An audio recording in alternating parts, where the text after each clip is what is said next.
Entering the Unscientific. This video is purely for entertainment and does not infringe on copyrights or laws. The rights to the novel and image belong to the original author. We do not claim ownership. Don't like waiting and want to listen to this fanfic in full now? Subscribe to our Patreon, where you'll find the best fanfics. Chapter 476 Structural Problems. Ladies and gentlemen, the plane has landed smoothly at Chengdu Shuangliu International Airport.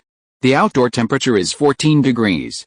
Please be careful when taking out items from the luggage rack. Please go to the baggage claim area to pick up the checked luggage. Thank you for choosing China Express Airlines. See you on the next trip. Wang Yuting's mood was still a little complicated until she walked out of the cabin door of the plane. The last news that made her feel deeply that things are impermanent was the death of her father, Professor Wang Danian. At that time, she was at the end of the semester and had planned to travel to Changbei Mountain with several classmates from school. The hotel and tickets had been booked. As a result, more than 4 hours before the departure, she learned that her father was critically ill. When she rushed back to Chongqing, he was already gone. And today, she has a deeper understanding of the 4 words things are impermanent. 12 hours ago, she was still sad about Lin Chen's resignation and worried about whether the project team could continue, fearing that the phone call would be a notice of the dissolution of the project team. As a result, 12 hours later, the location where she stood changed from Spring City to Chengdu City. At the same time, she would go to the Xicheng satellite launch base to discuss the urgent development of the gravity gradient meter. You know, although she did send a letter of intent to the Xicheng satellite launch base earlier, this letter of intent was not a single copy. After the drawings were released, Wang Yuting's team sent the same document to more than 40 large and small aviation institutions across the country. Among all the recipients, the Xicheng satellite launch base was not ranked first, and was even at the tail. After all, the entire project needs to consider not only the problem of balancing the module, but also the problem of measuring the module. This involves research at the particle level. Therefore, in Wang Yuting's view, the institutions that are more likely to accept the letter of intent should be those domestic research groups engaged in ultra-low temperature cold atoms. For example, the State Key Laboratory of Spectroscopy and Atomic and Molecular Physics, or the Institute of Optical Precision Mechanics in Magic City, the Optical Lattice Project Group under the High Technology Research and Development Center of the Ministry of Science and Technology, and so on. Like her father, Professor Wang Danian, the original cooperative institution was the Cold Atom Center of the Wuhan Institute of Physics and Mathematics of the Chinese Academy of Sciences.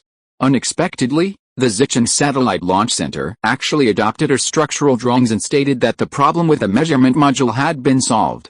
Next, they were going to quickly develop a gravity gradient meter to excavate the Yongle Encyclopedia in Yongling. The progression of this news was really magical. To be honest, as a pure science student, Wang Yuting didn't know much about Yongling and the Yongle Encyclopedia. She didn't even know until now that the Yongling she casually searched on Baidu in the waiting room was actually the Qing Yongling. From beginning to end, she really cared about only one piece of information: Xicheng was going to land this instrument within 7 days.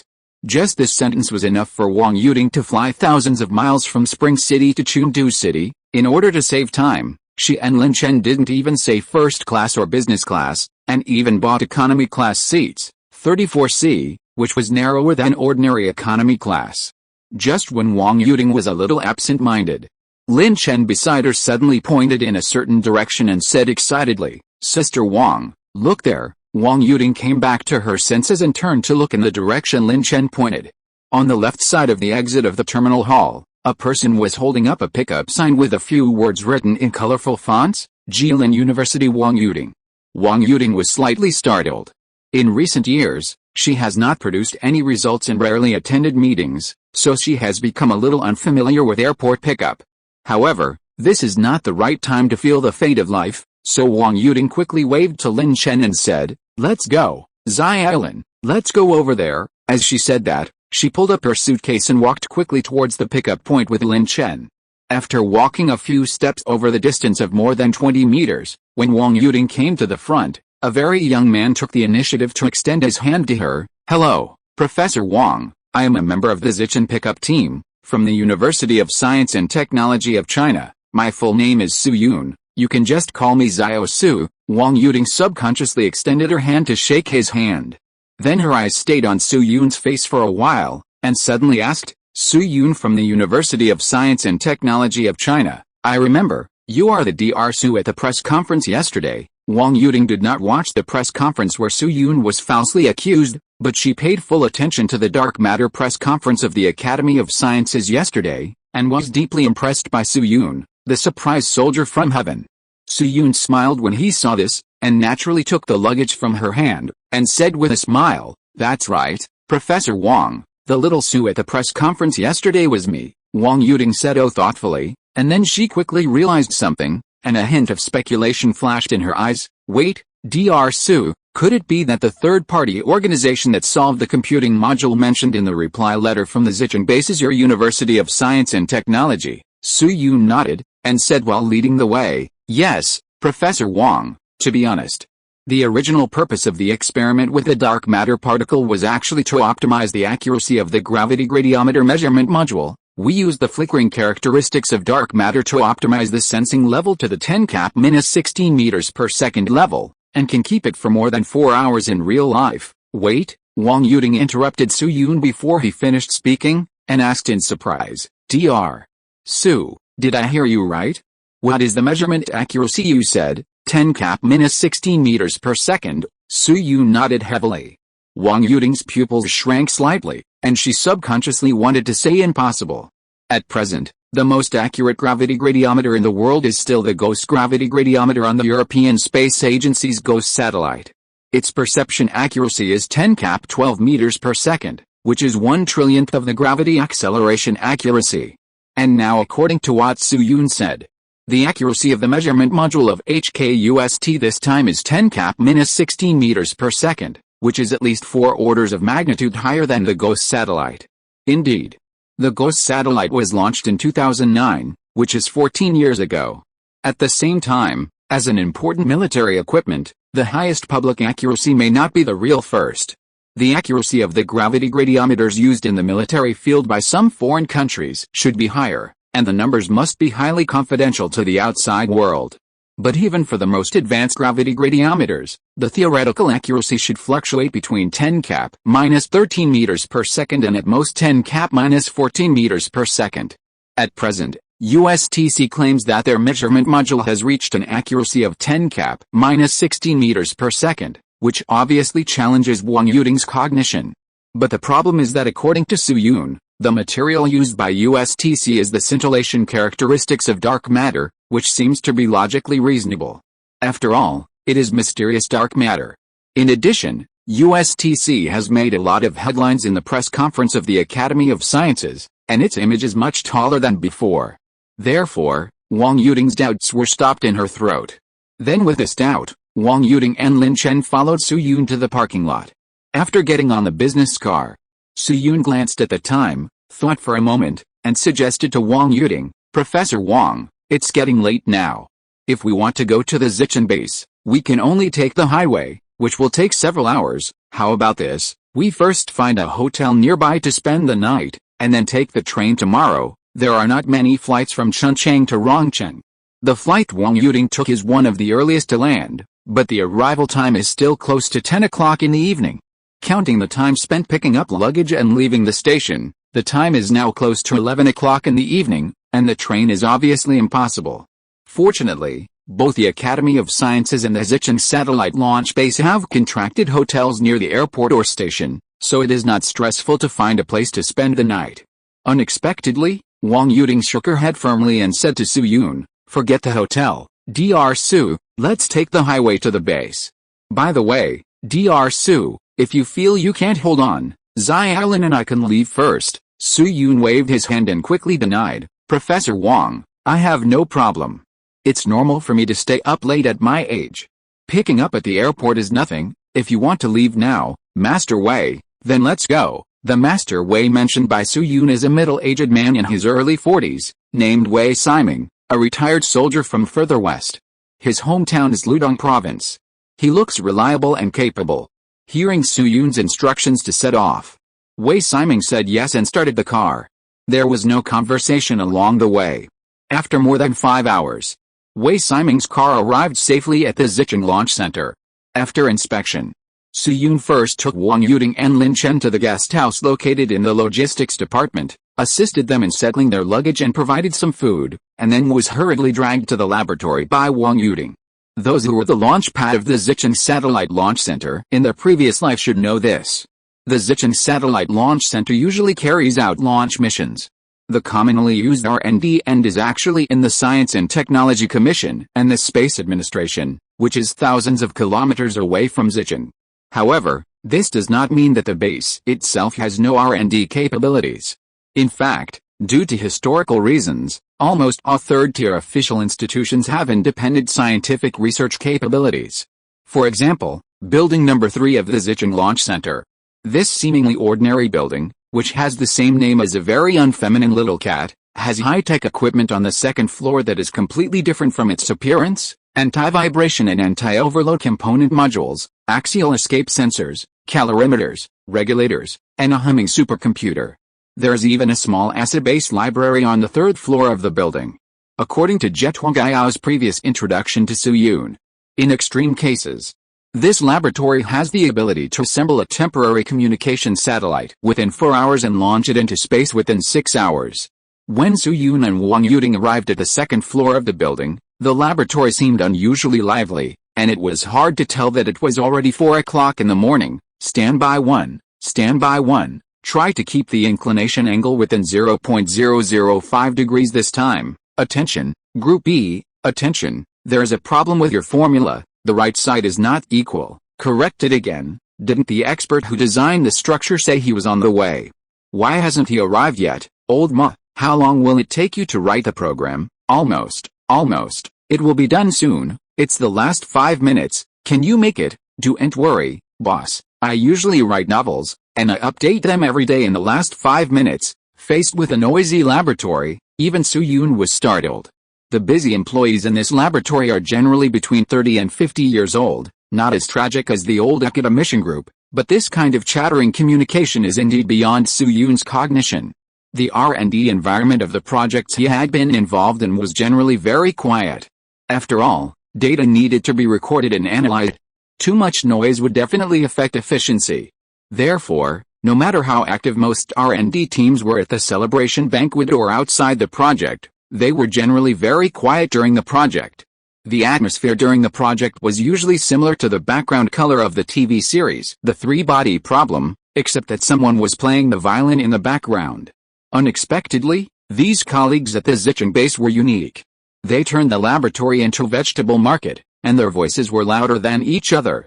Just when Su Yun and Wang Yuding were a little stunned, Jie Tuangao, who was on their right, happened to catch a glimpse of their figures.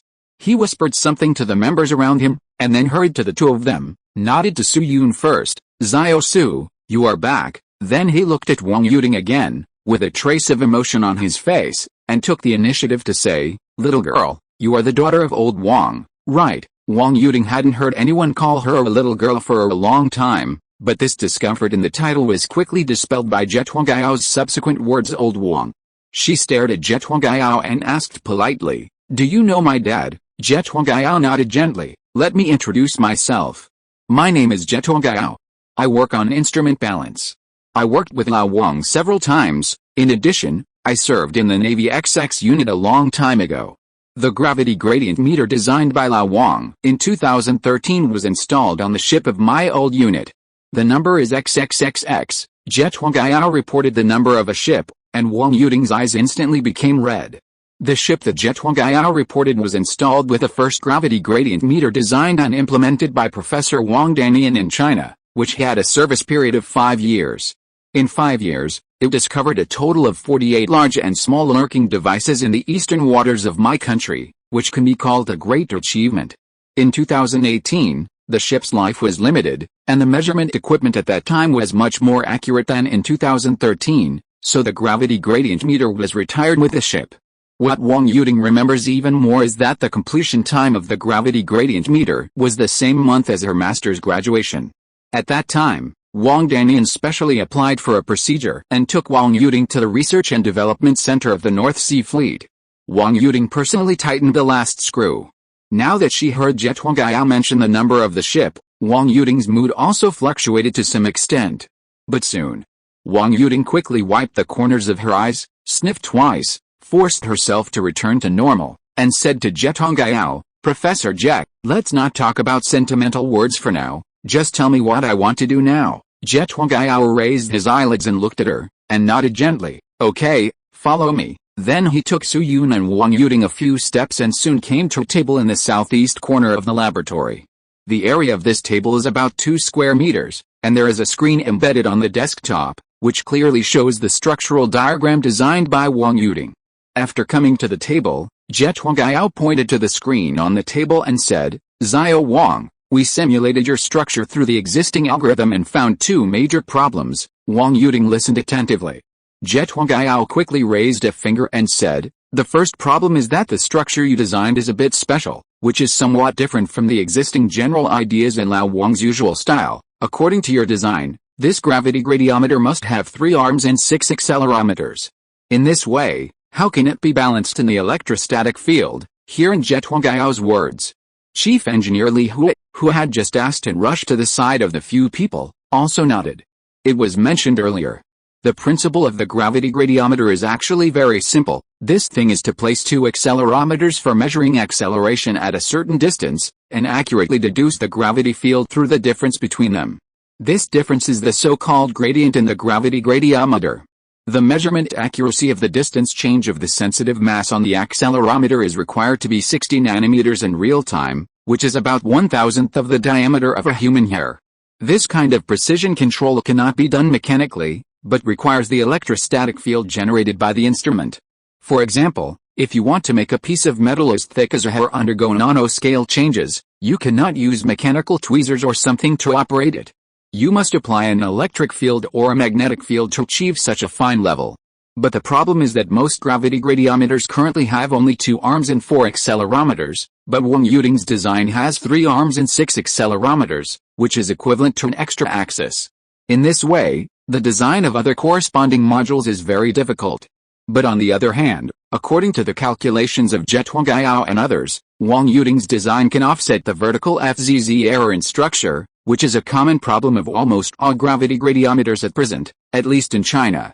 This is why Zichen must have Wang Yuding present in person. They want to adopt this design, but because they are not experts, they don't know how to optimize the structure. Electrostatic field. After hearing Zhongjing's question, Wang Yuding thought for a moment and asked solemnly, "Professor Zhe, the electrostatic field you are talking about is 3-dimensional numerical balance, or the classical electrostatic balance in the traditional sense?" Zhongjing and Li Feiyu looked at each other and quickly said, "Of course it is 3-dimensional numerical equivalence. After all, Pangu particles are not charged." Wang Yuding frowned immediately. This is a troublesome thing to know. Wang Yuding's project team sent a letter of intent for structural cooperation to the Zichen base a month ago, and the actual time of making results was even earlier. At that time, they didn't know that Su Yun had discovered dark matter, and they didn't know that Su Yun would use dark matter as a target in the measurement module. All the designs she made were aimed at particles that need to be transmitted through conductors such as ultra-cold chain rubidium atoms and so on. Since these particles need to be transmitted through conductors, the classical balance of 3-dimensional numerical equivalence is very easy. According to Wang Yuding's design, as long as the 3 arms pass through a relatively special angle, the electrostatic balance in the conductor can be completed under any circumstances. Because the posture of the 3 arms was rather strange, somewhat similar to the Chinese character, Lin Chen even joked that their movements could be called the forgiveness of the goddess of dawn. This design could theoretically be applied to any particle, but what Wang Yuding could never have imagined was that Pangu particles did not need a conductor as a channel, they would flash out of thin air. This was beyond Wang Yuding's expectations. Even if this girl's imagination is so big that there is a hole above her neck, she still can't think of this. Then Lin Chen, who was beside Wang Yuding, thought about it, raised his hand and asked, Professor Wang, what if we replace the target particle of the measurement module with other substances?" Zhongjing glanced at him and quickly shook his head. "Then the measurement accuracy must be recalculated, and the whole difficulty is much more difficult than the electrostatic balance of 3-dimensional numerical equivalence." Lin Chen opened his mouth, but in the end he didn't say anything. Indeed, if the Pangu particle is changed into something else, it is equivalent to giving up the most critical and advantageous link, and it will be much more difficult to handle than it is now. And just when everyone frowned, Su-yoon on the side suddenly spoke weakly, everyone, I have an idea. Can we add a lattice as a relay? Note? 7.6K, it's not too much to ask for some monthly tickets? Chapter 477 Bigger version of gravity gradient meter, done. Add a lattice as a relay. Hearing this sentence from Su-yoon's mouth, including Wang Yuding and Zhetong Gayao, everyone was stunned. Wang Yuding felt that she seemed to have grasped something, but when she thought about it carefully, she found nothing. So she thought for a moment, and asked Su-yoon with a look of asking for advice, Dr. Su, can you trouble me to tell you in detail? Su-yoon said no problem, walked to the LED screen on the table, pointed to the original structure diagram and said, Professor Wang, according to your original idea, the vector interaction point of the three-dimensional electrostatic field should be at the center of the conductor surface, right? Wang Yuding nodded, that's right, students who have studied high school physics should know. There is an electric field around the electric charge, and there is a strong interaction between charges. This interaction is transmitted by the electric field. The electric field generated only by static charges is called the electrostatic field. In high school physics books, electric field lines are often used to roughly describe the size and direction of the field strength. The electric field line is a bundle of directed curves, and its density indicates the size of the field strength. That is, the denser the electric field lines, the greater the field strength, and the tangent direction indicates the direction of the field strength. This is an introductory concept of electrostatic field, and the dead high school knowledge suddenly began to attack me JPG. However, although the electric field lines are very intuitive, they are actually not accurate enough. They are just to make beginners think that physics is easy to learn and then get into the pit, cough cough, for the convenience of beginners to understand. Because there is an electric field at every point in space, but obviously you can't draw an electric field line passing through every point. In addition, it is a bit vague to use density to represent the magnitude of the field strength, so you need to use formulas to accurately express the above characteristics. The specific derivation process is not repeated here. In short, the field theory concept in multivariate calculus should be used, and finally the Gaussian theorem of electrostatic field can be obtained. The three measuring arms designed by Wang Yuding can be regarded as three axes, forming a spherical shell symmetrical charged body with the internal conductor on the vector. This spherical shell symmetrical charged body conforms to the Gaussian theorem of electrostatic field.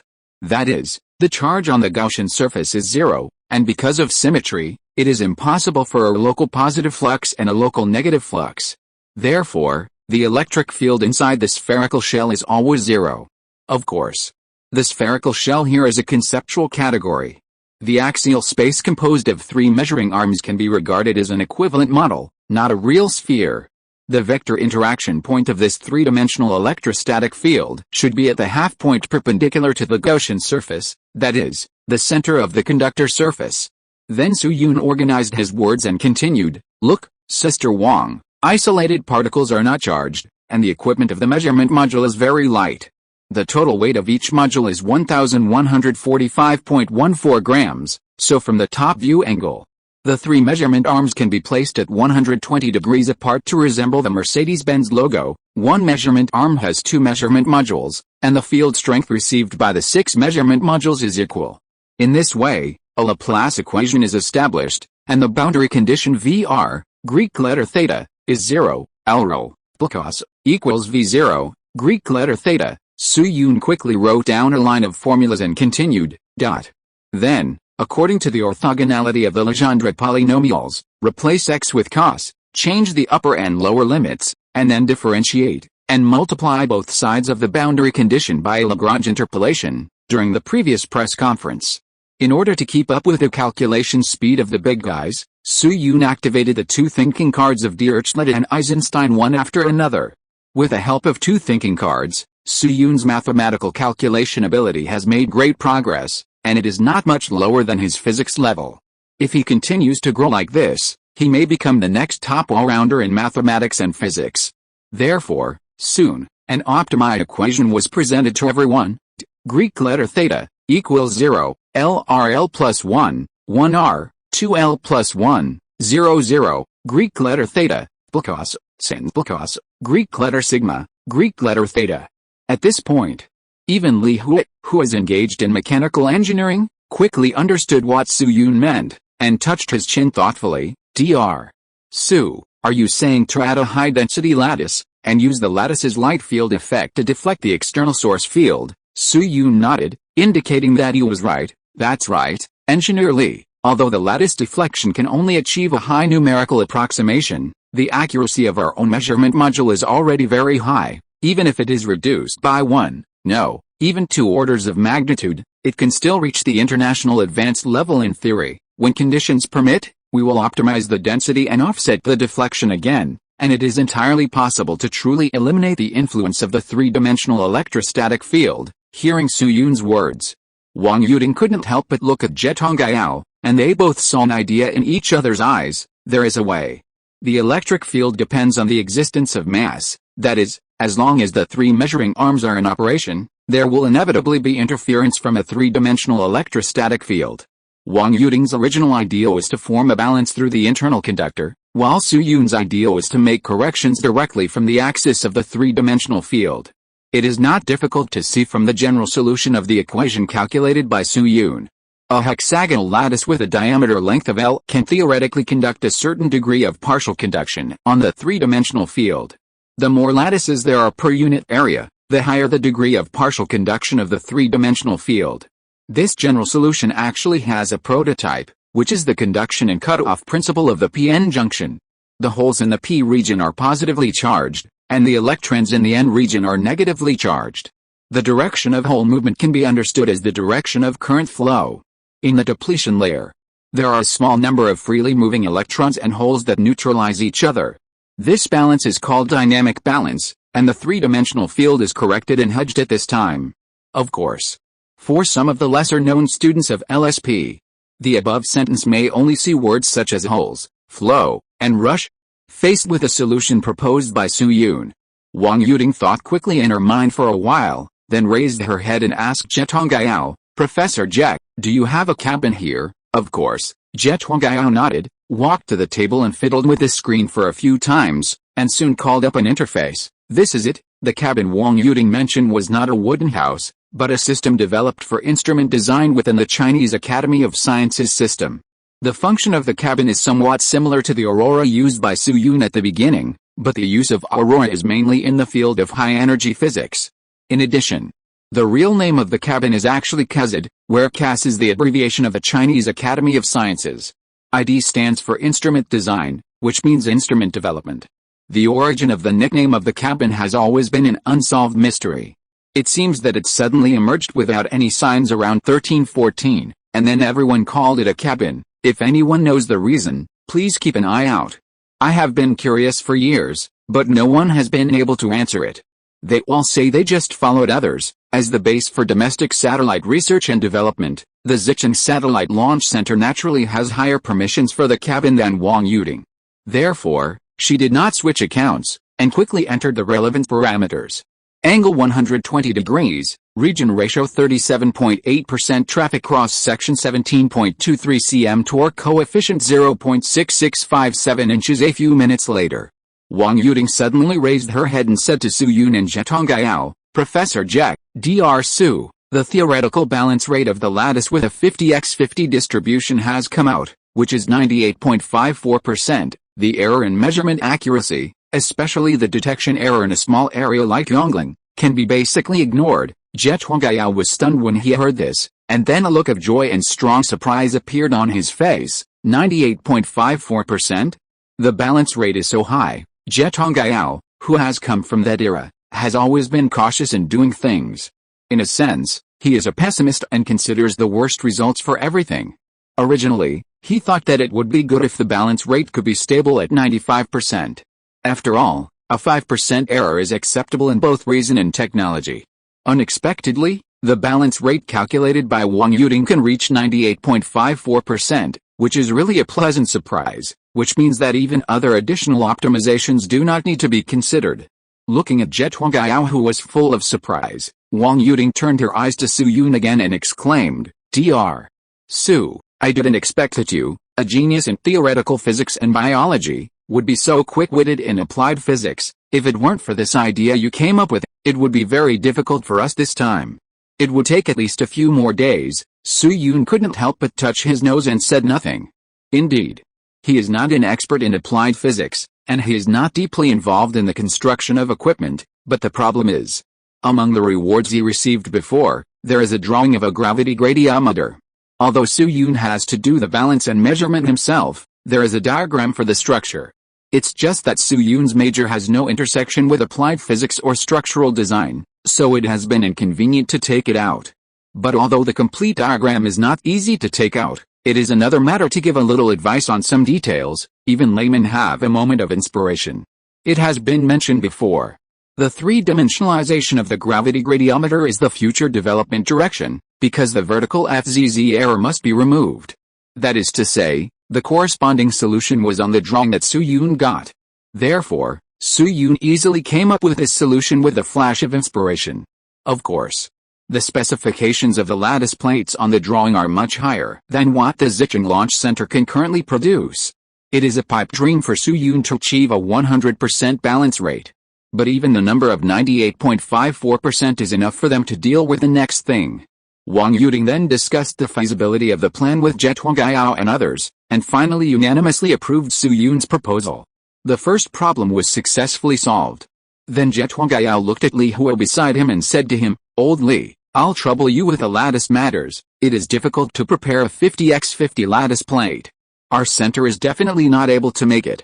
We may need the cooperation of friendly units." Li Huo nodded and said firmly, "No problem, I will definitely do it." Zhetuangayao did not mention the name of the specific cooperative unit, but there are not many companies that can produce 50x50 lattice plates, or they can be counted on one hand. In addition, given the special strategic position of Sichuan province, the unit that Zhetuangayao referred to was naturally obvious. After Li Huo left, Wang Yuding, who is in a much better mood, returned to her original position without any sign of tiredness. She smiled and said to Zhetuangayao, "Professor Zhe, the first question you mentioned has been solved, so what about the second one?" "The second one?" Zhetuangayao raised his eyebrows when he heard this, and his expression was relatively calm compared to before. "The second question is relatively simple.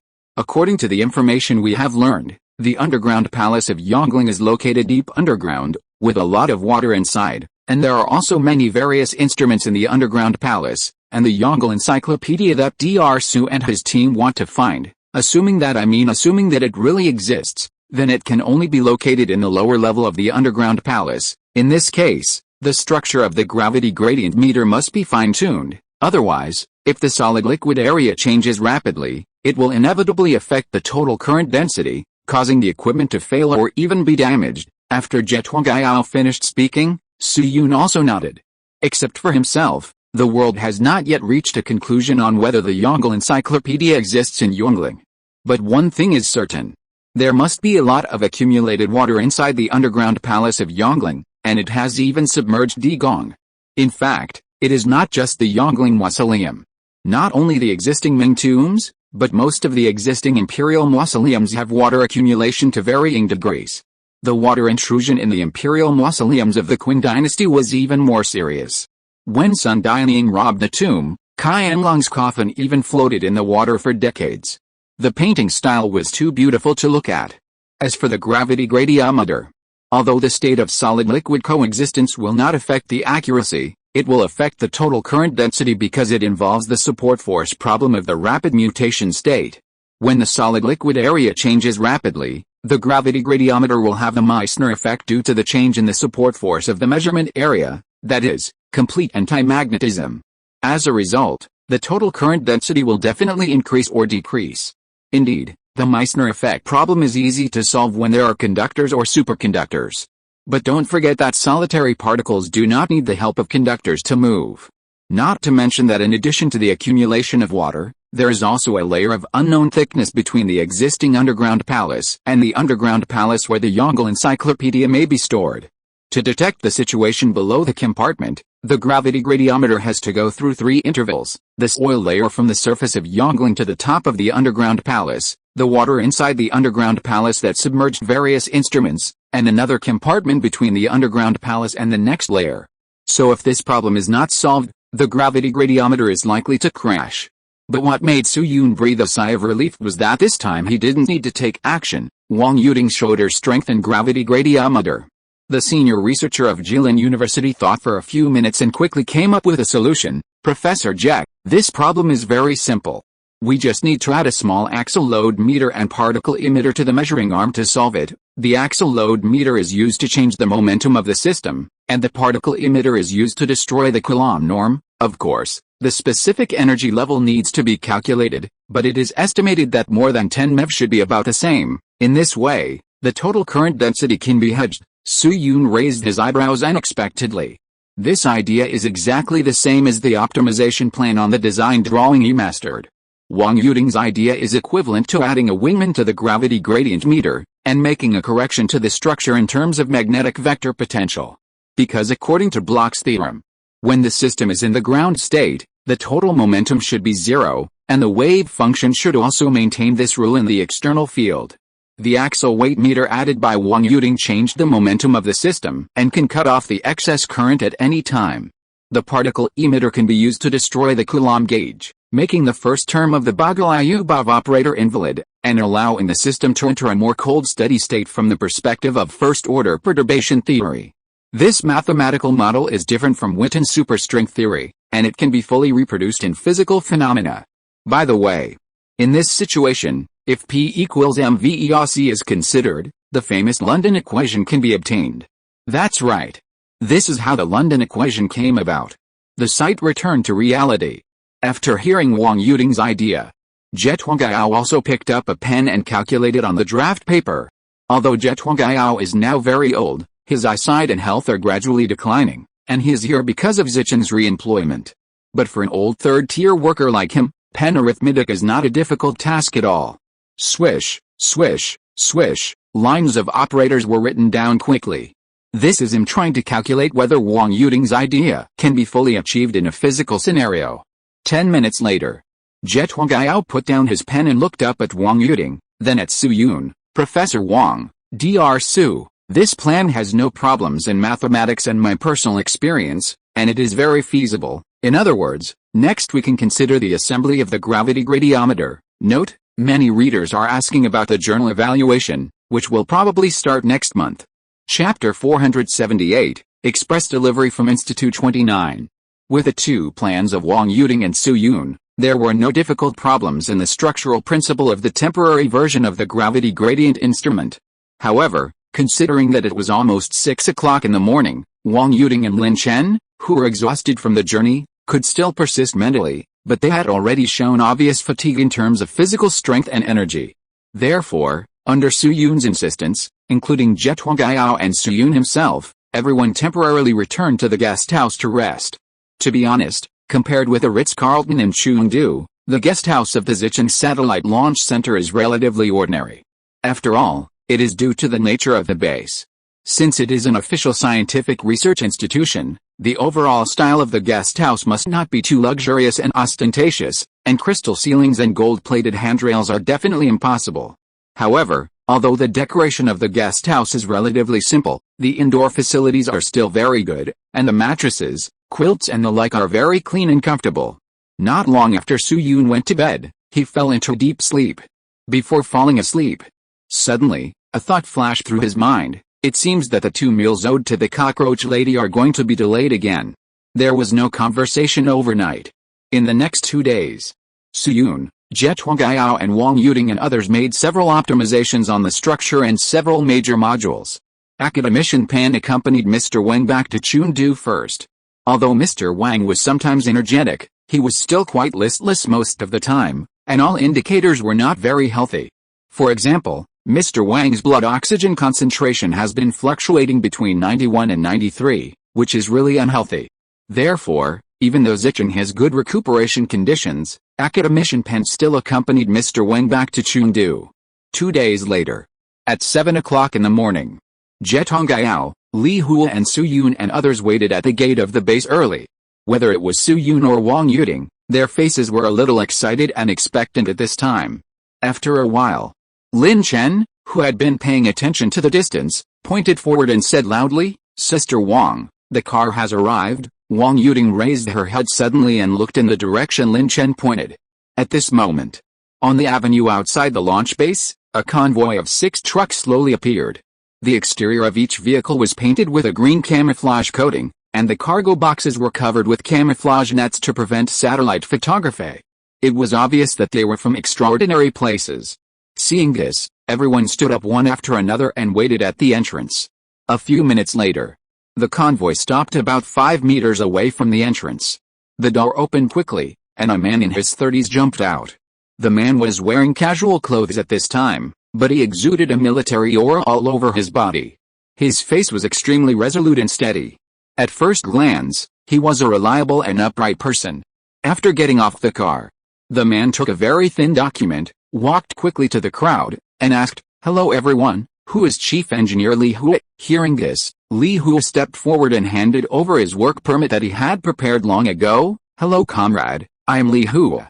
The man took the work permit and looked at it carefully for a while, then handed it back to Li Feiyu. "Hello, Chief Engineer Li, I am Xiao Yi, the person in charge of the confidential transportation team of the XX department under the 29th Institute, and I am a major. Today I was ordered to come to you to hand over the relevant equipment.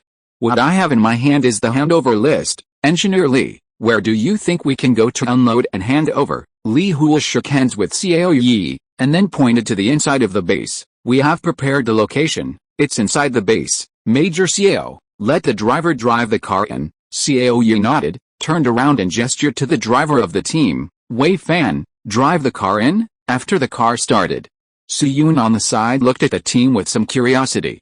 The 29th Institute mentioned by Xiao Yi refers to the 29th Institute of Huaxia Electronic Technology Group Corporation. It is a very special scientific research unit like Mianyang Institute of Physics, also known as Mianyang Institute 9. Even though Su Yun worked in Chengfei for many years in his previous life, his understanding of this institution is quite limited. He only vaguely heard that the 29th Institute was working on Gundam, Star Destroyer, and Artificial Tiga. Today's meeting was the first time that Su Yun had officially come into contact with people from the 29th Institute in his 2 lifetimes. Then, under the guidance of Li Feiyu, the convoy drove into the base one after another and stopped at the door of a warehouse. At this time, there were already several forklifts and equipment to assist in unloading at the door of the warehouse on standby. After the tailgate of the truck was lowered, the workers quickly unloaded the boxes sealed with metal or wood. After about half an hour, all the unloaded boxes were placed in the warehouse, divided into 2 areas on the left and right according to the wood and metal shells. Wait until the goods are unloaded.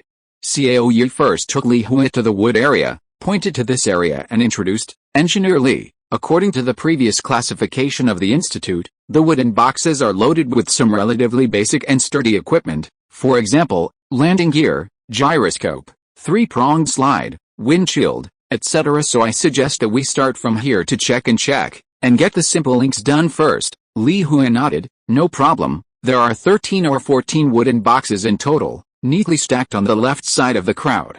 The small ones are roughly similar in size to urns, the large ones are about the same as a coffin, and the largest one is almost as tall as an incinerator." With the assistance of the technicians accompanying Xiao Yi, these wooden boxes were quickly opened intact. Li Feiyu and Zhetongao took their assistants to split into 2 and checked them one by one. The modules loaded in the wooden boxes are very simple, belonging to the basic structure that the Xicheng Satellite Launch Center can also make by itself. The reason why these modules were forged by the 29th Institute is that the processing plant inside the base is always in a state of war readiness, and some procedures and processes are required to start them up. The time spent on the trip was very long, much longer than asking the 29th Institute to assist in polishing.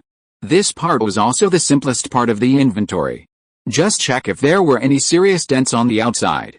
Therefore, it took less than 10 minutes. Li Feiyu and Zhetongao finished the inventory and returned to Xiao Yi. "Major Xiao, there is no problem with these equipment." Xiao Yi still had a calm expression and turned to look at another metal box. "In that case, Engineer Li, let's start counting the key equipment next." "Engineer Li, I won't get involved in this part, I'll leave it to you." Li Feiyu nodded to him again and took Zhetongao to the front of a metal box. Zhetongao bent down first, found a number on the box and reported it, A12. Li Feiyu took out a tablet-like device from his body, fiddled with it for a few times, and a string of numbers soon appeared on the screen, 96,459, This was the electronic code sent by the 29th Institute in advance. After all, the gravity gradient meter is of great importance, even the beggar version is the same. In order to avoid disputes and avoid suspicion, this method is necessary. Zhang quickly input the numbers. After a while, the metal box made a low clicking sound, and a small opening of about 1 centimeter slowly rose at the top. Li Hu inserted his finger into the opening and lifted it up. The scene inside the metal box suddenly appeared in front of everyone. The box numbered A12 contained a precision device similar to the head of a sewing machine. It was silver-white in color and had a digital display screen on the top.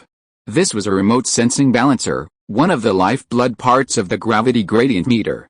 The accuracy of the remote sensing balancer will be directly related to the effect of the balance module, which is somewhat similar to the chicken head stabilizer in the photography industry. Then Li Hu carefully took it out and placed it on a mobile platform beside him.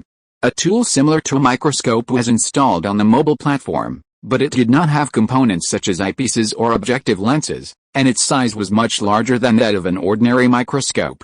This thing has a name that sounds strange to non-industry insiders, called a 3-coordinate measuring instrument. This is a high-precision device for detecting the shape and position tolerance of workpieces. It has a high technical content and is extremely expensive.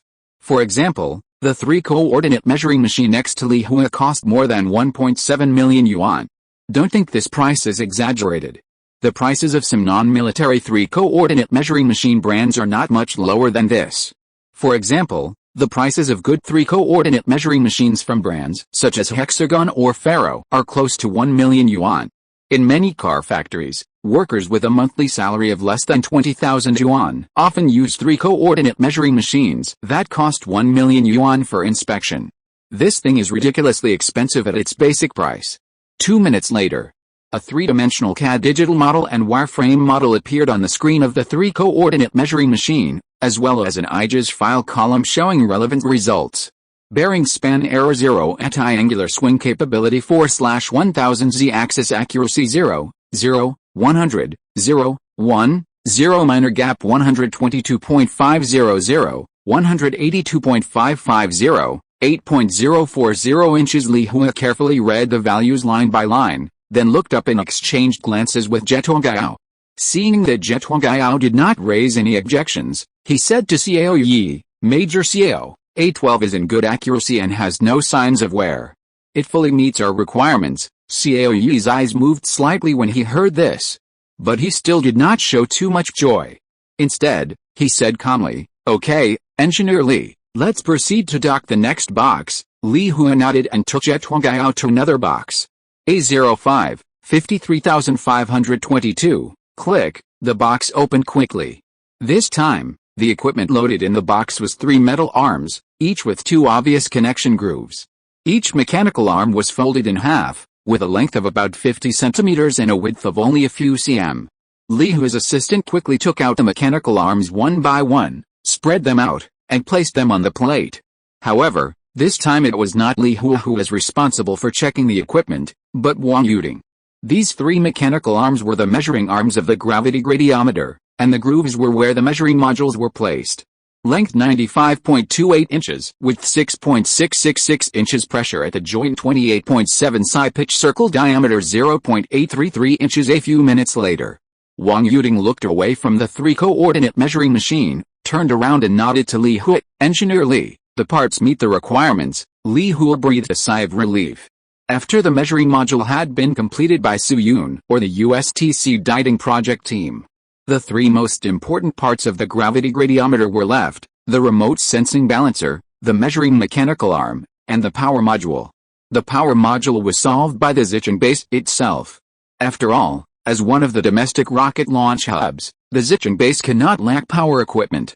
Therefore, the only 2 parts they really need to test are the remote sensing balance instrument and the measuring arm. Of course. Seeing this, some students may ask, what about the 50x50 lattice? This involves the issue of process stability. Indeed.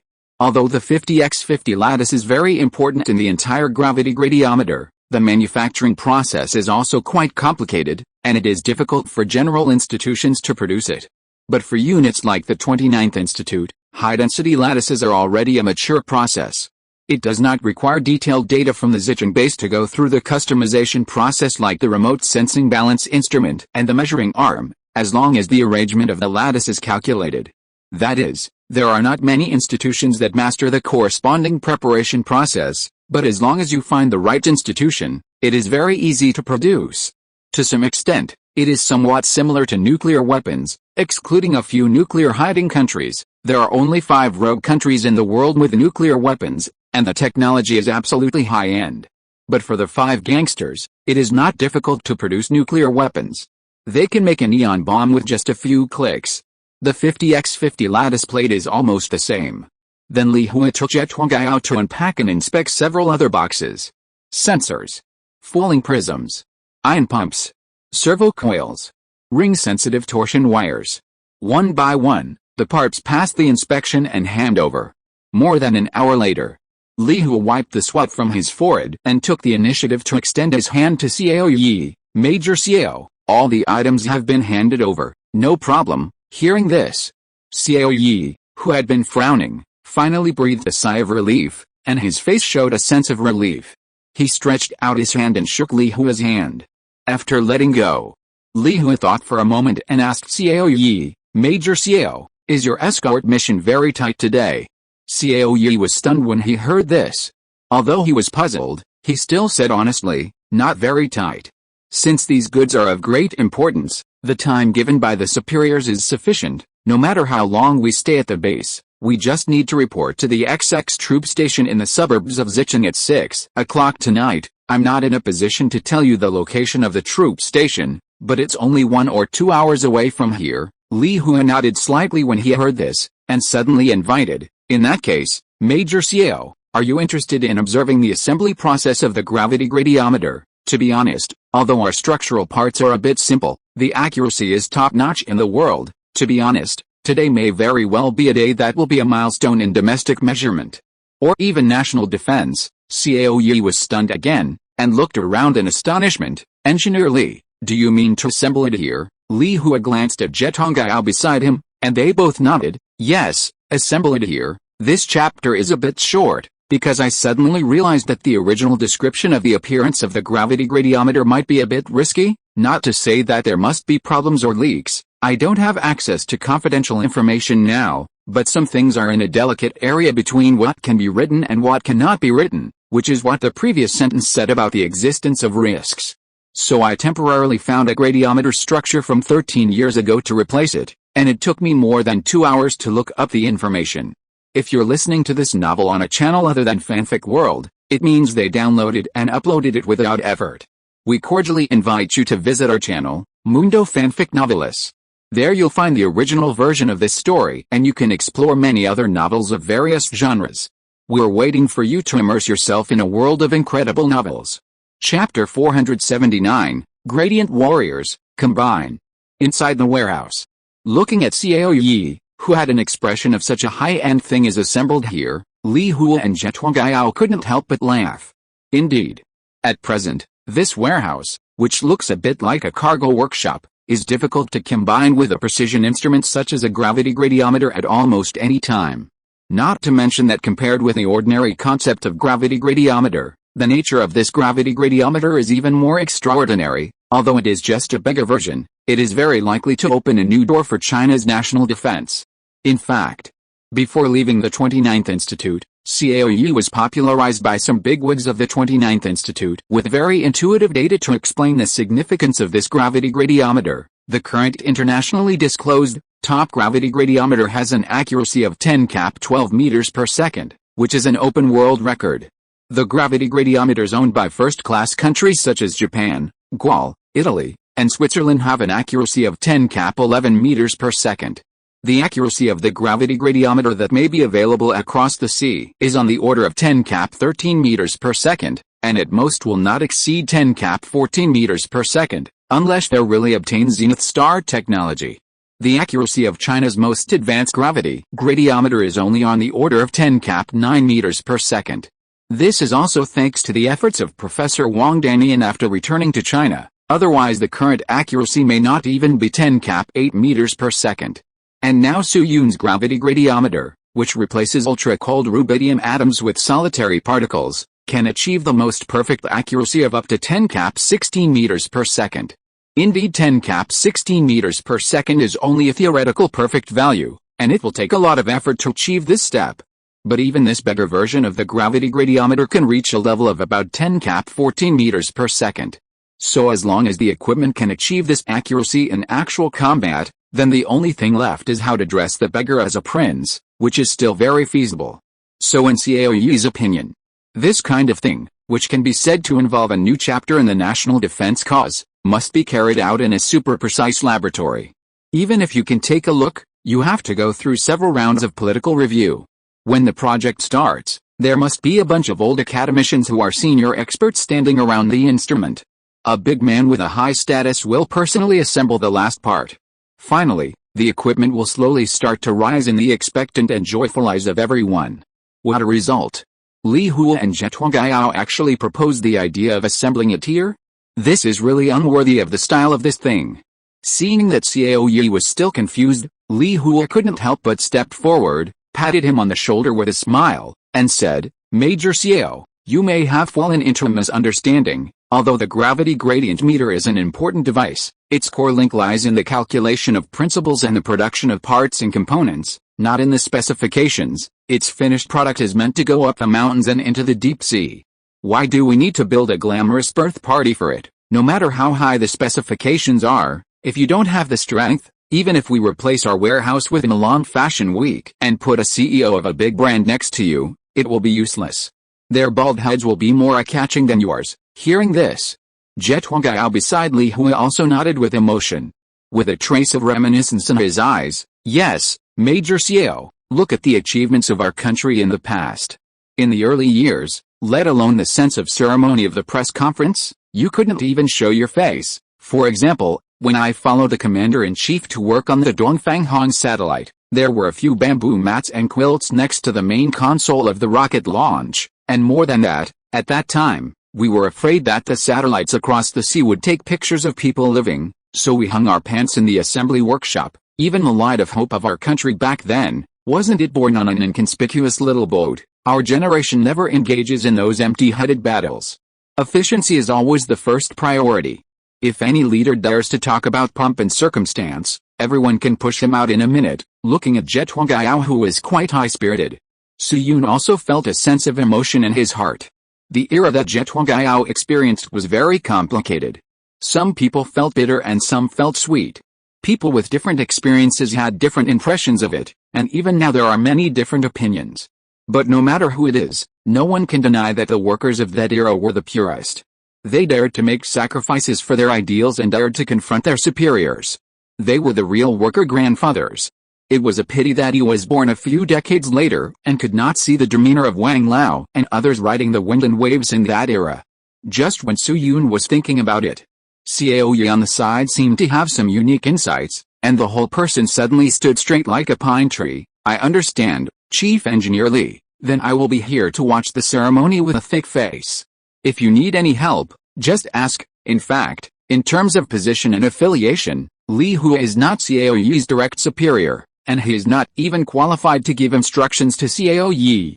But the current situation is not a combat mission, at most it is to help disassemble and assemble equipment, so out of respect for Li Feiyu and the others, Caoyi volunteered to be a subordinate. Li Feiyu nodded politely at him, and then called his assistant to prepare to assemble the equipment. Just as Li Feiyu said before, the most important part of the gravity gradiometer is the calculation and parts production, and there can be no mistakes in these two links. After the parts are produced, the gravity gradiometer can be transformed from a carefully cared baby to a tough mud leg. There are only a few parts that need attention during the entire assembly process, and they are basically related to airflow, signals, etc. Therefore, soon, including Su Yun and Caoyi, everyone began to do hard labor. "Come, two people, move this metal cover out." No, don't use a crane, 4 or 5 people can handle it." Xiaoliu. "Move the chassis to the left and make room for the filter. Don't open the air intake pipe on the left yet. This thing is very pretentious, and it really needs to be assembled in a sterile environment." Xiaozhou has already gone to get the simple sterile partition. Borrow it more than half an hour later. The classified equipment was neatly placed in a corner of the warehouse. Zhang took the structural diagram and led everyone to start the final assembly. Mentioned before. As an exploration equipment, the gravity gradiometer cannot be pushed on the ground with wheels. Its main carrier is an airplane or a warship. Leaving aside a ladder, the former includes various medium-sized helicopters. Therefore, it is not difficult to see from the carrier that the volume of the gravity gradiometer is not large. So when it comes to the assembly stage, the main purpose of Zhang and others is to connect the various parts on the line, as well as the legendary factory's unique skill of screwing. This is why Zhang and Li Feiyu dare to assemble on the spot. Of course, when encountering some special structures, external equipment is still needed to assist, such as manipulators, etc. Like the previous division of labor, the assembly stage is also divided into 3 modules.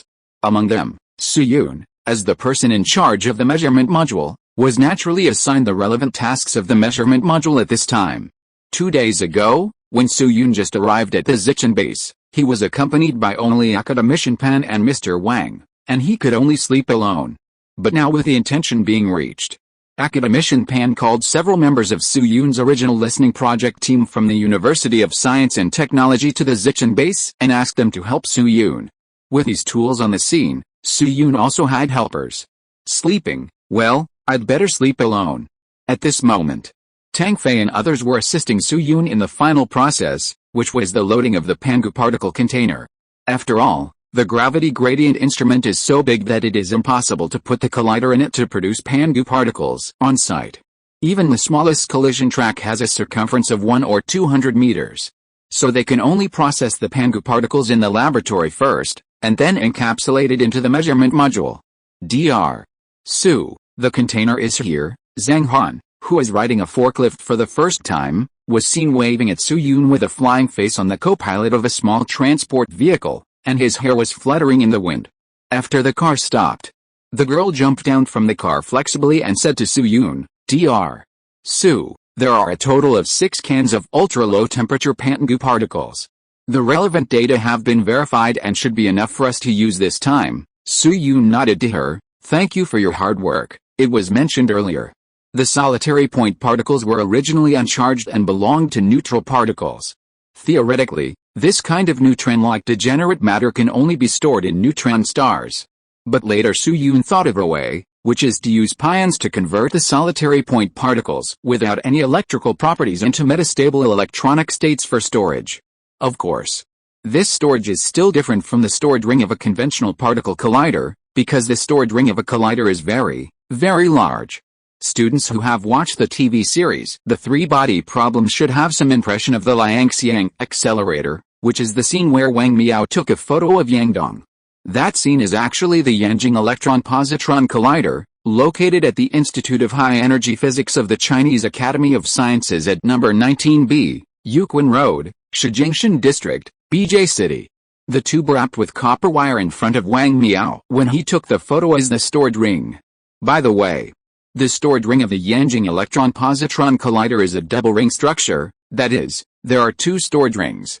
One ring contains high-speed electrons, and the other ring contains the antimatter of electrons, that is, positrons. In short, considering the volume of the storage ring, Suyun's final plan was to start with the distortion angle Greek letter theta of the outer orbit of the Pangu particle nucleus, and inject the pion from the distortion angle Greek letter theta, so that the Pangu particle has a superfluid-like property.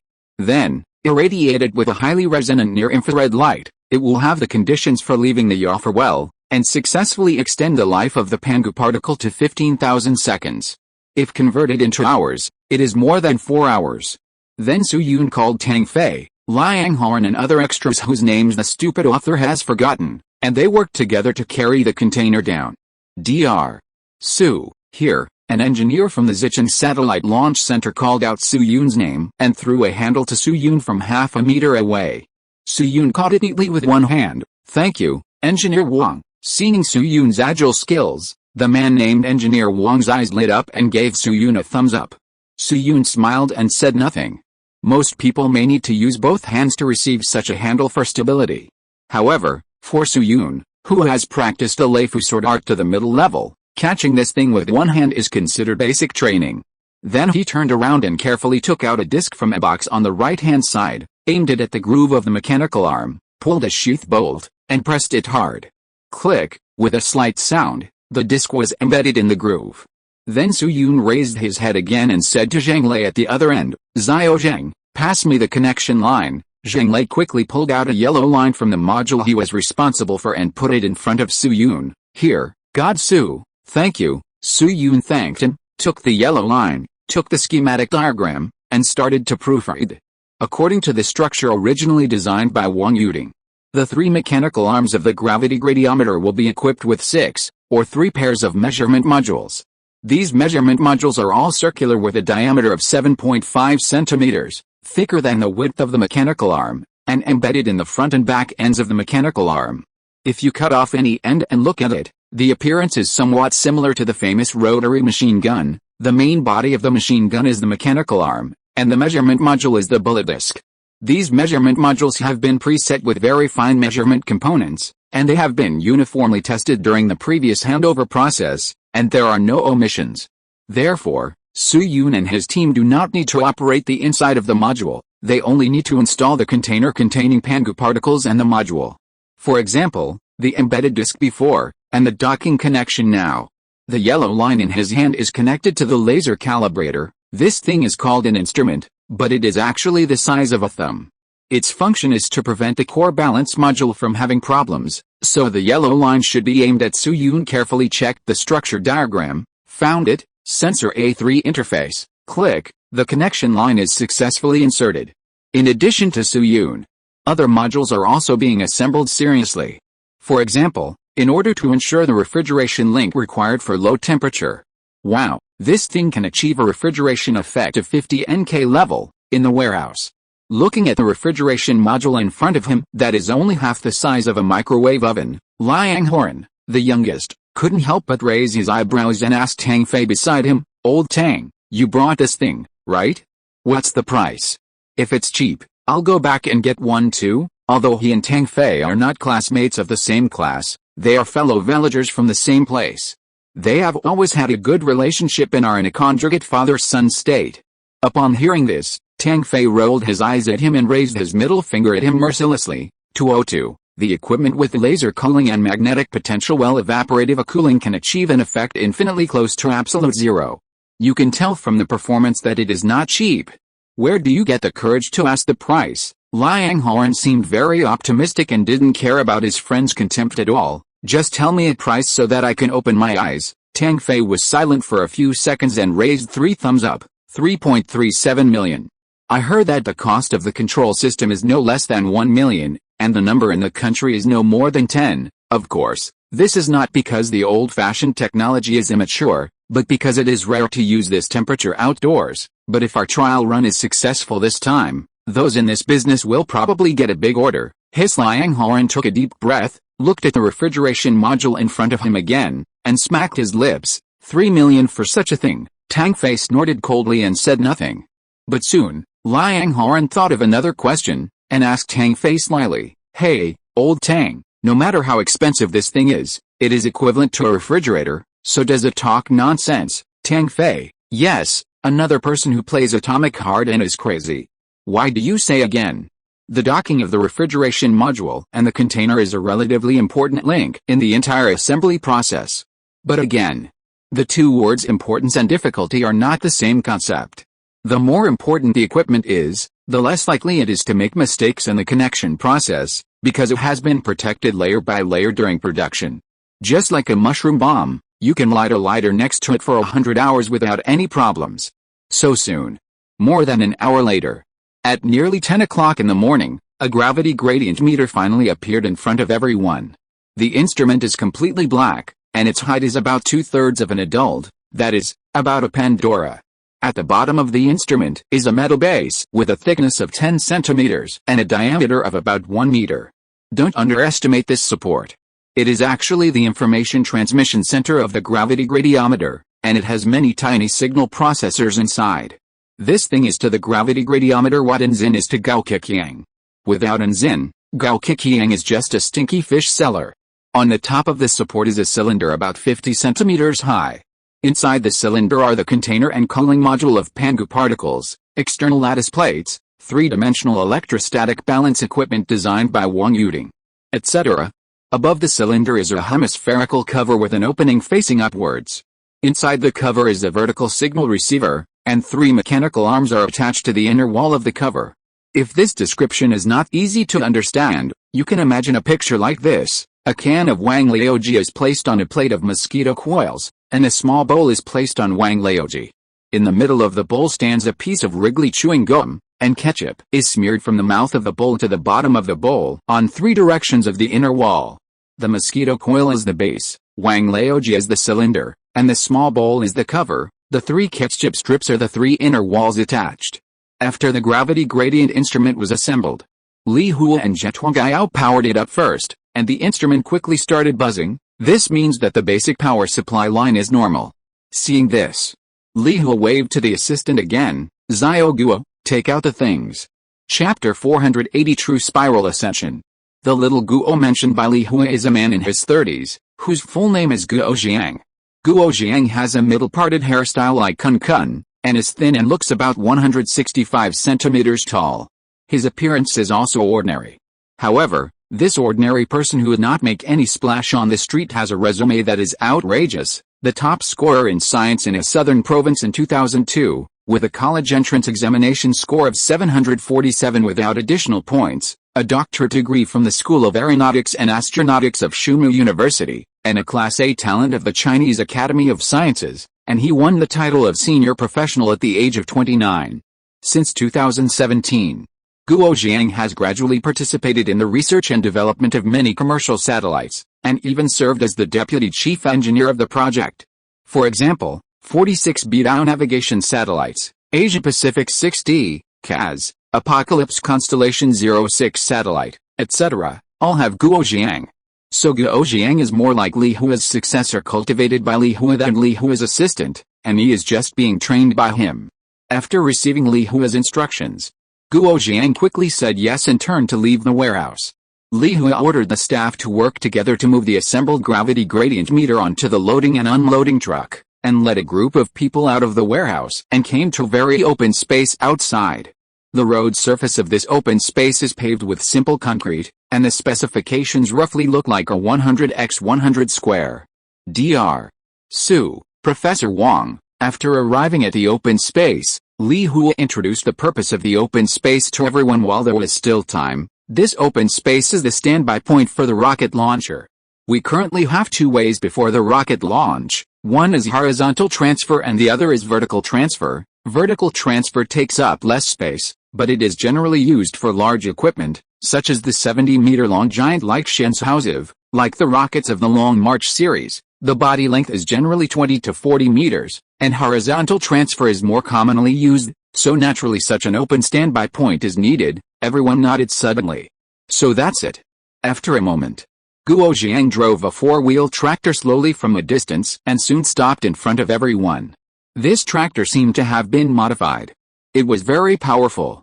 There was no cover on the loading platform, so you could see what was loaded on the vehicle at a glance. It was a medium-sized device that looked a bit strange. At the bottom was a landing gear.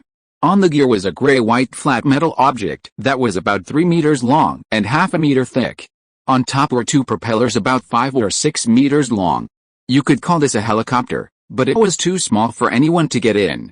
Not to mention the cab, there was not even a hatch. But if you call it a drone, it was too big, and its appearance was completely different from the drones that everyone was familiar with. Seeing that everyone was somewhat confused about the equipment, Li Hua asked the staff to help Guo Jiang unload it, while introducing Professor Wang. Dr. Su, let me introduce it to you. This equipment is the F-500 unmanned coaxial helicopter, and it is also the largest single-unit UAV that can carry weight in our country. Its length is 2.3 meters, width is 1.2 meters, height is 1.8 meters, rotor diameter is 6 meters, practical ceiling is 5,000 meters, and mission payload weight can reach 250 kilograms. Su Yun was stunned. UAV, although he worked in Chengfei for several years in his previous life, he was mainly responsible for theoretical physics research, in addition to some engine power assistance projects. So to be honest, He didn't have a deep understanding of the body, let alone models outside the project such as UAVs. In addition to DJI Nutra, his knowledge of UAVs was left with combat UAVs such as Rainbow 7 and Flying Dragon 2. A lot of knowledge about them was heard at the 21st Zhuhai Air Show. Although combat UAVs are also called UAVs, their appearance has nothing in common with traditional UAVs. For example, the Rainbow 7 model. Its fuselage is 10 meters long, its wingspan is 22 meters, and its cruising altitude is 13,000 meters. It is a standard fighter aircraft structure. So in the case of drones, if you point to a small aircraft and say it is a self-destructing drone, or point to a large aircraft and say it is an unmanned fighter, Su-Yun can actually accept it cognitively. But at the moment, this medium-sized F-500 really surprised him. Perhaps sensing Su-Yun's curiosity, Li Hua walked to the side of the F-500 and gently patted its metal shell. Dr. Su, this F-500 unmanned coaxial helicopter was made by the Beihang University Helicopter Institute and completed an autonomous flight test as early as 2017. If you search for keywords online, you will also see news that Luchun used it to transport heavy tower structural parts in December 2019, so this is a very mature airframe. In our plan, we are going to use it to carry the gravity gradiometer to the sky. Su-Yun's eyes continued to stay on the fuselage for a while, and nodded thoughtfully. Originally, he was still wondering whether this gravity gradiometer should be taken to the sky by a light helicopter, but he didn't expect Li Hua to give him such an answer. In terms of process, with the assistance of the F-500 unmanned coaxial helicopter, many problems that traditional helicopters may bring no longer exist. Just as Su-Yun was sighing, Wang Yuding suddenly thought of something and asked Li Hua, "Wait, Engineer Li, I have a question for you." Li Hua turned around and said, "Just ask." Wang Yuding pointed to the gravity gradiometer next to her and said, "According to the data you gave, the single unit flight load of this F-500 drone is 250 kilograms, but our gravity gradiometer weighs 400 kilograms. I'm afraid a drone can't lift it, right?" "Oh, I was just about to tell you about this." Li Hua smiled and pointed to the tail of the drone, explaining, "Don't worry, Professor Wang, this drone at our base has been modified, and its load capacity has been greatly upgraded. In theory, as long as the object does not exceed 600 kilograms, it can be easily carried into the sky. This is a special modification based on the situation of our launch base. After all, the function of our base is somewhat special. Of course, this kind of magic modification sacrifices the flight altitude and flight time limit of the body. The modified drone's flight altitude is only 3,000 meters, and the single flight time is also reduced from 5 hours to about 2 hours. Wang Yuding looked at the drone following Li Hua's direction, and noticed that the length of the fuselage was indeed longer than Li Hua reported, and then nodded slightly. "I see," as the daughter of Professor Wang Danian.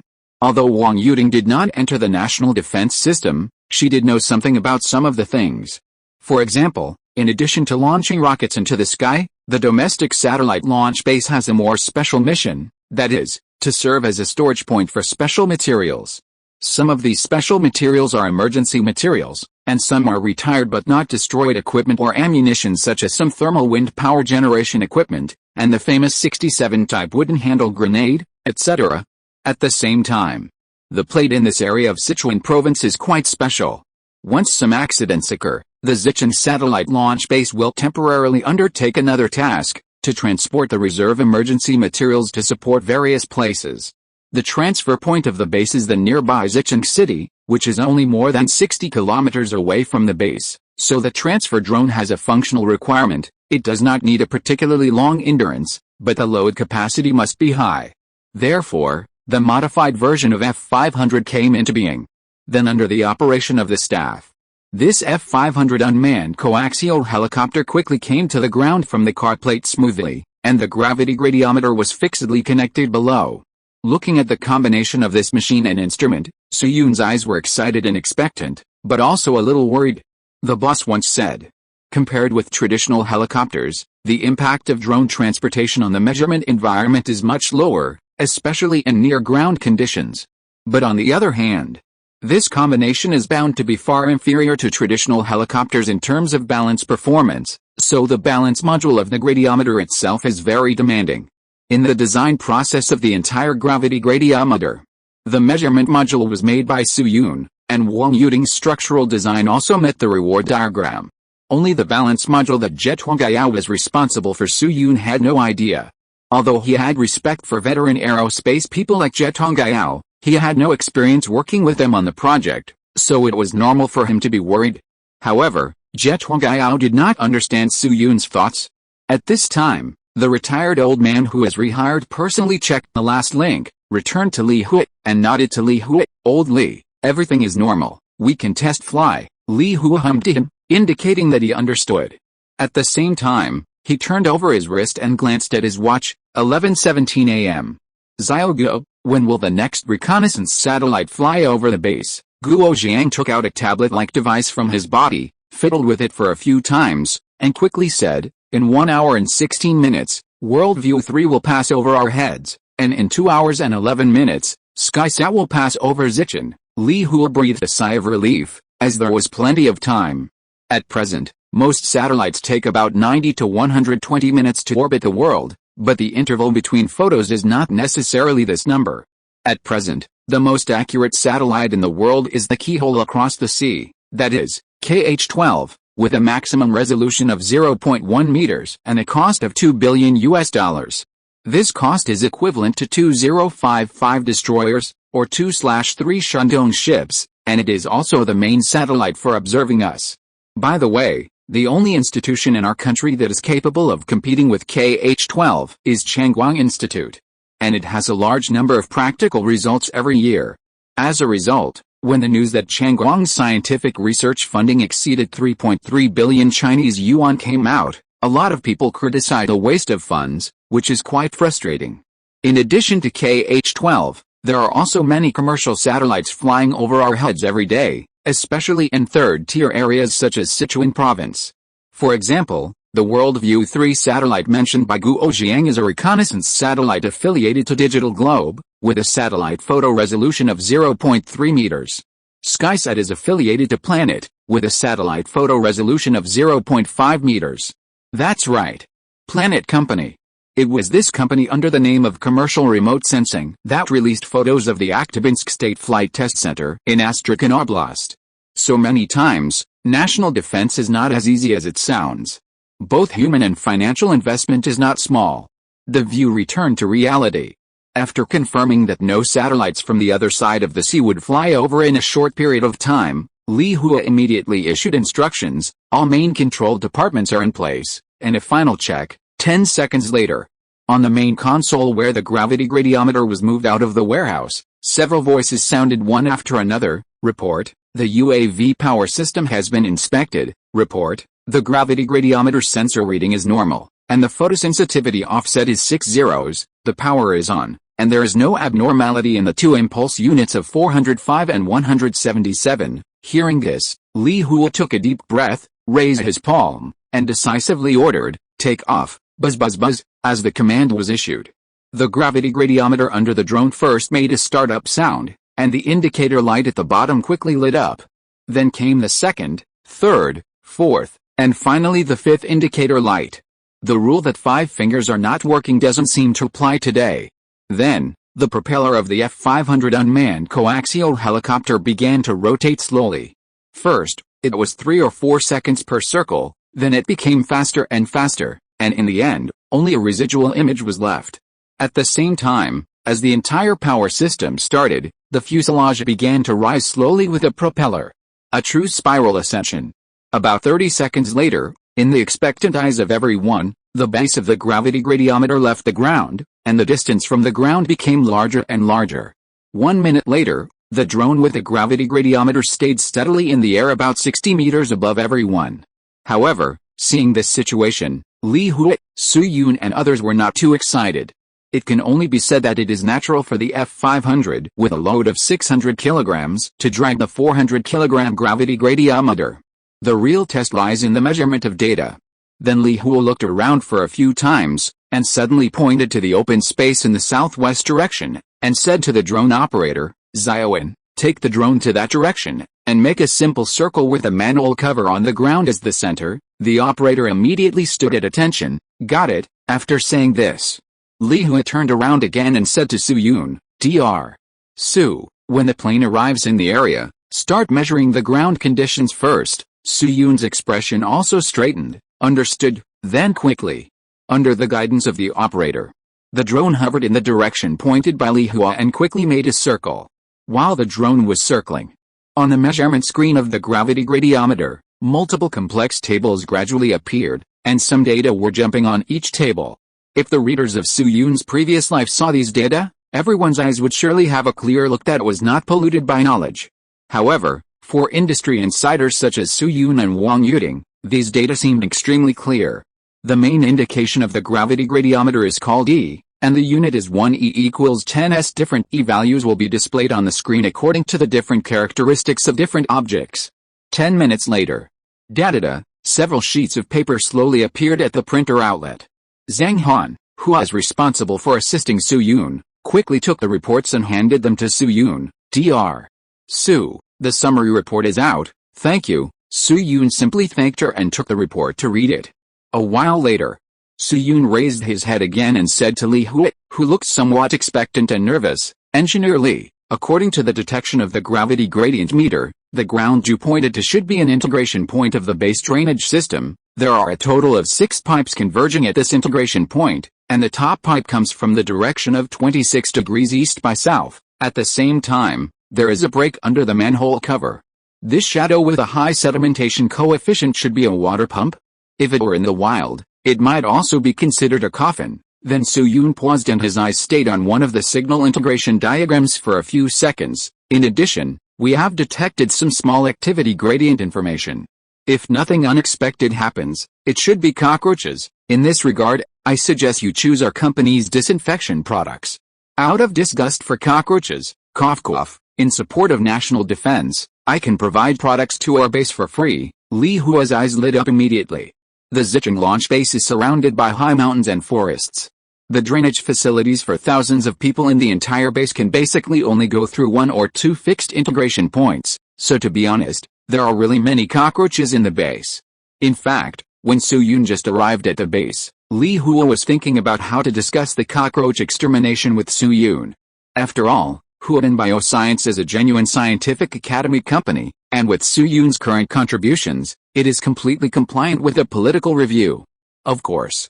This thought only flashed through Li Hua's mind, and he quickly put his energy back to the business for the time being. That is, the test results that Su-Yun mentioned.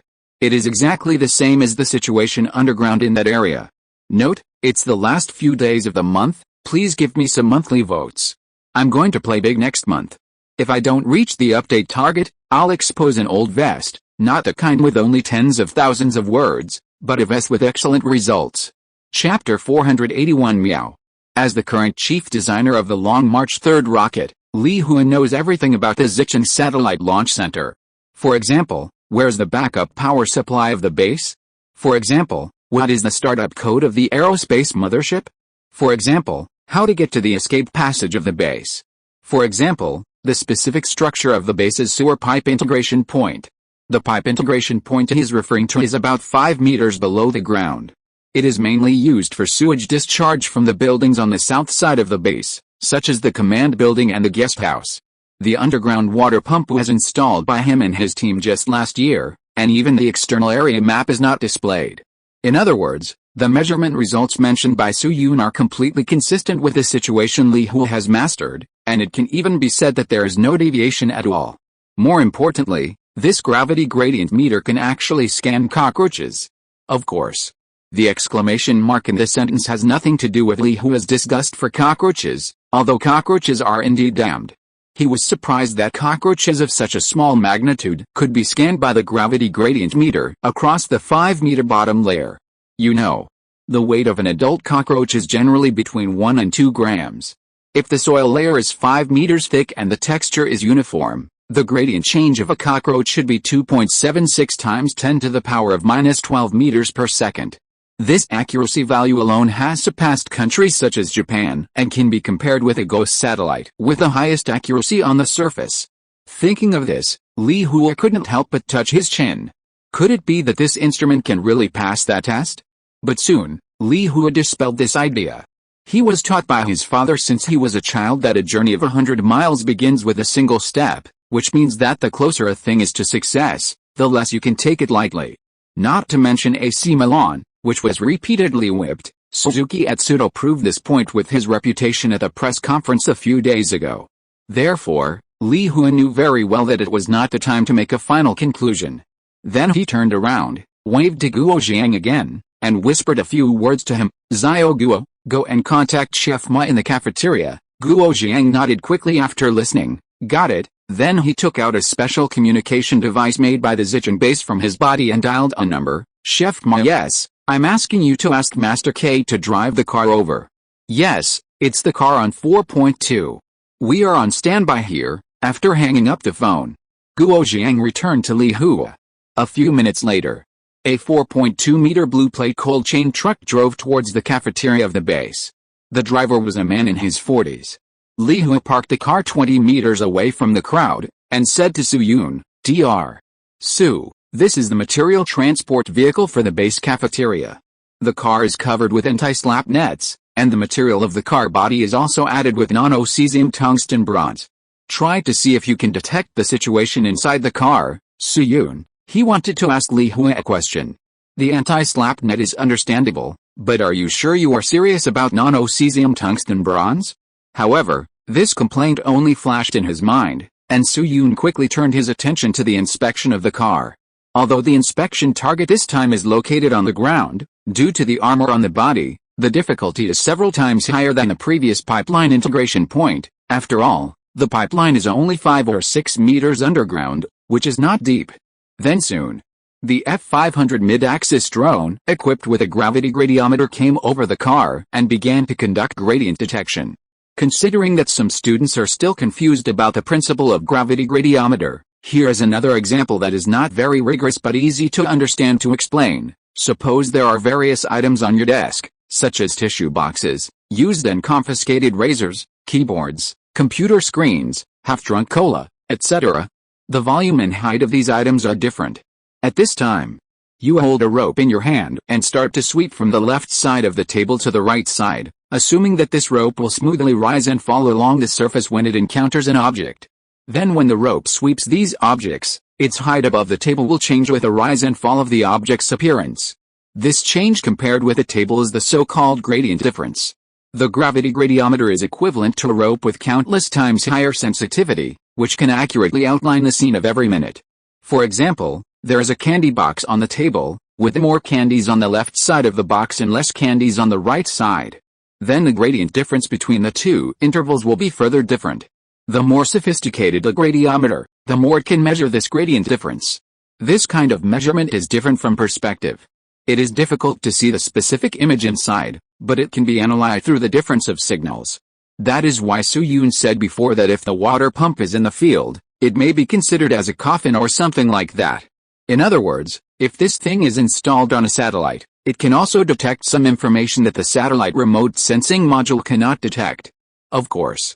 Again, this example can only be used for understanding, and it is not very rigorous in theory. The site returns to reality. 5 minutes later, Zhang Han, who is responsible for data statistics, walked to Su Yun again with a document. Dr. Su, the results are out. Su Yun took the report and looked at the cold chain vehicle for a few times, and rotated the report 90 degrees to make the image consistent with the front of the vehicle. After doing all this, he looked at the results and said to Li Feiyu, "Engineer Li, according to our test, the last basket of the car should be filled with cabbage, further inside are celery, winter melon, and eggplant. There is also a figure that we have not yet entered the data, which looks like coriander or garlic sprouts. In addition, we also scanned the engine of the car, which should be 3.0 L. In addition, the rear suspension of the car seems to have some cracks." As he was talking, Su Yun was suddenly stunned and stopped talking.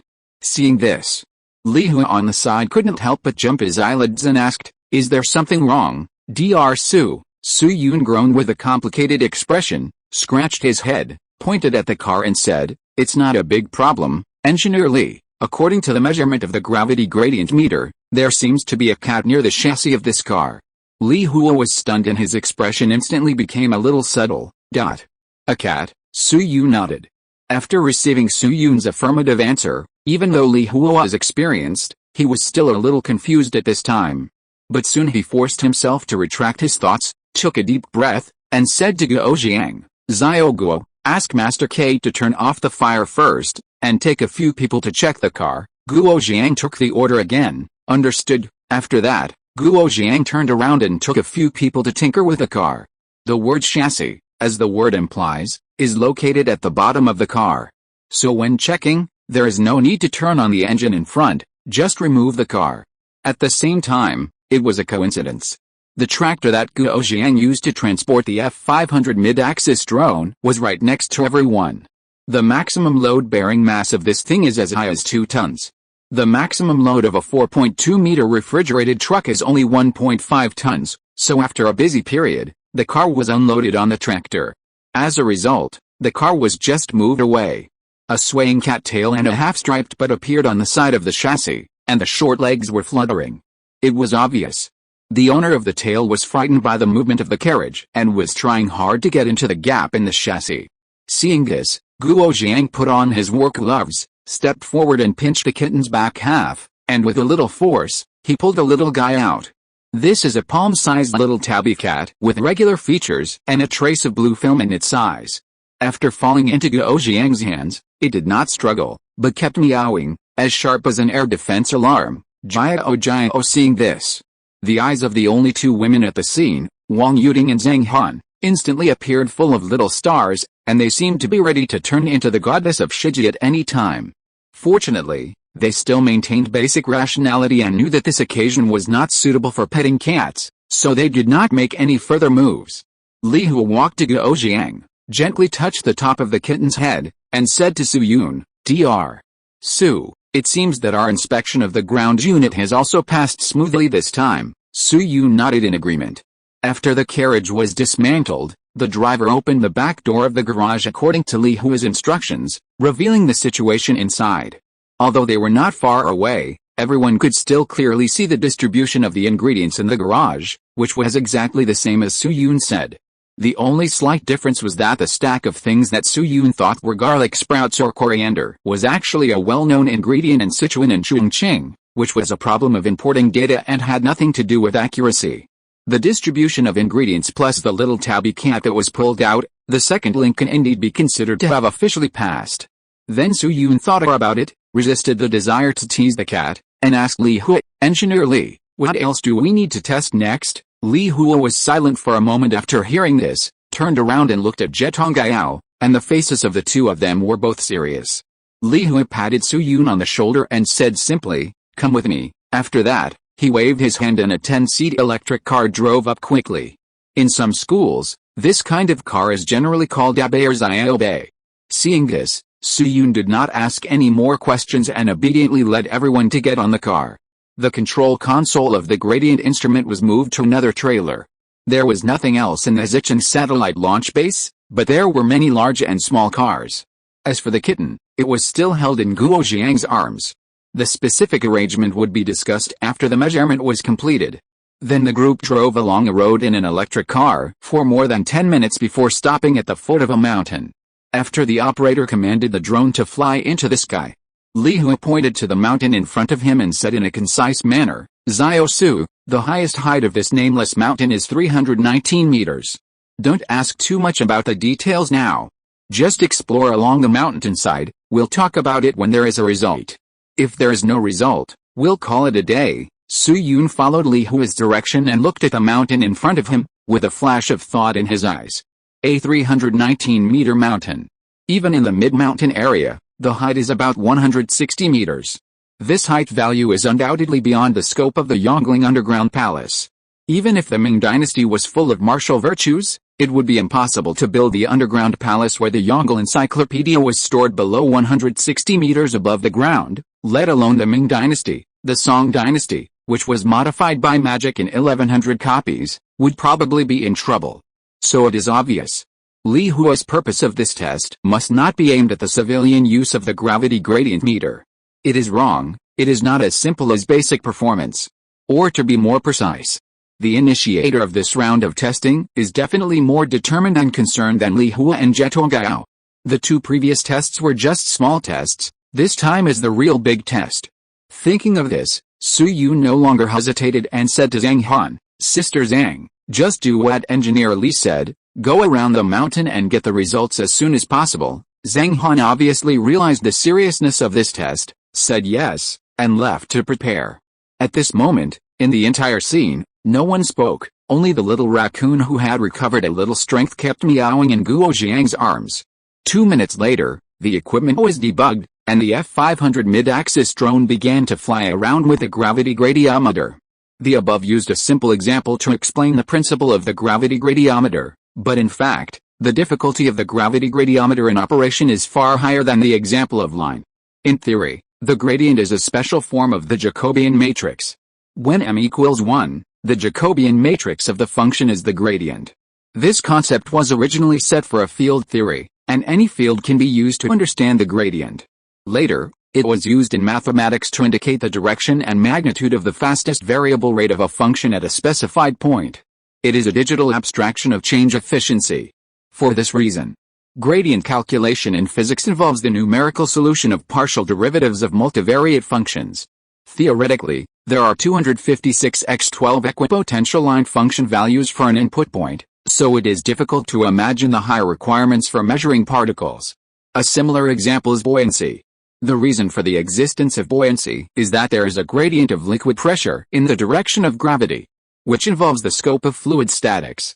So to be honest, Su Yun was not sure whether he could detect the internal situation across the 160-meter mountain height.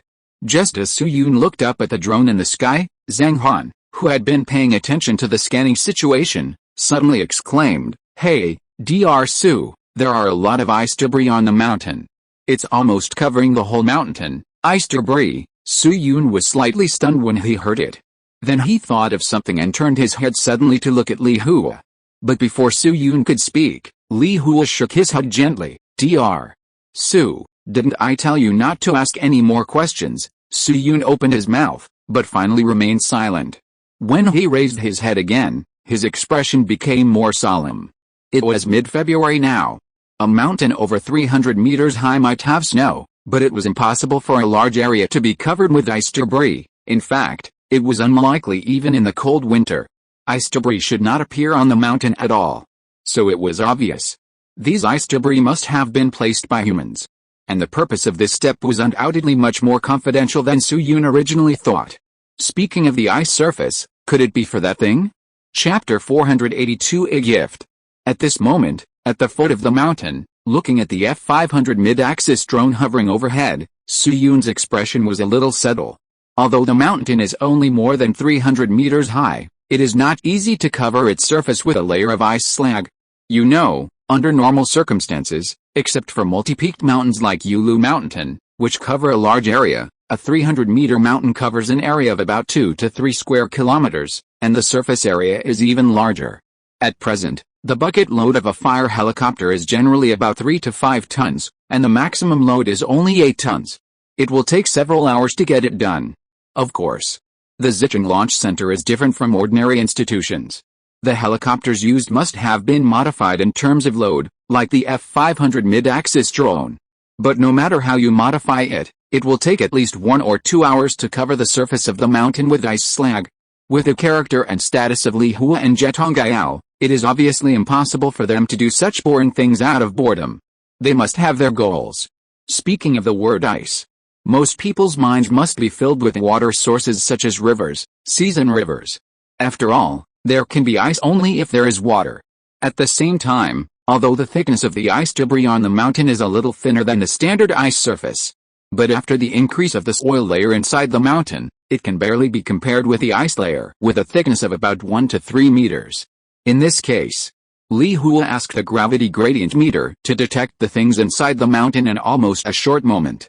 A word popped up in Su Yun's mind: nuclear submarine. That's right. Nuclear submarine. Around March 21st, I believe many people have seen the news, the 3 strategic missile nuclear submarines of the Bear completed a military exercise of breaking ice and floating up at the same time in the Arctic, breaking ice thickness of 1.5 meters. This exercise can be described as a magnitude 10 earthquake among military fans, and even the other side of the sea was scared to the point of peeing. This sentence is not an exaggeration, but it is really about to pee. But many passers-by have been unable to understand the reason. Isn't it just that the nuclear submarine floated up in the Arctic and broke through a layer of ice? How did it shock the West? What's so powerful about this? This involves the concept of secondary nuclear strike capability.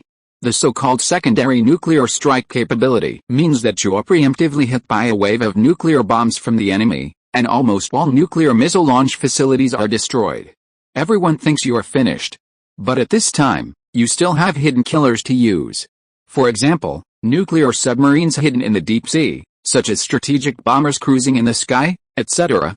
These things have not been destroyed in the first nuclear strike, and they can still launch nuclear strikes on the enemy in retaliation. So from a strategic point of view, as long as you have the secondary nuclear strike capability, the enemy will not dare to launch a nuclear strike against you at will, because once you fail to kill the snake, you will suffer from it. If you are not solved in the first wave, you will face your ruthless revenge. Among the secondary nuclear strike forces, the most important one is undoubtedly the nuclear submarine, because the strategic bomber can actually be locked. For big countries like the Rabbit, the Bear, and the other side of the sea, nuclear submarines are on duty all year round, and there are several nuclear submarines lurking in the depths of the ocean at any time. They communicate through long-wave radio stations, and the submarines receive radio signals from the headquarters at regular intervals. If there is no news on this band one day, it means that a nuclear war has broken out and the headquarters has been bombed flat. At that time, the submarines will use up all the nuclear missiles in one breath, and then the whole world will be nuclearized flat. Of course, in reality, it will not be so exaggerated.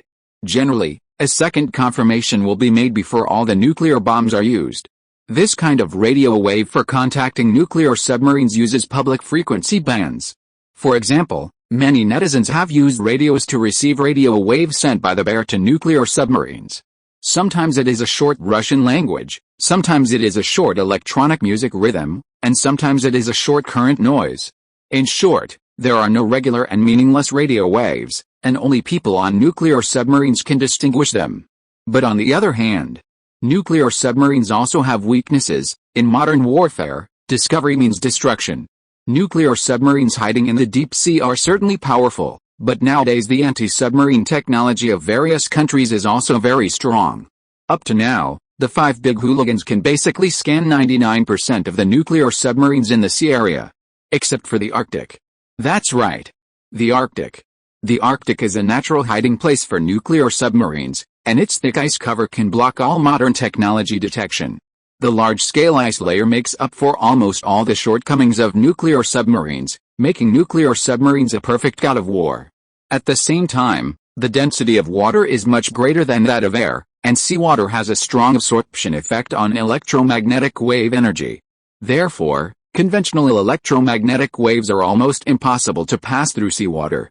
To detect nuclear submarines, only sonar detection can be used. But whether it is anti-submarine aircraft throwing a large number of sonar beacons for detection, or surface warships using shipborne sonar systems for detection, their methods are completely useless in front of the Arctic ice cap. The sonar beacons thrown by anti-submarine aircraft cannot even enter the water, and the warships simply cannot drive in directly. Only submarines themselves can enter the Arctic. Ordinary diesel submarines need to consume a lot of oxygen to burn diesel when moving forward, but the entire Arctic is covered with ice. In other words, if ordinary diesel submarines dare to enter under the Arctic ice cap, they will be suffocated to death under the ice and the engine will be shut down directly. Only nuclear submarines that do not need oxygen to drive the engine only need to provide the oxygen needed by the crew, so they can operate under the Arctic ice for a long time. In the vast Arctic range, if the nuclear submarine does not actively turn on the sonar system on a large scale, it is difficult to detect enemy submarines. But which nuclear submarine dares to actively turn on a large-scale sonar detection? If the sonar is turned on a large scale, it is not easy for you to find the hostile submarine in a silent state. But the hostile submarine can accurately find your position at the first time, and then you will be killed immediately, with a torpedo. 2 hunters with guns held their breath in the dark, and one of them foolishly lit a torch to try to find the other party. Not dying, that's called weird. If neither side turns on the sonar for active detection, it is difficult for nuclear submarines to find each other even face to face. For example, in 2009, There is a historical record that John Bull's Vanguard nuclear submarine and Gaull's Triumph nuclear submarine collided with each other during the cruise, but no one knew what they had collided with after the collision. Therefore, with the current human technology, there is no way to deal with the nuclear submarines hidden under the ice. In a sense, it can be considered that the nuclear submarines under the Arctic ice are equivalent to immortal existence, and you can't destroy them by any means. And now if this gravity gradient meter can detect the situation inside the mountain in detail under the obstruction of ice debris and mountain, even if it can only detect part of the information, it will be a lot of fun. Just like that. In the expectant and nervous eyes of everyone. 10 minutes later. Click click. Zhang Zhongjing didn't have time to read the contents of the report carefully, so he quickly put them away and took them to Su Yun, Dr. Su, the results are out, thank you, Sister Zhang. Su Yun thanked Zhang Zhongjing, took the report, shook it a few times like an old doctor looking at a CT scan, and carefully checked it. Different from the previous detection of underground pipes and carriages. It can be clearly seen from the data that the measurement results this time are indeed relatively fuzzy. At least it is difficult for Su Yun to make a direct judgment on the results with the naked eye. Of course, this is also related to Su Yun's lack of understanding of the gradient database. So he took the initiative to come to the operating table and retrieved a gradient database. This gradient database is one of the more public data information databases in China. As long as you are a doctoral student in a C9 university, you can check it. The threshold is very low. Su Yun quickly pressed a few keys, and a list of gradient databases soon appeared on the screen in front of him. B2654 K 2528. He just faced the screen and began to check the detection results. After a while, seeing that Su Yun hadn't spoken, Zhang beside him couldn't help but said, Dr. Su, what are the test results? Su Yun came back to his senses after hearing this, stretched out his hand to gently adjust his glasses, and said with a little apology, I'm sorry, Professor Jack, I was too engrossed in looking at the data just now. Let me report the specific results to you and see if they are different from the actual situation. By the way, can these data be made public here? Zhang nodded slightly, pointed to the mountain behind him, and said, of course, this mountain is considered an open material reserve. Before you came, there were a few things that were not convenient to be disclosed to the public, but these things were moved out as early as yesterday. The materials or equipment that can be used for the test questions are very ordinary. Don't worry, Su Yun breathed a sigh of relief, pondered for a moment, and continued. Then I won't worry. First of all, according to our scanning results, the direction is... Well, let's report from the southern entrance. According to the gradient report, we detected a gradient difference in meat on both sides of the entrance, and it can be clearly confirmed that it is reserve meat, but it is impossible to tell whether it is pork, beef or mutton. After all, it is not a perspective instrument. We can only rule out the possibility of Kunkan meat based on the superimposed density. After hearing this, Zhang secretly looked at Li Feiyu, his face unchanged, but his hands behind his back quietly clenched a little. Continue. The results reported by Su Yun were consistent with what he knew, but the entrance of the reserve warehouse was relatively outside, and from the cross-section diagram, the soil layer above was the least, so the detection result did not fully explain anything. Su Yun obviously understood this, so he continued, the area for storing meat covers about 10 meters inside the entrance. According to the detection feedback, the gradient difference of the main objects in the back shows obvious metallic properties and skeleton distribution.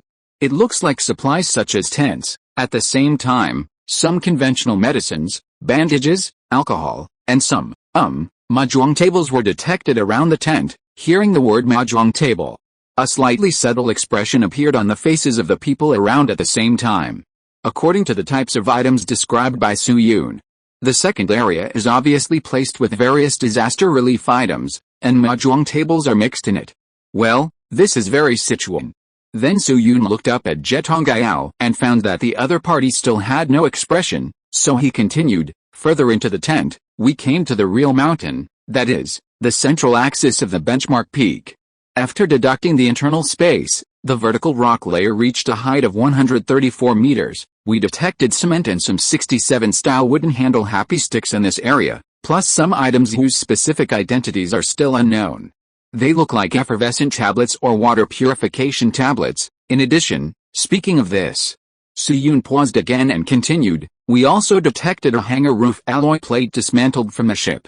It should be one of the 22 056 frigates launched in 2013 and retired in 2018, just in case, I delayed the time by 1 year. In fact, 12 were launched and 17 more retired." Su-Yun said this without much hesitation.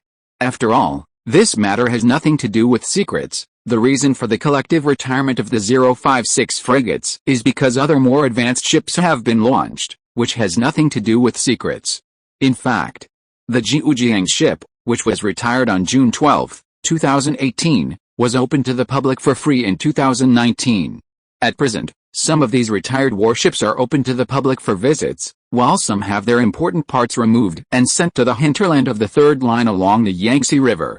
For example, among the invalid reserve materials publicly destroyed in Chengdu in 2011, there was a set of 04 retired antenna arrays. That antenna array was so old that even a small African country could not afford it, so it was taken out for melting and destruction. At present, the important parts of these retired ships are basically stored in the third line area. After reporting these data, Su-Yun put down the report and looked up at Zhetuangayao and Li Feiyu. At first, Li Feiyu and Zhetuangayao still had a tight face and looked very serious. But not long after, Zhetuangayao's mouth corners could not help but slightly raised a little arc, and this arc became bigger and bigger, and finally turned into a brilliant smile. Ha! As Zhetuangayao laughed, Li Feiyu's expression could not be held back, his cheeks bulged heavily, and with a puff, he also laughed heartily. Then Li Feiyu put his arm around Su-Yun's shoulders and patted him on the back. Zio-Su, you guys really did a great job this time. This time we used the shielding effect of ice debris and mountain body, theoretically targeting an ice surface with a thickness of 1 to 3.5 meters, the thinnest at the entrance and the thickest in the center of the mountain, even if it's the top.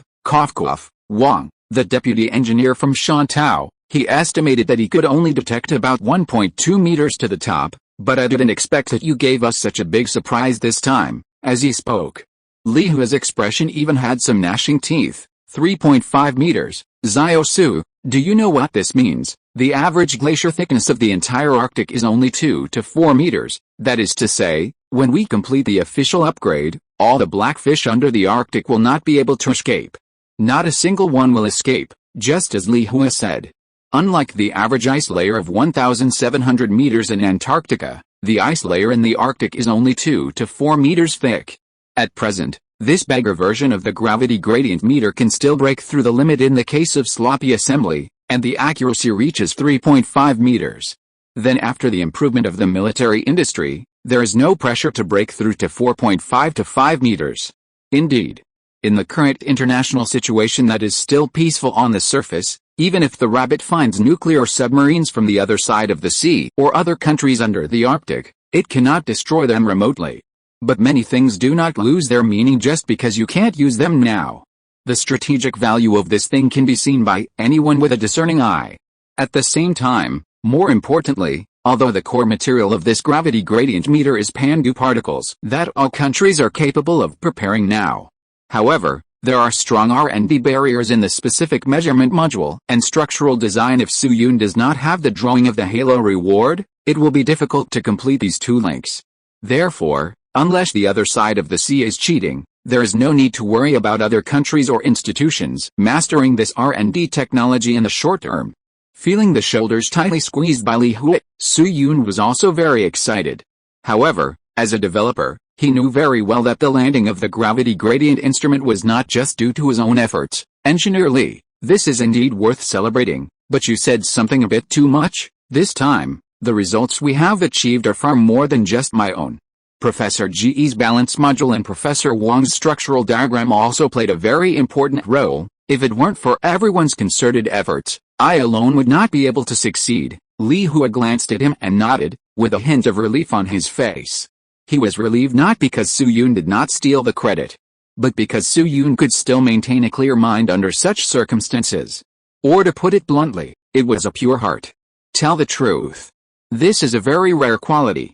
Then he shook Su-Yun's shoulders vigorously, signaling him not to worry about others, and explained, "Don't worry, Zio-Su, we are now much more financially secure, and many contributions will not be unable to be rewarded materially like before. For example, I can tell you now that Lao Jie will follow our internal reward process. As for Professor Wang, seeing that Li Hua seemed to want to reward himself, Wang Yuding on the side quickly shook her hand and interrupted, Engineer Li, I won't worry about the base or national rewards here. I am already satisfied to see the first measurement of the gravity gradient instrument today. I have only one request on my side, that is, when the Yongling is excavated, I can be allowed to go to the site to observe it in person. Hearing her words, Li Hua turned his head and looked at Jie Tongao, and suddenly they both showed a playful smile. Xiao Wang, are you sure you don't want this reward? Wang Yuding was stunned. She noticed the change in the way Li Hua and the others addressed her, except for the little girl when they first met. They all called her Professor Wang at other times. Then Li Hua turned around and said to the confused people, everyone, follow me first. After that, he called everyone and walked towards another direction at the foot of the mountain. After walking about 200 meters, the group stopped in front of a warehouse. Li Hua stepped forward and entered a password and verified the fingerprint. The warehouse was quickly opened, revealing the open space inside. Li Hua pointed inside again. Come in. Everyone followed in obediently. The passage of the warehouse was a full 30 or 40 meters. Taking the opportunity to walk into the warehouse, Su Yun also saw some details that the gravity gradient meter could not confirm. For example, the meat scanned before was pork, hard and cold, and it looked like it was temporarily moved from a frozen warehouse for this experiment. For example, the mahjong table really existed, and it was an automatic model. Then under the guidance of Li Hua, the group soon arrived at the innermost part of the warehouse, which was also the center of the mountain. At this time, there were some special cement and sealed wooden boxes, and the boxes were undoubtedly 67 type happy sticks. However, compared with these two things, what really attracted people's attention was an object next to the cement. This is a tall object wrapped in black cloth, which looks to be 3 or 4 meters high, with a bumpy surface. Obviously, this is the hangar roof alloy plate of the ship that Su Yun and his team detected before. If nothing unexpected happens, under the curtain should be the rolling door, communication antenna, etc. Of course, it definitely does not include the fire control radar of the air defense missile. Seeing that Wang Yuding's expression was still a little confused, Jie Tongao beside her couldn't help but remind her, Xiao Wang, do you remember what I said when we first met? I served in the Navy XX unit a long time ago, and the gravity gradient meter designed by Lao Wang in 2013 was installed on the ship of my old unit, numbered XXXX. In 2018, the life of the ship was limited, and the measurement equipment at that time was much more accurate than in 2013. So the gravity gradient meter was retired along with the ship. Wang Yuding was stunned again, and then her eyes widened, with an expression of disbelief in her eyes. Professor Jack, you mean? Jie Tongao nodded, without further explanation, pointed to a corner of the curtain and said, pull it open and take a look. Wang Yuding's heartbeat suddenly began to accelerate, and then she looked at Su Yun, Li Hua, and Jie Tongao. Then she walked to the edge of the curtain with some trepidation and gently pulled it. Whoosh, as the curtain was lifted, a hangar roof alloy plate of about 2x4 appeared in front of her. In addition to some other small parts, the most conspicuous thing on this hangar roof alloy plate is a black instrument more than 1 meter high. The moment Wang Yuding saw the instrument, her vision became a little blurry. She walked gently to the instrument, touched the side of the instrument skillfully, and her fingertips touched a small screw cap. It was the summer of 2013, and the instrument was completed in the same month as her master's graduation. At that time, Wang Danyan specially applied for a procedure and took Wang Yuding to the R&D center of the North Sea Fleet. Wang Yuding personally screwed the last screw of the instrument. This is also the first high-sensitivity shipborne gravity gradient meter equipped by the Navy. The position of the screw is exactly where she is touching at this moment. Now 10 years have passed. Unexpectedly, she saw this instrument again in Zicheng today. While Wang Yuding was full of emotion, Jie Tonggao's voice sounded in her ears again. Xiao Wang, I have something to tell you. Considering that the current accuracy of this gravity gradient meter is no longer confidential, after discussion and approval by the superiors, the base has decided to terminate its reserve mission and give it back to you. In addition, the base is also preparing to sign a fixed-point project agreement with Jilin University, with an initial investment of 4 million yuan to fully support your research project. If you have no objection, we can carry out the relevant handover after returning to the headquarters. Jie Tongao didn't finish his words.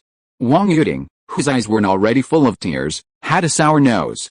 2 hot tears slid down her cheeks and fell heavily on the metal shell of the instrument. Note, it's the last day of the month. Everyone who has a monthly ticket can vote. 8,000 votes can enter the lottery to recommend a friend's longevity novel. Li Yuan traveled to the martial arts world where demons and ghosts lurked and became an ordinary hunter. He was struggling to survive, but after he got a wife, he found that the golden finger was late. The stars move, the seas mutate, the mountains and rivers change, but I remain the same. Chapter 483. The Yongling Mausoleum is about to open. Inside the storage room, watching Wang Yuding crying alone, Su Yun was also filled with emotion. The daughter inherited her father's business and devoted herself to developing the gravity gradient meter. At the same time, on the day when the dreams of 2 generations came true, Wang Yuding also received her father's legacy, and the follow-up project was also supported by the Xichen Satellite Launch Center. To be honest, whether Professor Wang Danian's spirit in heaven can be comforted is a matter of God's will. As a non-party, Su Yun dare not make any guarantees. But at least within the scope of human ability, this matter can indeed be regarded as a complete merit. Of course, complete is complete. Judging from Wang Yuding's previous resume, she will obviously not stop because of this. This perfect power will only make her steps more determined, until the day when Professor Wang's last wish is truly fulfilled. Or until death. This sentence is added at the request of Ms. Wang, the real prototype of Wang Yuding. The previous plot has also been approved by her. In reality, Ms. Wang is engaged in architectural design. When Professor Wang died, Ms. Wang had already graduated and could not change her major. So she found me through a friend and hoped to write such a plot on the book. Then, after a while, considering that the Worldview 3 satellite across the sea was about to fly overhead, Li Hua and Zhetuangaya discussed it and took everyone to leave the storage warehouse first and return to the original command center. Xiao Wang, after returning to the command center, Li Hua first took 2 contracts from his assistant Guo Jiang, handed them to Wang Yuding, and said, "Xiao Wang, this is the relevant agreement I told you about before, take a look. The one above is the cooperation letter of intent between us and Jilin University, which has been approved by Jilin University. You just need to sign it. The one below is the donation agreement for the gravity gradient meter. The content is relatively complicated, although the accuracy of this equipment is far below the confidentiality requirements. It is after all yours, so the requirements are still relatively high, and even involve some entry and exit issues." Wang Yuding nodded in understanding, lowered her head and read it line by line. Just as Li Hua said. The contents of these 2 agreements are very clear, and the relevant responsibilities and requirements are implemented in a relatively detailed scope. For example, the cooperation project between Xichen Satellite Launch Base and Jilin University. There are many detailed requirements, but there is only one really strict clause, which is mainly for the political review of project team members. Although this requirement is relatively strict, Wang Yuding can fully accept it. After all, this cooperation project is not like her previous research group, which only has a funding of 100,000 yuan a year, so it is not difficult for everyone to join or leave. The current cooperation project funding starts at more than 3 million yuan, which also involves a lot of confidential data, so the political review and threshold naturally need to be raised. Similar requirements also appear in the gift agreement of the gravity gradient meter, such as departure restrictions, and Wang Yuding has no doubts. So soon. She picked up the pen and signed her name readily, Wang Yuding. Seeing that Wang Yuding's matter was handled, Li Hua's expression was slightly relieved, and he turned to look at Su Yun again. Dr. Su, I don't need to explain what happened today. I guess you have guessed some of the situation. Indeed, some higher-ups have noticed the gravity gradiometer, but there is no point in talking about those deeper things. I can only tell you one piece of news now, which is, the higher-ups have approved you to use this gravity gradiometer for the exploration and excavation of Yongling, but the entire surveying and mapping process cannot be made public. For example, live broadcasts and reports are prohibited. There will be a specialist accompanying you at that time. When performing the exploration, some personal equipment may have to be confiscated first. You have to be mentally prepared for this. Su Yun also nodded, no problem, although according to the current level of network development, during the excavation of Yongling, there will inevitably be media attention and even live broadcasts. But no matter how you broadcast it, it is impossible to film the surveying and mapping process, because the sequence of the exploration link is very early, earlier than the plan. Just like the excavation of Sangxingdu. There were countless media reports on this, but has anyone seen any reports on remote sensing mapping? In addition, this process itself is very boring, so it would be strange if anyone would pay attention to it. Therefore, Su-yoon had no complaints about the requirements from his superiors. Even mobile phones were collected during the college entrance examination, let alone such an important detection process. Li Feiyu paused and continued, as for the contact with the excavation project team, Dr. Su, do you need the base's help in this regard? Although our base's main function is to launch various satellites, there is a Sangsing-do ruins in Sichuan province after all, and we still have some connections in the field of archaeology over the years. Li Feiju's attitude was very enthusiastic, but Su-yoon still shook his head. Engineer Li, I appreciate this, but you may not know much about the intersection of USTC and this matter. Then Su-yoon introduced a matter of USTC, Mr. Guo Moro and Dingling, and then continued, so it's better for USTC to contact this matter. First, it doesn't bother two people for one thing, and second, it can be regarded as a matter of USTC. Li Feiyu listened to Su-yoon's words quietly, and nodded thoughtfully. I see. Since USTC has made preparations, our base will not get involved, but in this case, Dr. Su, it's a bit difficult to repay the favor we owe you. Su-yoon was stunned after hearing this. But he soon reacted, and felt a little bit amused. So Li Feiyu wants to fill himself here. Indeed. Although at the beginning of this incident, it was Wang Lao who brought Su-yoon to seek cooperation, and Su-yoon was the one who asked for help. But with the actual success of the gravity gradiometer, the nature of the whole thing has changed. The gravity gradiometer is not only helpful to the national defense cause, but also of great importance to the aerospace field. Otherwise, the European Space Agency would not have put the GOES gravity gradiometer on the GOES satellite. In the assembly process of this gravity gradiometer, there are three links that can be called the ears of the project, the most important. They are the measurement module in charge of Su-yoon, the structure module in charge of Wang Yuding, and the balance module in charge of Zhetongayao. Among them, Zhetongayao has an internal reward process, and there will be no shortage of money and various rewards, so Li Feiyu does not have to worry about it. Wang Yuding also received project funds in the shipborne gravity gradiometer designed by Wang Danian. Only Su-yoon, a third party who does not belong to the Zichin scientific research system, nor the scope of Zichin cooperative institutions, has not received any remuneration until now. This is obviously unfair and inappropriate. Indeed. With Su-yoon's contribution, there must be other awards from the higher-ups. But those awards are from the higher-ups, and have nothing to do with the Zichin Satellite Launch Center. Therefore, Li Feiyu originally wanted to be a middleman for Su-yoon, to connect with a Yongling project team, and simply return a favor. Although Su-yoon did not ask much, it is estimated that Li Feiyu has already thought of the candidate. Unexpectedly, the University of Science and Technology and the Dingling of the Ming tombs have such an intersection, which completely disrupted Li Feiyu's plan. If he wants to return the favor next, he may have to find another way. Then Su-yoon exchanged a few simple polite words with Li Feiyu and others, and took the initiative to say goodbye and left the command center. While Su-yoon was chatting with Li Feiyu and others, thousands of kilometers away in Jinling University, in a stepped classroom. In general, the main fine carving techniques of ancient bronzes are almost the 6 types of copper casting and inlaying, gilding, engraving, forging, and riveting. In addition, the bronze characteristics I mentioned are also the focus. After saying this, Wang Tuang looked at the students in the audience, glanced at the time on his watch, and asked casually, "Okay, let's stop here for today's class. Does anyone have any questions?" Wang Tuang's last sentence was a habit he had developed over decades of teaching. In the early years, there were still some students who responded to this sentence, but in recent years, almost no one would ask questions at this time. So after finishing speaking, Wang Tong subconsciously wanted to turn off the teaching equipment to pack up the courseware, and then go to the staff canteen to have lunch to fill his stomach. I heard that there is salted duck today. However, just as Wang Tong was about to press the switch, a student in the audience suddenly raised his hand. "Teacher, I have a question." Wang Tong blinked slightly in surprise.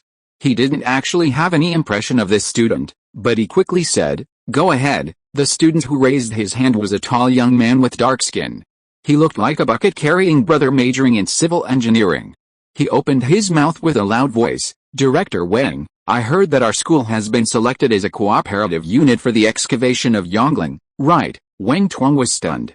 A low discussion soon sounded from the audience. For these students majoring in archaeology, the word Yongling is not unfamiliar. They can instantly lock the target without searching Baidu, one of the Ming Dynasty's 13 tombs, located in the suburbs of Yanjing. Then Wang Tong took a deep breath and said to the student, "My classmate, where did you hear the news?" The boy quickly picked up a mobile phone from the table, and the screen could be vaguely seen on it. "I saw it on the hot search. Saying that the country is preparing to start excavating Yongling, and our school is the only cooperative unit." Wang Tong also took out his mobile phone and logged into Weibo. In fact, in the past few years, Wang Tong didn't like Weibo and Tiba very much, because the news was too messy. However, more than a month ago, he heard the news that the social platform was being rectified, so he tried to download Weibo and went on it twice, and found that the layout was indeed much cleaner. During this period of time, he also developed the habit of going on Weibo whenever he had nothing to do. Therefore, soon, he found the corresponding hot search. The publisher of the hot search is ZinH Agency, and the content is also very simple. According to the news from the Gui office today, the application for the Yongling Project Committee jointly submitted by several historians last month has been approved, and China is about to start excavation work on the Yongling Mausoleum, the mausoleum of Emperor Jiajing in the Ming Dynasty 13 tombs. Looking at this news, Wang Tong couldn't help but touch his chin. As one of the main initiators of the entire project, Wang Tong actually didn't need to be informed by this news, and he already knew a lot of unpublished secrets. What surprised Wang Tong at the moment was that this announcement came a little too fast. After all, it has only been 4 or 5 days since he got the license. According to the normal process, the project should still be going through the coordination process of the Cultural Relics Administrative Department. If you want to make it public to the society, it will take at least a week. Of course. This thought didn't last long and was fleeting. After all, Yongling is located near Yanjing, and the process does not need to go through the provincial and municipal processes like other projects, so it is not surprising that it is faster. Under this microblog, a user left a message. "I heard that this excavation project was applied for by Jinling University in collaboration. By the way, the last university to participate in the Imperial Mausoleum was called University of Science and Technology of China, and the mausoleum was called Jingling. Haha." The poster of this message is a personal account, but the certification column says that he is a contributor to an archaeological magazine, and he seems to be an insider. No wonder the student in the audience asked this question. Then Wang Tong paused, organized his words, and said to the student in the audience, "My classmate, as you can see, the excavation project of Yongling has been reviewed, and Jinling University is indeed one of the applicants, but as for whether our school is the only participating unit and how deep the participation is, I can't tell you the exact answer for the time being." Wang Tong also told the truth. ZinH Society has always been an official mouthpiece. It announced the project news at this time, which means that the project will be officially announced soon. Maybe it has already been posted on the official website at this time. Once the project is announced, the fact that Jinling University is the applicant will naturally not be hidden. So it's better to admit it frankly than to hide it. Anyway, it's not a detailed secret. As for the second half of the sentence, he really didn't know the extent of Jinling University's involvement. Whether it was the entire archaeology department, half of the archaeology department, or just a few people, it was not something he could decide. The boys in the audience were obviously also very clear about this, so he changed the topic. "Then Director Wang, when can we officially start excavating Yongling?" Officially excavate? Hearing this word, Wang Tong's face became more serious again. "It will probably take some time. In the last few classes last year, we studied the relevant content of archaeological excavation, so everyone should know that it generally takes a long time from the approval of the project proposal to the start of the project excavation. The most difficult part is the detection of the tomb structure. Today's remote sensing technology can only map a relatively simple general appearance, that is, whether there is water accumulation in certain pits, whether there is obvious collapse indoors, etc. As for risk-related issues, for example, a tomb has structural defects in advance, and once the door is opened, the structure will lose support and collapse. This situation is difficult for us to know in advance. If the indoor structure is not clearly detected, the specific construction plan will be difficult to finalize. Considering the example of Yongling, it may take 1 or 2 years." Wang Tong finished speaking. There was another round of discussion in the audience, and everyone seemed a little disappointed with this time span. But soon, the boy raised his hand again, with a hint of curiosity in his eyes. Director Wang, then according to you, if we can fully detect the situation inside the tomb, is it possible to complete the excavation in a short time? Wang Tong nodded, but soon sighed and explained, it can be said that in a large-scale excavation project, structural detection often takes up 70% or even 80% of the time. For example, the Neolithic site of Nanzhuo in Qi City, Gansu Province, was established in 2107, and the detection and investigation took almost 4 years. Of course, there are reasons for this. Anyway, the excavation was not officially started until 2021, on the 6th day after the excavation officially began. A lot of white-piled pottery and cinnabar-painted pottery were unearthed. Wang Tong seemed to be interested, picked up the water cup and took a sip, and continued, there is also Zhengzhuang, which is more than 80 kilometers away from Jinling. Everyone is familiar with that place, right? I remember that many classmates are from Zhengzhuang. There is a Wuzhou mountain in Zhengzhuang. On the mountain is a Susong tomb, which was built for a prime minister named Susong in the Song dynasty. That tomb was also launched in 19, but due to limited detection technology, no excavation work has been carried out until now. The structural detection inside the tomb can be said to be a barrier-level problem that restricts archaeological excavations. This is the case with the Susong tomb and the Yongling tomb. If the internal structure of the Yongling tomb can be clearly detected, then as long as those engineers lose some hair, they may be able to come up with a relevant plan in less than 2 nights, counting the time for demonstration and equipment to enter the site. It really needs to be expedited. Maybe it can be done in 10 days. Seeing that Wang Tong was getting excited, another female classmate raised her hand. Director Wang, if that's the case, then is it possible for our country to make a breakthrough in detection in the short term and then open the Yongling tomb as soon as possible? Wang Tong glanced at the other party with a firm attitude. Unfortunately, it is impossible. At least the current domestic remote sensing level cannot reach this level. The girl was still a little unwilling. After all, she was going to graduate this year. Director Wang, is there really no possibility at all? Wang Tong shook his head with a larger amplitude than before to make his attitude clear. After thinking for a moment, he suddenly thought of something. Let me put it this way.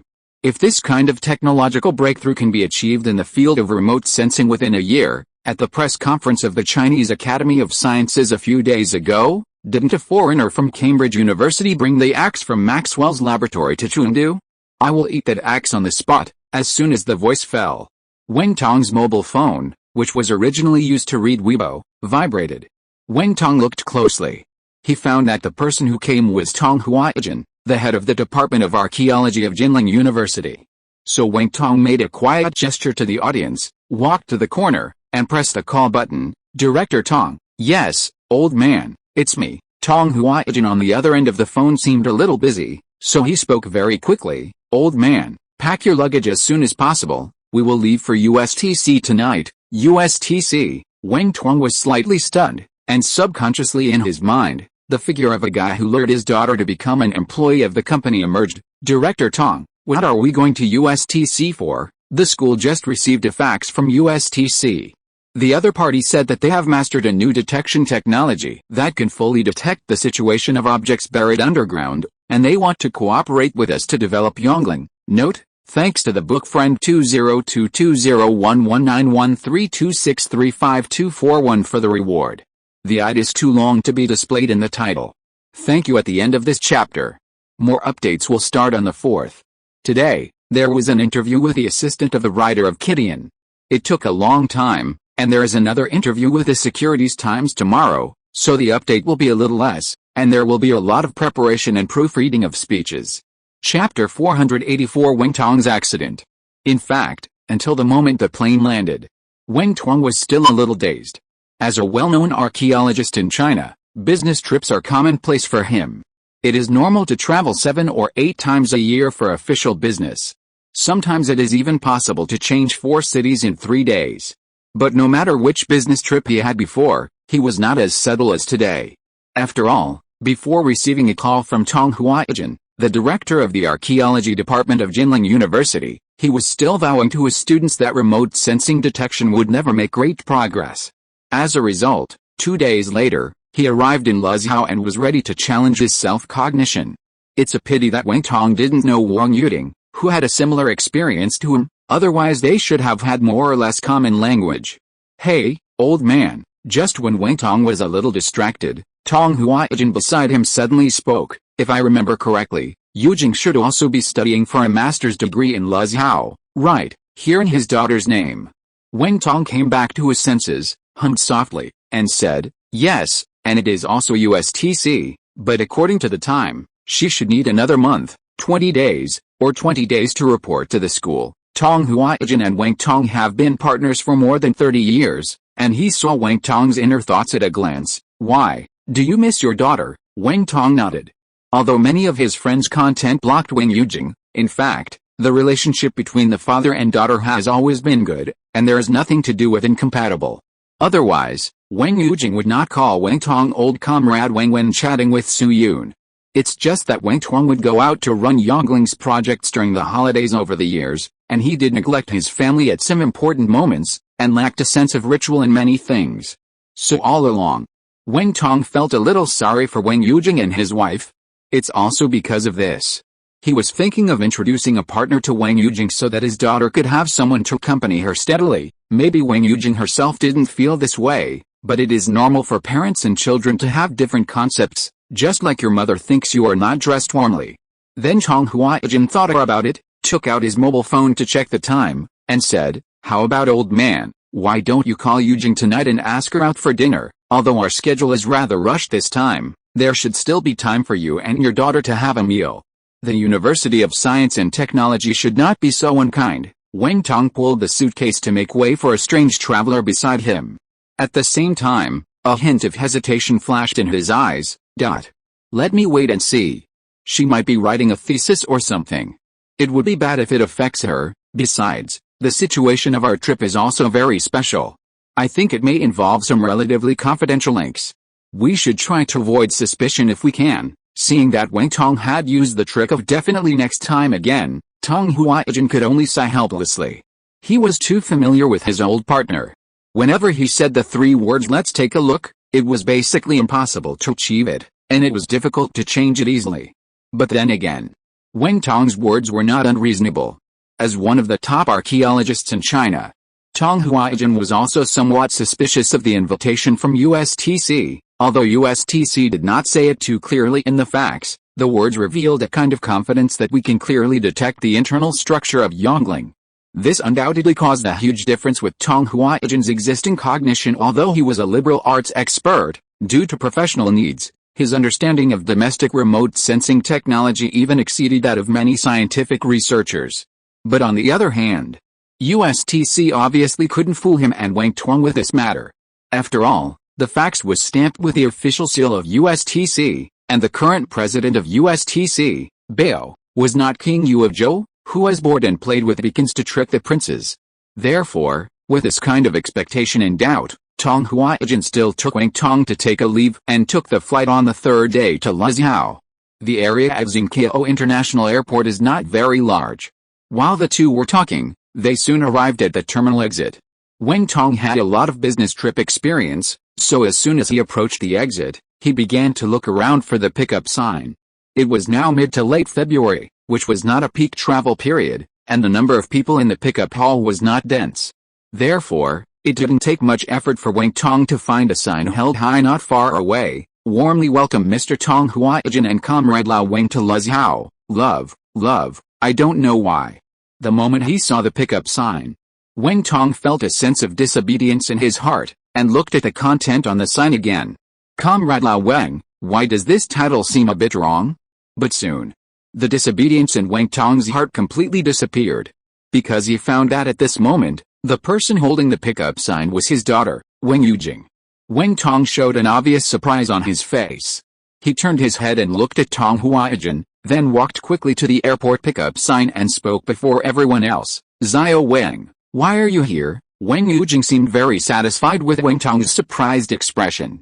She put her left index finger on the eyelid of her left eye and pulled it down, sticking out her tongue and making a face. Hey, how about it, Comrade Old Wang, are you surprised or not? Wang Tong, although he didn't want to admit it, Comrade Old Wang was indeed very surprised and pleasantly surprised at this time.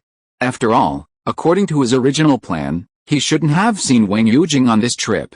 First, time was limited, and second, the project might involve some secrets that were not suitable for Xiao Wang to know. Unexpectedly, he actually met his daughter in the airport pickup hall. Just when Wang Tong was a little absent-minded, he heard another greeting, "Hello, Uncle Wang." Wang Tong was startled again, and subconsciously turned his head and looked at the person who spoke. Previously, because his attention was focused on Wang Yujing, Wang Tong did not pay too much attention to other people in the reception team. In fact, it was useless to pay attention. He did not have many acquaintances in USTC, and at most they would exchange a few polite words after meeting. However, what surprised him again was that, after turning his head, another not very familiar acquaintance appeared in his field of vision. "Are you Xiao Su?" "That's right." The man standing next to Wang Yujing and talking to Wang Tong at this time was Su Yun. Although Wang Tong and Su Yun had not met formally, Wang Tong was not unfamiliar with Su Yun's appearance. Su Yun was exposed on the day of the blind date with Wang Yujing. At that time, the hot search was either the first or the second. Wang Tong, who missed his daughter, spent an hour almost every day to read the relevant news. Later, USTC held a press conference that made Su Yun socially dead, and Su Yun also shone brightly at the Dark Matter Achievement Conference of the Academy of Sciences a few days ago. More importantly, Su Yun actually took advantage of the blind date opportunity to trick his daughter into his company. This is outrageous. You deserve it. Of course.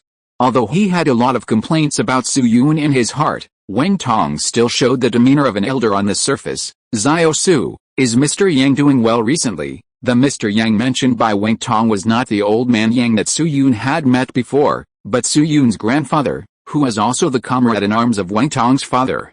Hearing this, Su Yun's face naturally showed the respect of the younger generation for the elder. "Uncle Wang, Grandpa is still in good health recently." He even had a video call with Grandpa Wang during the Chinese New Year. Wang Tong nodded, then glanced at Wang Yujing beside him, and asked Su Yun with some curiosity, "Xiao Su, why are you and Yujing here today? Did the University of Science and Technology arrange for you to come?" Wang Tong thought.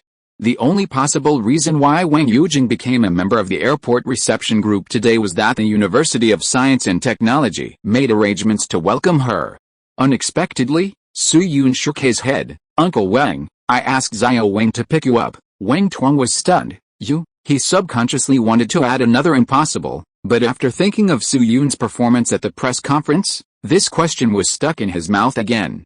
Seeing this, Su Yun did not explain too much, but said to Wang Tong, "Uncle Wang, this matter is more complicated to talk about, and it also involves some information that is not suitable for public disclosure, so why don't we get in the car first, and everything will be easy after we get to USTC." Then he turned around and pointed to the other two people around him and said, "Uncle Wang, let me introduce you. This is my mentor, Academician Pan, and this is my senior brother, Professor Lu Chaoyuan. To be honest, we just rushed back to Luzhou from Chengdu, and the plane has not landed for long." Facing the two big guys, Academician Pan and Lu Chaoyuan, Wang Tong's attitude obviously became a lot more formal.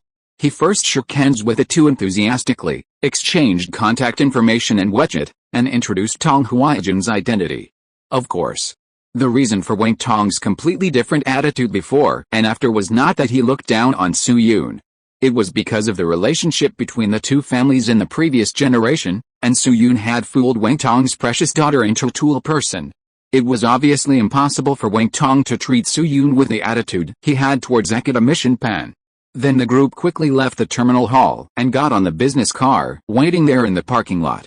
Wang Tong and his daughter and Tong Huaijin took one car, and Su Yun and Academician Pan Lu Chaoyuan took another car.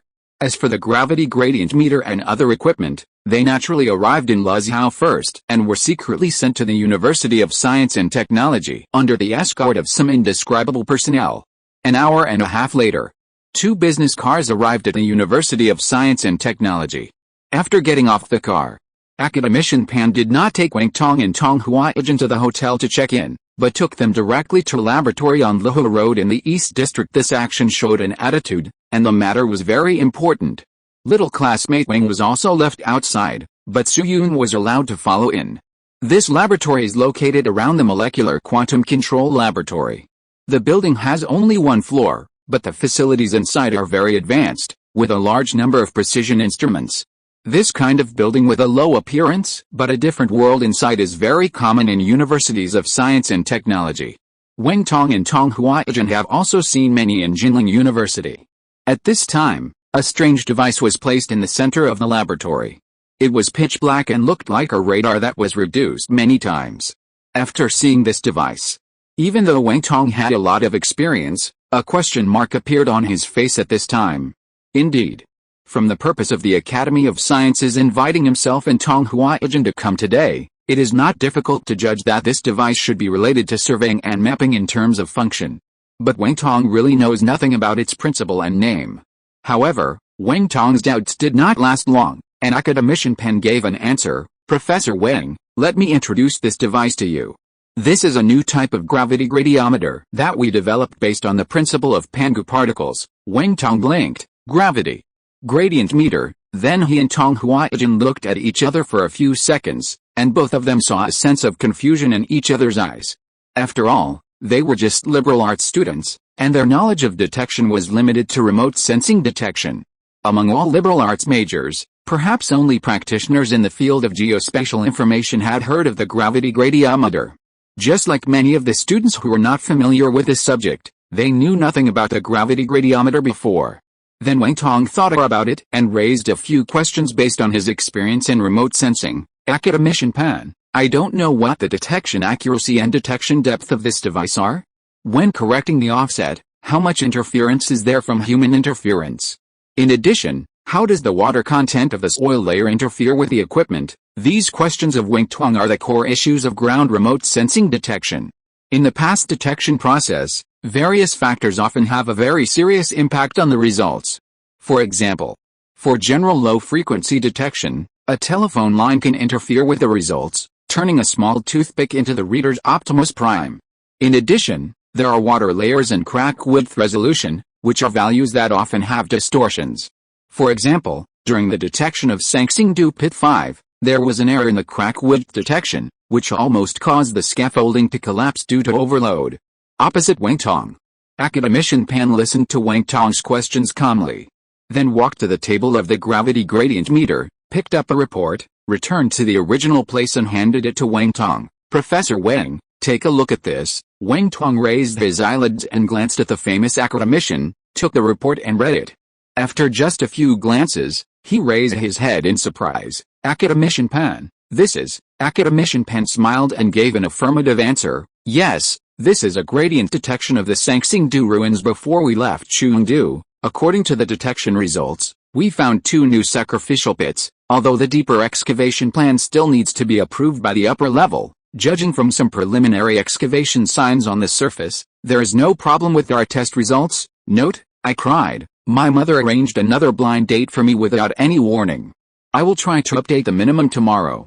Anyway, I said at the beginning of the month that if the word count does not meet the standard, the vest will be exposed at the end of the month for any reason. I recommend a book. I add some practice in the world of beast taming, a light-hearted urban beast taming article, which can also be read as a daily article about cute pets, with white hair. Chapter 485 Intention reached. In the laboratory, after hearing what academician Pan said, Wang Tong and Tong Huaijun both showed extremely strong surprise on their faces. Students who have been dug out from Sangsingdu should all know that as a symbol of the ancient Shu civilization, there are currently a total of 8 sacrificial pits in Sangsingdu. These sacrificial pits are not large, but tens of thousands of cultural relics have been unearthed. Among them, sacrificial pits number 1 and number 2 were excavated in 1986. Pits 3 to 8 were newly discovered in 2020. So far, except for pit number 8, the other 7 pits have been almost completely excavated, and many shocking results have been produced. For example, the half-piece gold mask that was previously on the hot search was unearthed in pit number 5. Pit number 6 unearthed a wooden box, or coffin, 170 centimeters long, 60 centimeters wide, and 40 centimeters high. Pit number 8 is still in the final stage, and a total of more than 6,000 artifacts have been excavated. By the way, the CCTV 13 reporter fell into pit number 8. However, compared with the entire Sangsingdu ruins, these 8 sacrificial pits are only a very small part of the area. At present, Sangsingdu ruins have carried out 37 excavations, and the excavation area is actually less than 20,000 square meters. The total distribution area of Sangsingdu ruins is 12 square kilometers, and the current excavation area accounts for only 0.2% of the total area. Therefore, one thing is certain. That is, in the entire Sangsingdu ruins, there must be other undiscovered sacrificial pits, or even larger treasure areas. It's just a pity. Due to the geological conditions and the presence of various small object fragments in the soil layer in Sangsingdu, remote sensing detection is very inefficient in Sangsingdu. The ash layer has the greatest impact. What is the ash layer? First of all, it is not difficult to see from the name of the sacrificial pit that there are many traces of sacrificial relics in Sangsingdu. Sacrifices must use fire. After the fire is burned, the soil layer accumulated together with the artifacts is the ash layer. Therefore, in the archaeological process of Sangsingdu, the efficiency of remote sensing detection is very low. The more common detection methods are hyperspectral imaging technology, laser Raman spectroscopy and ultra-depth of field microscope. But according to academician Pan, their gravity gradient instrument can actually detect the internal situation of Sangsingdu and discover 2 new sacrificial pits? Thinking of this, Wang Tong couldn't help but look up at academician Pan and ask directly, "Academician Pan, can I make a phone call?" Academician Pan nodded readily and made a gesture of invitation. Of course, Wang Tong immediately put down the report in his hand and took out his mobile phone from his trouser pocket. Then he dialed a number in front of academician Pan. After a while, the call was connected. A voice with a clear Sichuan accent rang. "Hello? Who is it?" Wang Tong coughed lightly. "Old Chen, it's me, Wang Tong." At the same time, Tong Huaijin approached academician Pan and Su Yun and introduced the identities of the callers in a low voice. "Academician Pan, Dr. Su, the old man is contacting Professor Chen Xiangqian of the Archaeology Department of Sichuan University. Professor Chen is a very authoritative archaeologist in China and the general person in charge of the excavation project of Sangsingdu No. 7 and No. 8 pits." Academician Pan nodded gently. Although he had never met Chen Xiangqian himself, he had heard of his name and he was also a big shot on the industry. While Tong Huaijin was introducing, Wang Tong also finished greeting Chen Xiangqian. "Old Chen, let me ask you something. Has Sangsingdu discovered a new sacrificial pit?" Hearing this, Chen Xiangqian, who was originally mumbling about playing mahjong with Wang Tong when he was free, suddenly fell silent. After a long while, he slowly said, "Sacrificial pit? Old man, this..." Seeing that the other party was hesitating, Wang Tong glanced at academician Pan beside him and added, "Old Chen, I am at USTC now, and academician Pan is standing next to me. He was the one who told me the news, so whether it exists or not, just tell me directly." The other end of the phone remained silent for a few seconds before Chen Xiangqian's voice was heard. "Yes, the news is true, but I don't know much about the deeper situation. It was probably around 2 or 3 o'clock in the afternoon the day before yesterday. The construction site received a notice of martial law on the site, saying that a round of soil structure exploration would be carried out and all staff were required to leave the site. I was still in Chengdu at the time, and Xiao Zhao was in charge of this matter. I thought that since it was a notice from above, I asked him to do it. After all, this kind of thing has happened before." An hour later, he called me back and said that the exploration was over and 2 new sacrificial pits were found in the report. At this point, Chen Xiangqian couldn't help but raise his voice. "I didn't believe it at first.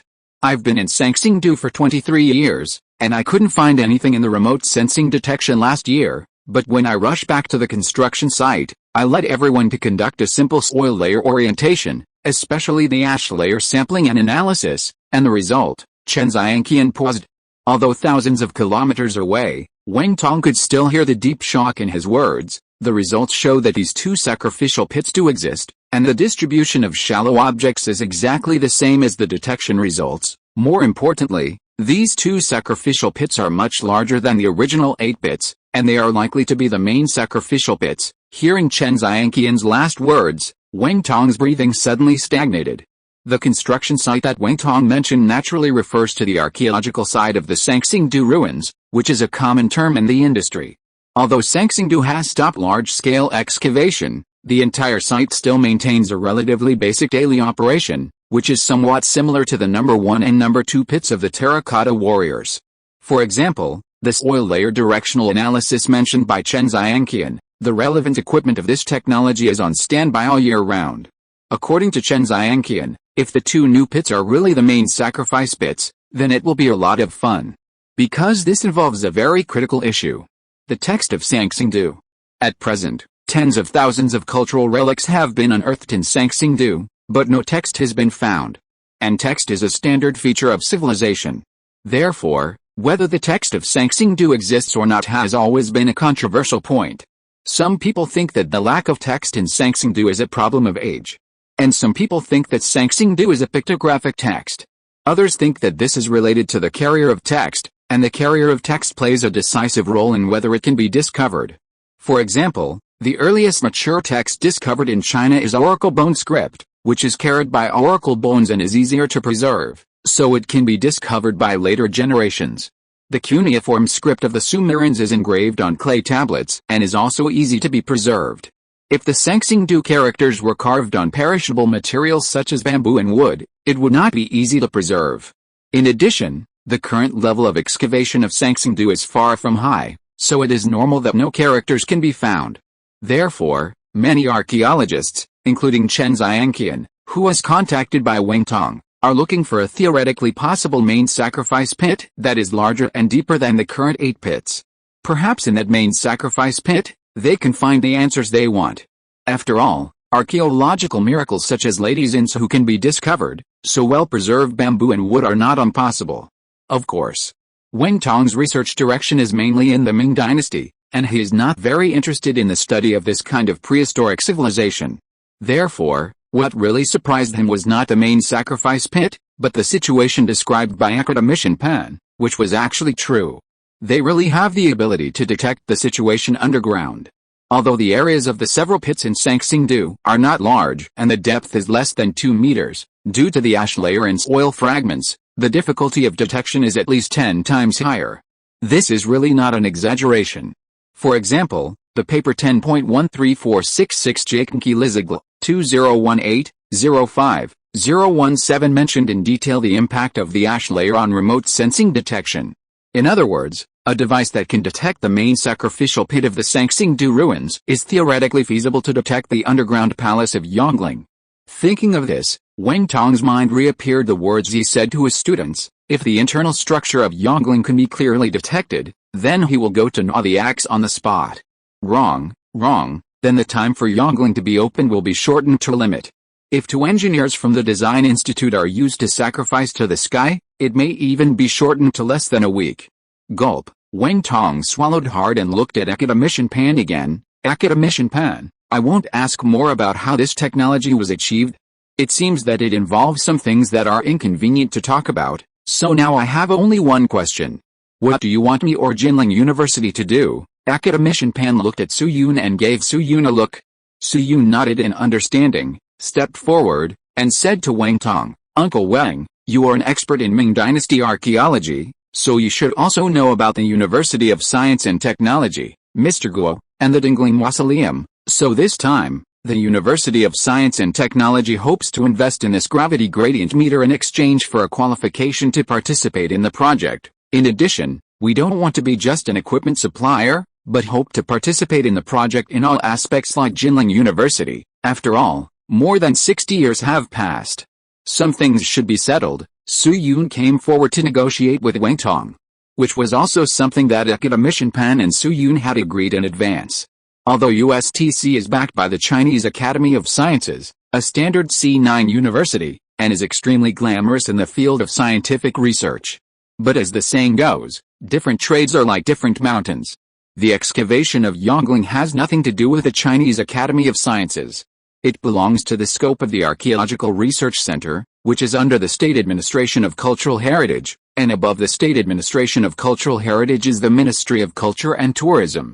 The Ministry of Culture and Tourism and the Chinese Academy of Sciences are equal in terms of duties, and the two belong to 2 completely different systems. Therefore, it is not difficult for USTC to participate in it, otherwise Su Yun would not have rejected Li Hua's matchmaking kindness before. But it is not that easy.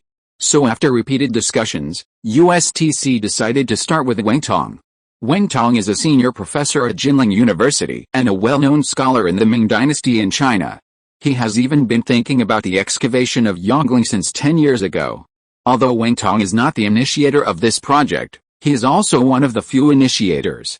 If Wang Tong can be persuaded to come forward, and USTC itself makes some efforts, this matter should be almost settled. When China asks someone to do something, there is a common term, called in terms of emotion and reason. At present, USTC is in the right position, and Su Yun can fill in the emotion of course. Considering some sensitive students, I have to say that this emotion has nothing to do with love, but refers to the affection of the father's generation. Therefore, the work of lobbying this time still fell on Su Yun. Looking at academician Pan and Su Yun in front of him, Wang Tong glanced at the test report in his hand again. Although he did not witness the effect of this equipment with his own eyes, the discovery of Shangxingdu and the brand of USTC itself are still very credible. More importantly, up to now, the entire Yangling excavation project has indeed not found a suitable remote sensing detection agency.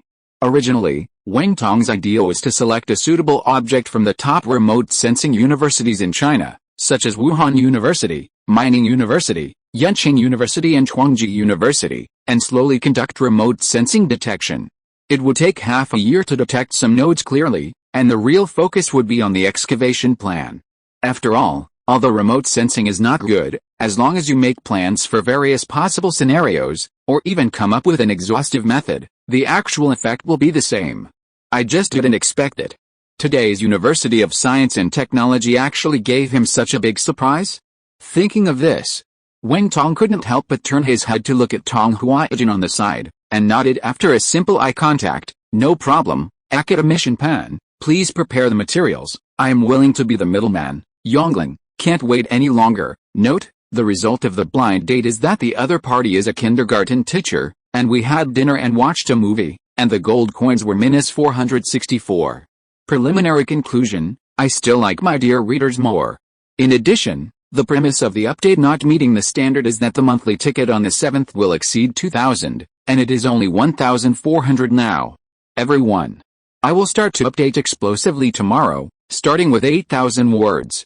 If you're listening to this novel on a channel other than Fanfic World, it means they downloaded and uploaded it without effort. We cordially invite you to visit our channel, Mundo Fanfic Novelis. There you'll find the original version of this story and you can explore many other novels of various genres. We're waiting for you to immerse yourself in a world of incredible novels. Chapter 486 Everything is ready, only East Wind is missing.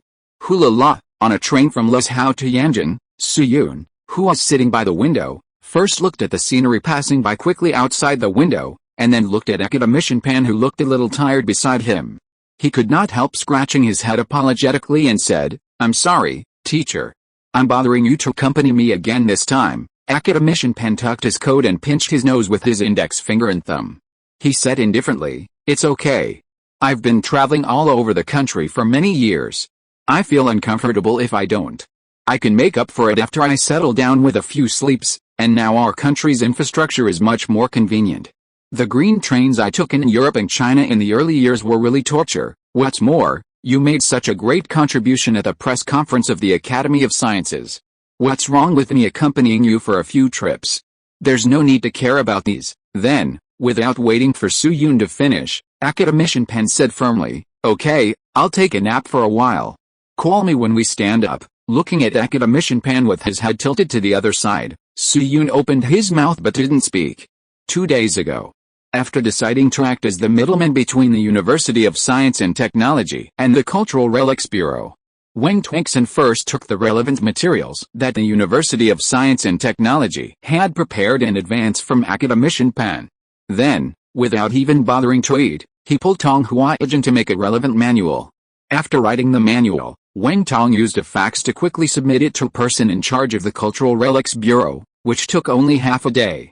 Although the person in charge was not the head of the Cultural Relics Bureau, he was a direct descendant of a higher level and was in charge of the scheduling of the Yangling excavation project. He had great power. In addition, the size of USTC itself was large enough, so a day later, the Cultural Relics Bureau sent a reply, agree that USTC will participate in the excavation of Yangling as a cooperative university, and report to the project committee in Yanjing immediately. At least one executive vice president must be present at such an occasion, and there are not many people in USTC who are related to the gravity gradient instrument, so this heavy responsibility naturally fell on Academician Pan again. So, after the Spring Festival, Academician Pan took Su-Yun on a new long journey again. From Luzhou to Jinping Deep Earth Laboratory to verify the characteristics of dark matter with the Academician Group, then from Jinping to Chengdu to attend the press conference, and then drove more than 400 kilometers from Chengdu to Zicheng, and finally from Zicheng back to Chengdu, took a plane back to Luzhou. Including today's train from Luzhou to Yanjing, it can be said that from New Year's Eve to now, Su-Yun and Academician Pan have been on the plane or in the car for a few days. Maybe it's because he vomited on the plane. This time Academician Pan strongly requested to change the mode of travel to the train, in fact, including the time to go to the airport, check in and wait for the flight, and pick up the luggage. The train is often not much slower than the plane. Seeing Academician Pan taking a nap, Su-Yun did not disturb him, plugged in headphones and played Wallen. 4 hours later, the train arrived in Yanjing smoothly. Su-Yun also called Academician Pan, Lu Chaoyuan, Wang Tong and Tong Huaijin on the side. As for Wang Yujing, the girl and Wang Tong had 2 meals in Luzhou, and then jumped back to Huadong Bioscience to work overtime. According to her, one of her small projects will soon produce results. By then, the girl can get a bonus of about 10,000 or 20,000 yuan, which made Wang Tong look at Su-Yun more and more strange in the past 2 days. Then the group took their luggage and left the train. Academician Pan and his friends took first-class seats this time, not as advanced as business seats, but more convenient for conversation and rest and second-class seats.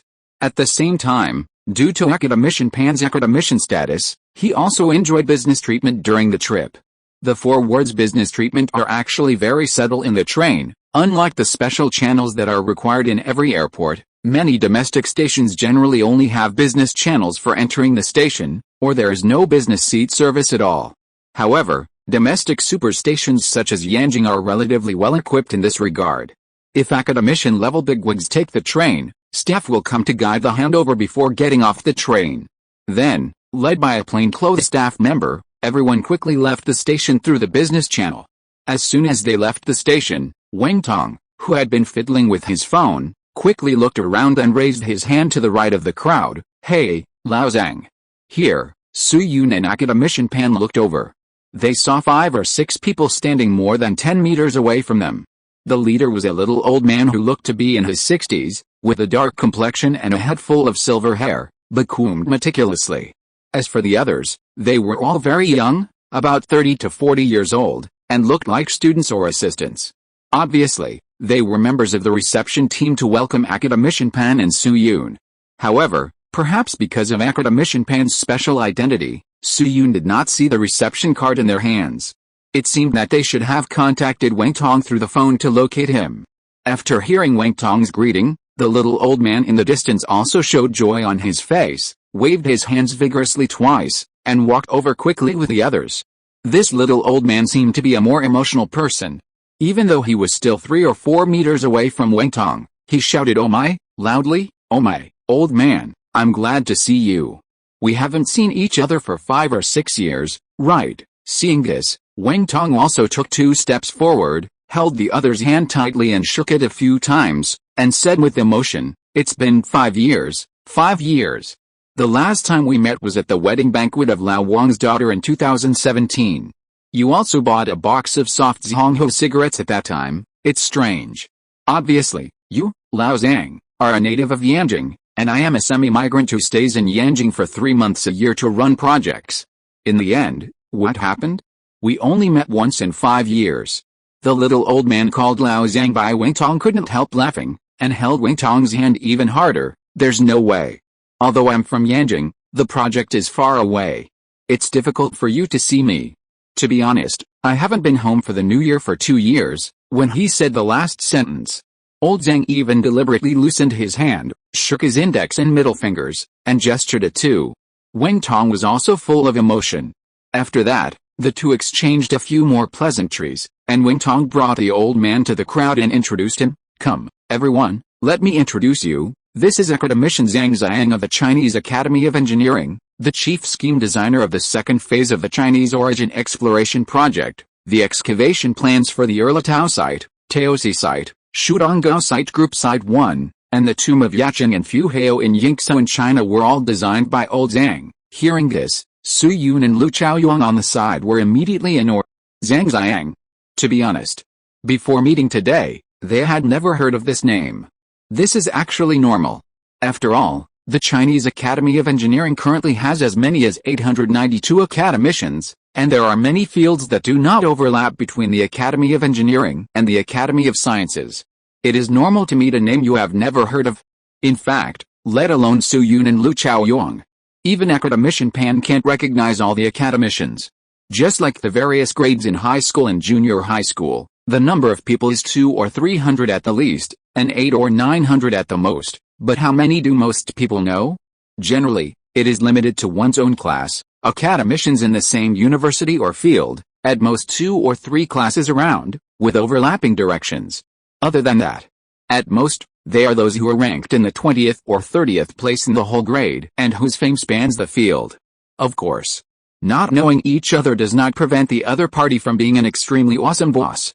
From Wang Tong's introduction, it is not difficult to see that the other party must be very capable, otherwise he would never be entrusted with such an important task. Whether it is Erlatao, Taosi or Yingzhou, they are all historical relics that can be called treasures in China. After introducing Zhang Zhongjing's identity, Wang Tong spread his palms towards Academician Pan and said to Zhang Zhongjing, "Old Zhang, I don't need to waste my words on this one, right?" Zhang Zhongjing smiled and nodded, and took the initiative to extend his hand to Academician Pan. Of course, after the press conference a few days ago, there must be not many people in China who don't know Academician Pan. Academician Pan is about the same age as Zhang Zhongjing, but due to their working conditions, the two look like people of completely different ages. Academician Pan saw this and quickly extended his hand to shake him. "Academician Zhang, I have heard of you for a long time." After the courtesy, Zhang Zhongjing was not in a hurry to find out where the gravity gradient meter was. He had been told before today that this equipment was related to some national defense secrets, and the transportation of the equipment would not follow Academician Pan and his team through the conventional route. Therefore, although he was extremely curious, Zhang Zhongjing could only pretend to be calm on the surface. Then he called on several assistants to take over the luggage of Academician Pan and others, and the group rushed to the parking lot and got on 2 business cars waiting there. 2 hours later, the car passed a checkpoint and drove into a government compound. The plaque outside the compound was the Archaeological Research Center of the Chinese Cultural Relics Bureau. After getting off the car, Zhang Zhongjing left several assistants in the car to look after the luggage, and he took Wang Tong, Tong Huaijin, Academician Pan, Su Yun and Lu Chaoyuan into the main building. I don't know if it was to match the style of the word archaeology. The overall design of the building where the Archaeological Research Center is located is very low-key. The outside is ordinary red bricks, the height is about 5 or 6 floors, each room has an air conditioner outside, and the floor is also ordinary marble. As soon as you enter the hall, you can see a white sewer pipe hanging straight down from the upper floor on the side wall, and it is now pouring water. After walking a few steps inside, the view has just opened up a lot, and finally some elements that should be in the Cultural Relics Bureau have appeared. There is a glass display window in the center of the hall, and 5 small tripods are placed in the window, which look like replicas. There is a small sign in front of each small tripod, introducing their unearthed relics and background stories. On the right side of the window hangs a plaque with 4 characters, "Teacher of all ages." Su Yun, what does this 4 characters have to do with the Archaeological Center? It's more like the Education Bureau, right?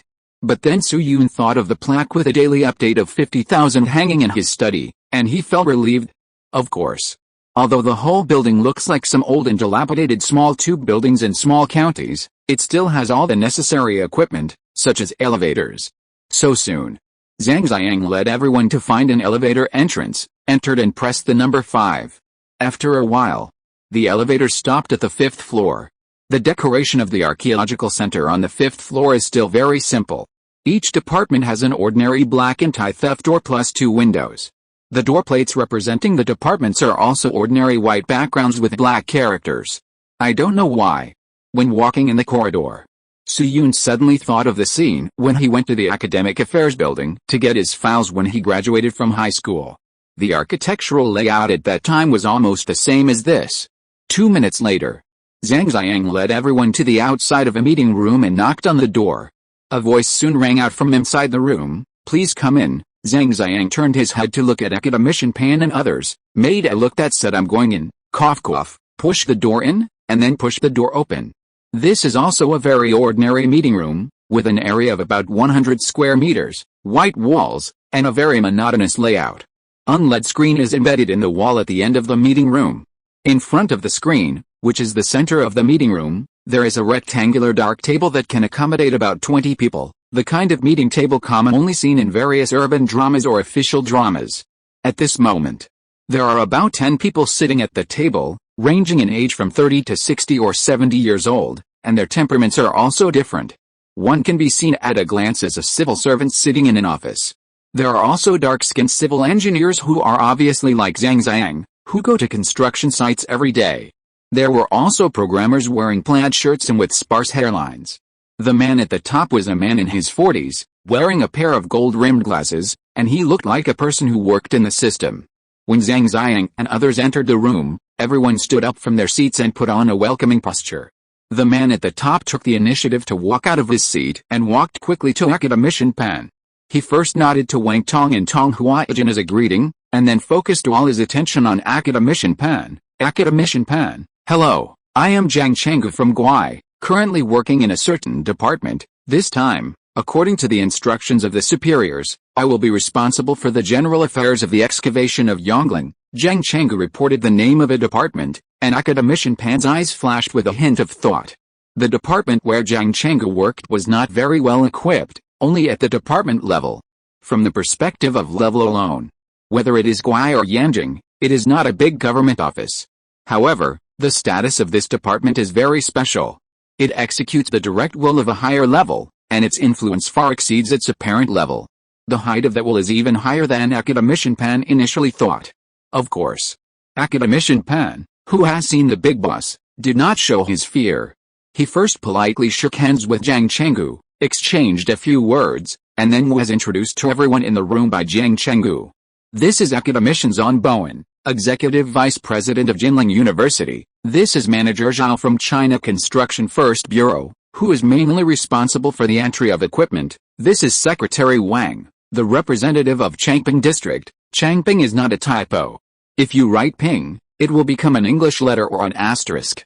In the future, Changping will be used to refer to the original place name. "This is Director Zhang of the Mingtum Scenic Area. This is Engineer Ma from the Information Institute." Engineer Ma has also participated in the network security maintenance of the Academy of Sciences press conference. This time his team will provide us with algorithm support. These three are Ms. Wang from the Propaganda Department, Editor Su from Rinri, and Ms. Liu from Xinhua News Agency. They are namely responsible for the publicity and warm-up of the public opinion end. Zhang Chenggu introduced the identities of the participants in a fluent manner, basically covering all possible categories. Among them, Su Yun's eyes focused on the three people from the propaganda department and stayed for a while.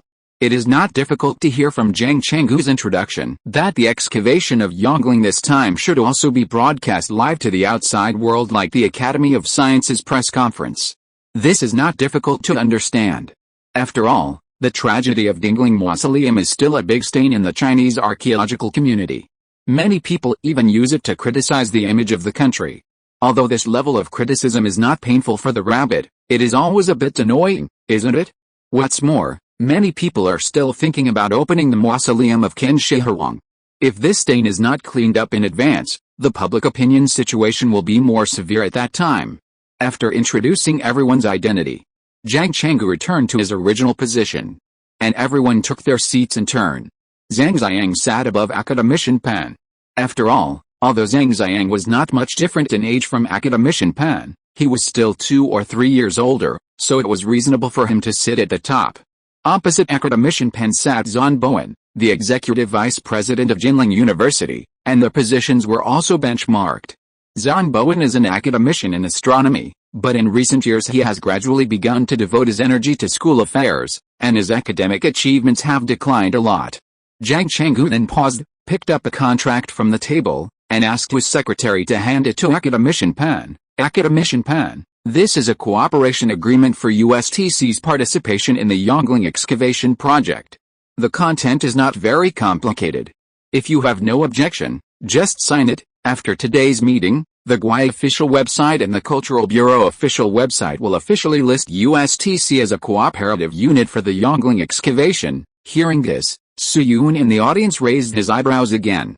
In fact, he just noticed that among the representatives attending the meeting today, there was indeed no remote sensing team. In addition, Zhang Chenggu took out the agreement so readily, which undoubtedly showed one thing: the previous performance of the gravity gradient meter has indeed entered the vision of higher-level officials. Otherwise, it is normal.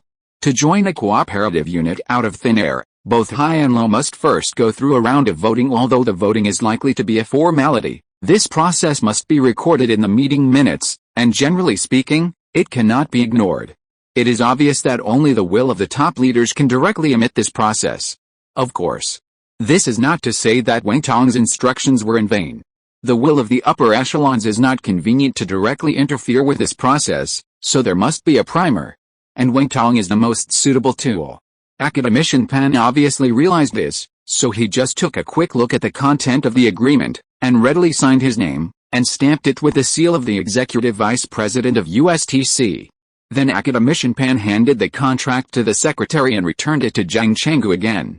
After receiving the contract, Zhang Chenggu turned to the last page and took a look, and a smile suddenly appeared on his face. His basic task was finally completed.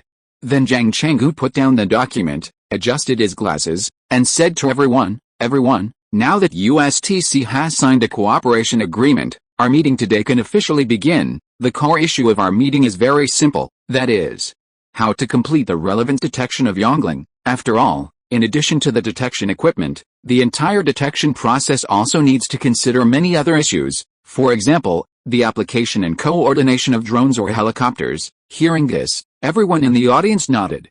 In terms of steps, the Yonggling excavation project can be roughly divided into 3 links: initial detection, plan formulation, and formal excavation.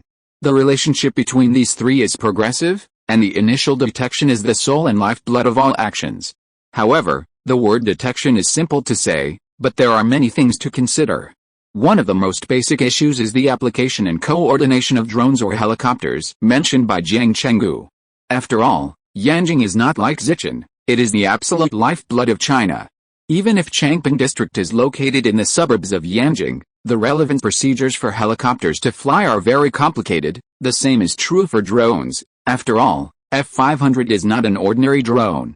Even if the Yonggling excavation project is inherently labeled with a big hat, this kind of problem is still very troublesome to deal with. After all, the military and politics are 2 systems.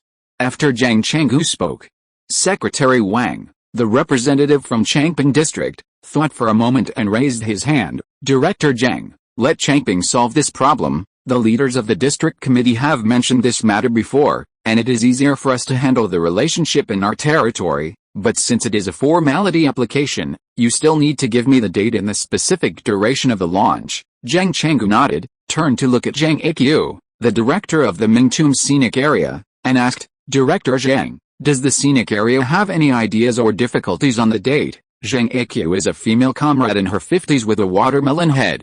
After hearing this, she thought for a moment and said, Director Zhang, among the Mingtums, 5 scenic spots have been opened, namely Changling, Dingling, Xiaoling, Shenlu and Kangling. If we want to explore Yonggling, we must first close the branch road northeast of the North 5 Arch Bridge on the main Shendao Road, so the 2 stops, Nanxingqin Station on routes 22 and 314, must be controlled. The date is easier to say.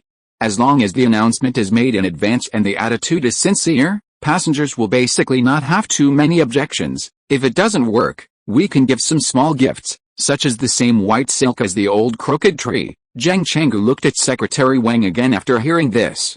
Secretary Wang immediately nodded in understanding. No problem, it can be solved in the restricted area for public transportation. So how long will it take to launch? Academician Pan, who was sitting opposite Secretary Wang, thought about it, whispered a few words to Su Yun, and soon reported a time. 1.5 hours is enough for the launch detection, but for the sake of safety, I suggest applying for 2 hours. In fact, according to the previous detection efficiency in Zhejiang, The detection time of Yongling should be about an hour. However, considering that everyone has not seen the gravity gradient meter, this number is a bit scary. Therefore, academician Pan and Su-Yun discussed it and decided to report the time half an hour longer. 2 hours, Secretary Wang thought for a moment, and finally gritted his teeth. No problem. We promise to coordinate well. Zhang Zhongjing raised a smile at the corner of his mouth. Then everyone discussed some other details, such as which direction to start the detection, and the specific time, etc. Yanjing is the same as Zicheng, and satellites will fly over every once in a while, so the specific time must be implemented. Of course. Compared to places like Zicheng, Yanjing has more means of response, such as the use of space graffiti technology. This technology was introduced once in Wu Fan's missing handbook, so I won't go into details here. An hour later, Zhang Zhongjing stood up from his seat, looked around, and said, "Now that all matters have been discussed, I will now announce as the general dispatcher of the project. The day after tomorrow at 8:20 a.m., the project team will officially begin the Yongling underground palace structure detection. Note, thanks to Link Potion for the reward. Recommend a friend's book. A game article with 10,000 subscriptions. Lol, I am really a professional player in the league. This professional player is not doing his job." Chapter 487. This is Yongling. Honey, have you finished your makeup?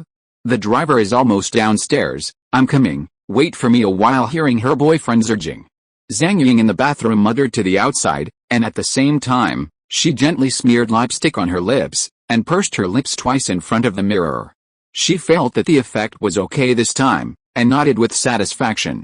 After doing this, Zhang Ying walked out of the bathroom leisurely, came to her boyfriend Wang Tong, and gently took his hand. "Okay, honey, let's go." Wang Tong looked at her helplessly, and couldn't help complaining, "Wife, can you put on makeup faster next time?"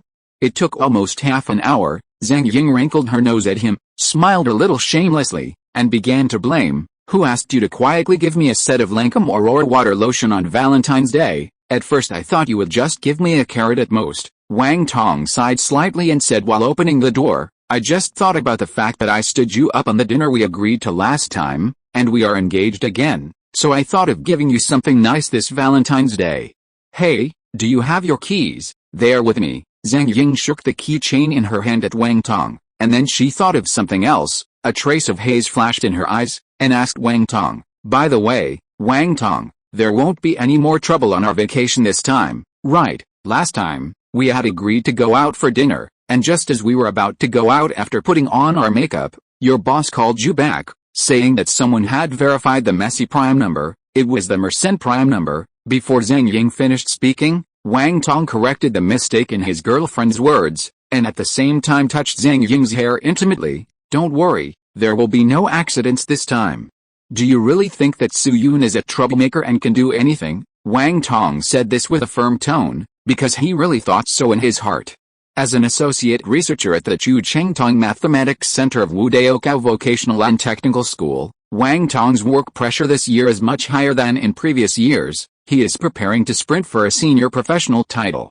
Therefore, he has not traveled with Zhang Ying for a long time to enhance their relationship, and can only play the game of 8-1 at home.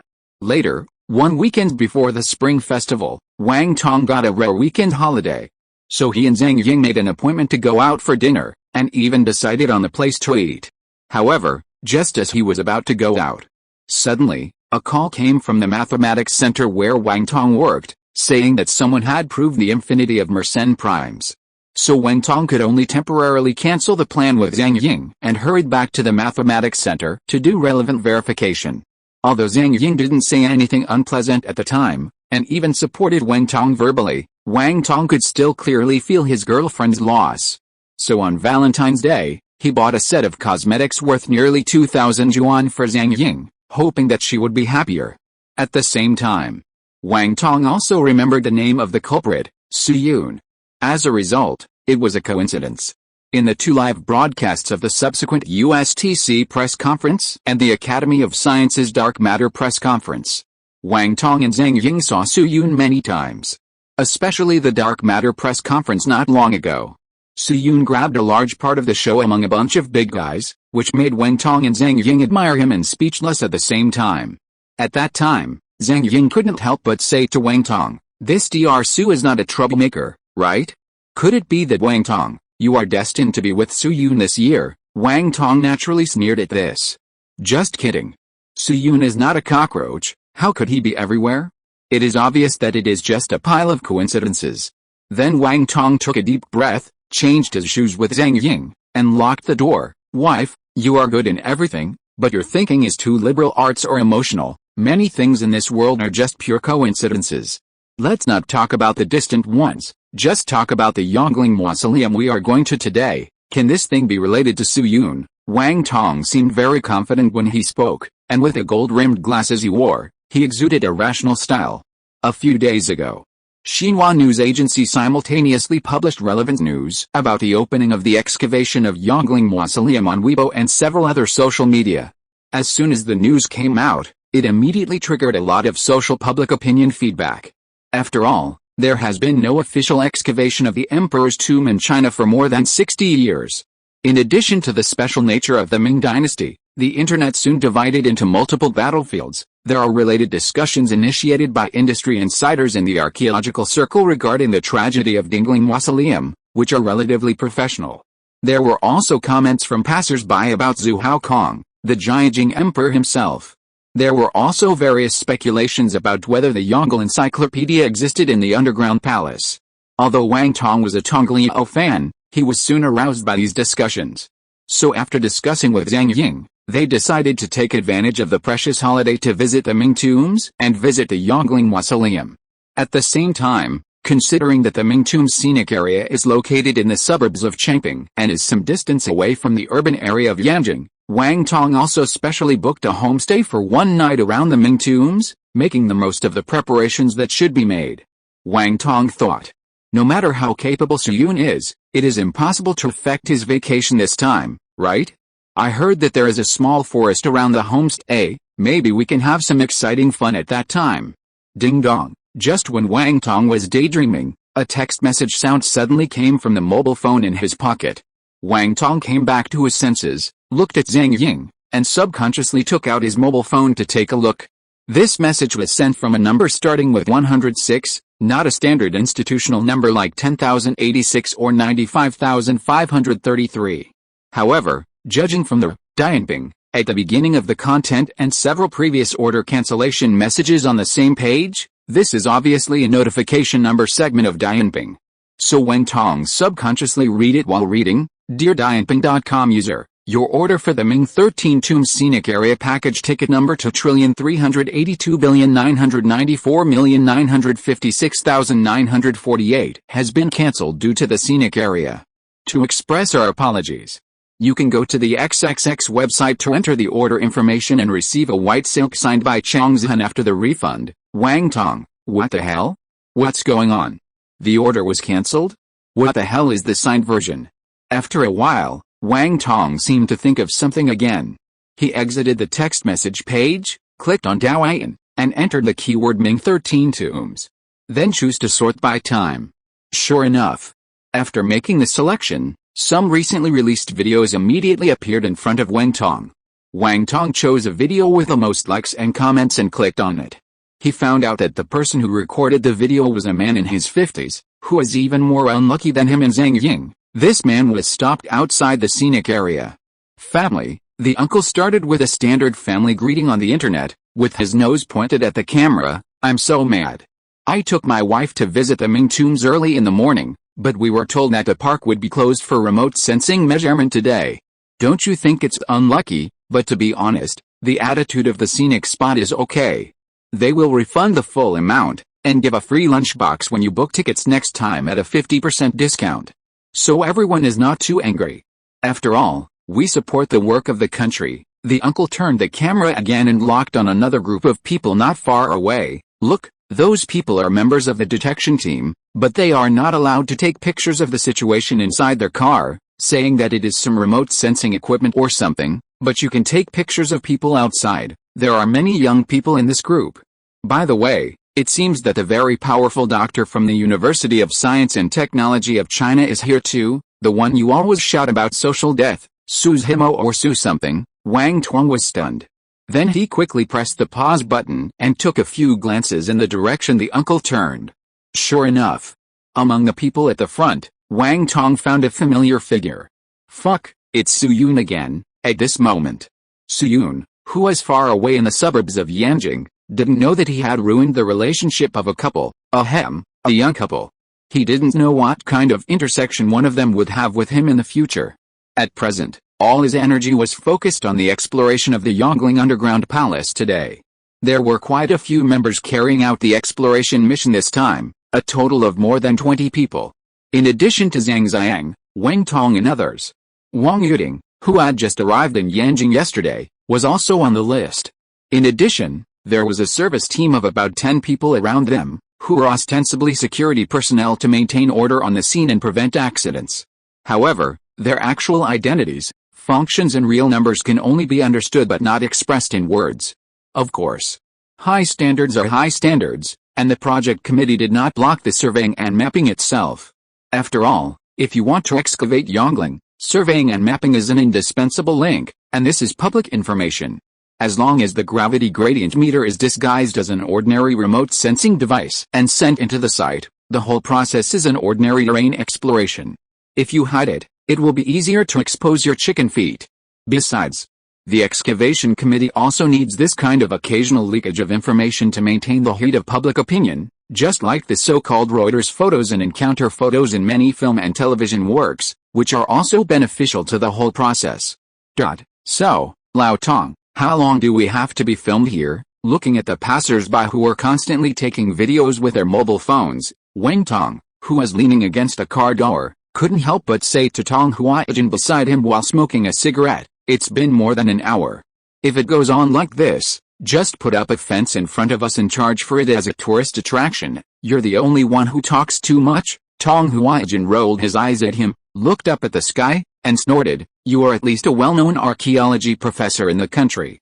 Can you be a little more aware? Don't you know how many satellites fly over Yanjing every day? The committee must determine a suitable entry time. The method of space graffiti is somewhat unconventional, so it's better not to use it if possible. The higher-ups told us to stay here on standby, so you just stay there honestly. With your featureless round face, you should pay the photographer, don't you understand?" Wang Tong was stunned for 2 seconds before he realized what Tong Huaijin meant. "Tong Huaijin, you bastard." Tong Huaijin chuckled, took out another cigarette from the cigarette box and handed it to Wang Tong. "Here, you have to admit that your appearance is something you can't change later. Of course, plastic surgery is another matter, but speaking of it, Xiao Wang is lucky. She inherited her mother's advantages in appearance.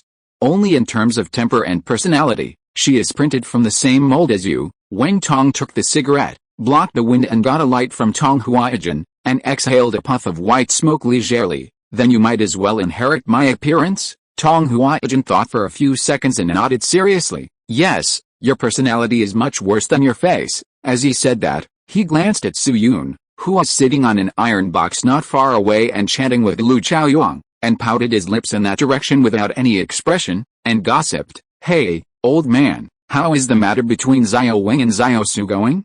Is it settled?" Wang Tong's hand holding the cigarette paused slightly, his eyes a little vague. "It's done. It's going very smoothly. I was converted to a regular employee the day before yesterday. I just paid the 5 insurances and 1 housing fund yesterday. I looked at the Provident Funds ratio. It's 12% full.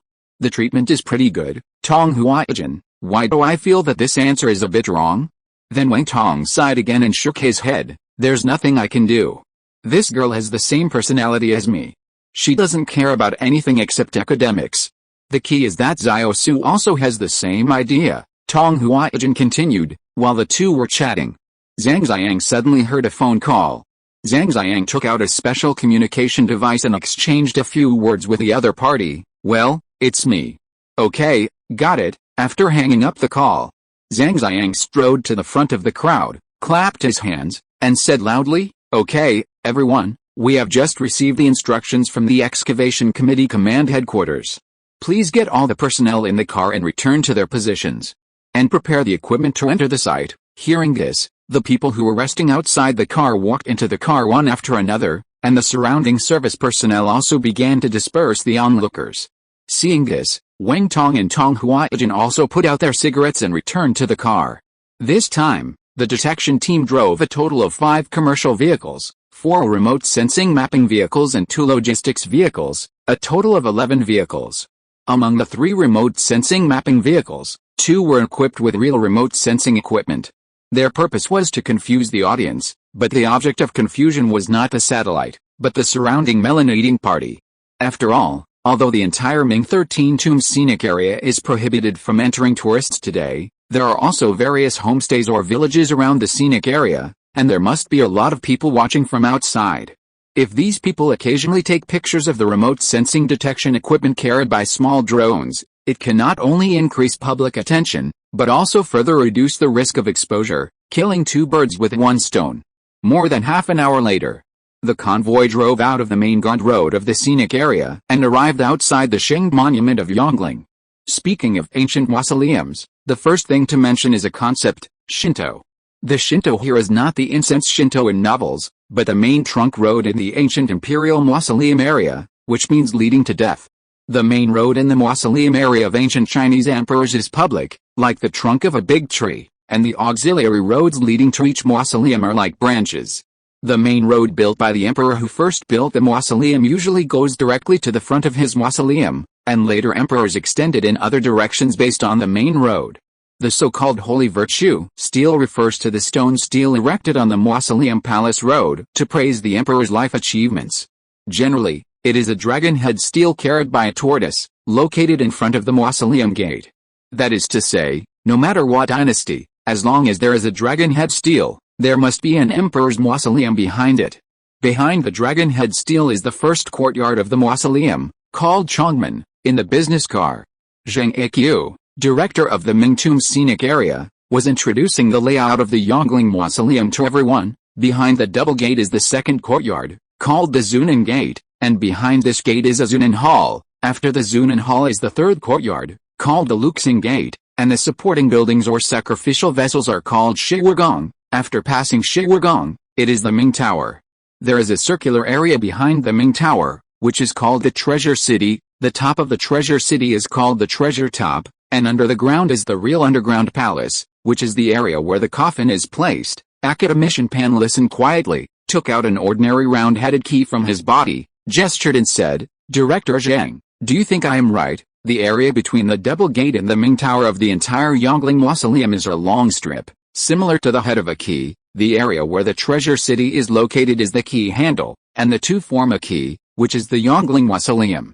Zhang Zhongjing was slightly stunned, and then he gave Academician Pan a thumbs up. "Absolutely correct." Academician Pan smiled and said nothing. For scholars who study science, this is a basic quality that must be mastered. After a while, the motorcade officially entered the Chongmen. Chongmen. This is the first courtyard of Yongling Mausoleum, and it is also the limit area that ordinary tourists can reach. In other words, the mausoleum area inside Chongmen is inaccessible. At the same time, for the convenience of management, now there are several courtesy poles under the steps of Chongmen, and red cordons are used to indicate no entry. If you want to sneak in, as soon as you pass the cordon, the big speaker on the nearby electric pole will start shouting. In order to make the description of Yongling as realistic as possible, I originally planned to go to Yongling in person, but because of the elderly at home and my own health, I couldn't leave. Later, I asked a friend to go to Yongling to open a remote video for me, and I took a video all the way to Baocheng. Although there are no longer tomb keepers sitting here in front of the gate to dry the sun every day, there is no lack of modern surveillance. After entering the Chongmen, there is a row of brick and stone roads, and there are some stone bridges on the road. The most famous of them is the 3 stone bridges. The 3 stone bridges are more than 200 meters south of the Merit Monument. The bridge is divided into a main bridge and 2 auxiliary bridges.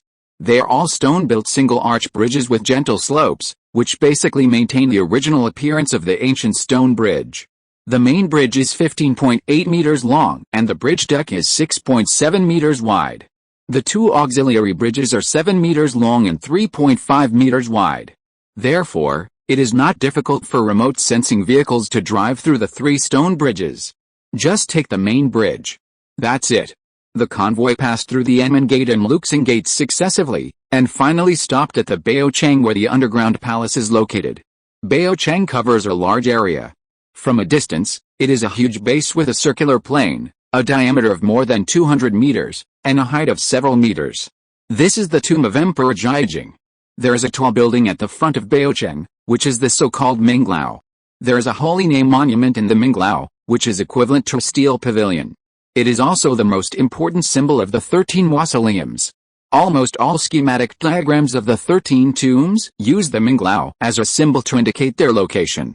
At the same time, Minglao is the only well-preserved building among all the tombs in the Ming dynasty. Most of the other buildings, such as the Zunan Gate and Zunan Hall, have collapsed.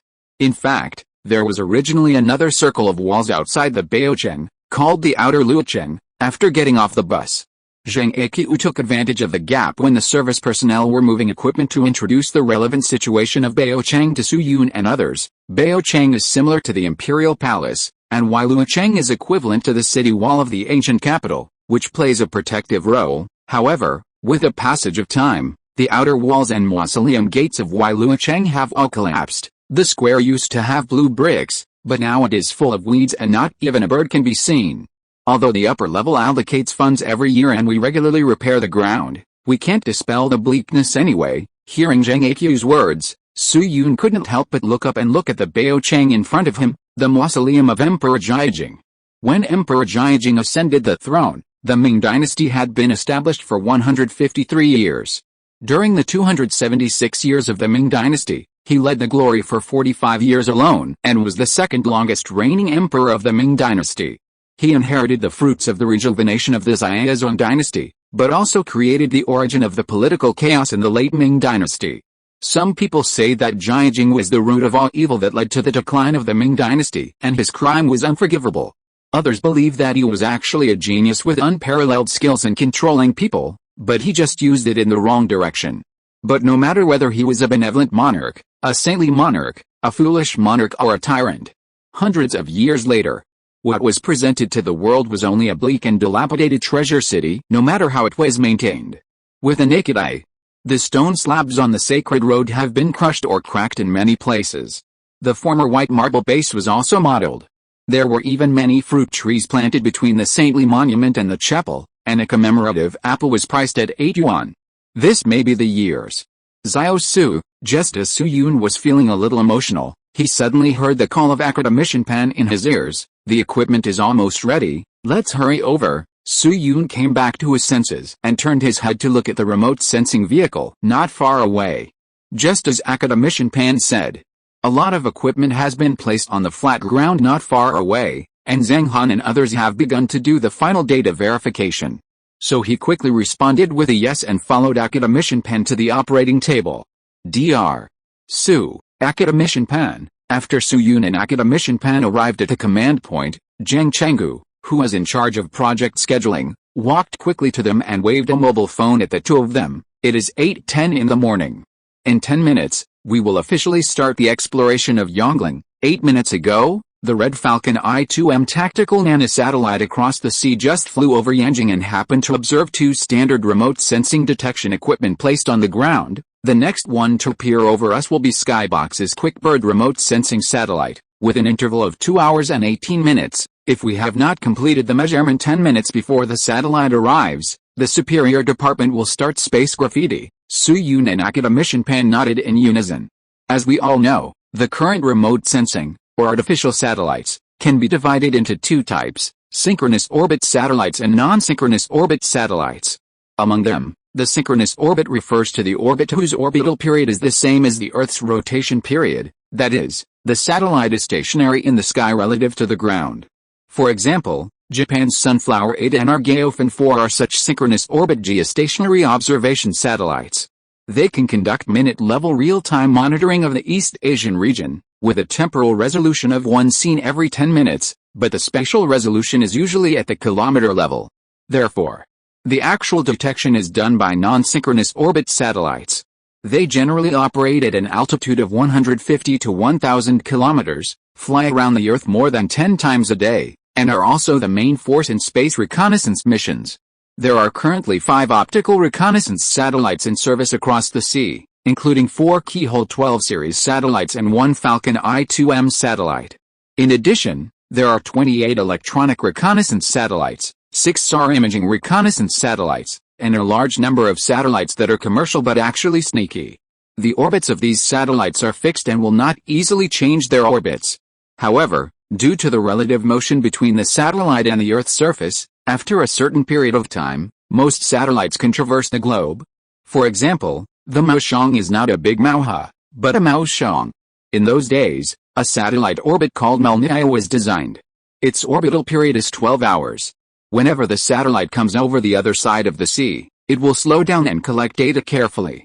The satellite will spend most of its time here, and then quickly cross the Atlantic and Indian Oceans to the sky above the Maoshang. Here it slows down again, and sends the latest hot intelligence to the ground station in an orderly manner.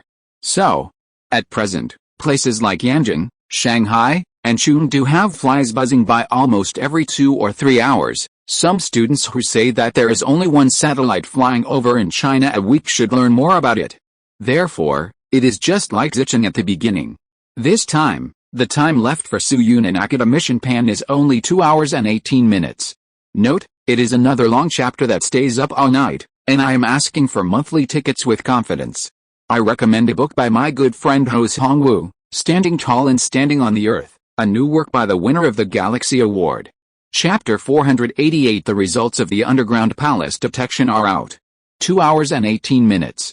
The time limit given by Zhang Chenggu was quickly spread throughout the scene after being informed by Su Yun. Seeing this situation, everyone's hands could not help but speed up a lot. The current situation can be said to be a real race against time. Where is the power cord? Xiaoli, pull another power cord for me. Hurry up and put up the antenna. Have you measured the wind speed? Wind force level 2, it's normal. Drone team, get ready. The remote sensing target will be launched in 5 minutes. Everyone check the things in the car again. Don't leave anything behind. Hey, why is there a fishing rod on the trunk? Oh, that's what I stuffed in before leaving the headquarters. Brother Wang, I was thinking that there is a lot of water in the Yongling underground palace. Maybe it has its own ecosystem with fish? If you don't cast a few rods when you encounter a puddle, you are still a fisherman. After a busy period. At 8:15 a.m., the remote sensing team members on the 2 remote sensing vehicles were notified and released the remote sensing drones first. There are 12 remote sensing drones in this batch, all equipped with standard remote sensing detection equipment, the kind that transmits signals back and forth.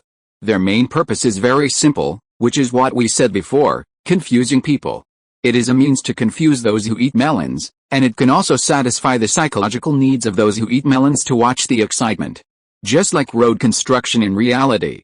As long as you set up a shed, swing the excavator out, and the machine makes a clanging sound. Basically, not many people will explore whether they are really building roads or quietly tinkering with other things. After flying into the sky, these 12 drones quickly began to fly towards the Chongmen area. From a geographical point of view, the geographical location of Yongling is located to the west of Diliang and to the north of Jingling. In other words, the 3 tombs of Jingling, Yongling and Diliang form a standard L shape. Therefore, when the Ming Tomb scenic area is completely closed, there must be no tourists in Jingling and Diliang. Only the west and north positions of Yongling Chongmen can accommodate people. In fact, this is exactly the case.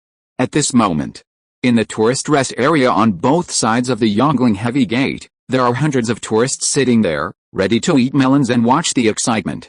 After all, as a well-known scenic spot around Yanjing, the Ming Tombs receive a large number of tourists on weekdays, with an average daily number of thousands or tens of thousands. For example, during the May Day holiday in 2021, the total number of tourists received by the Ming Tombs was as high as 96,000, only slightly less than the 108,000 in the Old Summer Palace, and it can be ranked in the top 10 in Yanjing. In addition, Xinhua News Agency has just broken the news about the excavation of Yongling, which has raised the popularity of the Ming Tombs to a higher level. Even science and engineering men like Wang Tong were moved by the news, not to mention other tourists. Many people simply came to Yongling today. Although they learned that the Ming Tombs were not open to the public today because of the exploration of Yongling, these people became more and more interested. Some people chatted in 2s and 3s, while others started live broadcasts alone, and the chattering looked very lively. Hey! The last time I came to the Ming Tombs was when I was in college. It's been 20 years. The Ming Tombs have changed a lot. I remember there was a wall there originally. Remote sensing detection should start soon. I don't know how long it will take to start excavating the underground palace this time. I guess it will take at least 2 chapters. Thank you for the love from my beloved Zhang Ying. What? How much does it cost to bet on me? The one Li Emperor buried in the Yonggling Mausoleum is very controversial in history. He was extremely licentious. Do you know the Leopard House? He built it. Well, brother, the Leopard House was built by Zhu Haoxiao, and the one buried in the Yonggling Mausoleum is Emperor Jiajing. Just when everyone was chatting happily, suddenly someone pointed to the distance and shouted, "Look, drone! Is remote sensing mapping starting?" Hearing this, swish, the scene was instantly quiet. Everyone turned their heads and looked to the east where the person pointed. Sure enough, at this time, 4 black drones were leisurely flying out of the heavy gate area on the east side.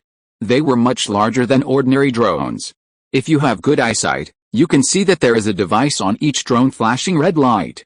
Seeing this, the melon-eating party who were originally sitting in their seats stood up and poured out of the corridor of the rest area. Many children waved excitedly at the drones, jumping and jumping, looking like they were using drones as cameras. More people took out their mobile phones to take videos. Family members, did you see it? That thing is a drone. Mom, do you see the little black dot in the sky? The surveying has begun. Son's in the dormitory. Dad wishes you a happy Qingming festival in front of the tomb of the Ming Dynasty emperor. To be honest, drones are not uncommon in life. Now drones can be seen in many places or activities. But after it was associated with the word Yonggling, its nature suddenly became different. While the melon-eating party was taking videos, in the crowd, several ordinary-looking men, who were carrying small backpacks like many tourists, looked at each other and walked to an empty corner in tacit understanding. The leader was a tall middle-aged man. He pretended to pass a cigarette to a young man in blue with glasses like a smoker gathering, and whispered, "How is it? Did the detector produce any results?" The young man in blue pulled the shoulder strap of the backpack twice and nodded. "Well, it intercepted some feedback electromagnetic waves from land surface remote sensing. The converted radiation calibration conforms to the RSP remote sensing model. This is a topic being studied by the Electromagnetic Information Space Laboratory of USTC. In other words, there is really nothing abnormal about this detection. I think so. If it is a practical effect test of the RSP remote sensing model, the timing can also be explained. Preparing to publish the results, just like the article doi.org/1038/415860021-04315-3. Hearing what his companion said, the middle-aged man just nodded gently. "Very good, then we can go back and report, and the reward will be divided according to the old rules." Then he looked up at the drone not far away, and suddenly thought of something, and added to the person who spoke, "By the way, Xiao Zhou, we have captured the electromagnetic wave signal of the drone. Those people inside won't find out anything, right?" The young man in blue named Xiao Zhou smiled confidently when he heard this. "Don't worry, it's impossible to be discovered. Unless they are equipped with a work trace recorder, the receiver must only operate one way, and the work trace recorder is a military device. Do you think it may appear here? If you ask me, this matter is purely because you and your superiors are too cautious. It's just an ordinary survey from beginning to end." The tall middle-aged man glanced at Xiao Zhou and patted him on the back of his head. "You are the only one who talks too much? Okay, let's pack up. Pangu 7 stars self-service, I'll treat you." And just a few minutes after this group of mysterious tourists left surveying site, Zhang Chenggu brought the engineer Ma who was in charge of network security that he had met at the meeting, and quickly came to Academician Pan and Su Yun. Academician Pan, Dr. Su, you guess it right. According to the work traces and the recorder detection, someone outside the heavy door did intercept the feedback signal of the remote sensing detection equipment. Fortunately, we have an extra precaution. Academician Pan glanced at him. His face looked very calm. As expected, this is something that Haidu and Mian can do. Su Yun on the side also nodded gently. Although these years, due to the need for publicity, Haidu and Mian often presents an ugly and stupid image in China. But to be honest, Haidu and Mian is really ugly, and has done a lot of despicable things, such as stealing oil and fanning the flames. But stupidity, many times it is really uncertain. If Haidu and Mian is really stupid, the pressure on the rabbits now is far from being so great. In many things, Haidu and Mian's think tank is not just for free, such as this Yonggling excavation. Although the project seems to have no sensitive color from beginning to end, It is just an ordinary excavation project. But the project proposal is a red document after all, and it is entirely possible that the other side of the sea will use some detection methods other than satellites. Anyway, it will cost some money, and the funds are used for this purpose. There have been similar examples before.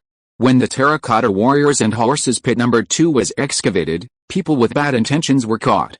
Therefore, after prior discussions, academician Pan, Zhang Zhongjing and others finally made a more reasonable plan: equip the remote sensing module of the drone with a remote sensing model of the Electromagnetic Information Space Laboratory of USTC to make the role play enough. This remote sensing model is theoretically advanced, and the signal is easy to identify and can be easily captured and intercepted. In this way, the entry of academician Pan and Su Yun has become reasonable, and the confidentiality of the gravity gradiometer has also been enhanced simultaneously.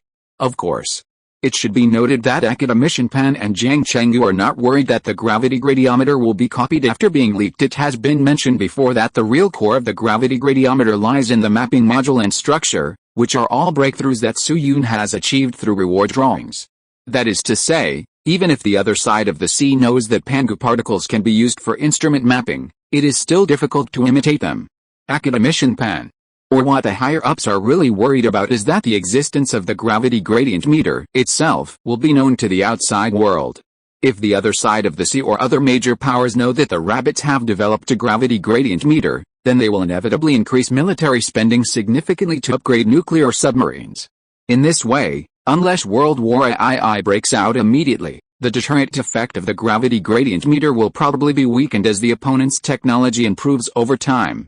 Therefore, for the rabbits, the gravity gradient meter is a crucial killer. It is like the Big Mao nuclear submarine that broke the ice and floated up.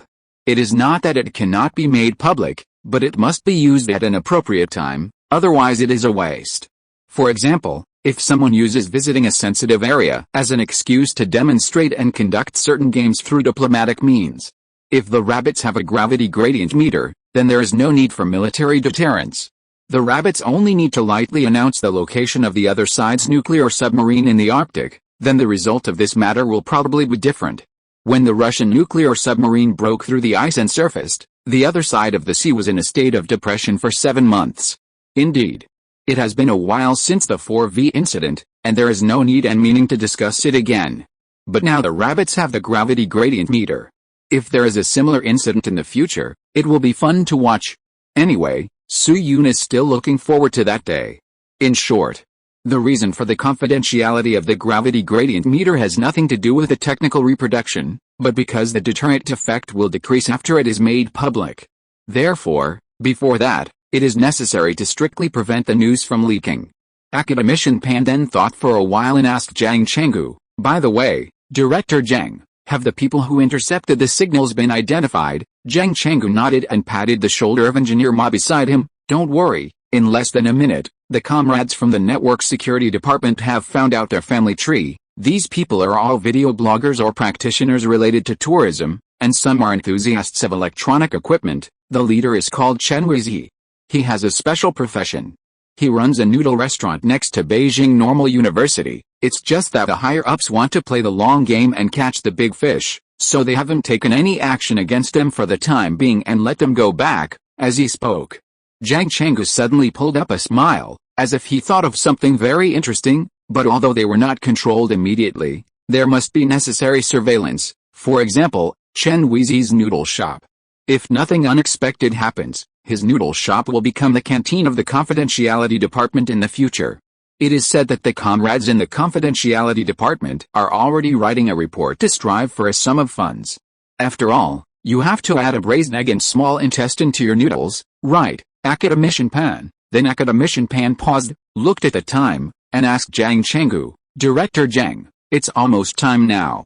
Should we?" "Oh, I was just about to talk to you." Speaking of business, Zhang Zhongjing's expression was solemn.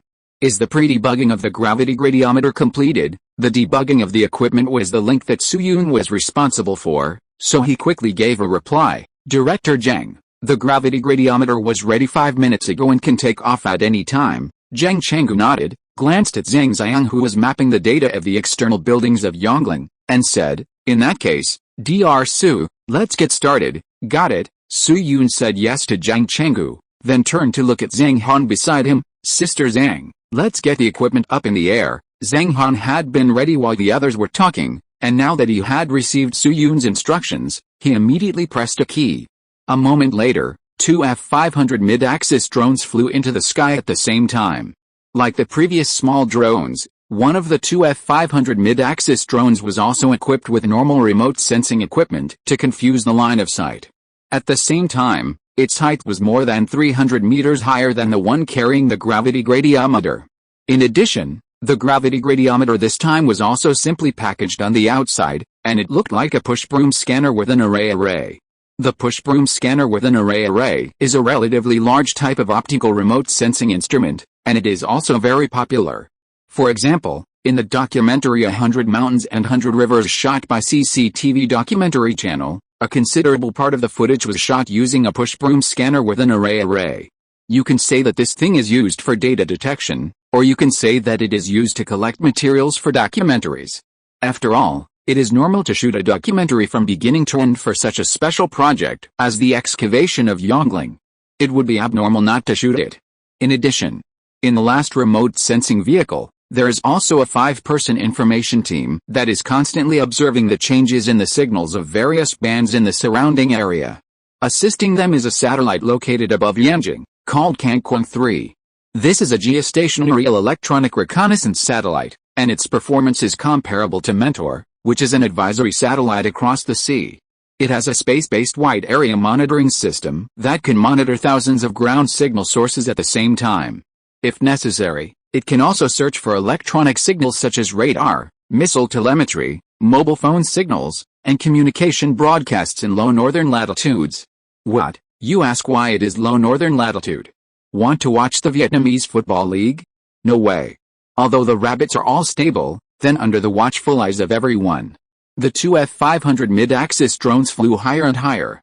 After reaching an altitude of 100 meters, the drone carrying the true area array push-broom scanner began to turn around and gradually moved outward, while continuing to rise in altitude. After a while, there was a faint shouting near the heavy door. Obviously, the spectators were excited again.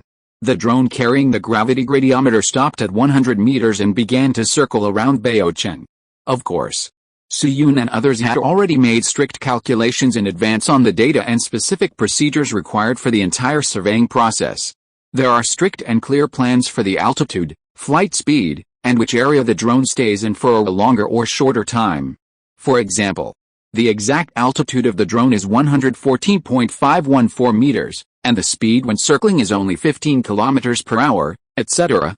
2 minutes later, the drone carrying the gravity gradiometer stopped at the first area marked in advance and began to survey. Taking advantage of the interval between surveying and mapping, Su Yun also introduced Zhang Chenggu and Zhang Zhang, who had just finished collecting ground data. Director Zhang, Academician Zhang, you two should all know that the state has conducted multiple microgravity remote sensing mappings of Yongling a long time ago. Although the accuracy of the relevant mapping is very low and no information in the tomb chamber has been collected, there are two things that are certain. First, there is water accumulation in the underground palace of Yongling, and the height of the water accumulation is about 6.5 meters, which is close to the top of the tomb chamber. Second, although the underground palace of Yongling is the second largest among the 13 tombs in terms of construction, its layout is no different from that of Dingling. Zhang Chenggu and Zhang Zhang nodded at the same time. The first point Su Yun mentioned is a cliché and does not need to be elaborated on. As for the second point, this is the information I learned after joining the project team. Jiajing was the second longest reigning monarch among all the emperors of the Ming dynasty, and he had enough time to repair his own mausoleum. Therefore, Yongling is also the second largest mausoleum among the 13 tombs in terms of construction scale. However, according to the remote sensing mapping, although the underground palace of Yongling is large, its layout is similar to that of Dingling. It is a Chinese character with the bottom horizontal line removed. The left, top and right sides of the Chinese character are all palaces. The top one is called the rear hall, and the left and right sides are called the left and right side halls. At the same time, there is a small hall behind each of the left and right side halls. The horizontal line in the middle is an aisle, and the vertical line is divided into 3 tombs. According to the earliest microgravity detection results, the left side hall is closest to us, On the ground.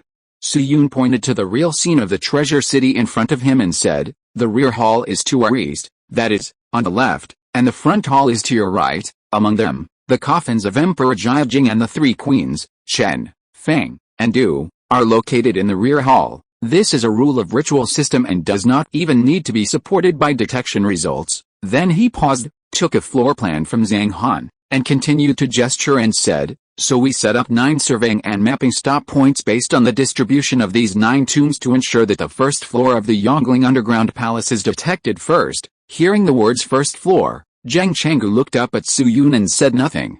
It was mentioned a long time ago. At present, there are 2 different opinions on whether the Yongle Encyclopedia exists inside the Yongling Mausoleum.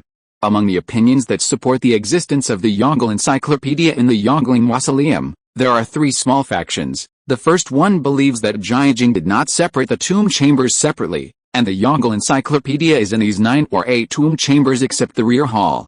Let's call it the Advent faction. The second one believes that Zhongjing opened a secret room on the same floor of the underground palace to store the Yongle Encyclopedia separately, so let's call it the Salvation faction.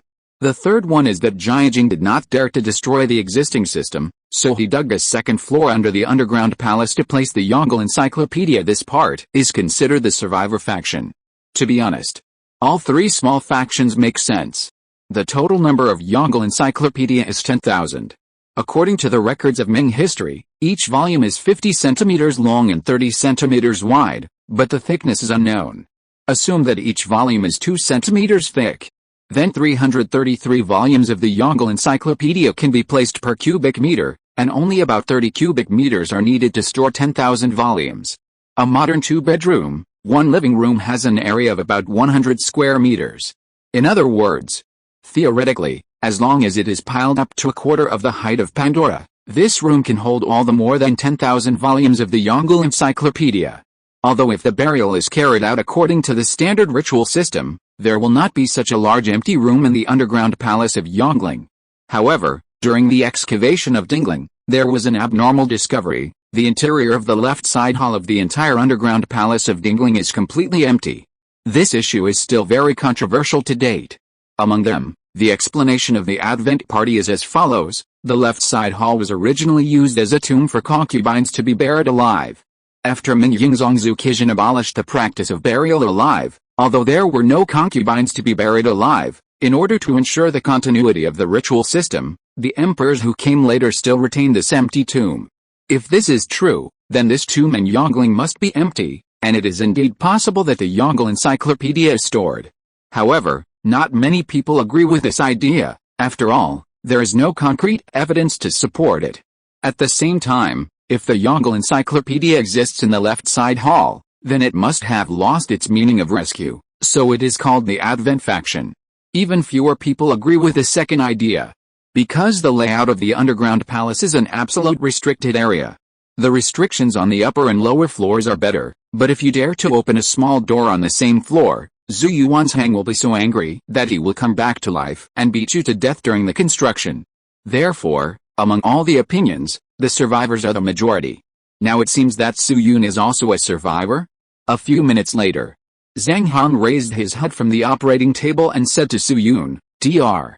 Su, the data at the rear hall has been collected. Do you want to move to the next point?" Su-yoon nodded decisively. "Change position, understood." After receiving the new instructions, Zhang Han quickly took the communication equipment and confirmed the new point information. Coordinates 132,544, inclination 14.5 degrees, horizontal movement from left to right 8.85 meters, expanded parallax 29.954, action, whoosh. The drone in the sky quickly adjusted its position and circled to the right side of Baochang to measure data. A few minutes later, coordinates 137,602, inclination 8.5 degrees, horizontal movement from left to right 59.5 meters, expanded parallax 5.677, action. Just like that. Every 7 minutes or so, the gravity gradiometer will complete the measurement and change its position. More than an hour later, the time came to 9:27 in the morning. Zhang Han raised her head from the console again, but this time she no longer reported the problem of orientation, but asked, "Dr. Su, The data below the underground palace has been collected, and the results are being analyzed and generated. Should the drone land first and wait, at the same time? Click, click, click, the printer on the console began to automatically generate a test report. Seeing this, Su-Yun looked at academician Pan, pondered for a moment, and said, "Okay, let the drone come down first." Got it. More than a minute later, the drone landed smoothly. Almost at the same time as the plane landed, the printer also output the last report result. It was introduced earlier. The gravity gradiometer maps very detailed data, and the corresponding actual information cannot be seen when a single segment is taken out. All its detection data can only be analyzed and summarized by computer after the surveying is completed. Before that, no one knows the specific results. Therefore, even Zhang Han, who has been paying attention to the screen, does not know what the result of this report is. After the report came out, Zhang Han once again handed a thick stack of documents to Su-Yun, and then stood aside with a curious look. She is not a Ming fan, to be precise, she is not a fan of any dynasty, but since it is related to the Yongle Encyclopedia, this matter is not a simple fan-oriented issue. Wow, Su-Yun first opened the first page of the document, which clearly showed the situation of the rear hall. After all, it was the first tomb chamber to be detected.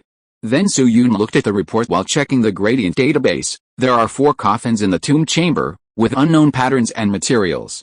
The structure is high in front and low in the back, wide in front and narrow in the back. The 4 coffins are arranged with 1 at the top and 3 at the bottom. The lid of the upper coffin is 3.34 meters long, 1.48 meters wide and 0.22 meters thick at the head end, 1.35 meters wide and 0.19 meters thick at the foot end, and the bottom plate is 3.33 meters long, 1.7 meters wide and 0.22 meters thick at the head end, and 1.5 meters wide and 0.21 meters thick at the foot end. Zhang Chenggu on the side listened quietly, touched his chin and said, "These 4 coffins should be the coffins of Emperor Zhongjing and the 3 queens. The layout, orientation and size are similar to what we know." Dr. Su, is there anything else? Su-Yun looked at the data again and was about to turn the page when he noticed a very strange measurement result. Huh? This is... Then he stopped and carefully checked the data. Then he checked it with the database on the computer, and a trace of surprise suddenly flashed in his eyes. Director Zhang, according to the scan results, a gradient shadow of 0.003 E level appeared in the upper part of the rear hall, which is inside the coffin of Zhongjing. I simply simulated this data, and the restored result should be a closed small jar of about 10 centimeters, with 3 round pills with a diameter of 3 centimeters and strong mercury reaction. Note: 9,000 words in 3 consecutive days. Please vote for me. I will take a day off tomorrow. Because a high school teacher I have a good relationship with passed away in Ningbo. I have survived such a difficult December.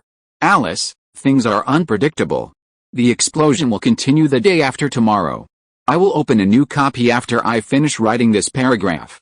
Chapter 489: The Hidden Second Floor Underground Palace. On the open ground. Hearing Su-Yun's words, Zhang Chenggu and others were subconsciously stunned. As a civilian staff member of the Gui office, Zhang Chenggu's knowledge of science may be relatively limited, and many physical and biological knowledge is indeed far inferior to Su-Yun and academician Pan. Like the report on the gravity gradient meter. In his opinion, the words on it are no different from the heavenly book from beginning to end. But in terms of the reserves of science, especially history, Zhang Chenggu is enough to hang up and beat these science and engineering men on the scene. Therefore, in less than 2 seconds, a possibility popped up in Zhang Chenggu's mind. Dr. Su, what do you mean? In the coffin of Emperor Zhongjing, there are still a few immortal pills that he usually eats. Su-Yun nodded with a subtle expression. If nothing unexpected happens, it should be. To be honest, Su-Yun really didn't expect to find this thing in Zhongjing's coffin. It's worthy of you, Taoist priest. Everyone knows. As one of the most popular dynasties in Chinese history, the Ming dynasty lasted for 276 years and had 16 emperors. I don't know if it was because of the blood of the old Zhou family. These 16 emperors may have different abilities, but basically they all have various quirks. For example, the commoner Emperor Zhou Yuanzhang. A well-known murderer in history, he chopped people like cutting melons and vegetables, and was as decisive as Li Gud in cutting books. Another example is Ming Zhuan Zhuangzi. Zhu Hanji's career after taking office was quite brilliant. He solved the rebellion of his uncles, further consolidated the northern border area, and created the Ringsuanzhizi. But he had a very strange hobby. He loved fighting crickets. Unable to find an opponent in the palace, he went to the market incognito and fought crickets with the common people, and rarely lost. Moreover, after he won, he always mocked his opponents, and even got beaten for it, but he still enjoyed it. Another example is the social master Ming Yingzongzu Qizhan, who is also a top weirdo. Because Emperor Xuanzong died young, this man became emperor at the age of 9. As a result, he was restless as an emperor and insisted on listening to the eunuch's personal expedition. In the end, he was defeated in Tumubeo and captured and became a prisoner. Under normal circumstances, this one is almost dead, right? Unexpectedly, Zhu Qizhan activated his social skills. Not only did he turn the guards into his fans, but he also forged a deep friendship with the leader's younger brother and married a wife in Wala. Later, Yang Shan opened his mouth and asked Zhu Qizhan to return to the Ming dynasty. When he was released back to the Ming dynasty, the Wala people sent him off again and again, and were very reluctant. Later, this Tumubeo war god launched the coup and became emperor again. There is also Ming Guangzongzu Changluo. This man was a product created by his father inadvertently. He was not liked by his father and stepmother since he was a child. Fortunately, the ministers supported him and he finally became the emperor after 39 years of hard work. After taking office, Zhu Changluo was busy with political affairs every day, and his stepmother arranged a large number of beauties for him, and his body was quickly hollowed out. Seeing this, the stepmother ordered someone to give him laxatives. He defecated 30 or 40 times in one night. The sound of the imperial toilet changed from plop plop to splash, and finally to drip, drip, and it was not over yet. Then another smart man presented the red pill, saying that it could be a great tonic, but this thing is actually the product of lead plus mercury. This man took 2 pills, and he died directly after that. It took a month from the time he ascended to the throne to the time he was enthroned. There are many similar examples, such as the carpenter emperor. On the contrary, the fallen emperor Changzhen was relatively normal. When he died, there was also Wen Chenzhen who died with him. Among these strange emperors of the Ming dynasty, there is another person who must be mentioned. That is Jiajing. This strange person used the events of his life to explain one thing: what is meant by, all the talent points are wrong. Emperor Jiajing ascended the throne at the age of 15, and his cousin was Emperor Wuzong of the Ming dynasty, Zhu Haozhao. So he originally had the script of a vassal king who is arrogant and extravagant, eating and waiting to die, and he might even rebel or something. Unexpectedly, Zhu Haozhao died without a son, and no one could inherit the throne. So Yang Ting and others in the cabinet who were ordered to draft a will could only complain about not having a son, and from the perspective of patriarchal law and blood relationship, they selected Zhu Haokong, the cousin of Emperor Wuzong of the Ming dynasty, as the heir. To be honest, when Jiajing first came to power, he did show strong talents and abilities. He first issued an edict to abolish the bad policies of Emperor Wuzong, and then killed the flatterers Jinning, Zheng Bin and others, which made the government a new one. Then, it triggered the dispute over the Great Ceremony. The final result was that Jiajing honored his father as Ruzong, and put the spirit tablet into the Taimeo, completely mastering the authority of the emperor. Indeed, the Great Ceremony prompted a group of upright ministers to retire, and some flatterers took the opportunity to take office, making the water of the court muddy again. But from the perspective of Jiajing or the emperor alone, this matter is profitable everywhere he has officially become a real emperor from a puppet. If Jiajing could work diligently, according to his previous methods and judgment, those flatterers would not have been able to stir up any big waves. For example, Hierui once commented on the early Jiajing in his public security memorial: "Your Majesty is gifted with wisdom and judgment, and can be like Yao, Shun, Yu, Tang, Wen, and Wu." In the early years of his reign, he eradicated the accumulated evils and made a fresh start for the world, but unfortunately, Jiajing suddenly went astray from then on. He first became an avid cat lover. Looking at all the emperors in Chinese history, including those from outside the Yuan and Qin dynasties, no emperor's love for cats can compare with Jiajing. Jiajing kept more than 2,000 cats in the palace, and there was a cat room in the palace, where eunuchs and palace maids carefully served the famous cats in the cat room. In 1560, Jiajing's beloved cat Shuangmei died. He buried Shuangmei in a golden coffin despite the opposition of his ministers and buried her on the north slope of Wanshao Mountain with extremely high standards. A tombstone was erected and named Qilong Tomb. In addition to petting cats, Jiajing had another more well-known bizarre hobby. That is cultivating immortals. Jiajing's enthusiasm for cultivating immortals was almost obsessive. He did not attend court for 24 years, and his strike time was second only to his grandson Wanli. And students who have read novels should know about cultivating immortals. In addition to practicing martial arts, the most common routine is naturally to take immortal pills. So, Jiajing spent almost every day of his second half of his life making pills, and the materials used for making pills were extremely bizarre: fingernails, saltpeter in the old 8 restaurant, bird feces. Even the blood of the palace maids was used to make pills. This sentence is not an exaggeration. During Jiajing's reign, a major change broke out, called the Renain Palace Change. This is a palace change recorded in history books and encyclopedias.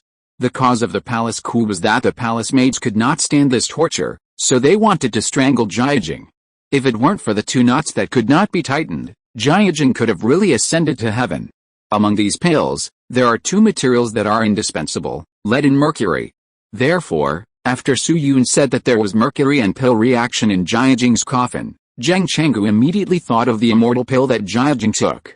More importantly, although the Yongling underground palace is indeed filled with a lot of water, but when the water is filled to a high degree, the things inside the coffin may remain intact. Because for plant-derived carriers, they are most afraid of environments with rich moisture and air because they will soon become corrupt and deteriorate under the action of microorganisms and oxygen. If they are in a very dry environment or completely submerged in water, they can be preserved for a long time because of the lack of humidity and air. Water plays a role in isolating the air. As long as one of these 2 conditions is met and it is stable for a long time, organic matter can be preserved for a long time. For example, the buildings in Venice are hundreds of years old, but the wooden piles buried under the water have not rotted. The wooden piles under the Notre Dame Hall of Jin Temple are more than 900 years old and are still working. There is a saying in the archaeology and wood industry about this: dry for 1,000 years, wet for 10,000 years, and neither dry nor wet for half a year. Not to mention that the outside of the immortal pill has a jar and Jiajing's coffin for a second protection. So theoretically speaking, the preservation degree of the immortal pill should be very high. Indeed, this immortal pill can never be a real elixir, and it is harmful to the human body. But it has extremely high research value for analyzing the culture of ancient emperors practicing Taoism. Everyone knows that many emperors in ancient times liked to practice Taoism and liked to eat lead and mercury, but what kind of medicine did they take? No one could answer this question before. Even the National Museum has never had a specimen of the immortal pill before. So there is no doubt. This is a discovery with high research value and topicality, and it will inevitably cause a high degree of topic discussion if it is made public. Thinking of this, Zhang Chenggu couldn't help but raise his eyelids and asked Su Yun again, Dr. Su, can the gravity gradiometer detect the completeness of the immortal pill? Su Yun waved the report in his hand twice, shook his head gently, and explained to Zhang Chenggu, to be honest, it's difficult. After all, the gravity gradiometer is not a perspective mirror. Its working principle is to complete the measurement based on the gradient difference. For example, for a 3 cm elixir, the gradiometer will detect the gradient difference of the interval according to a certain accuracy, such as 0.01 mm, and then collect the gradient difference, and the computer will analyze and interpret it. This is why we can't grasp the specific information in real time during the measurement process, so we can only determine the size of the immortal pill and the mercury content. As for whether it is complete, I'm afraid we need to open the tomb to know. Zhang Chenggu touched his chin thoughtfully. I see, I think so. If the gravity gradiometer can fully analyze the preservation of the elixir, then what is the point of calling it a gradiometer? Just call it a gravity perspective machine. Zhang Chenggu then thought for a moment, looked up at the sky, and continued to say to Su Yun, Dr. Su, let's leave the matter of the elixir here for now, and let's continue the previous discussion. In addition to the elixir, are there any other discoveries in the tomb? At this time, the drone carrying the gravity gradiometer had landed and returned to its position. The scene looked no different from ordinary remote sensing mapping. So even if the satellite took pictures of the ground, there would be no big problem, and it was even less likely to leak secrets. Therefore, Zhang Zhongjing did not rush to ask Su Yun to submit the report. Instead, he learned about the specific situation at the scene to see if there were any other discoveries. Besides the elixir, Su Yun turned a page of the report, looked at the results on it and said, besides the elixir, the equipment also scanned a gradient difference shadow of 0.068 E inside the coffin that is highly suspected to be the coffin of Emperor Jiajing. This shadow is about the size of 2 palms, with a uniform gradient distribution, and a very obvious pure gold reaction. Gold is one of the materials with the highest feedback in gravity gradient meter mapping, especially in an environment like the underground palace. In addition, in the other 3 coffins, we also found 3 hat-shaped objects with pure gold and gemstone gradient feedback, so according to the judgment of the supercomputer SSOM that assists in summarizing the data, they should be the imperial crown buried with Jiajing, and the phoenix crown of the queen. Hearing the words golden winged imperial crown and phoenix crown, Zhang Zhongjing's face did not change. But he was relieved in his heart. Although the superiors are very firm in their attitude towards the excavation of Yongling this time, various process approvals are not delayed at all, and the support given is also very strong. But since the news was made public, the competent department has indeed been under a lot of pressure. First, it is a lesson learned from the tragedy of Dingling that year. Secondly, they were worried that the preservation of the cultural relics inside Yongling was not optimistic. After all, there was not much water inside Dingling at the beginning. Now they know that there are immortal pills and 4 imperial crowns and phoenix crowns in the back hall alone. So no matter what the final result is, at least there will be no dilemma of not finding important cultural relics after the Yongling is dug up. This is obviously good news. At the same time, the back hall is the place where the coffins of Emperor Jiajing and the 3 queens are located. There are not many objects inside except the coffins. Therefore, after a few minutes, Su Yun finished introducing the situation of the back hall. The next detection situation is, the right side hall. Then Su Yun lowered his gaze and introduced the second tomb chamber being detected. The area of the right side hall is about 240 square meters, which is about 20% larger than the right side hall of Dingling. Many items are stored inside. About 40% of these items have obvious metal gradient differences, and the rest are some bulky items, such as swords, clay figurines, etc. At the same time, the positions of these items are extremely irregular, and some are horizontal and some are vertical. It seems that the original placement order should have been disrupted by the accumulated water. What?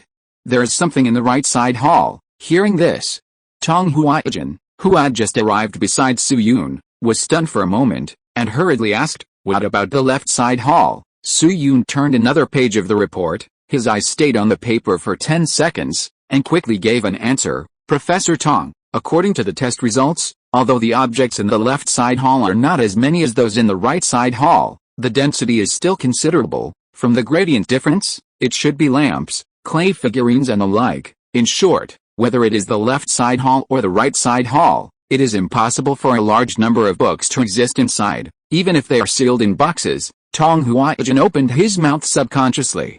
But in the end he did not speak. As a professional archaeological researcher, how could he not know the value of Su Yun's words? It has been introduced before. In the underground palace of Emperor Wanli's Dingling Mausoleum, the left and right side halls are empty. Some people believe that the left and right side halls of the underground palace follow the old system. In the early Ming dynasty, they were used as tombs for the buried concubines, which is equivalent to the setting of the 6 east and west palaces in the inner court of the Forbidden City. So after the concubines were buried alive, they were abolished. The system of setting up left and right side halls in the underground palace of the Imperial Mausoleum still continues, but they are just empty for symbolic purposes and do not actually store anything. Another view is that the side halls are originally places for placing burial objects.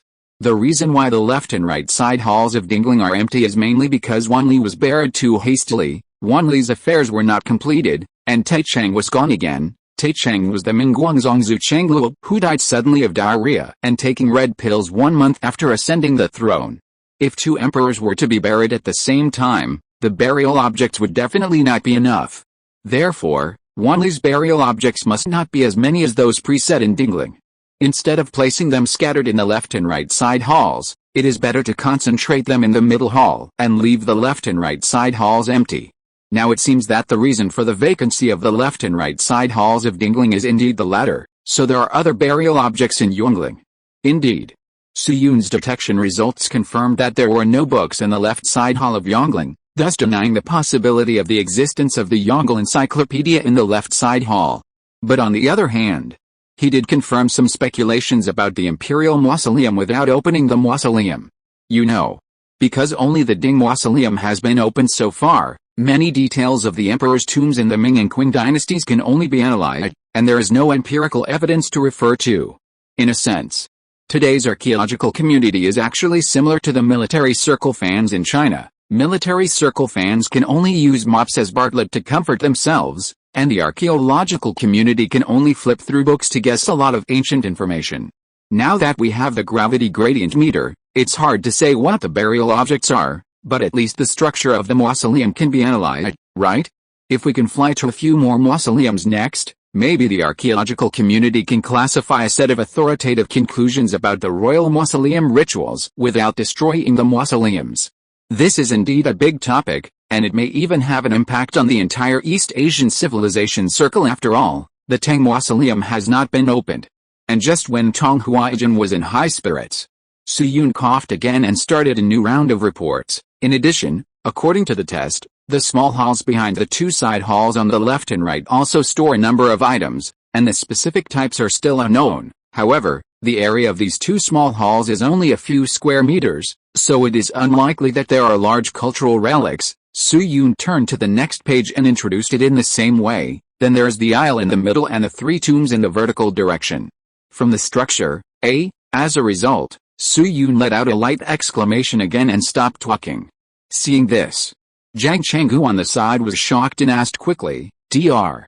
Su, did the gravity gradient instrument detect any new objects? When he said this, Zhang Chenggu's tone was still a little excited and curious. As the tomb of the highest ruler of the ancient Chinese dynasty, the imperial mausoleum must have a lot of cultural relics inside, which is a concept imprinted in everyone's cognition. Therefore, in theory, expensive things, such as jade and crowns, would not surprise Su Yun. After all, he had been mentally prepared. Only things beyond his expectations could make Su Yun ask such questions. For example, the elixir before. And what did Su Yun find this time? Is it a cat's coffin? Ultraman's transformation stick? Or a large bronze artifact? Or the legendary Yongle encyclopedia? Just as Yang Chenggu was frantically thinking about it, he suddenly heard Su Yun's light words, "Up, Director Zhang, it's a few fish." Zhang Chenggu was stunned when he heard it.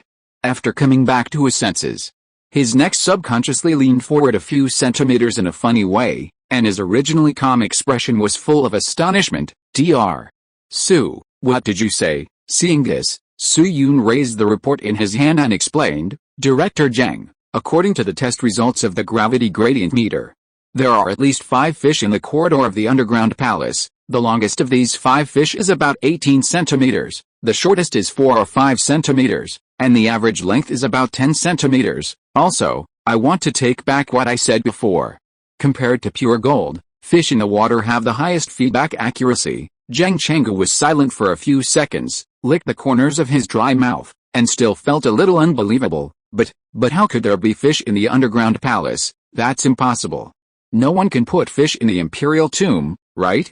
That's the emperor's tomb. Besides, what kind of fish can reproduce from hundreds of years ago to the present under the closed conditions of the underground palace? No, it's still possible. Faced with Zhang Chenggu's rapid-fire questions, Wang Tong on the side suddenly spoke. Obviously there would be no fish in the imperial tomb at the beginning. Even if there were, they couldn't survive for a long time, because there was no water accumulation in the underground palace at the beginning. But Director Zhang, have you ever thought that if the conditions are right, foreign fish may survive in the underground palace? Zhang Chenggu was stunned. Foreign fish? Wang Tong nodded, gesturing with both hands towards the treasure city in front of him. For any imperial mausoleum, in addition to the site selection, which is a feng shui treasure land, there are only 2 most critical links. One is the confidentiality of the mausoleum passage, and the other is the design of the drainage system. The drainage system is also targeted at 2 types of situations. One is underground water seepage, and the other is external rainwater. Hearing this, even science students like Su Yun and academician Pan, who don't know much about archaeology, nodded at the same time. The underground palace of the Imperial Mausoleum is generally located very deep underground, which is a common problem of ancient emperors. For example, the underground palace of Qin Shi Huang. Students who were Qin Shi Huang in the previous life should all know it. The mausoleum of Qin Shi Huang is located 35 meters underground, and the vertical height is equivalent to 11 floors. This height is far beyond the depth of many wells. Although the area where the mausoleum is located may not have water veins, over time, some underground water will always seep in along the sand and gravel. The same is true for the Ming tombs. The average depth of the underground palace of the Ming tombs is 25.6 meters, so water seepage is a link that must be considered. As for rainwater, it is easier to understand. When it rains, the rainwater accumulated on the ground flows in. Then Wang Tong paused and continued, facing the two possible water accumulation situations, most imperial tombs have designed very effective drainage facilities. These drainage facilities are very efficient at the beginning, but as time goes by, they will gradually have functional problems, or even fail completely. For example, Emperor Qianlong's Yuling, the drainage facilities of this mausoleum had a gap of more than 40 centimeters, which was not repaired by the Cultural Relics Bureau until 1994. Therefore, if there is a gap in the drainage facilities of Yongling, and at the same time there are some floods, then it is indeed possible that river fish will break into the interior of the mausoleum. In addition to underground seepage and the influx of periodic rainwater, the accumulated water inside Yongling is not dead water. If those stone statues regenerate plants such as moss, then the fish will have a food source. Looking at Wang Tong, who was talking freely, the initial surprise on Zhang Chenggu's face gradually calmed down and was replaced by a thoughtful look. At the same time, in his mind, he quickly recalled the map near the Ming tombs. The Ming tombs are located in the suburbs of Changping district, close to Dongxi River, a tributary of Wenyu River, and next to the Ming tombs reservoir. In history, this area has indeed often experienced floods. In fact, it was because the floods affected the villages and farmland on both sides that the country built a Ming tombs reservoir here. Therefore, in theory, when a flood broke out, a few fish flowed into the underground palace through the drainage gap of Yongling, which seemed reasonable. Thinking of this, Zhang Chenggu's expression was a little subtle. He suddenly remembered that when he was sorting out the equipment before, he found a fishing rod on the trunk of the car. At that time, the owner of the fishing rod said that if he went to the pit to cast a few rods, would he be a fisherman? Of course. This news was unexpected, but after the initial surprise, everyone quickly accepted this fact. Anyway, it was just a few small fish. So a few minutes later, everyone turned their attention to the test report again. These fish are located in the corridor of the mausoleum. In addition, some traces of lamps and utensils have been clearly detected in the corridor. Su Yun turned the page again. After several introductions, he became more familiar with the layout of the report. The area perpendicular to the corridor is 3 tombs, the middle is the central hall, followed by the front hall, and finally the tunnel voucher. In terms of area, the 3 are reduced in order. The area of the central hall is also about 240 square meters, the front hall is about 150 square meters, and the tunnel voucher is about 30 square meters. Tunnel voucher. Although the name seems a bit difficult to pronounce, it is actually a very important node in the underground palace. It is the guiding part of the underground palace, that is, the excavated sand and soil will be transported out from here. In other words, the stone wall of the tunnel voucher is the outside of the underground palace gate, which is equivalent to the entrance in nature. This part was called Tikao before the Ming dynasty, and was renamed tunnel voucher after the Ming dynasty. In the Qing dynasty, it was further expanded, and structures such as tunnel vouchers, tomb vouchers, hall vouchers, and hall vouchers appeared. Then Su Yun picked up a bottle of yibao from the side to moisten his throat, and then said, according to the detection results, the tunnel ticket is filled with a lot of sand and stone, which completely blocks the entrance. The central hall and the front hall contain a lot of funerary objects, which look like jewelry and other objects, and are also submerged in water. After listening to Su Yun's introduction, Zhang Chenggu nodded again. This time Su Yun did not explicitly mention the information of the funerary objects, that is to say, from the shape, there should be nothing particularly strange in these funerary objects. Then the next second, Zhang Chenggu suddenly discovered a situation. At this time, Su Yun had already reported the situation of 9 large and small tombs, but the thickness of the report in his hand was still half. Indeed, at present, There is still some information that has not been fully reported in the underground palace, such as the length and width of the external tunnel, whether a certain area has collapsed, etc. But even if the entire tunnel collapses and is blocked, theoretically, it will not be left with half the thickness after all. This is the job of Zhang Zhongjing and others. Thinking of this, a flash of lightning suddenly flashed through Zhang Chenggu's mind, and he asked Su Yun hurriedly, Dr. Su, could it be? Su Yun glanced at him, understood his thoughts, and quickly nodded and said, that's right, Director Zhang. We found another tomb below the level where these 9 tombs are located. 1. A tomb without water accumulation. Note, 4 chapters of 9,000 words will be updated in a row, and there will be more tomorrow. Please vote for me. Chapter 490 I found you, Yongle Encyclopedia. On the ground. Hearing what Su Yun said, Zhang Chenggu, Academician Pan, Wang Tong, Wang Yuding, Tong Huaijin, Zhang Zhang, these experts and scholars who had expressed their opinions or remained silent but listened very carefully, were all stunned. After a moment, Zhang Chenggu suddenly felt an inexplicable heat coming from his ears. Then, bang, bang, bang, he heard the sound of his heart beating. This is a signal of accelerated blood flow in the skull. Zhang Chenggu subconsciously glanced at the detection bracelet on his hand and found that the real-time heart rate displayed on the screen had reached 0.129. However, Zhang Chenggu did not care about this situation at all. He just swallowed his saliva quickly and asked Su Yun seriously, Dr. Su, are you sure you can see it clearly? Is there really another underground palace under the Jiudin underground palace? And there is no water? Although Zhang Chenggu is extremely excited at this time, he still maintained the most basic sobriety. Although his tone was urgent and serious, his voice was not high, and he did not lose his composure to the point of shouting. The range of voice communication was still maintained within a few meters around. Swish. At the same time, as Zhang Chenggu raised these questions, the eyes of the rest of the people were also focused on Su Yun, waiting for Su Yun's confirmation. Facing the eyes of the crowd, Su Yun nodded again very neatly. That's right, Director Zhang. According to the detection results of the gravity gradient meter, there is indeed another underground palace under the 9th palace. The confidence level of this detection result is very high. It is not the kind of unsure speculation of suspected or possible in the common concept, but a firm conclusion. As for the judgment of the water accumulation, Director Zhang, this belongs to the most basic category in the field of gravity remote sensing mapping. Don't mention the gravity gradient meter. Ordinary microgravity remote sensing equipment can't make mistakes. Su Yun's tone was very firm. This was somewhat contrary to his usual conservative style.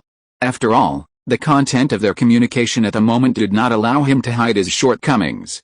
Moreover, the concept of determining the accumulation of water is the basic foundation of gravity remote sensing surveying. As we all know, the gravity changes on the surface are basically caused by the migration of materials, and the variable with the largest change in the short time scale on the Earth is water. Therefore, the remote sensing surveying of water can be called the root of all evil in the surveying and mapping field. Just like the fragment of the starting point, it is a must-learn knowledge for entering the industry. Therefore, as early as the 1970s, the international gravity detection technology for water was very mature. Of course, the sentence above refers to the normal area. Some places in North America are close to the Arctic, so their mass changes are measured by a model called GEA, which is the post-glacial rebound, which is an abnormal situation. In 2003 and 2009, the country conducted 2 rounds of microgravity remote sensing surveys on Yongle.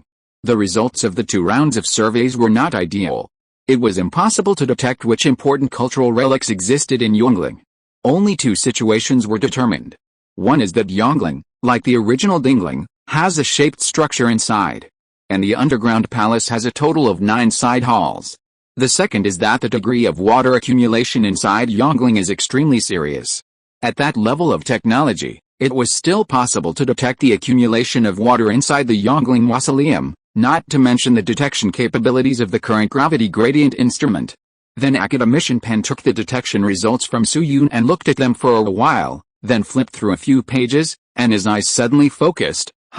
This is... Zhang Chenggu saw this and his heart tightened. Academician Pan, what's wrong? Oh, nothing, just thought of something else. Academician Pan came back to his senses. He quickly glanced at Su Yun, and handed the report back while saying, Director Zhang, anyway, What Ziosu said is right. There is indeed a layer of underground palace under the 9th palace. The area of the lower underground palace is about 50 square meters, which is equivalent to 20% of the left and right side halls, and there is indeed no feedback from accumulated water, although he was a little puzzled by the abnormal expression of academician Pan for a short time.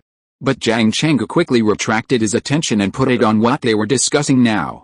Seeing that academician Pan and his apprentice were so sure of the existence of the lower underground palace, Zhang Zhongjing's heartbeat did not drop to normal, but quickly rose again. Then Dr. Su, are there any objects inside this new underground palace? When he said this, Zhang Zhongjing stared at Su Yun, afraid of hearing a negative or no detection answer. However, Su Yun seemed very powerful this time, and he nodded quickly. Yes, according to the report, there are a large number of closed boxes stored in a lower underground palace, occupying about 80% of the tomb area. The appearance of these boxes has obvious metal gradient differences, and the inside of the boxes, a large number of stacked, bolt-like shadows were detected. The main gradient value was determined to be tree pulp organic matter. Boom. Su Yun's words were like a little boy mushroom bomb falling on neon, exploding in everyone's heart. The scene suddenly became like Hiroshima after the explosion, and a pin drop could be heard. It was even quieter than before when he heard that there was a lower underground palace. Except for academician Pan, who had seen the gradient detection report, everyone seemed to have turned into a sculpture. Whoosh! Just at this moment, a slightly strong wind blew from afar. Everyone's hair fluttered in the wind, and the wig of Engineer Ma, who was in charge of network security, was even blown aside. But everyone was still like a scarecrow standing in the wind in the wheat field, motionless in the wind. This news was too shocking. After a while, Wang Tong rolled his eyes a few times and was the first to come back to his senses. He suddenly took a big step forward, put his hands heavily on Su Yun's shoulders, and his tone was even trembling. Ziosu, how big are the boxes and books you mentioned, and how many are there? Tell me quickly. Wang Tong's not-so-tall body burst out with amazing strength at this time, so that Su Yun's shoulder was grabbed a little painfully. However, Su Yun did not care about this feeling, but quickly turned the report to the next page. Different from the content on the first page. The report on the first page contains relevant information about the accumulation of water and the scale of the underground palace, which is considered a summary at the beginning. So Su Yun can report the relevant situation without much comparison. But the new page is different. This page contains a lot of gradient data, so even Su Yun has to use the database next to it to analyze it. 0.0006 T should correspond to 1.2 M. 4.65 is about 52 centimeters. Right labeled characters 5T3. Oh, I found 30 centimeters. After a long while, Su Yun just raised his head from the operating table. At this moment, even Su Yun himself did not notice that his hands holding the data report were shaking slightly. Then he looked at Wang Tong, who was impatient, took a deep breath, and said, Wangbo Professor Wang, according to our data comparison, the final internal situation of the bottom underground palace is as follows. There are a total of 18 boxes with metal gradient feedback in the underground palace, and the specifications are all 1.5x2x1, in meters. Some of the boxes are stacked. That is, one box is placed on top of another box. Each box contains tree pulp organic matter with a length of 50 centimeters, a width of 30 centimeters, and a thickness of 3 centimeters. It can be basically determined that the books are placed vertically inside the box. As soon as the voice fell, Wang Tong, who was standing by, picked up a pen and paper from the table and started calculating on his own. Although Wang Tong was a solid liberal arts student, at this moment, he showed unprecedented mathematical literacy. 1.5x2x1, the volume of a box is 3 cubic meters. Yes, 3 cubic meters is correct. The volume of a book is 0.5x0.3x0.03, which is 0.0045 cubic meters, so a box can store 667 books. If these books are tied with ropes or placed on bookshelves, then the number should be less. It would be better to use a box to hold 650 books. 650x18 is calculated here. Wang Tong's pen tip suddenly exerted force and poked a hole in the manuscript paper. But he didn't care at all, and quickly wrote the answer to the calculation and another blank. 11,700. Then Wang Tong slowly raised his head, looked at his old partner Tong Huaijin, and murmured, Old Tong, what are the specifications of the Yongle Encyclopedia? Tong Huaijin took a deep breath and slowly said, The Yongle Encyclopedia was completed in the 6th year of Yongle, with a total of 22,877 volumes, 60 volumes of catalogues, and 11,095 volumes, according to the Shangshu Buchuan and the few existing Yongle copies. The original version of the Yongle Encyclopedia is large in scale, with a single volume 50.3 cm high, 30 centimeters wide, and a thickness of about 2 to 3 centimeters. It has to be said. Tong Huaijin, who is also a guide at the Jinling Museum, has a very magnetic and charming voice. Like a jar of old wine, it is long and sweet, and everyone was a little dazed for a while. But soon, this mood was broken by Wang Yuding. So Professor Wang, Professor Tong, the boxes under the underground palace contain the Yongle Encyclopedia. Tong Huaijin nodded, took a deep breath, and was about to speak. Yes, it is most likely the Yongle Encyclopedia. As a result, before Tong Huaijin finished speaking, he was interrupted by Wang Tong. No, it is definitely not. Tong Huaijin turned his head and stared at Wang Tong with a blank face. At this time, Tong Huaijin's expression was quite similar to the expression package that teacher An Xiangsu made at the Tchaikovsky International Music Competition because the organizer played the wrong song. Su Yun, Zhang Chenggu and others were also stunned. What's going on? According to the data released by Su Yun, the books in the underground palace are almost certainly the Yongle Encyclopedia. This was calculated by Wang Tong himself. But why did he start to deny it now? Then, under the gaze of everyone, Wang Tong continued to say in an uncharacteristic way, the number of books does not mean anything. I personally think that the things in the box should be blank pages or other books buried with jiajing. In short, it is impossible to be the Yongle Encyclopedia. If the Yongle Encyclopedia really exists in the underground palace of the 9th prince, I will go and eat the axe that is still in Rongcheng on the spot. Everyone. Su Yun also opened his mouth, wanting to say that utilitarianism is not desirable. But after seeing Wang Tong's tense facial muscles, he gave up the idea. In the past 2 days, Su Yun and Wang Tong have also come into contact several times. With Wang Yujing's previous introduction, he has a general impression of this old man comrade in Wang Yujing's mouth. To be honest, Wang Tong is almost the same as the image of the previous generation in Su Yun's cognition. He has a steady personality and is serious. He only listens to novels. He pays attention to efficiency and never talks nonsense. But he is such a stereotyped uncle. In order to ensure that the Yongle Encyclopedia could be successfully unearthed, he even humbled himself to the point of raising a flag in the opposite direction. Perhaps for Wang Tong personally, the Yongle Encyclopedia had some reasons why it had to be successfully unearthed. Therefore, including Su Yun and Lu Chaoyuan, no one at the scene, including Su Yun and Lu Chaoyuan, tried to break Wang Tong's flag. Then, after a while, Lu Chaoyuan, who had been silent, suddenly raised his hand and asked Su Yun, "Xiao Su, I have a question that I haven't figured out. Is it convenient to ask now?" Su Yun turned his head and looked at him, and said straightforwardly, "What's the question?" "Professor Lu, just tell me directly." Lu Chaoyuan thought for a while, and pointed his index finger to the ground twice. "Xiao Su, let me ask you first. How thick is this oil layer between the 9th Palace Underground Palace and the Lower Palace Underground Palace?" Su Yun glanced at the report and quickly reported a value. The thickness of this oil layer from the top of the Lower Palace Underground Palace to the bottom of the 9th Palace Underground Palace is about 6 meters. 6 meters. That's about 2 floors, right? Lu Chaoyuan gestured a height in the air and asked again. This oil layer thickness is only average for the depth of the underground palace. So why is there no water accumulation in the lower underground palace when the drainage system of the Jiudin underground palace is completely ineffective? With this thickness, let alone rainwater flooding, the water in the upper layer alone should have seeped in over hundreds of years. Hearing Lu Chaoyuan's question, Zhang Chenggu, Wang Yuding and others also nodded slightly. Lu Chaoyuan's words happened to be the doubts in their hearts. It was introduced earlier. For buildings like imperial mausoleums, water accumulation in the underground palace is an extremely common situation. It can be said that there are few imperial mausoleums that do not have water accumulation. But water accumulation is also divided into severity, and the degree of water accumulation in different imperial mausoleums is different. For example, some are more than 10 centimeters.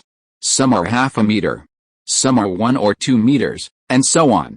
Among them, Yongling is the most serious one. Currently there are about 30 imperial mausoleums mapped by remote sensing in China, and none of them has a higher degree of water accumulation than Yongling. In other words, Yongling's drainage system has been completely scrapped. In this case, how could there be no water in the lower underground palace 6 meters below the 9th palace? After Lu Chaoyuan finished speaking, Zhang Zhongjing, the engineering boss, also coughed lightly and gave his opinion on the data. Xiao Su, actually I wanted to ask you just now. It is indeed a bit strange that there is no water in the lower underground palace, because according to the soil samples we collected before, the soil of Yongling belongs to the saturated soft soil layer, with a porosity ratio of about 1.3 and an undrained shear resistance of 22.45 kilopascal. This is a standard lagoon phase oil formed in the late Quaternary period, which is almost the same as that of Dingling. I made a simple calculation based on the data of Dingling. Logically, the 14-meter range below the 9th palace should be a seepage area. At least 1/3 or even 1/2 of the volume of the underground palace should be flooded in the 6-meter range. Looking at the people with doubts on their faces, Su Yun subconsciously looked at Academician Pan. After a moment, the two of them suddenly smiled in tacit understanding.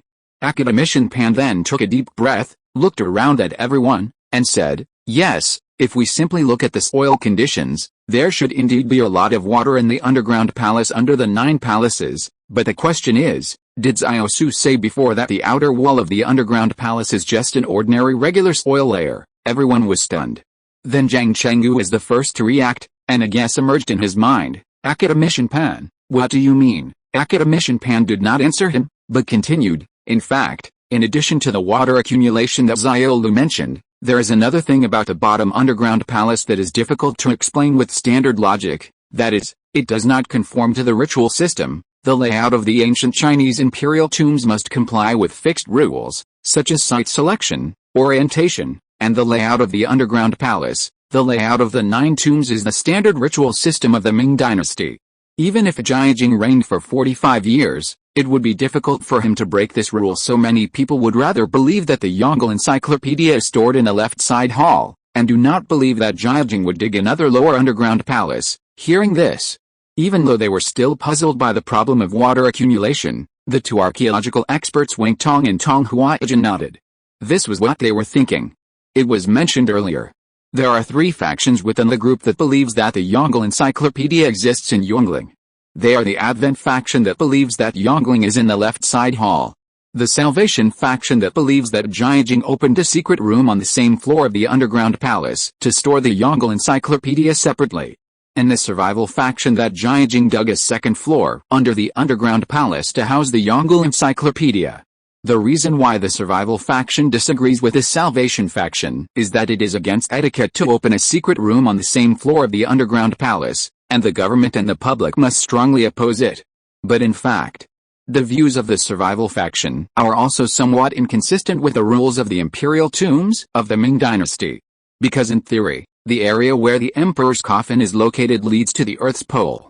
It's a bit disgusting to dig a secret room under the Earth's pole, right? It's just that the ritual system of the Ming dynasty did not explicitly prohibit such behavior, so the survivors are more likely to accept it than the saviors, but only a little. The reason why many people adhere to the survivors is not because they really believe in it. It's because the possibility of the saviors is almost zero, and the left side hall that the Adventists believe must have been flooded long ago. Even if the Yongle encyclopedia was placed in it, it would have been as messy as the mess. So many people chose the survivors for the sake of beautiful expectations. But the current discovery has verified the views of the survivors. For professionals like Wang Tong and Tong Huaijin, it is obviously impossible to say that they have no doubts. It's just that before, their minds were all focused on the exploration of whether there is the Yongle encyclopedia in the underground palace at the bottom, and the fact that the underground palace exists in the lower level was temporarily put aside with the idea that existence is reasonable.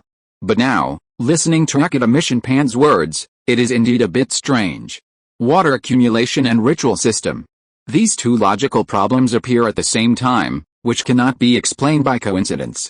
Then, looking at the bewildered crowd, Academician Pan did not keep them in suspense. "Everyone, I just saw the report results, so I have the audacity to say something that is more insightful from a God's perspective, which is, your thinking is actually trapped in a misunderstanding." Zhang Chenggu was stunned. "Misunderstanding, that's right." Su Yu nodded and took over the conversation from Academician Pan. In everyone's cognition, The so-called underground palace should refer to a space dug out from the ground, which is equivalent to the basement in our modern buildings, right? But have you ever thought of another possibility? That is, the deep underground may not be a dug-out basement, but maybe a buried box. Hearing this, everyone's face showed a question mark, but soon, Wang Tong was the first to react. His eyes widened. Wait, Xiao Su, do you mean that the lower underground palace is actually a huge box buried underneath? That is, the books are sealed in the box, and there is a shell on the outside of the box. Bingo! Su Yun gave Wang Tong a thumbs up,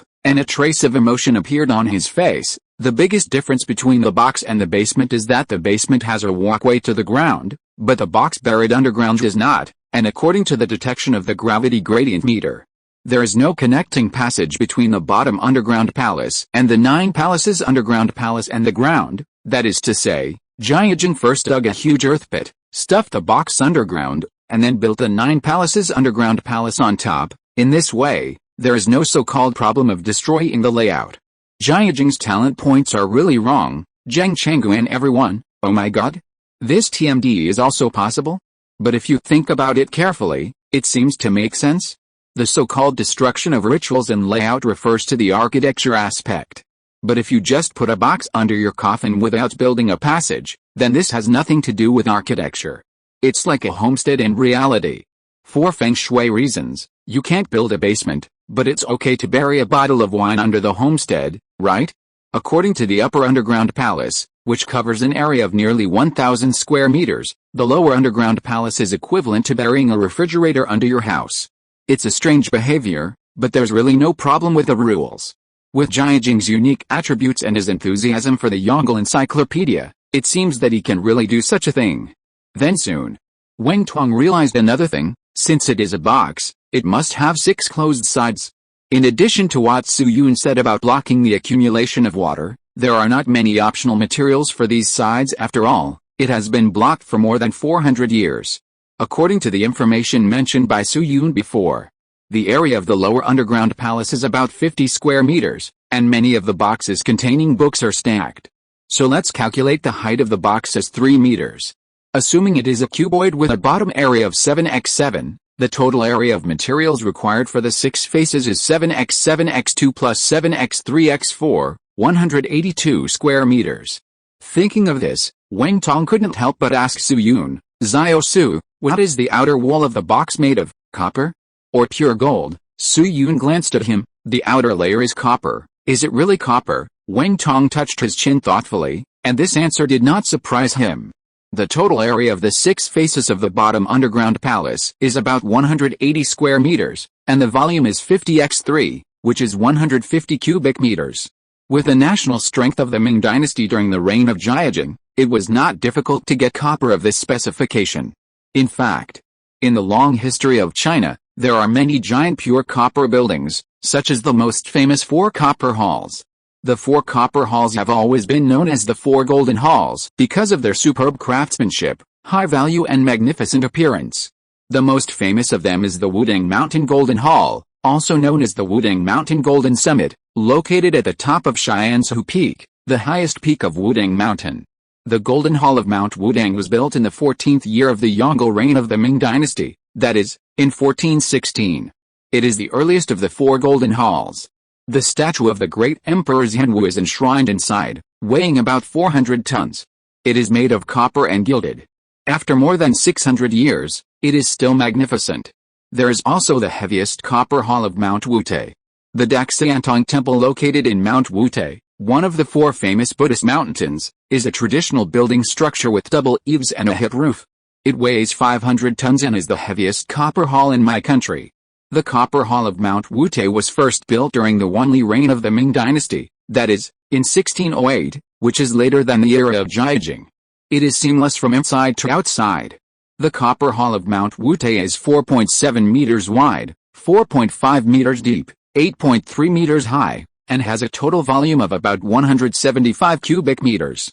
The largest copper hall is the Copper Hall of Mount Mingfeng, which is 6.7 meters high, 6.2 meters wide and deep, and has a total volume of 257 cubic meters. Therefore, with Jiajing's ability, there is no problem in the feasibility of forging such a copper palace to seal the Yongle Encyclopedia. At the same time, the waterproof ability of the fully enclosed copper palace or copper box is needless to say. There are many examples of cultural relics preserved in sealed copper boxes without corrosion in the history of archaeology. Thinking of this, Wang Tong couldn't help but slowly exhaled. It's no wonder that it's Zhang Zhongjing. This is really a big deal. However, he hadn't finished expressing his feelings. Su Yun's voice rang in his ears again. Professor Wang, in addition to the outer copper layer, the interior of the lower underground palace is also wrapped with a layer of material to strengthen the waterproof effect. The inner layer. Wang Tong blinked, but soon he was relieved. This is normal. We have also found similar situations in many relics. The inside of the metal shell is often attached to other materials, such as gold plating. Xiao Su, what is the inner material of the underground palace copper shell? Su Yun looked up at him. Golden Nanmu. Note, I saw that some students mentioned room temperature superconductors in the comment area. Here I will briefly talk about my opinion. First of all, although this technology is labeled as room temperature, it actually requires high pressure to complete, and the pressure is 10 bar. Note that it is bar, which is 10,000 atmospheres, not 10 kilopascal. In other words, room temperature and pressure superconductivity is still a long way off, and this technical path has nothing to do with controlled nuclear fusion. In addition, the publisher is Diosh, who has done many controversial things. Many people say that his papers have been withdrawn, but in fact, the biggest black history is metallic hydrogen. Yes, the metallic hydrogen thing was made up by him, and it is still a joke. Finally, let me tell you a little trick. When you see a certain scientific and technological achievement being hyped by a bunch of financial bloggers, you must be prepared for the distortion of this news. I wrote 47,000 words in 5 days. Please vote for me. Chapter 491, A Mysterious Case Solved. To be honest, Wang Tong's brain crashed more times today than in the past 10 years combined. Among all the crashes today, this news surprised Wang Tong the most. After all, it was Phoebe Nanmu. As we all know, wood or timber is one of the words that occupies the most space in ancient Chinese civilization. From ordinary firewood to furniture, buildings, and coffins, it can be said that ancient people could not escape the intersection with wood from birth to death. Among the many woods, Phoebe Nanmu, camphor wood, catalpa wood, and elm wood are the most valuable. Therefore, these 4 kinds of wood are also known as the 4 famous trees in ancient China. At the same time, there is still a ranking among the 4 famous trees, and the one that is crowned as the first is Phoebe Nanmu. Zizehang recorded in Wujiazhu, Nanmu grows in Chuanshu, deep in the mountains and valleys, and the years are unknown. The trunk of 100 feet is half buried in sand, so it is cut into coffins, which are called sandboards. The good boards have textures when they are cut, and they are as hard as iron and stone. Those who try it make a box with a month, put raw meat in it, and open it after several nights, and the color does not change, and golden Nanmu. It is the best type of Nanmu. Golden Nanmu has golden wood fibers. It has always been a wood that can only be used by the royal family and is known as the national wood. It is yellow and bright like gold silk, and it is extremely exquisite. There is also a faint fragrance, which can prevent insects and rot. It can be buried underground for thousands of years without rotting. That is, water cannot soak, and ants cannot burrow. At the same time, it is not easy to deform, it is difficult to crack, and it feels warm in winter and cool in summer. Students who have lain in golden Nanmu coffins should know that the corpse is very comfortable to lie in golden Nanmu, the waist support is very stable, and it is not easy to get heat stroke or catch a cold when resurrected. In short, this is a perfect wood. Of course, such a perfect wood also has its own little temper, that is, it grows very slowly. It takes at least 200 years for a golden Nanmu to grow from a seedling into a usable material. In addition, it is mainly concentrated in Sichuan and Guizhou, so it was quite troublesome to transport it in ancient times. Therefore, in ancient times, golden Nanmu is extremely precious. Even for the emperor, a top existence in the feudal period, it was considered a very high standard to have a coffin made of golden Nanmu after death. Unexpectedly, under the underground palace of Emperor Jiajing, in the bronze box where the Yongle Encyclopedia was preserved, there was actually a layer of golden Nanmu attached. Of course. Seeing this, some students may express doubts, isn't it right? According to previous measurements, the total volume of this bronze box is about 150 cubic meters. The volume here refers to the capacity. minus the hollow part used to hold the Yongle encyclopedia. The actual volume value of the golden Nanmu lining should be about tens of cubic meters. The volume of dozens of cubic meters cannot be said to be small, but compared with the golden Nanmu pillars in the Zhunan Hall of Changling, it is completely 2 orders of magnitude. Is it worth being so excited? Thump, thump, thump. The rumor-busting class with 30,000 words a day is open again. There is indeed a very famous Nanmu pillar in the Zhunan Hall of Changling, which is also one of the most famous Nanmu buildings in China. Changling refers to the tomb of Emperor Yongle, which is the first of the 13 tombs and the largest tomb. The entire Changling was built from the 7th year of Yongle to the 2nd year of Zhuan, a total of 18 years, and the underground palace alone took 4 years to build. Among them, the place for worshipping Emperor Yongle is the Zhunan Hall. The entire hall is built on a 3-story white marble base, with a width of 9 rooms and a depth of 5 rooms, symbolizing the emperor's 9 fives. The entire hall covers an area of 1,956 square meters, and the floor of the hall is paved with gold bricks. In addition, there are 60 giant Nanmu pillars with a maximum diameter of 1.17 meters and a height of 14.30 meters. In the mouths of many marketing accounts, these Nanmu trees are called golden Nanmu. But it needs to be explained that these pillars are just ordinary Nanmu, not golden Nanmu. In terms of the exact species, these Nanmu trees are all standard unveined fine-leaf Nanmu, which is a classification of Nanmu. Unveined fine-leaf Nanmu is very strong, but this wood has no or only a few textures, and has almost no value except for its toughness. Of course, this sentence is mainly aimed at the royal family. For the ancient civilian class, unveined fine-leaf Nanmu is still valuable. In fact, think about it and you will know. If these Nanmu trees are all golden Nanmu, then why did Qianlong need to demolish the big and change the small when repairing the Ming tombs, and racked his brains to dig out dozens of large and small golden Nanmu from the entire 13 tombs to make a coffin for himself? Unveined fine-leaf Nanmu and golden Nanmu are equivalent to the red panda to the giant panda. Except for some similar names, they are actually very different. Similar rumors include the gold bricks in the same hall as the Nanmu pillars. Ancient gold bricks, also known as fine square bricks or clear paste bricks, are a special kind of bricks fired in Suzhou, Jiangnan, with a very complicated firing process. It takes 190 days from firing to completion, 1 week longer than the kitchen sauce. Because it makes a sound of gold and stone when knocked after it is finished, the ancients called it gold bricks. As a result, in the mouths of some marketing accounts, it turned out that the Changling Hall was paved with gold. And what's more, there are still a lot of people who believe it, and they all grumble that they want to steal gold bricks. Just kidding. If this thing is really gold, how can it be preserved until now? So we can't just blame the marketing accounts for having no bottom line in some things. Sometimes the people who believe it are also outrageous. Just when Wang Tong was shocked by Zhang Zhongjing's generosity, Tong Huaijin on the side suddenly blinked and exclaimed. He clenched his right fist, tapped the palm of his left hand heavily, and said to Wang Tong, "Wait, old man, I think I understand." Wang Tong subconsciously turned his head to look at his good partner. At this time, Tong Huaijin seemed a little excited. He ignored Su Yun and Academician Pan and others around him, and asked Wang Tong directly, "Old man, do you still remember the topic about golden Nanmu in the archaeological community?" At this time, Wang Tong had not yet fully recovered. He did not keep up with Tong Huaijin's rhythm for a while, and asked in a daze, "What topic?" Tong Huaijin did not care about it. He took a deep breath and said word by word, "The phenomenon of dragon scale pattern golden Nanmu showing a cliff-like decline between the Ming and Qing dynasties." Wang Tong was stunned and looked a little surprised. But soon he recovered, suddenly opened his eyes wide, and his tone was full of disbelief. "Old Tong, do you mean that the golden Nanmu below is dragon scale pattern wood?" Tong Huaijin nodded heavily. Wang Tong opened his mouth again, as if he wanted to say something, but in the end he didn't say anything.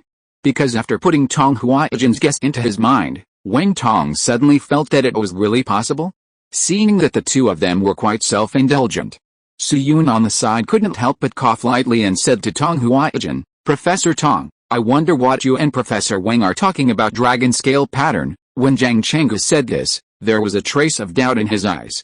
Why do the 3 words dragon scale pattern sound so much like words in strange novels? However, Tong Huaijin didn't get what Zhang Chenggu meant. He only saw him ponder for a while, and then he said, "Dr. Su, You may not know that although golden nanmu is precious, it is not the name of a specific tree species in a strict sense. According to the density and shape of the texture, it can be divided into more than 30 categories in total. Hearing Tong Huaijin's introduction, Wen Tong also nodded. To some extent, golden nanmu is somewhat similar to jade. Jade can be divided into jadeite, Hsien jade, Dushan jade, etc. according to the variety, among which jadeite is also known as the king of jade. The inside of jade can be divided into glass type, ice type, glutinous type, bean type, etc. according to the quality. The same is true for golden nanmu. Golden nanmu is the first of nanmu, and there are different grades inside golden nanmu. Among them, the more common ones are golden silk pattern and mountain peak pattern, which are mainly used to make small wooden utensils. The dragon gual pattern, dragon scale pattern, golden jade pattern, rose pattern, gray pattern gual wood are relatively rare and valuable. They have been sold for millions or even tens of millions in history. Of course, there are actually not so many golden nanmu auctions worth tens of millions, and many news have been exaggerated. For example, you can often see a report on the internet. At an auction in 2013, a golden nanmu carved squirrel grate floor cover was sold for a sky-high price of 30 million yuan, but in fact, this was an auction held by Yanjing Poly in 2013. The lot number of this collection is 6,100. The pre-auction estimate was 2 to 3 million, and the final transaction price was 920,000. Polypem.com CNSS detail /0/art 5,042,326,100/34/3. This is the historical auction information of Poly's official website. Among all types, there are only 3 most expensive patterns of golden nanmu: flame pattern, gentian pattern and dragon scale pattern. Among them, in ancient times, dragon scale pattern had the highest value, because it was extremely suitable for the emperor's coffin in terms of meaning. The emperor is a dragon, and the coffin made of dragon scales is simply their custom buff. All golden nanmu with dragon scale pattern will basically be used as the emperor's coffin material unless it is really not suitable in size. After Tong Huaijin introduced the value of dragon scales, Wen Tong added, however, with the development of archaeology, archaeologists have gradually discovered a very strange phenomenon, that is, the number of dragon scale pattern golden nanmu in the Tang, Song, Yuan and Ming dynasties is normal. Although many imperial tombs of these dynasties have not yet been excavated, the burial standards of certain emperors can be found in relevant historical records, or some small pieces made of dragon scales that are not suitable for coffins can be seen in the collection field. But from the middle of the Ming dynasty, the number of dragon scale pattern golden nanmu began to drop sharply, so much so that by the time of King Mezi, Kangxi, it was difficult to even get a dragon scale pattern golden nanmu coffin. Su Yun was stunned. Oh my god. Is this true? Su Yun's surprise was really not fake. He really didn't understand the situation. But soon, he thought of what he saw and heard on the Qiang in the 1850 copy. There were many wooden products on the Qiang at that time, and even precious wood species such as huanghuili. But Zixing never mentioned golden nanmu from beginning to end. This is indeed a bit strange. After all, the person standing behind Zixing at that time was the famous Prince Zheng, Xinzhuo Duanhu. At that time, Duanhu dared to take out the imperial seal and the Yongle encyclopedia for trading. Theoretically, there must be golden nanmu. Just when Su Yun was a little absent-minded, Wen Tong added, regarding this phenomenon, the most popular saying at present is this, that is, the dragon scale pattern golden nanmu in stock for making coffins was burned when Li Zicheng burned the Forbidden City, but if you study it carefully, you will find that the period when the number of dragon scale pattern golden nanmu declined was not the end of the Ming dynasty, but around the Wanli period, when Wanli was buried. Li Zicheng was only 14 years old and was still a little monk in the temple. How could he burn the Forbidden City? Wen Tong's tone was a little subtle. As a researcher of the Ming dynasty, he was naturally not unfamiliar with this phenomenon. However, there are too many unsolved phenomena in the Chinese archaeological community, and the decline in the number of dragon scale pattern golden nanmu can only be regarded as a very remote field. In addition, the imperial mausoleum cannot be pried open for inspection, so it has never been of much value for discussion. But now it seems that if Jiajing really used the dragon scale pattern golden nanmu stored in the Ming dynasty to make the inner wall of the bronze hall, then this phenomenon has a reasonable explanation. After all, assuming the same thickness, the surface area of an imperial coffin is only about 8 square meters. The area of dragon-scale pattern golden enmu in Yongling is more than 150 square meters, which can be used to prepare nearly 20 imperial coffins. At the same time, with Zhang Zhongjing's selfish character, it is not surprising to do such a thing.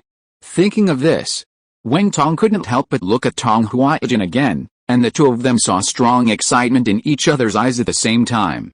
That's right. Excited. After all, if the golden enmu in the bronze hall is really dragon-scale pattern wood, then this will inevitably become the largest dragon-scale pattern golden enmu cultural relic discovered in China so far. For any museum, this is definitely the treasure of the museum. At the same time, for archaeologists like Wang Tong and Tong Huaijin, making such precious cultural relics appear in the world is undoubtedly a great achievement and honor in life. However, compared with Wang Tong and Tong, who were gradually getting excited, Zhang Chenggu was much calmer. He thought seriously for a while, then asked Su Yun, Dr. Su, have you introduced all the detection results of the gravity gradiometer? Su Yun nodded slightly and handed the report to Zhang Chenggu. Yes, the more important results on cultural relics and layout are those mentioned before, and the rest are structural data? Zhang Chenggu took the report and looked at the densely packed formulas on it, and slapped his forehead. Damn, I'm blind. Su Yun. Then Zhang Chenggu took a deep breath, put the report away carefully, and said to everyone, okay, everyone, our detection process today went very smoothly, and the results are quite gratifying, whether it is the cultural relics in the underground palace, the Yongle encyclopedia or the golden enmu, they can be called national treasures. And they are likely to be well preserved, but from the perspective of the entire project, what we have completed today is only a small basic step. The next excavation phase we face is the real difficulty. After all, the lesson of dingling is too painful. Zhang Chenggu's last words were like a basin of cold water, pouring heavily on Wang Tong and Tong Huaijin. The expressions of the two suddenly froze, and their eyes dimmed visibly. Dingling. This word is an eternal pain for any practitioner in the archaeological community. Archaeologists are tomb robbers with licenses. This sentence, a large part of the basis comes from the original dingling incident. Indeed, it is undeniable that some practitioners in the archaeological community do have strong selfish desires, and they dig imperial tombs just to satisfy their personal interests. But these people actually account for a small proportion of the archaeological community. To a certain extent, the archaeological community is somewhat similar to the Chinese scientific community mentioned earlier. There are more than 1,700 academicians in the two academies, but because of the black materials of a very small number of academicians, the entire Chinese scientific community has been labeled with academic misconduct. This is actually a very unfair practice. Unfortunately, this kind of label has not shrunk in recent years, but has expanded. For example, in the food circle in recent days, the term technology and hard work came out of nowhere, making everyone feel insecure, and the degree of distortion is outrageous. A video of a vegetable farmer washing vegetables on a certain video platform was passed around and turned into a black-hearted merchant soaking vegetables in liquid medicine. How helpless. However, it is different from the food industry. The current archaeological community has been given the opportunity to prove itself in Yongling. The last one to seize a similar opportunity was the Chinese Academy of Sciences. With the success of the Dark Matter press conference, the image of the Chinese Academy of Sciences has now completely changed from Chen Pisi to Zhu Shimao. Therefore, regardless of reason or emotion, the excavation plan of Yongling must be perfect. Thinking of this, Zhang Chenggu, Wang Tong and others almost simultaneously locked their eyes on Zhang Zhongjing on the side. Note, the copy will be opened in a few days. You will never guess the content of this copy. I am really looking forward to the next copy. In addition, I opened a B-Station account called The Fishing Guy Who Doesn't Want to Write, asking for attention. I still don't sell goods or anything. I mainly share some daily life. Every time the attention exceeds 300, I will add one chapter. The statistical period will be until the 31st of this month, and it will be in April. Chapter 492 Collapsed Tomb Passage. As Wang Tong and Tong Huaijin shifted their gazes, the eyes of the rest of the people at the scene quickly turned to Zhang Zhongjing. Zhang Chenggu then pondered for a moment and asked Zhang Zhongjing, Academician Zhang, do you have any suggestions for the excavation plan for Yongling? Zhang Zhongjing opened his mouth as if he wanted to say something, but in the end he changed into a softer bitter smile. Director Zhang, how can a big shot from the general office be so client-oriented? I haven't even touched the report of the gravity gradient meter yet. Without knowing the specific structure of the underground palace, how can I come up with specific suggestions? Zhang Zhongjing sighed.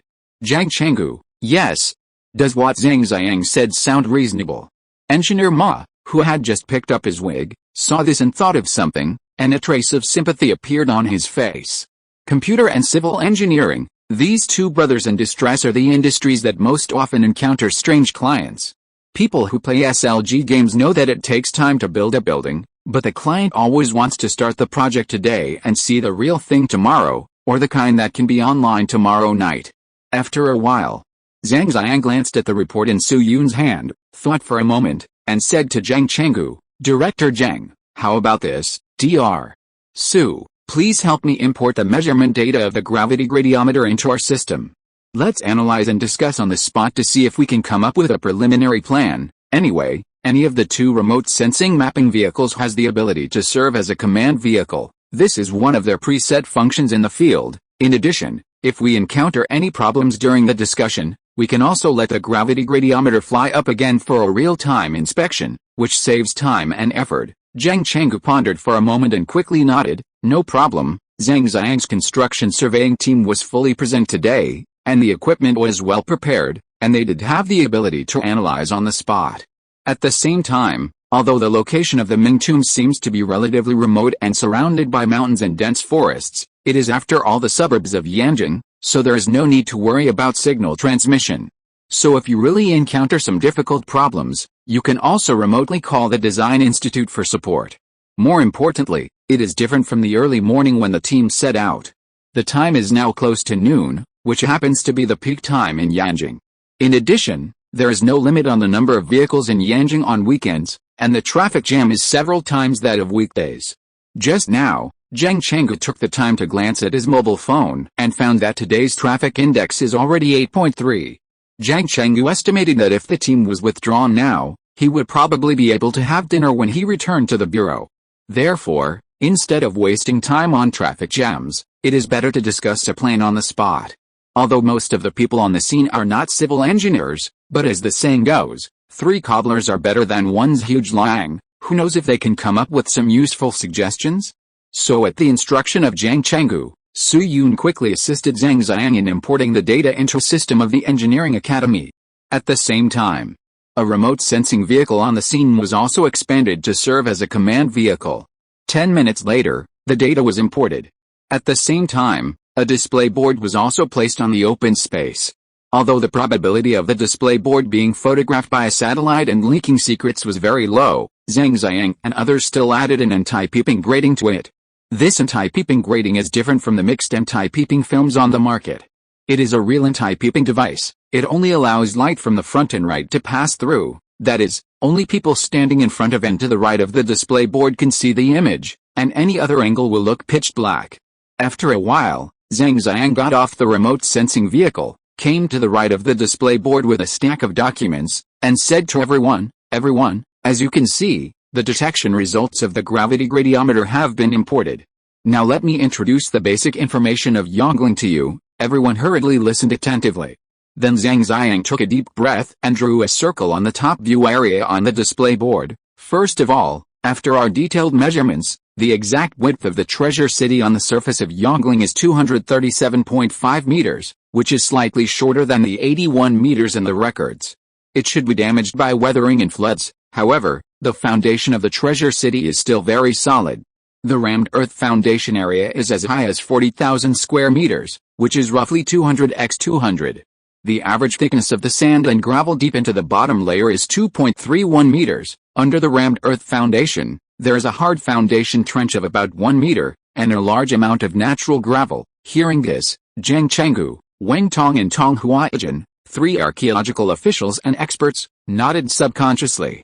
As we all know, as one of the 4 ancient civilizations in the world, China's architectural history is influenced by Chinese culture, which can be said to be also across ancient and modern times and spread abroad. Almost every link of every building has a lot of complicated rules and processes. For example, the beams. For example, the eaves columns. For example, the foundation. The foundations of ancient Chinese buildings are so complex that a course can even be opened for teaching. For example, the foundation of a house is called a homestead, and the foundation of a building like Yongling is called a platform. The four sides of the platform are generally all built with bricks and stones, mostly filled with soil, and the surface is also covered with bricks and stones. It is solid and strong, and the shape is mostly relatively square. The higher the level of the building, the more prominent and tall the platform. Of course, some small families also like to use platform bases. However, the platform bases of ordinary families are mostly made of mud to expand the door lintel, which is the so-called local reputation value plus 10. So this kind of lintel on the mud platform is also called the mud platform lintel. The foundation of an imperial mausoleum like Yongling is much more formal, and there are special requirements for how to build this specific foundation. For example, the Song dynasty compiled Yingzhao Fashi and the Qin dynasty compiled Gongchang Fadao Zeli, which both introduced the platform structure of the imperial mausoleum in detail.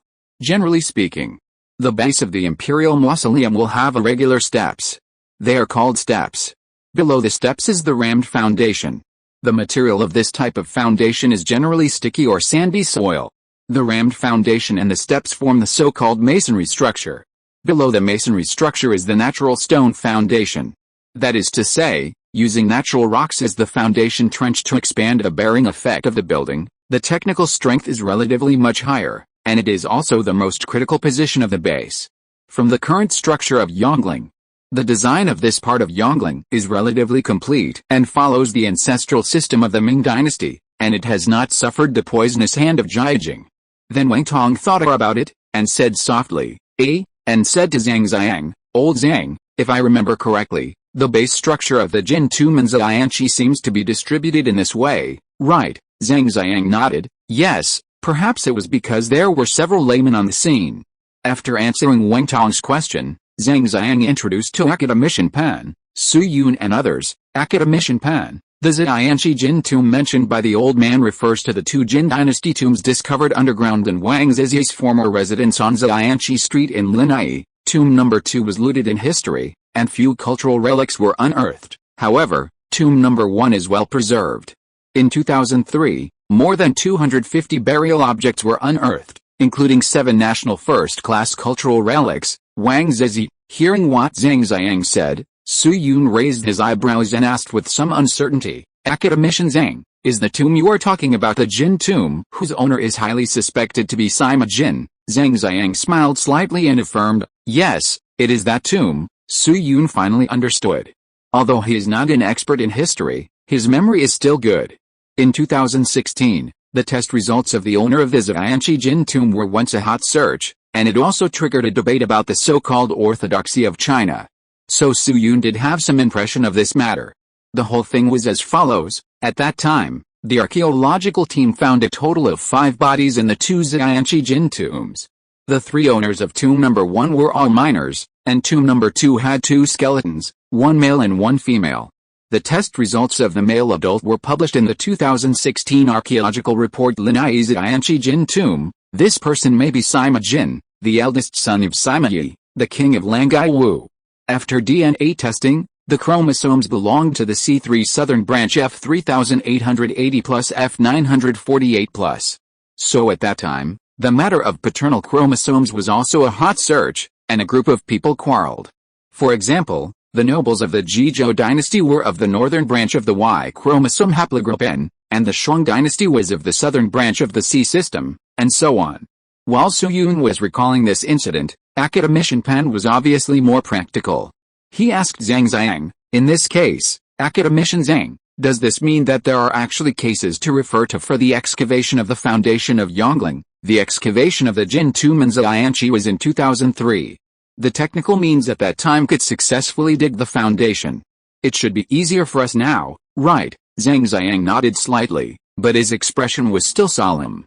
If we only talk about the foundation, which is 3 to 4 meters below the ground, there are indeed precedents for excavation experience. That is, we have the ability to open up this area on the upper level without causing large-scale damage to the treasure city. But Zhang Zhongjing was silent for a moment, and then stretched out his hand to draw a line on the area of the imaging board again. But according to the detection results of the gravity gradient meter, the tomb passage under the foundation leading to the underground palace has collapsed at this time. Academician Pan was stunned. What?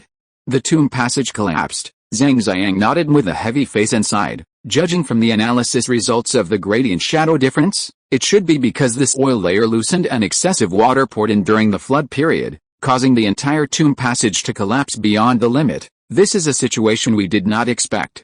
After all, we had no idea about the existence of the lower copper hall before this, and the pre-design of the entire oil layer was simulated according to the underground palace of Dingling. Zhang Zhongjing's words were really not an excuse. Even Su Yun, who knew that the Yongle encyclopedia was stored in Yongling, could not have guessed that it would be such a situation before the results of the gravity gradient meter came out. Jiajing first dug a pit to bury the box, and then filled this oil to build the 9-hall underground palace. Indeed, the area of the lower copper hall is very small. Except for the rear hall, the upper oil layer of a considerable part of the upper 9-hall underground palace has not been excavated. But the problem is that according to the Ming Dynasty etiquette, the area where the tomb passage is located must be on the right side of the rear hall. That is, no matter how the tomb passage bends, it will inevitably pass through at least the area close to the groundbreaking. Perhaps at the beginning, this oil layer in that area did not have much impact on the tomb passage. But when the time span reaches 460 years, those weak effects are no longer the same. Coupled with the impact of floodwater, the entire tomb passage collapsed in an unknown year and month. As a result, a problem arose in front of Zhang Zhongjing and others. Even though the 9 palaces underground palace is 27 meters deep from the ground, the layout of the tomb passage is still winding, and the actual length may even exceed 100 meters. The length of the Dingling tomb passage is 103 meters. Therefore, it would be very difficult to break open such a long collapsed tomb passage. As professional archaeologists, Zhang Zhongjing and Wang Tong and others are obviously very clear about this. Therefore, after Zhang Zhongjing introduced the situation, the atmosphere on the scene suddenly became a little heavy. Except for Su Yun. The outsider who knew nothing about civil engineering blinked and raised his hand in confusion. Academician Zhang, I have a question. Why do we have to go down the tomb passage when we dig the underground palace? Zhang Zhongjing glanced at him and answered without thinking, of course it is to lock the entrance to the underground palace. Only by determining the entrance to the underground palace can we determine the main body and orientation of the underground palace. All previous excavation work was done in this way. After all, the accuracy of remote sensing detection is limited. And the surveyed map is only a rough topographic map, unless a large amount of mercury can be detected in the underground palace like the mausoleum of Qin Shi Huang, and the mercury element can be used to accurately determine the orientation. After all, what is important now is protective digging. Wait, as a result, the last word dig was not finished. Zhang Zhongjing suddenly realized something. He turned his head abruptly to look at the display board, and then slapped his forehead hard. Fuck, why did I forget that the TMD we used this time was a gravity gradient meter? With this thing, can't we just drill down directly? If you're listening to this novel on a channel other than Fanfic World, it means they downloaded and uploaded it without effort. We cordially invite you to visit our channel, Mundo Fanfic Novelis. There you'll find the original version of this story, and you can explore many other novels of various genres. We're waiting for you to immerse yourself in a world of incredible novels. Chapter 493 Academician Zhang, I understand. On the open ground. Looking at the detection results of the gravity gradiometer beside him, Zhang Zhongjing's expression was a little subtle. Yes, how could I forget this? Indeed. For the surveying results of ordinary gravity remote sensing, it is undoubtedly a very difficult thing to leave the tomb passage and dig a pit to enter the tomb chamber. After all, the results of microgravity remote sensing detection are very vague, and can only determine the general orientation and structure of the tomb chamber. A very representative example in this regard is the famous Xiaoling. Xiaoling is the joint burial tomb of Emperor Taizong of Tangli Shimin and Empress Wenda Changsun, located on the main peak of Jiuyi Mountain in Yangsha Town, Liquan County, XY City. From the mastery of microgravity remote sensing technology in China to the present, the archaeological community has conducted no less than 10 technical explorations.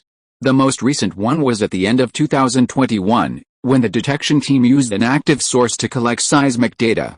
At that time, the measurement team laid out seismic data acquisition lines along the mountain, and used seismic reflection and tomography to describe the morphology of the Xiaoling tomb chamber in detail. Then, gravity and magnetism were used to measure the width and height of the entrance to the underground palace, And then geological radar and high-density resistance measurement were used to measure the extension length of the underground palace passage. Finally, whether there were niches, side chambers, etc. after the passage was extended. But even with such detailed exploration, only one conclusion can be drawn in the end: the passage is intact. That's right. Just these 4 simple words. At most, there is no robbery hole in the mountain on both sides of the passage entrance. As for the deeper tomb structure, sorry, except for the location of the number 1 stone chamber, there is no detailed measurement result of the main tomb palace, not for confidentiality, but because it cannot be detected. In a sense, the image drawn by microgravity remote sensing is actually a bit like the shadow of fish underwater. That is, the general outline can be distinguished, but the specific structure inside is very difficult, and the internal organs cannot be checked. In this case, if you dig a pit at random, it is possible that a supporting structure will be damaged by mistake, causing the entire underground palace to collapse. Or the breach exceeds the expected, resulting in serious weathering damage to the cultural relics inside. In addition, the underground palace of Yonggling will inevitably be used as a tourist attraction similar to Dingling in the future. The entire building can only be excavated with the idea of protection, and it cannot be destroyed violently without thinking. Therefore, at the beginning, Zhang Zhongjing subconsciously applied the previous concept. But now, after Su Yun's reminder, he realized that this time they were not using traditional microgravity detection equipment, but a gravity gradient meter. The detection result of this thing is another concept. As long as you can find a suitable location, you can dig a hole, dig an artificial tunnel. Thinking of this, Zhang Zhongjing quickly cast an apologetic look at everyone, turned around and operated a display board alone. Then soon, a structural diagram appeared on the screen. Then Zhang Zhongjing used the stylus to draw a vertical line above the rear hall. But soon shook his head. The entry point is easy to find, but we can't just dig a hole. What should we do? Wang Tong on the side glanced at him, changed his sitting position with his legs crossed on the chair, and asked, "Old Zhang, what's the situation? Why can't we just dig a hole?" Zhang Zhongjing frowned and was silent for a moment, then gestured on the screen and said, "First of all, there is the problem of this oil layer of Yonggling. Didn't I say it before?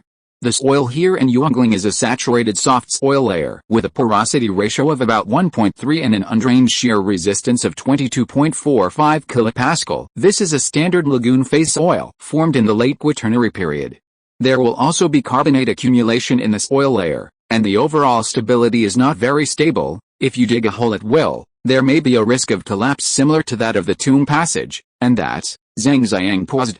He drew a circle on the Bren's underground palace below the 9 palaces underground palace, and then pointed at it heavily. "Look, if we only drill a hole right above the 9 palaces underground palace, how should we deal with the copper underground palace? If the protective layer of the copper underground palace is only copper, it's easier.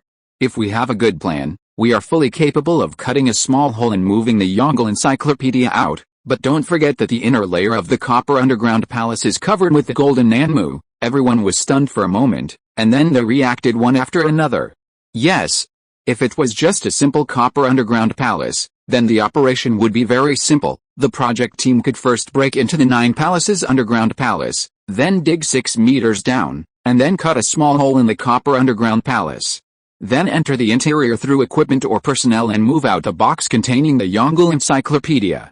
But the problem now is that in addition to the outer copper shell of the copper underground palace, the inner layer also contains golden Nanmu, which is highly suspected to be a dragon scale pattern variety. This volume of Nanmu is a unique piece in the world and is a very precious cultural relic. If a hole is cut into it, it will easily destroy its integrity. Secondly, with the influx of air, the Yongle encyclopedia is protected by a metal box, but the rest of the golden Nanmu inside may be in danger of weathering. Thinking of this, Zhang Chenggu also realized the seriousness of the problem and looked up at Zhang Zhongjing and asked, "So, academician Zhang, what do you think?" Zhang Zhongjing pondered for a moment and did not give a direct answer. Instead, he picked up a pen and drew a simple diagram on the display board. "Director Zhang, academician Pan, have a look." From a bird's-eye view, the entire Yonggling underground palace looks more like a person lying down than a Chinese character, without a horizontal line at the bottom. The back hall is the head, the left and right side halls are the 2 hands, the aisles are the shoulder bones, and the central hall, front hall and tunnel form the chest and lower body. Seeing this, Zhang Chenggu, although he didn't understand what Zhang Zhongjing wanted to express, still nodded in agreement. Objectively speaking, the layout of Yongling does look like a person. Then Zhang Zhongjing patted the back of his head with his palm and gestured. The location of the copper underground palace is below the rear hall, just like the pillow of a person lying down. If you want to take out the pillow core, that is, the Yongle encyclopedia, when you can't break the pillow, the more common method is, of course, to pull the pillow out from under the head. But the problem is that once the pillow is empty, the head will have no support, and it is easy for the head to hit the mattress below. You can imagine this scene yourself. This time, more people nodded. After all, this example is closer to life. Then Su Yun's eyes stayed on Zhang Chenggu's palm that was patting the back of his head for a while, and he said thoughtfully, "Academician Zhang, I understand, so what you mean is that we can't pull out the pillow too quickly, and it's better to put a substitute under the head." Su Yun thought he had understood what Zhang Zhongjing wanted to express, but Zhang Zhongjing shook his head vigorously after hearing it. Dr.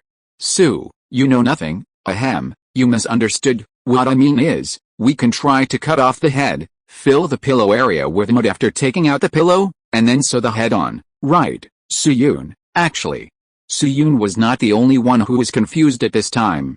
Including Zhang Chenggu, Academician Pan, Wen Tong, Wang Yuding and others, everyone's expression was surprisingly consistent. Boss, what are you talking about? However, Zhang Zhongjing was not surprised by the reaction of the crowd.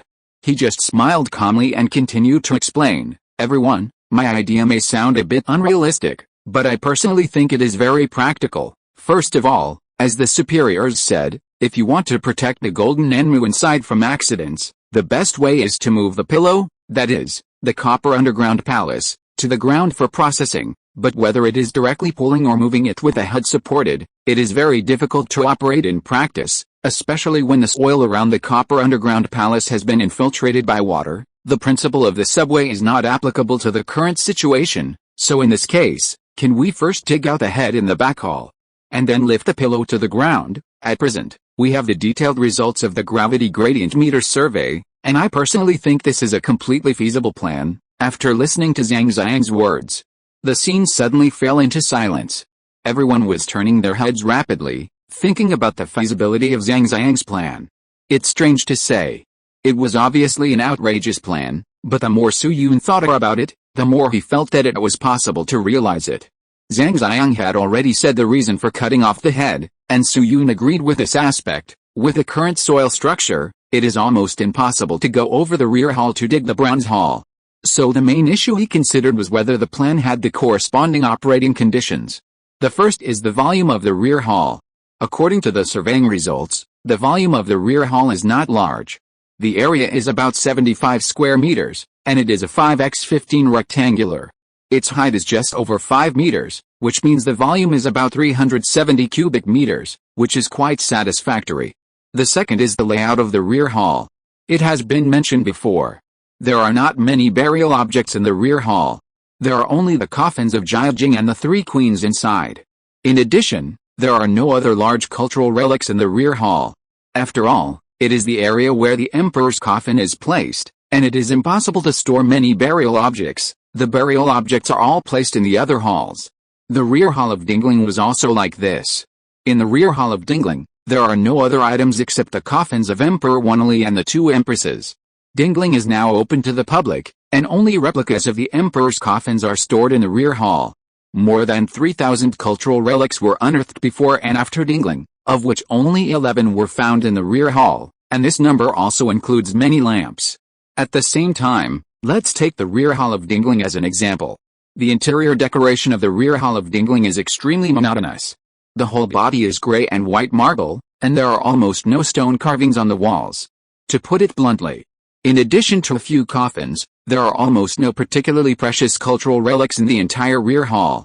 Not to mention that there is a thick layer of cervical vertebrae between the rear hall and the aisle in front, which is the door of the rear hall. According to the detection results, the thickness of the door of the rear hall is nearly 1 meter, and it adopts a fully closed mode. That is, as long as the technology of cutting the head is superb enough, there is no need to worry that the other 8 small halls will be affected, just like the experience of Louis V back then. So in terms of conditions, the rear hall fully meets the requirements. Then Su Yun took a sip of mineral water, and after moistening his throat, he asked Zhang Zhang, "Academician Zhang, I have no objection to the excavation conditions, but I would like to ask one thing. After all, the rear hall is located nearly 30 meters underground. Is it technically feasible to completely cut it from the main body of the underground palace and transport it to the ground, or do you want to divide the rear hall into several parts and transport it to the ground, and then people will do structural splicing and restoration?" Hearing this, Wang Tong and others also turned their eyes to Zhang Zhang, waiting for his answer. It was mentioned before. The depth of the underground palace is 27 meters underground. Counting the thickness of the rear hall itself, the excavation depth is actually even more than 30 meters. This depth is roughly equivalent to a 10-story building in an ordinary community, and the technical requirements are obviously very high. Technical aspect. Zhang Zhang repeated the word, with a strange smile on his face. Dr. Su, you can take out your phone and search for a keyword called Jujipu station depth. After seeing the search results for this keyword, I think you won't have too many doubts. Su Yun was stunned. Then he took out his phone and entered the entry according to what Zhang Zhang said. After a moment, a huge title appeared in front of Su Yun: the world's largest and deepest underground high-speed railway station, China's first shell building. At the same time, Zhang Zhang's voice also rang in Su Yun's ears: Ujiabao Station. Oh, now it seems to have been renamed Binhe Station. It is a standard deep-ground commercial building. Its deepest point is 60 meters deep. The foundation pit of the intercity station platform of the hub project is 25 meters deep. And many of the underground continuous walls used in construction were poured and then dropped down. In addition, during the construction process, the China Railway construction team encountered many giant stones. The largest one was 14.2 meters long from head to tail. However, after discussion, the China Railway construction responsible for the construction did not blow it up, but transported the entire stone from a depth of 45 meters to the ground intact. This stone is far beyond the corresponding data at the rear hall in terms of length, width and weight. Such a heavy stone can be transported out, let alone a rear hall. Similarly, there is the world's largest stone dragon in Jiangayao village, Handan City, which is buried 15 meters underground and 369 meters long. It was unearthed in 2002. At that time, CCTV's Approaching Science wanted to find the source of the stone dragon, and filmed a 7-episode special program for this purpose. In the end, there were two guesses: either it was man-made or it was formed naturally. Of course, it's definitely not as easy as it sounds in practice. The torque and load-bearing aspects need to be strictly calculated, otherwise it's easy to get into trouble. Aren't there many videos of tow trucks flipping over during operation on the internet? Those are basically related to torque. Looking at Zhang Zhang, who was talking freely, Su Yun couldn't help but be a little surprised. Is the civil engineer brother so awesome now?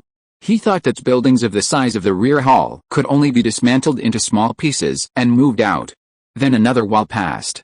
Zhang Chenggu also looked up at Zhang Zhang. "Academician Zhang, how confident are you about this plan?" Zhang Zhang scratched his head and said carefully, "The most difficult part of the whole process is the torque calculation of the lifting equipment, and the rest are trivial matters. The specific plan still needs to be discussed, but I am quite confident in the success rate. If you have to use a higher number, be conservative, 9.95%. Zhang Chenggu, 9.95% is still conservative?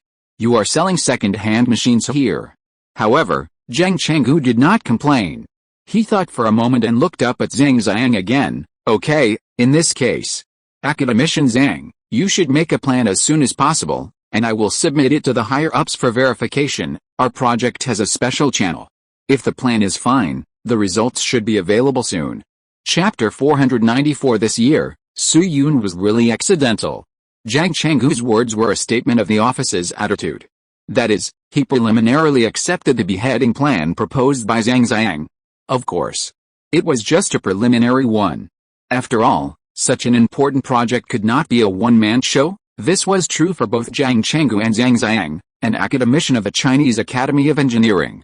To put it bluntly, although the academicians of the Chinese Academy of Engineering are precious, there are nearly 1,000 of them. If the academicians of the Chinese Academy of Sciences are included, the number is even close to 2,000. But what about Yongling? There is only one. Although the two concepts are actually not comparable, they can be used as a reference in nature. Therefore, in terms of the excavation of Yongling, it must be discussed by higher-level officials. What Zhang Chenggu and Zhang Ziyang can do is to write their ideas as detailed as possible to convince the big guys above. Zhang Ziyang obviously understood this very well. Therefore, after the exploration team finished the exploration, he immediately led the experts of the excavation team to conduct a planned demonstration. Finally, on the morning of the third day, Zhang Ziyang handed a complete plan to Zhang Chenggu, who then submitted it to higher-level officials. Then another day passed. Zhang Chenggu received a reply from the top management. In principle, the excavation plan of Zhang Ziyang's team was agreed. The committee was requested to start the excavation preparation immediately. The construction process would be assisted by the equipment provided by Huaqia's Hongjian 7th Bureau. The construction of the mausoleum would start in 2 weeks. To be honest, this time was not too far-fetched. After all, the gravity gradient instrument had clearly detected the structure of the tomb chamber, and the target scope of the first phase of the project was also very small. Only the rear hall was cut, and the other 8 side halls remained as they were. In other words, the only cultural relics that really needed to be considered for protection during the whole process were the 4 coffins in the rear hall, plus the airtightness problem between the rear hall and the side halls. 99.98% of the cultural relics in the Yongling underground palace, this number is not exaggerated, would not be unearthed during this cutting process. Therefore, in terms of the difficulty of preserving cultural relics, it was undoubtedly several steps lower than the normal excavation of the imperial mausoleum. The official name for this cutting and excavation was relatively traditional, called Yongling Underground Palace First Phase Excavation Project, which had no special features. However, Su Yun and Lu Chaoyong privately gave it a code name, a tribute to Louis V. 2 weeks later, March 1, 2023. Early in the morning of that day, Su Yun and others gathered at the Ming Tombs Park again. It was still the same people as 2 weeks ago, but the equipment around them was completely different from before. For example, outside the treasure city of Yongling, there were a lot of large equipment parked at this time, as well as clearly divided preparation areas. Director Zhang, Academician Pan, these are the construction sites we have prepared, outside the treasure city. A group of people led by Zhang Ziyang were wearing safety helmets and wandering around the construction site.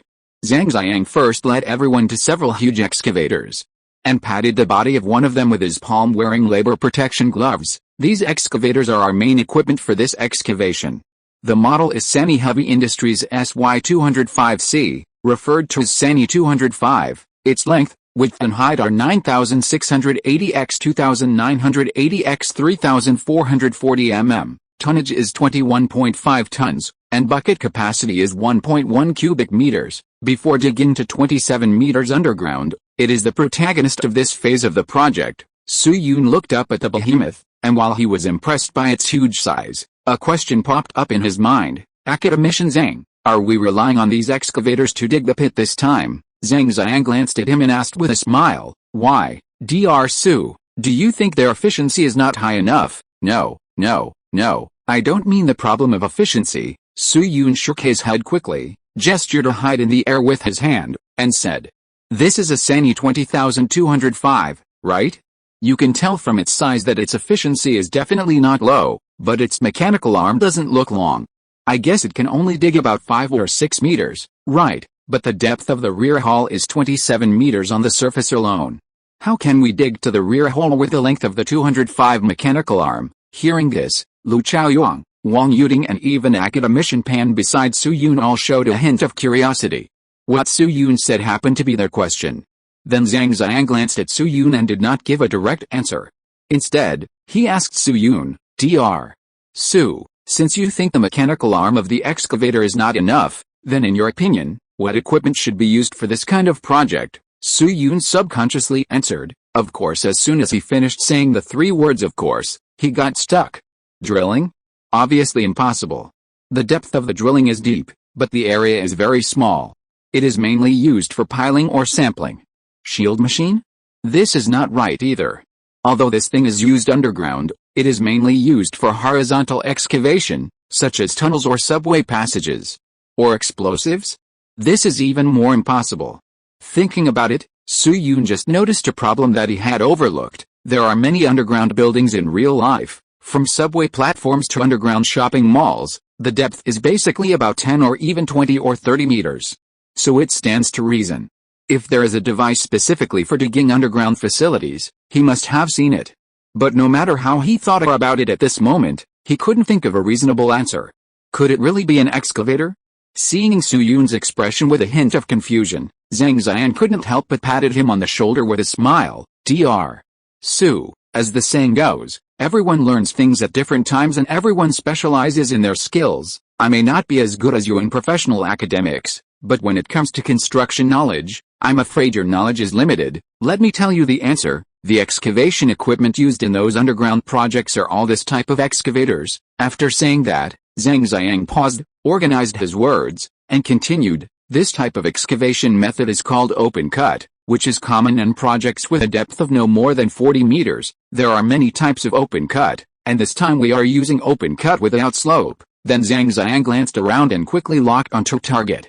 He pointed at several large drilling equipment not far from the crowd and continued to explain. Hey, do you see those green pile drivers? After the construction starts, they will drill holes around the area we are going to dig, and then surround the area with cast-in-place piles. Its main purpose is to increase the soil pressure. A similar link is water stopping, not the Uchiha water stopping. It means to prevent water from penetrating. After doing this, you can start digging. As for what you said about a mechanical arm being too long, Dr. Su, our solution is layer digging. That is, the excavator will enter the next layer to continue digging every few meters. This process requires the erection of concrete supports or steel supports. There is a specific formula for calculating the load force, and the relevant technology is already very mature. At a depth of 30 meters, as long as our initial excavation area is large enough, we can dig to the upper level of the rear hall with about 4 layers. Students who have been civil engineers in this life should all know.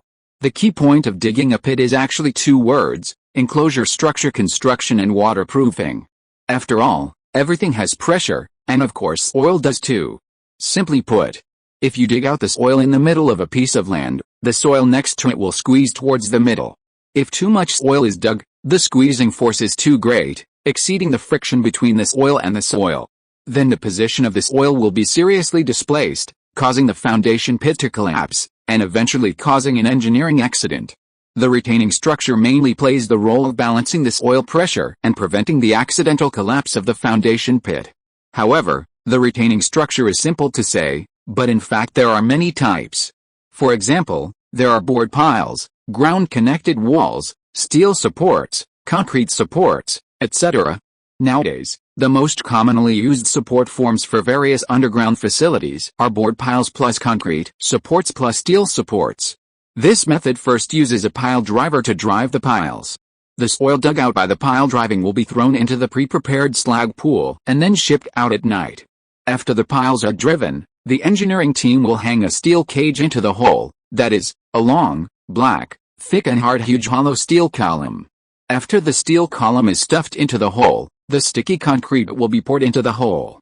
After these pillars are hit, we can start excavation. When the excavation arm is not long enough, we can use the layered mode to excavate, which is equivalent to building a small building upside down. Thanks to Mr. Yan, the author of I Became an Emperor, and the Golden Finger came for providing professional knowledge. Then the group continued to move forward, chatting as they walked.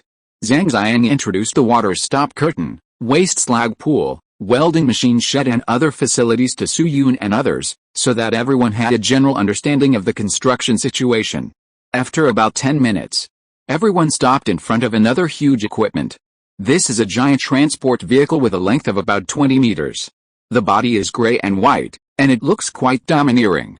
However, what really attracts the attention of passers-by is not the body of the transport vehicle, but a green metal folding bracket placed on its lifting platform that is longer than the body. Even a medium-sized excavator like SY205C is like an ordinary fat man meeting his ears in front of this giant transport vehicle. A small fat man meets a big fat man. If you meet a StarCraft player with poor eyesight, you might mistake this car for a Dongfang transporter. Facing this real behemoth, even a knowledgeable big man like Academician Pan couldn't help but flash a trace of shock in his eyes. Academician Zhang, this is. The surprise of Academician Pan and others seemed to be very useful to Zhang Zhongjing. He also reached out and patted the shell of the vehicle, and said proudly, "Everyone, didn't I say something before the excavation of the rear hall? The protagonist of the scene was SY-205C, and the car in front of you is the protagonist of our second half. It is the ZAT-18000H crane produced by Zhonglian Heavy Industry Science and Technology, and it is also one of the most advanced cranes in China and even in the world. Everyone was stunned again when they heard it, crane. Then Wang Tong looked at Zhang Zhongjing with a suspicious face and asked his old acquaintance, Lao Zhang, you call this thing a crane? Let me tell you, the people around you today have read a lot of books. They are either academicians and professors or PhDs from 985 universities.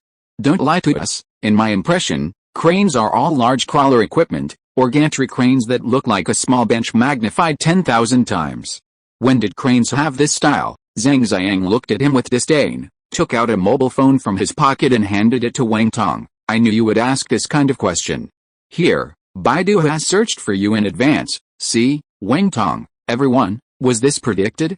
Then Wang Tong took the phone and looked at it for a few seconds, raising his eyebrows in surprise. Hey, this is really a crane. Zhang Zhongjing snorted coldly, looking a little arrogant. Of course it is. Don't you think about it? Can I lie to you at this critical moment? This crane is specially designed for land wind turbines, and the operating environment is often in the wild, so its appearance and performance have a strong off-road character. Wasn't the picture of SpaceX's Starship erected very popular at the beginning? And the huge crane next to it was also famous. It was the Liebherr LR 11350 crawler crane of the German Liebherr Group, with a maximum rated lifting weight of 1,350 tons. Which is a little brother in front of our crane. Our ZAT-18000H can lift up to 140 meters in height, and the lifting weight can reach 1,800 tons, which is currently the first in the world. Zhang Zhongjing said this. Everyone looked at the ZAT-18000H with a different look. Oh my god. You know, 1,800 tons. The density of 1 cubic meter of reinforced concrete is 2.5 tons. The average floor thickness of a residential building is 0.2 meters, so the weight of each square meter of the floor is about 0.5 tons. Then add the weight of the walls, equipment in the room, etc. A commercial house with an area similar to the rear hall has a total weight of 5-10 tons. The kind filled with goods is another matter. Although there are coffins and stone platforms in the rear hall where Zhang Zhongjing's coffin is located, no matter how heavy the entire rear hall is, it can never exceed 20 tons. In this case, Zhang Zhongjing took out the 1,800 tons ZAT-18000H. At this moment, there was only one sentence floating in everyone's mind: killing a chicken with a butcher knife. This is not something that can be described as stable.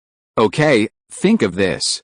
Wang Yuding couldn't help but give Zhang Zhongjing a thumbs up and said in admiration, "Academician Zhang, you are so steady. It seems that we younger generations need to learn more. If I were to make the plan, I think using a 300-ton crane would be over the standard." Zhang Zhongjing glanced at her. Facing this girl he was not very familiar with, he was not as casual as he was with Wang Tong. Professor Wang, to be honest, I didn't think of using this machine at the beginning. Originally, we planned to use another smaller crane with a lifting capacity of 500 tons, but Zhang Zhongjing didn't finish. Wang Yuding then said with a sense of realization, but out of a sense of mission for the excavation of Yongling, you temporarily changed to the safer ZAT-18000H. Zhang Zhongjing glanced at her and shook his head quickly. No, it was Manager Wang of Zhonglian who found me and said that if I could let the ZAT-18000H show up in this excavation live broadcast, they would provide me with a batch of advanced equipment for free for another excavation project on hand. Wang Yuding, in short. After introducing the ZAT-18000H crane, Zhang Zhongjing's circling session was almost officially over. At this point, everyone also had a general understanding of the planning of the entire project. Then everyone returned to the temporary command center and made final preparations. After more than 20 minutes, the on-site assistant sent a message: all units have officially taken their positions. Zhang Chenggu walked to the temporary workbench, looked around at the construction representatives and media representatives around him, and said, "Hello, distinguished guests, dear colleagues, and fellow workers. I am Zhang Chenggu from the Guai office. Today we are very honored to welcome the first phase of the opening ceremony of Yongling, an important project in the national excavation of the Ming tombs. As one of the representatives of the ancient Chinese royal tombs, the Ming tombs have a long history. It has witnessed a change of dynasties and carries a profound historical and cultural heritage. And Yongling is an extremely important tomb among the Ming tombs. Facts have proved that even Zhang Chenggu, a very capable official, is also very inefficient in the speech session and cannot escape the cliches. It took him more than 10 minutes to finish speaking a bunch of meaningless but indispensable content. After the speech, it was the lottery session. As we all know, it is different from the so-called foundation custom of a group of people shoveling sand into the foundation marble sand pit in the foundation project. The prize of the archaeological excavation project is exactly the opposite in terms of process. It is to let a group of people dance with hose and dig out the pre-buried things from a shallow soil layer. This custom is like the sacrifice of pig heads at the start of a movie. Strictly speaking, it is not a feudal superstition. Like these days, there are still people worshipping electronic pig head photos, but more of them are asking for luck. The excavation of Yonggling is the same. Therefore, soon, Zhang Chenggu, Academician Pan, Zhang Zhang, Wang Tong and Tong Huaijin carried hose and walked to soil layer. Then they waved the hoe a few times and successfully dug out a white silk of the same style as Changzhen, and drew a lucky audience on the live broadcast platform to give it as a gift. After doing this, the excavation project of Yonggling officially started. Boom boom boom, the roar of equipment soon sounded on the construction site, and the air was gradually filled with the smell of sand and stone. At the same time, many spectators who eat melons also poured into the major live broadcast rooms. How strong is the ability of Chinese netizens to eat melons? This can be seen from the fact that millions of people watch the live broadcast of the construction of Huashenshan Hospital on the internet. Of course, compared with the previous major events, the number of people watching the live broadcast of Yonggling excavation is still much less. From the beginning of the broadcast, the actual number of people watching the live broadcast on the entire network is about 800,000, and the number distributed to various platforms is even less. At the same time, this type of live broadcast will not encounter any hacker attacks. Basically, it is considered a hot news. Therefore, Su Yun had some free time to take out his mobile phone and look at the hot searches on Weibo. Sure enough, Yonggling construction live broadcast. This hot search has rushed to the second place, second only to the first and explosive national examination results. When the heat of the national examination dissipates tomorrow, the topic may have the chance to rush to the first place. Then Su Yun clicked on the topic square again. Sure enough, at this time, a lot of criticism can still be seen in the square, basically all of which mentioned the tragedy of Dingling. It is not difficult to see from the text that some people are indeed worried, and some people use Dingling to criticize certain people.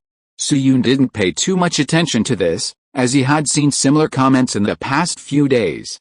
After scanning these discussions, he continued to read other news. However, as he read on, his expression suddenly froze.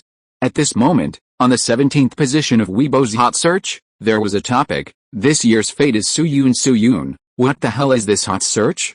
Then he clicked on the topic and found that there was a personal user's dynamic on the square, Little Tong Tong who loves Zhang Ying. What is going on this year?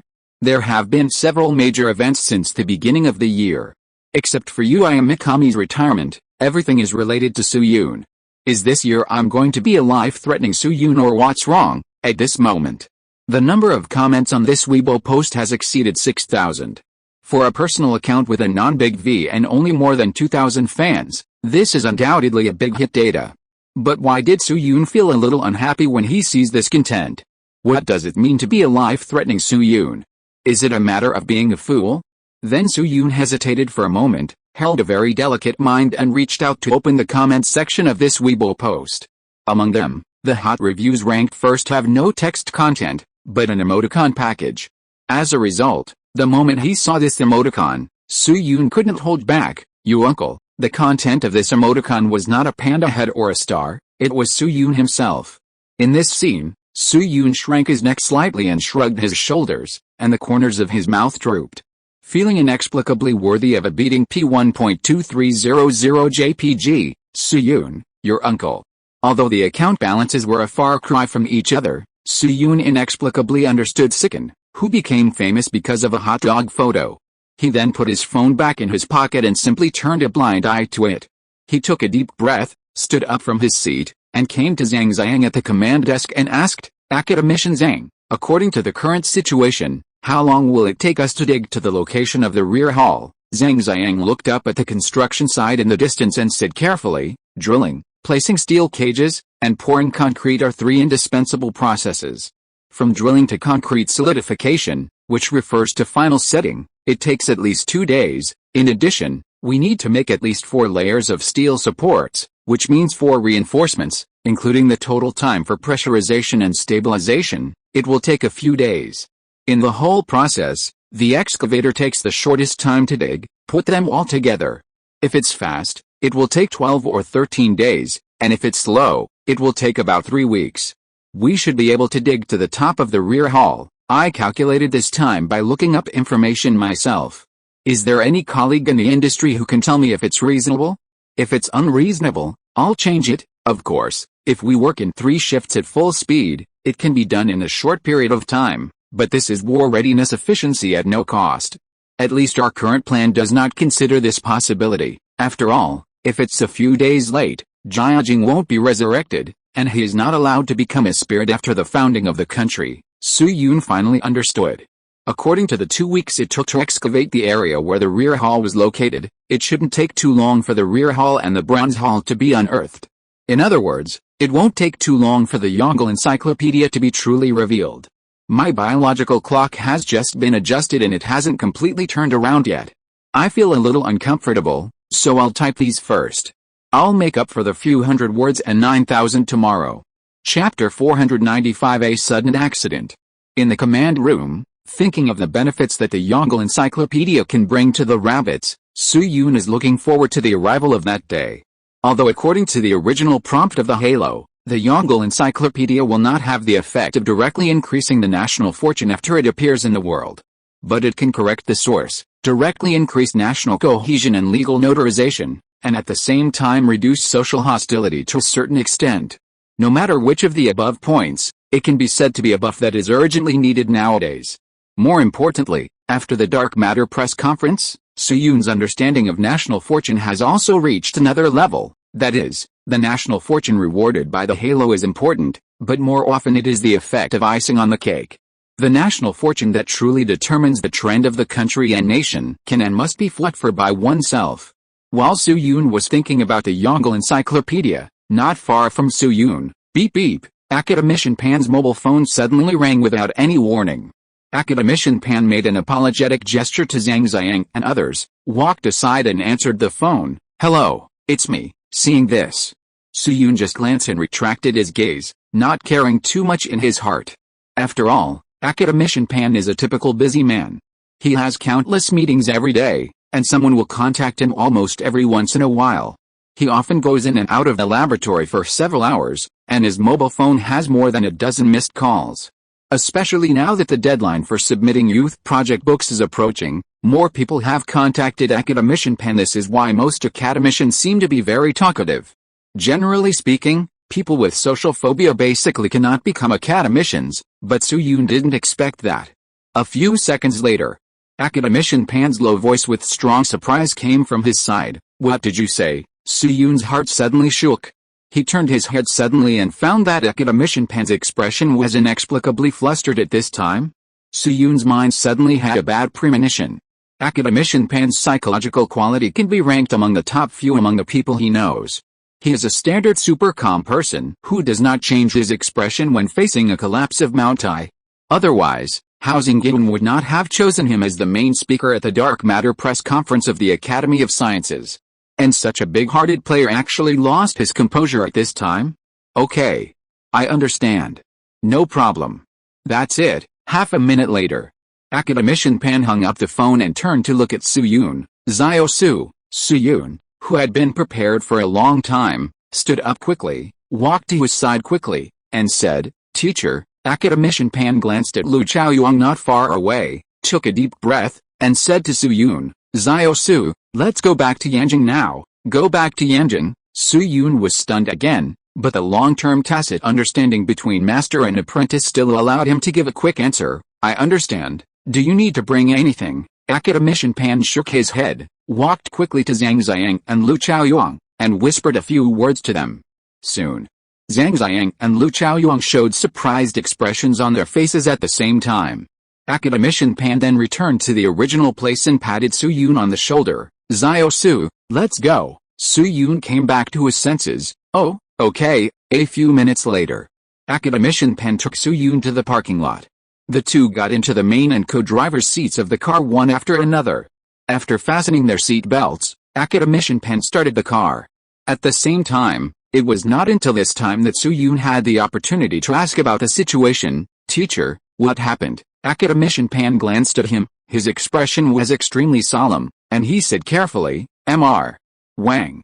His health is very bad." Su-yoon's pupils suddenly shrank. "No way. Something happened to Mr. Wang?" On the way to the parking lot, he actually thought of many possibilities. For example, the gravity gradient instrument leaked. For example, a heavyweight substance was discovered across the sea, such as axions or gravitons. For example, something big happened at the headquarters of the University of Science and Technology, such as the collapse of the dormitory building, and academician Pan had to rush back to Luzhou, etc. But the only thing he didn't expect was that Mr. Wang, who was fine before, actually had an accident. Academician Pan then looked at the road conditions and increased the speed a little within the permitted range of the road. While continuing, "It is said that the hospital has issued a critical illness notice, but the patient has not yet completely reached the point of exhaustion, and the medical team is still doing its best to rescue him. I can only hope that Mr. Wang will be blessed by heaven." Su-yoon heard this and clenched his fists. "I hope so." As a top scientific academy boss in China, academician Pan has a very special habit. He has always driven very steadily, and the speed rarely exceeds 30 kilometers. So much so that Su-yoon and several other students once laughed privately that academician Pan's driving speed was not as fast as their electric donkeys. But this time, academician Pan's speed was a bit fast, contrary to his usual practice, and the speed on the Beijing-Tibet Expressway was running at 90 kilometers per hour. More than an hour later, academician Pan's car drove into the Ministry of Health's Yanjing Hospital and drove straight into the high-ranking cadre ward. As everyone knows, there are many top medical institutions in Yanjing, and there are dozens of top 3 hospitals alone. Among them are top hospitals such as Union Hospital, Sino-Japanese Friendship Hospital, and Friendship Hospital. But among all these top institutions, there are 2 most special ones, which have functions that high-end medical care cannot cover. They are 301 Hospital and Yanjing Hospital directly under the Ministry of Health. Among them, 301 belongs to the military hospital. The special thing is that the south building of the hospital can only be entered under normal circumstances with 1 gold star or above. Yanjing Hospital is also responsible for political health care in addition to regular consultations. Only academicians or high-ranking officials can stay in the high-ranking cadres ward. Su-yoon has been fascinated by these 2 mysterious areas for a long time and has heard countless true and false legends. However, whether in his previous life or this life, he has no qualifications to enter them, and can only be a spectator. The result was unexpected. Today he actually has the opportunity to personally walk into the high-ranking cadres ward of Yanjing Hospital, a place where the legendary academician title is the entry threshold. If it were any other situation, Su-yoon would definitely feel excited and happy. But this is the only exception. After all, it is possible for a young man like him without a title to enter here by exception. I am afraid that Mr. Wang's situation is not optimistic. Academician Pan stopped the car, and the 2 men unbuckled their seat belts and got out of the car. After landing in a nearby building, 2 men wearing ordinary hoodies and with the same appearance and figure as ordinary people soon appeared. They walked quickly to academician Pan and Su-yoon. One of them showed academician Pan a certain certificate, and the other took a photo of the 2 with a device similar to a POS machine. Seeing that academician Pan did not refuse, Su-yoon also followed and accepted the inspection obediently.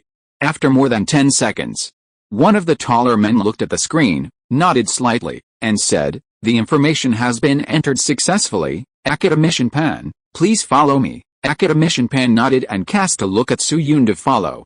Then the 2 hoodie men led the 2 forward a short distance without saying much. 2 minutes later, several people walked into a 4-story building. The building looks like a small emergency building. The decoration of the lobby on the first floor is not luxurious, but the layout is very grand, and the view is spacious and bright. After entering the door, Su-yoon noticed at a glance that a group of men and women with solemn expressions were gathered at the right front of the entrance. There were many acquaintances that Su-yoon knew, for example, Hao Xingyun, the former president of the University of Science and Technology and the current president of the Academy of Sciences. For example, Zhou Xiaoping, who had met Su Yun at Jinping Laboratory and the Chengdu press conference and tried to introduce his granddaughter to Su Yun. For example, academician Pan, who Su Yun had never met but could call out his name or look familiar, had obviously discovered the location of this group of people and rushed to Zhongjing with Su Yun. He didn't even nod to Zhou Xiaoping and others, and couldn't wait to ask Zhongjing, "President, how is Mr. Wang now?" Zhongjing raised his eyelids and looked at him, took a deep breath with a tense face, and slowly said, "The condition is still not optimistic, but he was out of danger half an hour ago and is now under observation in the ward. You were not there during the process just now. It was really dangerous, huh?" Hearing Zhongjing's words, academician Pan and Su Yun breathed a sigh of relief at the same time. With his heartstrings suddenly relaxed, Su Yun's body even shook twice. From the time he knew that Wang Lao was in trouble until now, he had not relaxed for even a second. After all, although he did not know the specific cause of Wang Lao's illness, Su Yun could be 100% sure of one thing: the several trips to Rongcheng must have greatly affected Wang Lao's health. Think about it. Wang Lao first flew from Yanjing to Rongcheng, and then drove more than 400 kilometers from Rongcheng to Jinping Deep Earth Laboratory. After verifying the dark matter, he returned to Rongcheng. Then on the second day after the press conference, he personally took Su Yun to Zicheng, which was also hundreds of kilometers away, and this was another round trip. Counting the flight from Rongcheng to Yanjing, even young people like Su Yun and Lu Chaoyong could not bear this intense journey, let alone an old man like Wang Lao who was over 100 years old. Therefore, along the way, Su Yun kept blaming himself and feeling guilty. Let's not talk about anything else. At least Mr. Wang didn't have to go to Zicheng base. With Mr. Wang's status in the aviation field, he could have solved the problem with just a phone call. Or at least, Mr. Wang could have rested for a few days before going to Zicheng.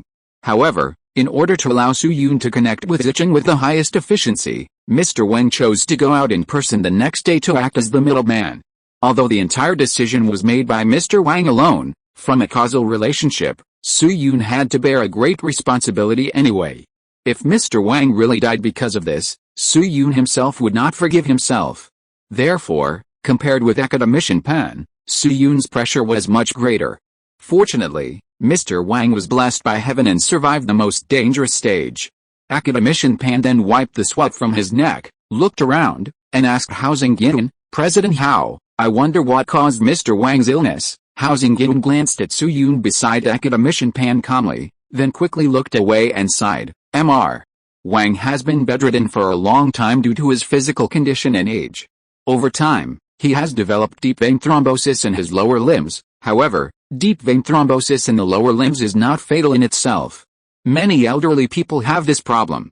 Mr. Wang's healthcare team has mastered this situation a long time ago, but the problem is that after the thrombus in the lower limbs falls off, it will lead to acute pulmonary embolism, which is a symptom with a high mortality rate. In addition, Mr. Wang has been traveling a lot in the past few days, so the thrombus has accelerated its detachment, and the healthcare team cannot conduct relevant inspections on the vehicle used for travel. So, academician Pan was silent after hearing this.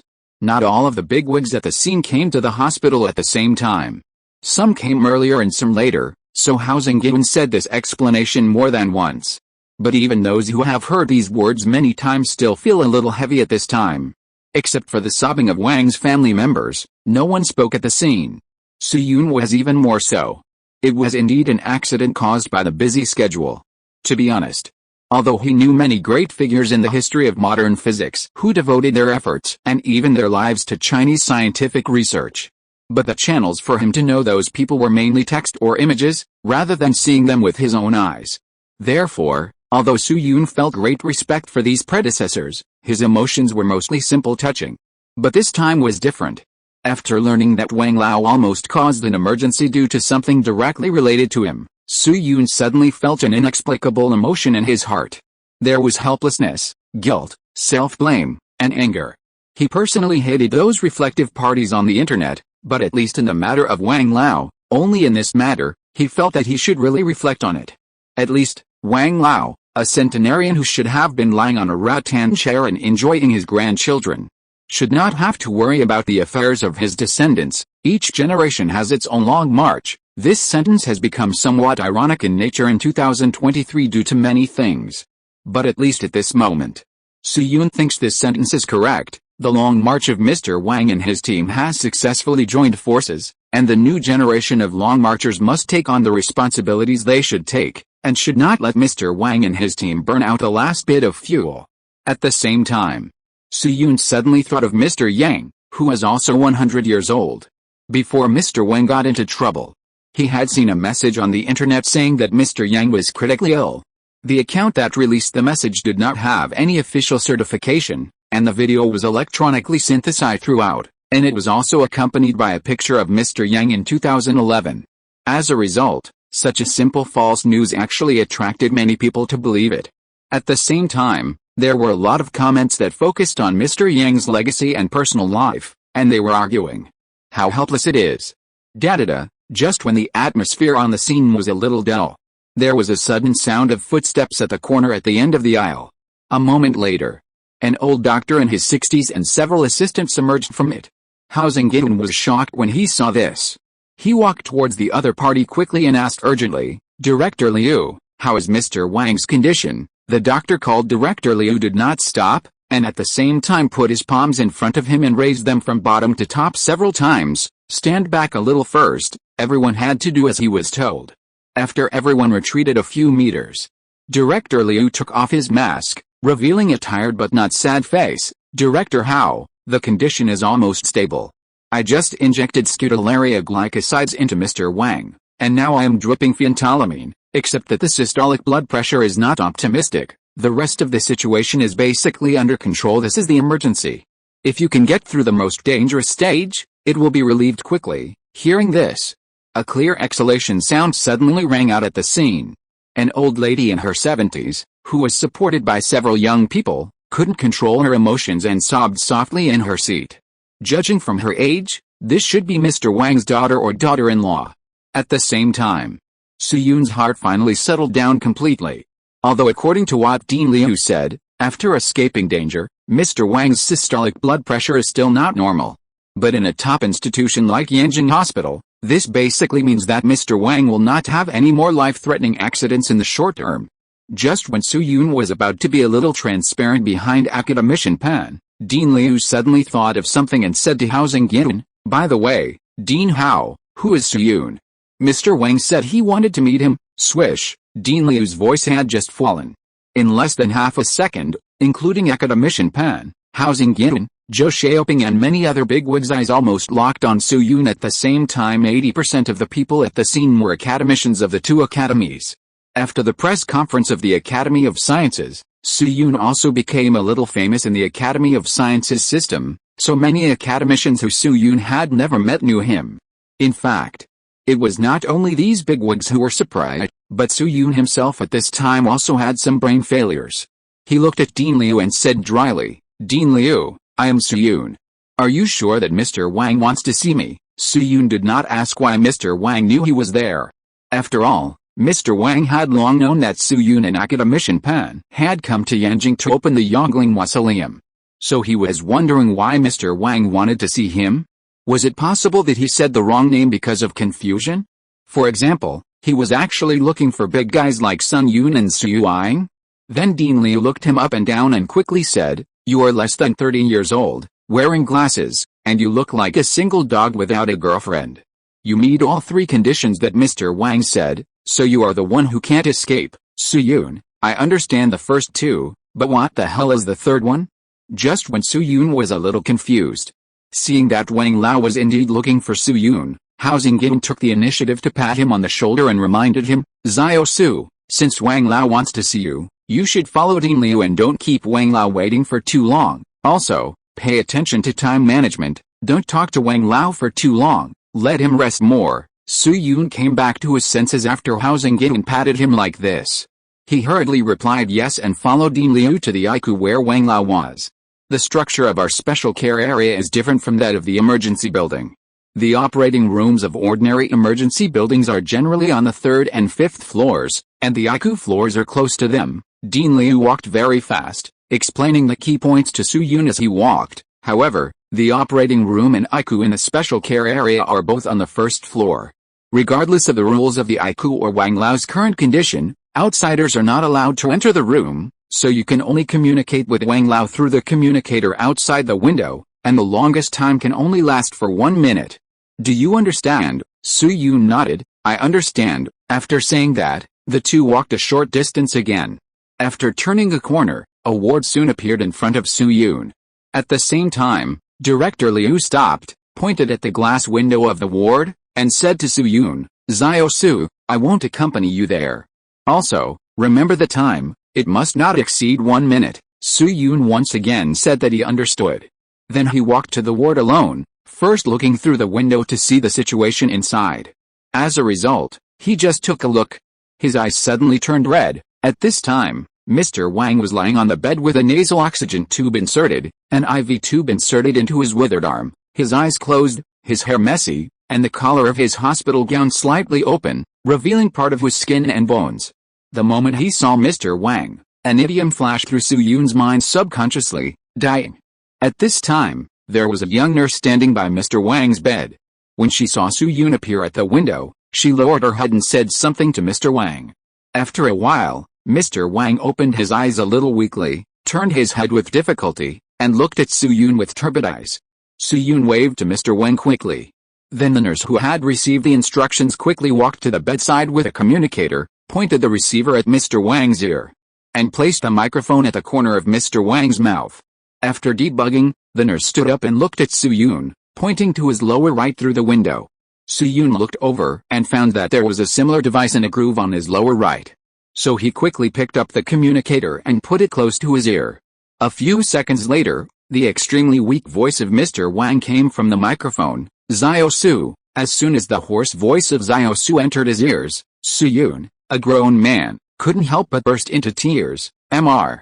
Wang, I'm sorry, I shouldn't have let you go. But before he finished speaking, Mr. Wang interrupted him. Xiao Su, I took the initiative to ask to go to Jinping Laboratory, and I made the decision to go to Zichen myself.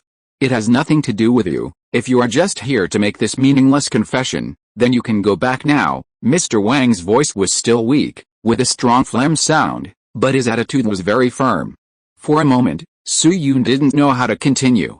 Then Mr. Wang took a hard breath and said, I asked Xiao Liu to find you here, mainly because I have something to talk to you about. Su Yun was stunned.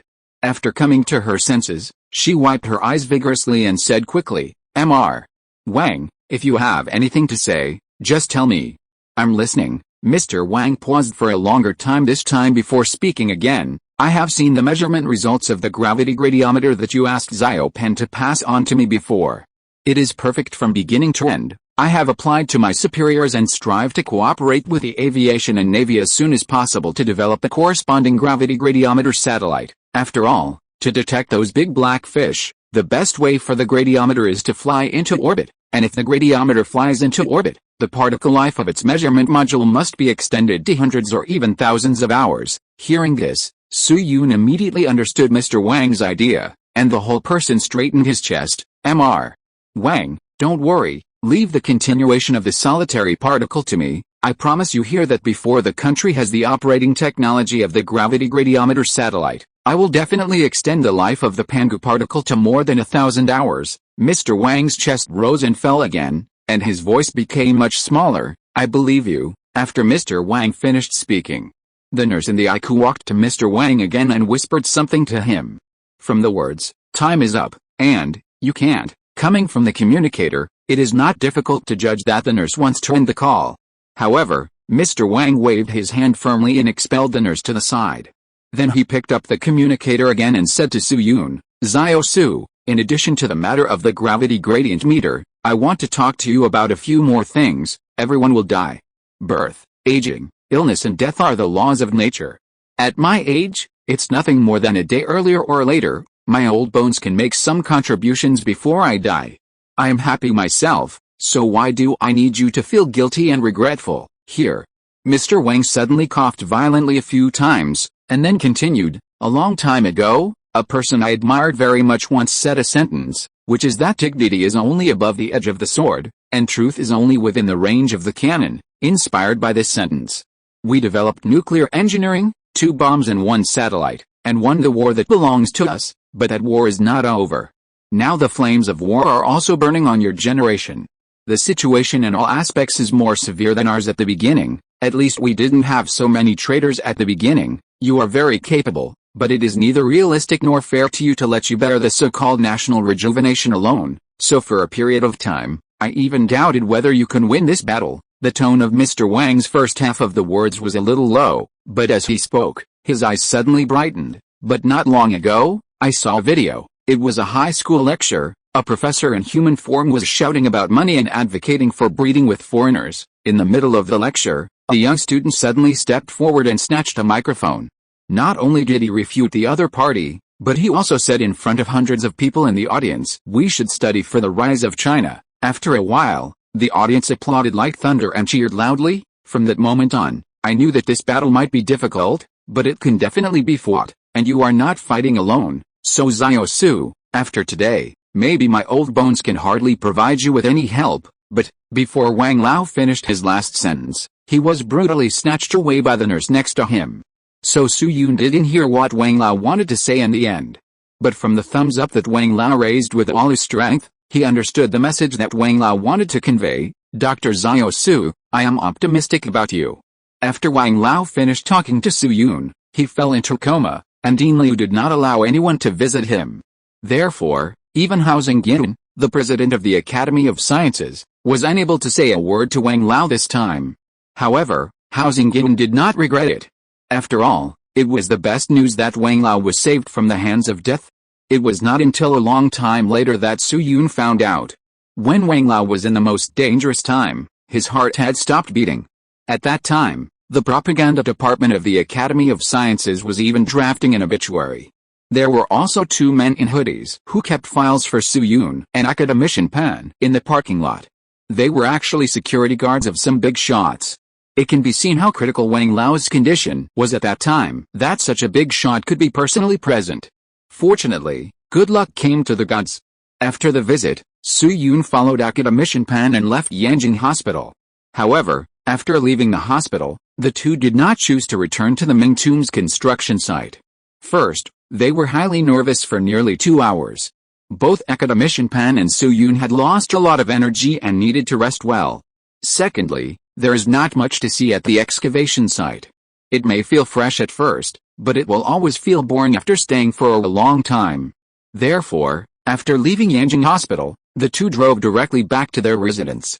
This time, Su Yun and academician Pan stayed not in a hotel, but in the expert guest house of the Institute of High Energy Physics of the Chinese Academy of Sciences, located near Shijingshan. After returning to his room, Su Yun took a simple shower and sat in his seat to think. He was hesitating whether to enter the Jade Seal copy now. But in the end he temporarily put this idea aside, for 3 reasons. First, the Yongle Encyclopedia is about to be unearthed. For a patient with late obsessive-compulsive disorder, this matter is always not satisfied if it is not completed, and lacks a sense of ritual. Secondly, the change of Mr. Wang was so sudden that Su Yun is a little bit out of his mind now. Entering the copy when Mr. Wang's body has not finally stabilized will definitely affect Su Yun's performance. At least, he has to wait for the results of 48 hours of observation. The third point is that the lawsuit of those marketing accounts is about to go to court, and the time is set for tomorrow. How could Su Yun not join in the fun for these culprits who caused his social demise? Chapter 496 Justice finally arrives. As a lifeline city of China, Yanjing has many advantages. For example, it has rich educational resources. For example, it has advanced medical resources. For example, it has a strong ability to concentrate resources in the surrounding areas. But in addition to many advantages, Yanjing also has many disadvantages. For example, traffic jams, which directly turn from the capital into the most congested city on weekends. For example, frequent traffic control. Of course, this matter cannot be said much. Another example is its weather. The temperature in Yanjing was quite pleasant 2 days ago, the sun was soft, and it looked like the grass and trees were about to turn green, and the spring flowers were blooming. Unexpectedly, after one night, the sun seemed to be trapped by a 404 character, and there was no trace of it, disappearing without a trace. The sky was full of low, thick, gray-yellow turbid clouds, which made people feel a little depressed. At the same time, in a cheap hotel on the East 4th Ring Road of Yanjing, Meng Liang was standing by the window of the room on the 7th floor in his pajamas, staring at the scene outside the house. It was 7:30 in the morning, and pedestrians could be seen coming and going on the road, which was very lively. Some people were looking at their mobile phones and walking leisurely. Some people were eating buns or wraps while rushing to the subway entrance. There was also an old man in a plaid shirt carrying a shoulder bag, chasing his wig that was blown away by the wind. Meng Liang also saw a young man with a young face, who was walking and touching his chin, as if he was worried about where his beard was not shaved cleanly, and he would look down at the tie on his chest from time to time. It was obvious. This was a newcomer to the workplace who had just joined the company and had not yet been tempered. Maybe today was his first day at work.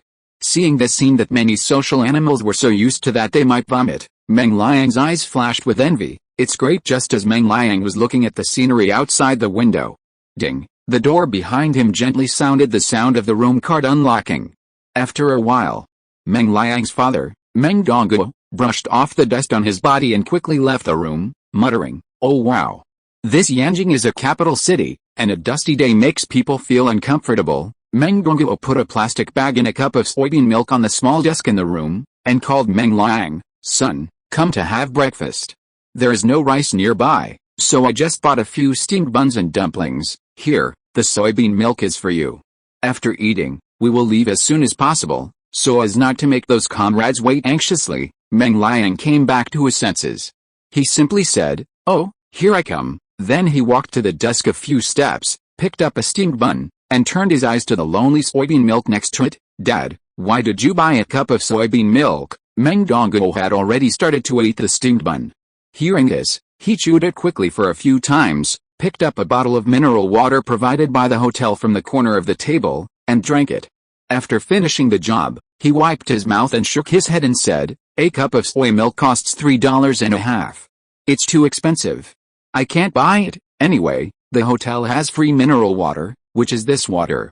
Oh, the shell of the water dew is too soft. And I can't feel it when I pinch it." Meng Liang glanced at his father.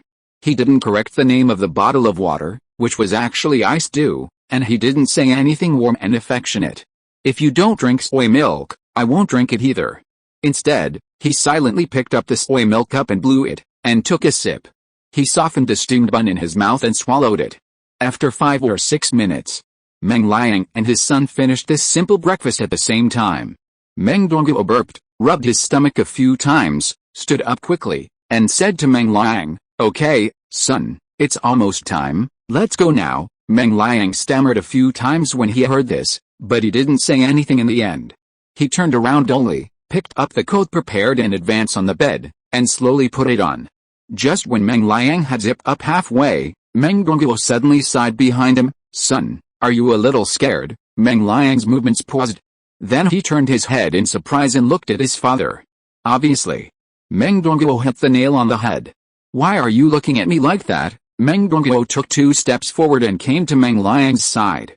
He patted his son's shoulder and said, "Our ancestors said it well, no one knows a son better than his father. If you talk about the use of mobile phones and computers, or the difference between the Supreme Court, the Public Security Bureau, the Procuratorate and the court, I will definitely not be able to say anything, but I raised you since you were a child, and the time you have been away from me and your mother has not even been a little bit. How can I not see what you are thinking?" Meng Liang's face twitched. Then Meng Dongguo threw the bottle of mineral water in his hand into the trash can, took out his old phone from his pocket, and shook it in front of Meng Liang twice. "I noticed that something was wrong with you the day we arrived in Yanjing. You kept saying that you should take a taxi to the Supreme People's Procuratorate today for good luck. It was not until I went downstairs just now and asked the little girl at the hotel front desk to help me check that I found out something. There is no subway that goes directly to the Supreme People's Procuratorate near the hotel. If you want to go to the Supreme People's Procuratorate, you must transfer to another station. The only initial route is the Baton line, and the station on the Baton line is where you went to school." Hearing the second half of Meng Dongguo's words, Meng Liang's chest suddenly rose and fell several times, and a flush suddenly surged on his face, and the whole person became hesitant. In Meng Dongguo's blind spot, Meng Liang's left-hand fingers were trembling faintly. Just as Meng Dongguo said. At this time, Meng Liang was indeed a little scared. More than a month ago, When Meng Liang learned from the female police officer named Wang Li that the Information Security Technology Department wanted him to sue the Big V who had spread rumors about him as a plaintiff, he had only two thoughts in his mind: gratitude and joy. He was grateful because the country finally gave him a chance to prove himself. He was joyful because the Big V who had brought him so close to the destruction of his family was finally going to be punished.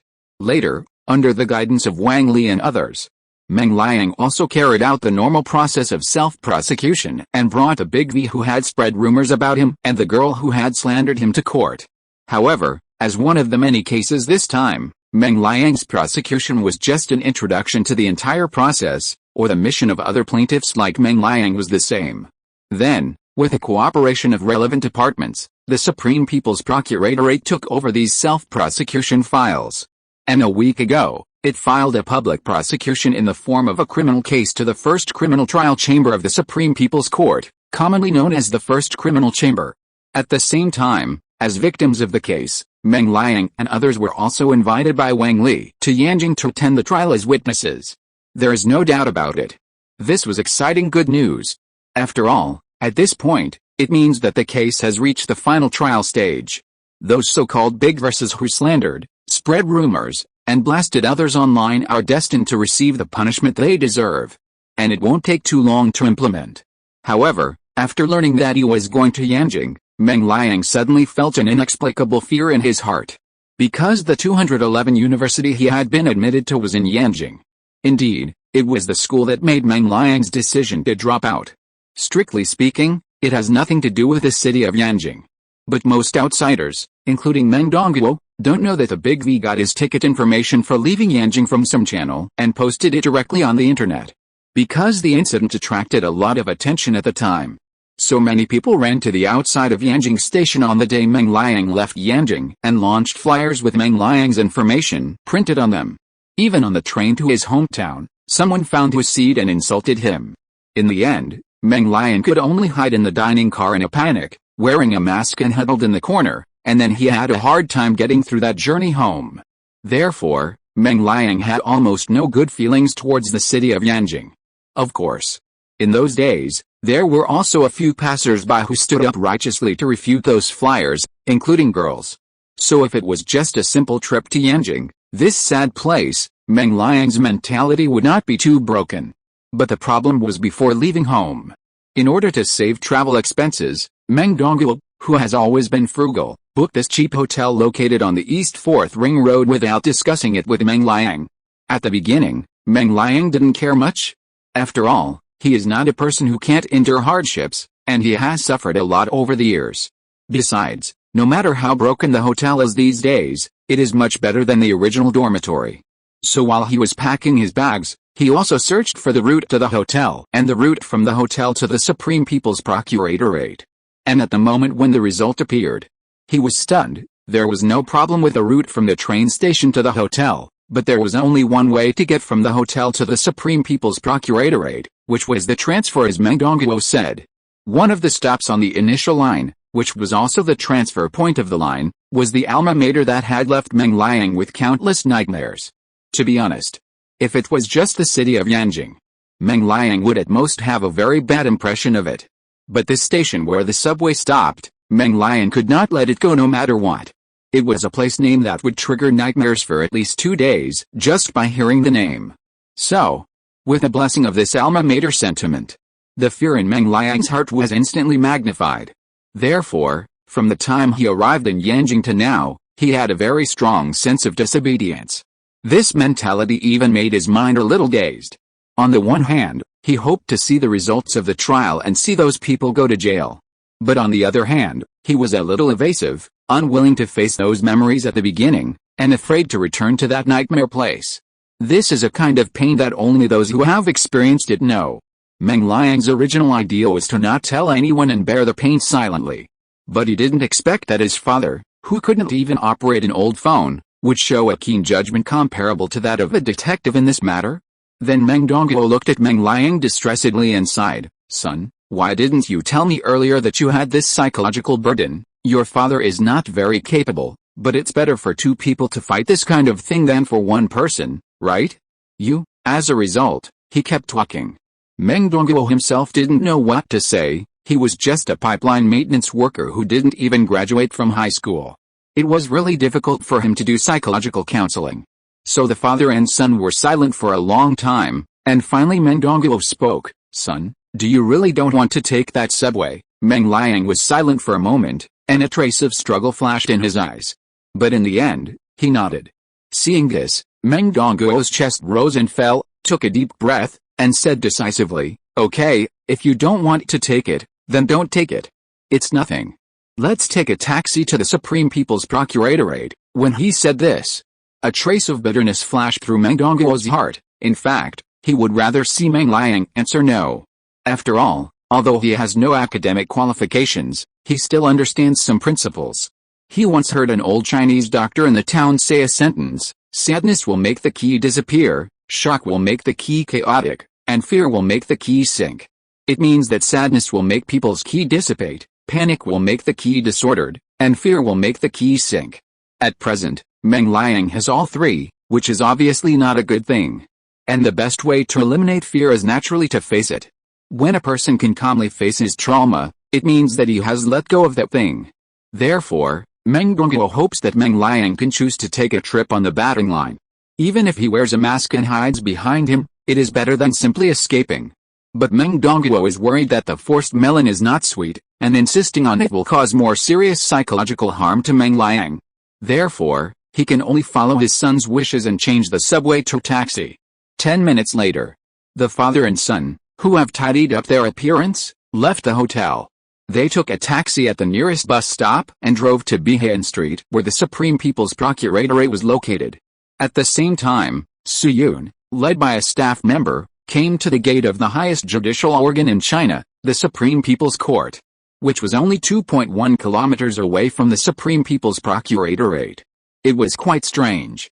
Yesterday, Yanjing Hospital, today, the Supreme People's Court.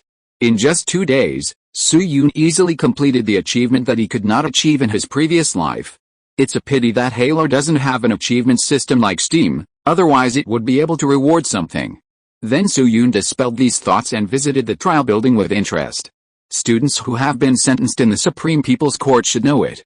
There are 31 steps at the main entrance of the trial building, and there is a soap tree on the steps. The tree grows under the steps, located on the north side of the 15th step. The origin of this soap tree is not ordinary. It is a national first-class ancient tree numbered 11,010,100,609. It has a history of hundreds of years and is said to have been planted by Ji Ziaolin. It has witnessed countless gunpowder smoke and wars, heard the gunfire of invaders and the cry of the Chinese people for national salvation.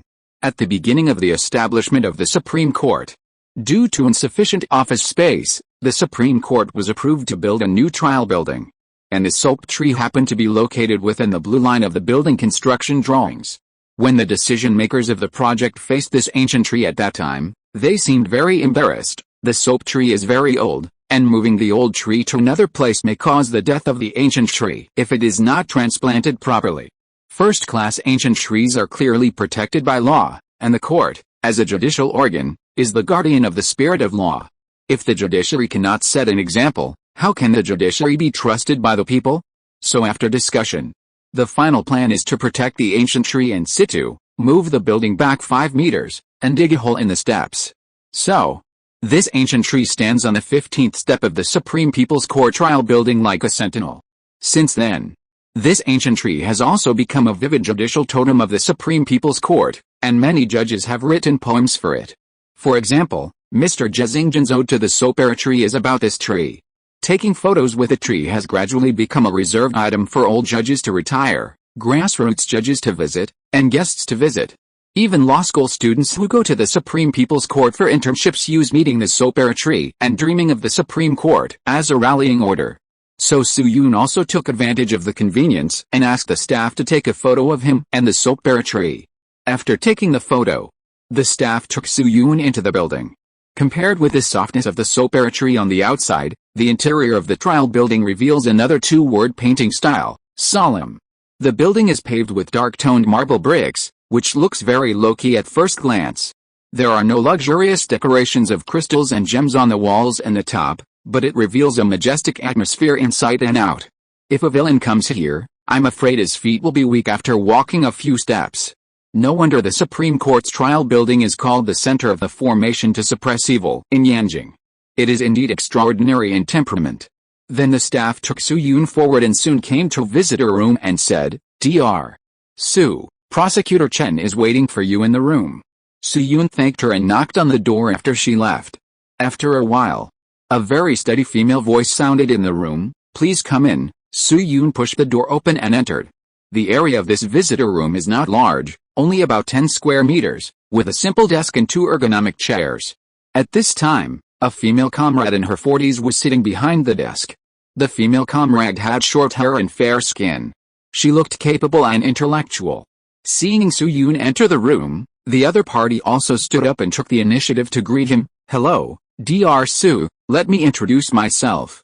I am Prosecutor Chen Ling of the Supreme People's Procuratorate and the prosecutor of this trial. Su Yun also shook hands with the other party enthusiastically. Hello, Prosecutor Chen. After the greetings were over, Chen Ling invited Su Yun to take a seat, and took the initiative to pour him a cup of tea, and said straight to the point, Dr. Su, we have limited time, I will not be polite with you, I will directly introduce the situation to you. Su Yun hurriedly pretended to listen attentively. Then Chen Ling organized his words and said, our trial can be said to be the largest trial launched against online violence and rumor-mongering since the founding of the People's Republic of China, so the public's attention is very high. If nothing unexpected happens, the peak number of people watching the live broadcast should easily exceed 10 million, and we are under great pressure. At the same time, more importantly, in the current laws and regulations, there is still a lot of controversy about whether the victims should be notified to appear in court. So we have also had many heated discussions internally about whether we should invite you and other victims. Su Yun was stunned. Is there such a thing? Chen Ling nodded, picked up a book from the table, and explained, at present, there are 3 main types of criminal trials. They are criminal private prosecution cases, public prosecution cases with attached civil lawsuits, and public prosecution cases without attached civil lawsuits. Among them, the victim in a criminal private prosecution case is generally the private prosecutor, who is the prosecutor in the case.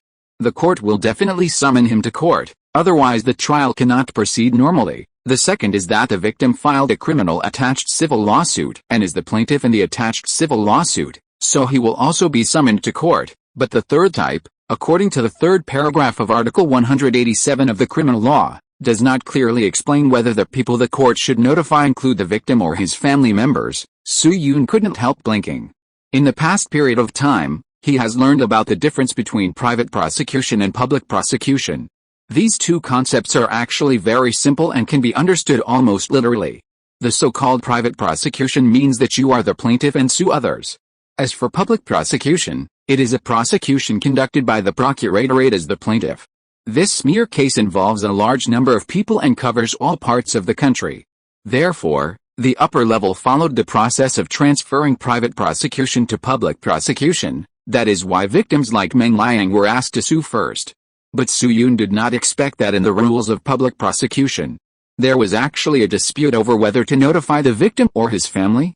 In fact, what Su Yun did not know was that in criminal cases where no ancillary civil lawsuits have been filed, it is actually right to notify the victim or his family to appear in court to participate in the lawsuit. Because this practice is usually not meaningful for the judgment result, criminal cases are public prosecution cases, and the conviction and sentencing recommendations of the defendant are the opinions independently expressed by the Procuratorate based on its authority. If the victim participates in the trial, most of the time they will disagree with the prosecutor's opinion, and it is quite common to think that the crime is too light and the sentence is too light. Let me give you a typical example: theft and property infringement cases. If the victim's family members come to participate in the trial, most of them will say that the Procuratorate made a mistake in this case. It is not ordinary property infringement, but murder for money. The person in charge can only explain to him the difference between the 2, but in fact, doing such a thing has no meaning for the final judgment. At present, the cases that must be notified are generally only personal damage, that is, traffic accidents, intentional injury, etc., and this is actually the 2nd type of public prosecution cases with attached civil lawsuits mentioned by Chen Ling. However, although Su Yun did not understand the specific situation, he quickly understood Chen Ling's idea. So what you mean? Prosecutor Chen, is that the Supreme Court is going to use this live broadcast to determine the nature of the dispute over whether the public prosecution should notify the victim. Chen Ling gave him a thumbs up and nodded with a smile. Yes, this is also the purpose of our contact with you, Dr. Su. Before the trial, Su Yun finally understood. So that's well known. Domestic, or more accurately, global. Globally, there are almost no countries whose laws are completely clearly interpreted. Many times, different regions have their own understanding of the same legal provisions. Therefore, at this time, the Supreme Court has to come out and make a definition. There should not be a certain dispute about a certain clause, and its interpretation should be unique. For example, our domestic Supreme Court. The Supreme Court selects some files to be made public every year, and the purpose is to make interpretations and definitions. So it is obvious. This trial has also become one of the cases of interpretation. But think about it, it is normal. After all, the cases used by the Supreme Court for interpretation are basically typical and well-known cases, and this trial obviously meets this requirement. Looking back at the past few years in China, there is almost no trial that has attracted more attention than the smear case. Perhaps only the two cases of Lao and Liu Xin can be barely compared. Of course. Since we are talking about interpretation, let's dispel a rumor about the Supreme Court here. There was a topic on the hot search before, and I believe many people have an impression of it. The topic content is that the first instance judgment of a certain law case was shortlisted for the National Top 100 Documents selection, so many people criticize the Supreme Court for being smeared. But in fact, this matter is somewhat similar to the original Beijing Commission. They are candidates pushed up by the local area. Any province has this power, and the specific nomination is decided by the local area. At that time, Hunan and Chu provinces nominated 15 documents for the selection, and a certain clerk was one of them. But after being shortlisted, it was not officially selected by the Supreme Court. As for the certain line guided by the Supreme Court, it is another matter, and I will not elaborate on it here. In general, the Supreme Court still stands very upright.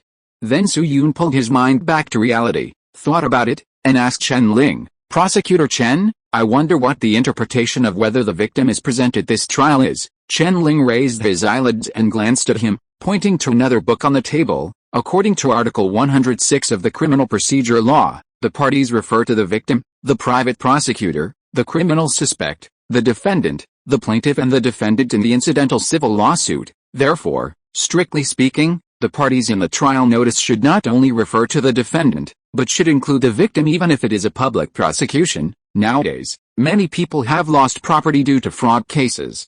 But they have only received the victim's rights and obligations notice from the procuratorate, and the rest don't even know the verdict or whether the trial will be held. There are many similar situations, so after discussion above, we decided to interpret this through this trial, but in this way. Dr. Su, you may have to bear more pressure. Chapter 497. Justice finally arrives.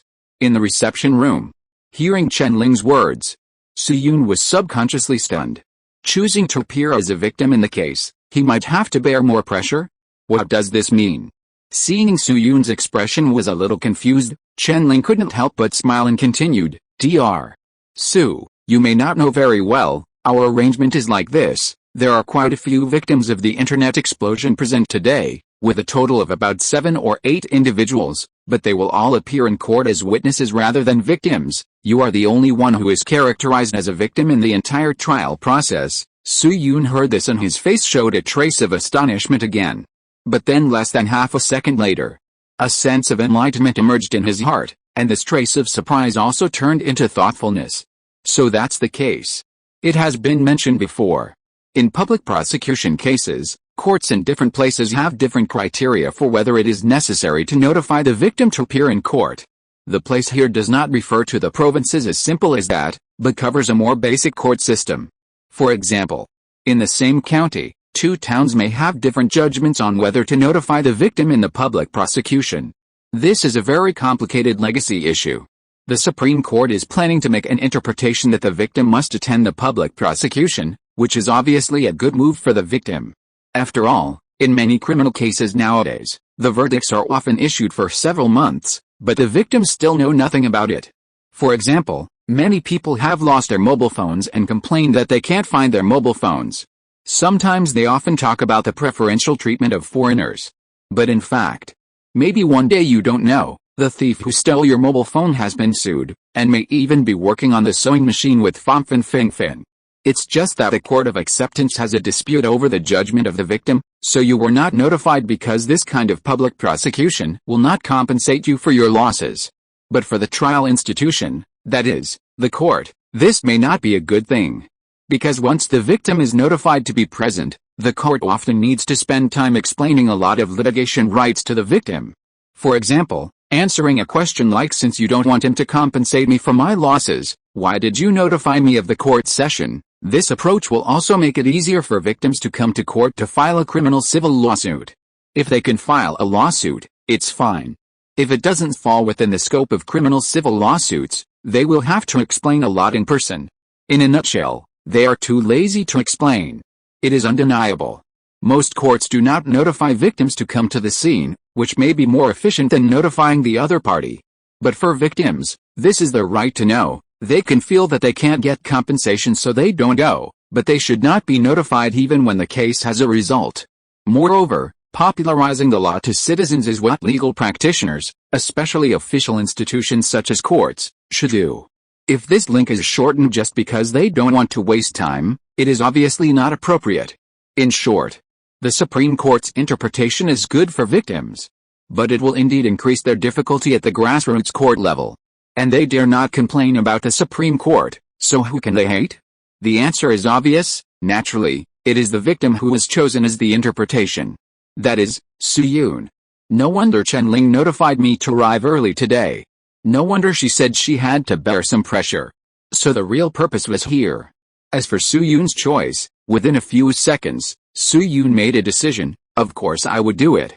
Although choosing to appear in court as the only victim may cause some complaints in the grassroots courts, such subtle complaints obviously cannot affect Su-yoon himself, nor can they hinder the development of Huadong Biosciences. Not to mention that Huadong Biosciences is backed by USTC. Just talking about Su-yoon's recent contributions, the company will never be deliberately tripped up by others. Under this premise, it is obviously a worthwhile deal to be able to sell it well to the Supreme Court. But in this way, the topic of Su-yoon is destined to be killed this year is expected to increase significantly after today's trial. After all, according to what Chen Ling said, the attention of this live broadcast is also in the tens of millions. Then Su-yoon took a deep breath, sat up straight, and said to Chen Ling, "No problem, Prosecutor Chen, I am willing to cooperate with the work of the Supreme Court. Today, I'm going to hand over my 100-pound meat to you. Just tell me what you want me to do. I'll obey your arrangements." Although she had expected Su-yoon's answer, after hearing Su-yoon's statement, Chen Ling's face still showed a trace of joy from the bottom of her heart. Dr. Su, I'll trouble you this time. After reaching the intention of attending as the only victim, Chen Ling's task was almost completed. Therefore, in the following time, she briefly introduced the situation of today's trial to Su-yoon in a casual way. For example, the resume of the presiding judge, the specific number of people who appeared in the case, the media attending the trial, etc. Then another 20 minutes passed. Ding-ling-ling, the landline on Chen Ling's desk rang. Seeing this, Chen Ling stopped talking with Su-yoon and picked up the microphone. "Hello. Okay. No problem." After hanging up the phone, Chen Ling looked at Su-yoon and made a gesture of invitation. "Dr. Su, it's almost time. Let Xiaoliu, the girl who led you into the building before, take you to the lounge next to the courtroom." Su-yoon nodded. "No problem." After saying that, Su-yoon stood up and said goodbye to Chen Ling. Under the guidance of Xiaoliu, he came to the lounge on the second floor of the trial building. As we all know, as the highest level trial institution in our country, the Supreme Court has extremely detailed internal division of labor and very clear division of functions. For example, in terms of administrative work, there are functional departments such as the press office, the case filing court, the trial management office, and the foreign affairs bureau. As for the trial, there are 5 criminal courts, 4 civil courts, as well as an environmental resources court and an administrative court. The trial venue of this case is the famous First Criminal Trial Court, commonly known as the Criminal Court. I don't know if it's because it presides over criminal cases. The lounge of the Criminal Court is very monotonous as a whole, and it looks like it has a pure prison style of the detention center. Anyway, Su-yoon felt chilly as soon as he entered the room, and he didn't even have the desire to play with his mobile phone. Logically speaking, the lounge doesn't receive the defendant, so why is it so cold? Fortunately, this feeling of depression did not last long, and Zhao Liu, who led the way before, knocked on the door again. Dr. Su, you can prepare to go to court. Oh, here I come. Hearing this, Su Yun stood up quickly, smoothed the wrinkles on his clothes, opened the door and left the room. The lounge is very close to the courtroom, and the two are separated by a corner. Under the leadership of Zhao Liu, Su Yun quickly arrived at the entrance of the criminal courtroom. Victims do not need to go through special passages like witnesses, and can enter from the main entrance with the audience. Then Su Yun stopped at the entrance of the criminal courtroom for 2 seconds, took a deep breath, and strode into it. In his previous life, Su Yun had a friend who had a car accident in another place, and the other party's attitude was quite brutal. Therefore, Su Yun's friend simply refused to compensate privately and sued the party responsible for the accident to court. When the court opened, Su Yun went to participate in the trial to support his friend. To be honest, the courtroom at that time was very simple. In a room of 20 to 30 square meters, there are only 3 or 4 rows of chairs. The tables of the plaintiff and the defendant are less than 2 meters apart. Eating garlic can even cause bad breath attacks. Su Yun originally thought that the criminal court number 1 would not be too big, but when he walked into it, he found that his pattern was still small. The trial room of the criminal court number 1 probably covers an area of 700 to 800 square meters. The audience area is distributed with more than a dozen rows of seats like movie theater seats. These seats are not one-piece benches, but independent backrest chairs. The trial area in front of the audience area is located on the high platform at the end. In the center of the high platform, there is a table for the clerk and the assistant judge, and behind the table is another large desk about 1 meter higher. Su Yun noticed that there were 5 balance chairs on the desk. That is, the high-back chairs for the presiding judge and the judges. There seem to be only 3 in ordinary trials. Whether it is the base, chairs or tables on the high platform, they are all majestic brown red, and there is a high-back chair behind the presiding judge, wearing a national emblem. The whole scene is more like a solemn conference room than a courtroom, except that there are fewer tables in the audience area. At this moment, the audience area below is already full of media reporters from all sides, and there are several cameras around to shoot the scene from different angles. The expressions of these media people are very excited, and many of them are chatting with people around them, so that the scene is a bit noisy. After all, although there are many criminal cases in the second and third instance of the Supreme Court, there have only been 3 criminal cases in the first instance like today since the founding of the People's Republic of China. Don't ask which 3 cases they are, you won't be able to read the book if you tell me. In addition, the case itself is also very popular, involving special labels such as cyber violence, water army and even foreign forces. Any of the above can be beaten to a dog's brain, not to mention cases with all 3 at the same time. Therefore, the difficulty of applying for an audience today can be called hell level, and basically no top official media can enter. Then under the guidance of Zhao Liu, Su Yun passed by from the side. Dao walked to the first row and sat in the victim's seat. This is an independent seat in the front. Although there is no fence like the defendant's seat, and there is no upright bailiff standing behind, it still looks conspicuous. In addition, Su Yun, this troublemaker, has been exposed recently, so soon, many media have locked their cameras on him. Fortunately, after experiencing the social death press conference and the dark matter press conference, Su Yun's experience has grown a lot, and his face has become thicker. So although he is still a little cramped in the face of these long guns and short guns, he is not particularly out of control. There was no one in the defendant's seat at this time, but Su Yun noticed that in a listening area diagonally opposite him, there were some listeners who were obviously not media people. These people were men and women, old and young. Most of them had more nervous expressions, and hardly spoke aloud. There were also several women in their 50s and 60s wiping tears. If Su Yun was right, these people should be the family members of the defendant.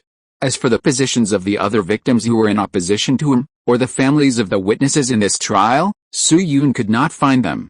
After all, his field of vision was relatively limited, and there were quite a few seats on the scene, so it was still difficult to find them for a while.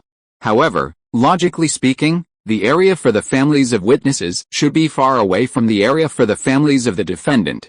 In addition, Su Yun also saw academician Pan, Lu Chaoyuan, Zhou Xiaoping and Hao Zhengyun, and their seats were also arranged very forward. This was probably a requirement put forward by the Academy of Sciences to show their support for Su Yun. Seeing Su Yun looking at him, Academician Pan also nodded slightly at him. About 10 minutes later, the passage on the right side of the courtroom was suddenly opened, and a dozen men and women of different ages in black work clothes walked out in a line. Among them was Chen Ling, who had just parted with Su Yun not long ago. After the group of people walked onto the stage, they took their seats in the corresponding areas in turn. The four people led by Chen Ling walked to the prosecution area beside the stage. 3 men and women wearing black ties came to the positions of the clerk and assistant judge. 5 men and women wearing red ties came to the balance chair. However, no matter which area the staff was, they did not sit down at this time. After a while, several bailiffs led 7 or 8 young men and women in handcuffs out of another passage and stopped in front of the defendant's seat. Seeing these people appear, there was a commotion in the family audience area. Even an old lady couldn't help but stand up. Her expression looked very excited, but she finally sat back in her seat after being comforted by the people around her. Then a young man walked in front of the clerk's position, holding a stack of documents in his hand and said, "Please be quiet." The scene suddenly became quiet. Then the young man looked around and continued in an emotionless voice. "This is the trial side of the First Criminal Court of the Supreme People's Court of China. This trial is about to begin, and the process will be broadcast live on major internet platforms. Please keep quiet, the audience, and now announce the court discipline. First, except for those who are allowed to enter the trial area by the Supreme Court due to work needs, other personnel are not allowed to enter the trial area. Second, no clapping, shouting, or other acts that hinder the trial activities are allowed. Without the permission of the presiding judge, no one is allowed to speak or ask questions." The young man spoke a lot of things before he finished his speech. "Wait until the whole process is completed." Everyone took their seats in turn. The presiding judge of this trial is a female judge who also has short hair. Her name is Li Feiyu. She is also the current president of the First Criminal Court and a member of the Supreme People's Court Trial Committee. After taking her seat, Li Feiyu first clapped her hands, and then calmly picked up a file from the table, without any sign of the pressure of the live broadcast of the trial. Then she paused and said to the audience, "Hello everyone, I am Li Feiyu, the presiding judge of this trial. According to Articles 264 and 266 of the Chinese Criminal Procedure Law, the first trial chamber of the Supreme People's Court will hold a public trial of the 2.9 cyber violence case and related derivative cases today. At the same time, in accordance with the provisions of Article 137, Paragraph 2, of the Civil Procedure Law of China, I will now verify the identities of all parties involved in the litigation. The plaintiff is the Supreme People's Procuratorate of China, and the prosecutor is Prosecutor Chen Ling. May I ask if I have arrived in court?" Chen Ling raised his hand. "Your Majesty, I am already in court." Then Li Feiyu glanced at the position of Su Yun in the audience, and said, "This case is a private prosecution transferred to public prosecution. The victim's name is Su Yun, male, born in 1998, unmarried. Is he already in court?" Su Yun also raised his hand. "Your Majesty, I am already in court." Li Feiyu nodded, and his tone became more solemn. "The defendants in this case are Chen Zhongjing, female, born in 1997. Yang Ji, male, born in 1995. Are Guo Feng already in court?" After a moment, several young men and women with their heads drooping in the audience replied weakly one after another, "In court, in court." Then Li Feiyu informed the rights and obligations of the trial, and after asking for recusation, she officially announced the start of the trial. "In this case, the trial begins, and the prosecutor will now make a statement of the case." Upon hearing this, Chen Ling immediately stood up from his seat, holding the file, and said calmly, "Presiding judge, judges, according to the law, I now describe the facts of the 2.9 cyber violence case prosecuted by our court as a state prosecutor. On January 10, 2023, the defendant, whose real name is Chen Zhongjing and whose online name is, Who Can Save Me from the Clutches of the Devil, published a number of scumbag remarks on social media that slandered the victim for abortion, pool and other bad behaviors, and set the status to invisible. On February 9, 2023, the defendant, whose real name is Guo Feng and whose online name is, Xiao Wants to Eat Full, posted a fake video on social media of a pet cat accidentally eating the victim's product and dying, and heated up the topic through the defendant Zhang Li's studio. At the same time, the defendant Chen Zhongjing modified the previously released defamatory content to public state, which was forwarded by Guo Feng. On February 11, the hot search reading of the topic exceeded 400 million. Chen Ling gave a general introduction to the situation and corresponded to the identities of each defendant. When introducing, "Who can save me from the clutches of the devil?" that is, the girl named Chen Zhongjing, Su Yun couldn't help but glance at the other party. Of course, this has nothing to do with the other party claiming to be his girlfriend, but because Chen Zhongjing's situation is rather special, it should be noted in advance that this is a real case. The young man named Yang Ji standing next to Chen Zhongjing is her current boyfriend, the man who accompanied Chen Zhongjing to have an abortion. Yang Ji studied in a vocational high school in Luzhou, while Chen Zhongjing stayed in Shanghai all year round. The two were in a long-distance relationship before. According to the information Su Yun had learned before, Chen Zhongjing and Yang Ji have always spent money lavishly. When the living expenses could not support the expenses, the two actually thought of a show, go to the internet to sell welfare films, the kind with masks. And it is precisely because of the long-term exposure on the internet that the overseas NGOs contacted them this time. At the same time, whether it is Chen Zhongjing or Yang Ji, their parents are honest ordinary people. Yang Ji's hometown is a small county town, and his parents run a small workshop for carburetor parts, with an annual income of about 100,000 yuan. Chen Zhongjing's parents are vegetable farmers with average income. Chen Zhongjing's father even saved children who fell into the water twice. Of course, the situation of the parents is independent of the behavior of the children. So in this case, it cannot be said that there must be pity in the hateful people, and Su Yun cannot be so compassionate to forgive them. But when the behavior of parents and children is compared, it is indeed helpless. At least it is okay to sigh. After Chen Ling introduced the case, she picked up another file from the table and said to He Kaiong, "Judge He, the document in my hand is evidence collected by comrades from the Security Department and the Information Department. The evidence proves that the actions of Chen Zhongjing, Guo Feng and others are not simply to gain popularity, but have extremely clear inducements of foreign interference. For example, Guo Feng has an ICBC card with the last number 6345, and the account received 6 transfers on December 17, 2022, January 11, 2023, and December 23, 2023. The payer of these 6 transfers is a man named Zhang. According to the existing information, it can be determined that the other party is the internal contact person of a Singaporean NGO organization and has planned many high-risk behaviors. For example, Zhang Lei once received a large amount of electronic cryptocurrency, compared with a previous case description. The evidence Chen Ling produced this time is undoubtedly more eye-catching. Although things like electronic currency are technically difficult to trace, it is generally very difficult to investigate even at the provincial level. But when the national team is involved, the so-called high technology is another matter.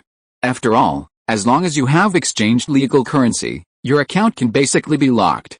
This time, Su Yun in the audience also listened with relish. After all, it is different from the files of events. Even Su Yun could not get access to this kind of evidence involving security departments and funds before the trial. So he could only roughly know that Chen Zhongjing and others received overseas funds, but he didn't know the specific amount and the channels through which the communication was carried out. Of course, although Chen Ling's evidence was sufficient, she didn't put everything on display. For example, the culprits who discredited Su Yun were mainly Advin, Veloci and other competitors of Huad in biosciences. The source of the incident was to prevent Yi Zhangmi from seizing the market.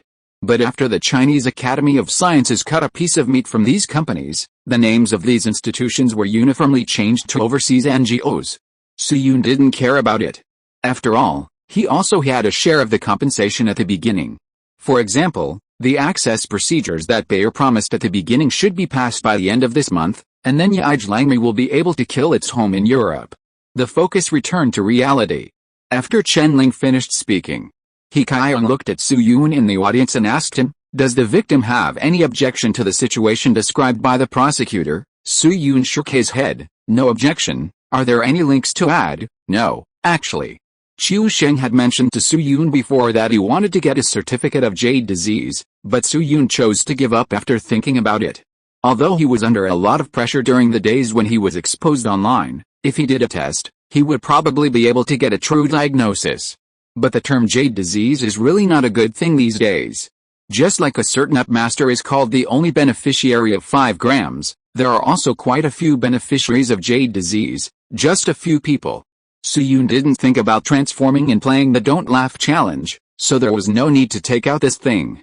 Anyway, even if he didn't take such a certificate, the evidence of Chen Zuding and others' crimes was still sufficient, so there was no need to add fuel to the fire. After getting Soo-yoon's reply, He Kyung looked at the defendant in the audience again. Chen Zuding, do you have any objection to this? Chen Zuding still hung her head, expressionless and silent. Please answer my question, Chen Zuding. Chen Zuding continued, seeing this. In the audience area, a haggard woman couldn't help but stand up and said with tears, Zuding, please speak up. Do you think the country doesn't know what you did? Are you going to piss us off to death? Bang! Before the woman finished speaking, He Kyung slapped the wood heavily. Family members, please keep the court quiet. This is a warning. The next time you speak without permission, you will be expelled by the bailiff. The woman sat down dejectedly and sobbed on the shoulder of a thin man with dark skin next to her. In the dock, Chen Zuding, with her hair draped over her shoulders, glanced at her mother, and the corners of her dry mouth opened and closed a few times, as if she was struggling whether to speak or not. He Kyung noticed this keenly and asked, Chen Zuding, please answer my question. Do you have any objection to what Prosecutor Chen said? Chen Zuding was silent for a few seconds. No objection. Then let me ask a few more questions. Do you know the specific process of this NGO smearing plan? Is it that Guo Fang will forward your article? I don't know. They didn't tell me. Did they give you the specific quotation or did you propose the amount yourself? The price they gave. Okay, do you have anything you want to defend yourself now? Chen Zuding paused for a moment this time, with a pleading look in her eyes. Judge Li, I am willing to plead guilty, but the money was frozen by the Economic Investigation Bureau the next day after it arrived because of overseas remittances. I didn't spend a penny. Can this make the sentence lighter? He Kyung heard this, and a hint of surprise appeared on her calm face. Didn't spend a penny? Because it was frozen because of overseas remittances. Chen Zuding nodded. Yes. He Kyung flipped through the documents a few times and frowned. But Chen Zuding, I need to explain to you that there is no problem with this source of funds in the overseas remittance account, so the Economic Investigation Bureau will not freeze the card. If the card is frozen because the money is transferred from overseas, those users who frequently transfer money across borders will have long been dissatisfied. In addition, according to the clues we have, there was no money in your card when you were arrested. Chen Zuding was stunned. What? Then He Kyung glanced at her, sighed lightly, and seemed to guess the truth. Chen Zuding, the money on your card was all transferred to an account on an online gambling website on the day it arrived. The reason why the Economic Investigation Bureau froze the card is also because the transaction involves online gambling, not overseas remittances. In fact, if you were not controlled because of the cyber violence, the Economic Investigation Bureau would also summon you for suspected online gambling. In addition, according to our inspection of the recharge account, the person bound to the withdrawal card of that account is Yang Ji. Hearing this, Chen Zuding's body shook subconsciously. Fortunately, the bailiff next to her supported her in time to prevent her from making a fool of herself. However, Chen Zuding didn't care about her situation at all. Instead, he suddenly turned his head and looked at Yang Ji, and said in a hoarse voice, Yang Ji, you lied to me. Note? 9,000 words in 4 consecutive days. Please vote for me. Chapter 498. Justice finally arrives. As soon as Chen Zuding said this, the atmosphere of the entire courtroom suddenly became quiet, and you could hear a pin drop. Then the next second, swish, everyone's attention was simultaneously focused on Yang Ji, who was standing next to Chen Zuding and was more than 1.9 meters tall. Even Soo-yoon, the victim slandered by Chen Zuding, looked a little surprised at this moment. Good fellow. Is this considered a play within a play? So this young couple is also playing tricks here? Facing the gazes of the crowd, Yang Ji curled his lips indifferently, with a nonchalant look, and said to Chen Zuding, yes, I recharged the money when you were taking a shower that day, and I deleted the text message after the money was transferred. I originally thought that if the Saha could succeed, I would withdraw the money and return it to you, but who knew that the beep, dirty word, dealer would cut the leaks, and Bentik's idiot X pushed the empty goal early. Wasn't it over? Yang Ji's right leg was still shaking when he spoke, and he looked like, oh no, it should be said that he was a second-rate person. He totally ignored his grief-stricken parents who were sitting in the audience. Yang Ji's frankness made Chen Zuding a little confused about how to respond, and even a look of bewilderment appeared on her face. But soon, Chen Zuding came to her senses, let out a C6-level scream, raised her handcuffed hands, and pretended to pounce on Yang Ji. Yang Ji, however, Chen Zuding was stopped by the two female bailiffs who had been paying attention to her just halfway through the action. At the same time, He Kaiyong reacted quickly and immediately said to the two bailiffs, "The defendant Chen Zuding is out of control. Please ask the bailiffs to take her down to calm down. The trial will continue." The two bailiffs immediately nodded, indicating that they understood. Then the two walked to Chen Zuding's side, one holding one hand, and helped Chen Zuding into the passage they came from.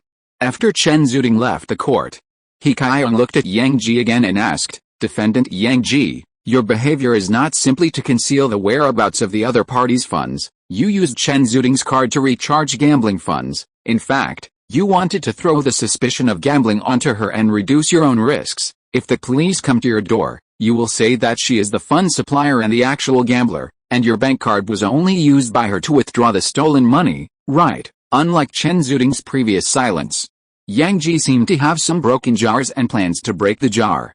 Although he looked unruly, he did not hide anything. He admitted straightforwardly, "Yes." He Kaiyong frowned. "Why? Aren't you and Chen Zuding a couple? What's wrong with being a couple?" Yang Ji raised his head and glanced at He Kaiyong, a sneer on the corner of his mouth. "Your Honor, do you know how she treats me?" Without waiting for He Kaiyong to ask, Yang Ji quickly said, "She spends money lavishly on weekdays. She either asks me to buy lipstick or bags. She says that everyone in their school is like this. She made an overdraft on my Huawei account. Later, we made movies on the internet to sell for money.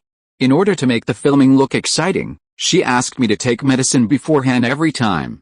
Sometimes I had to take 2 or even 3 pills a day." As he spoke, Yang Ji seemed to be emotional too. The handcuffs on his wrists creaked as they shook.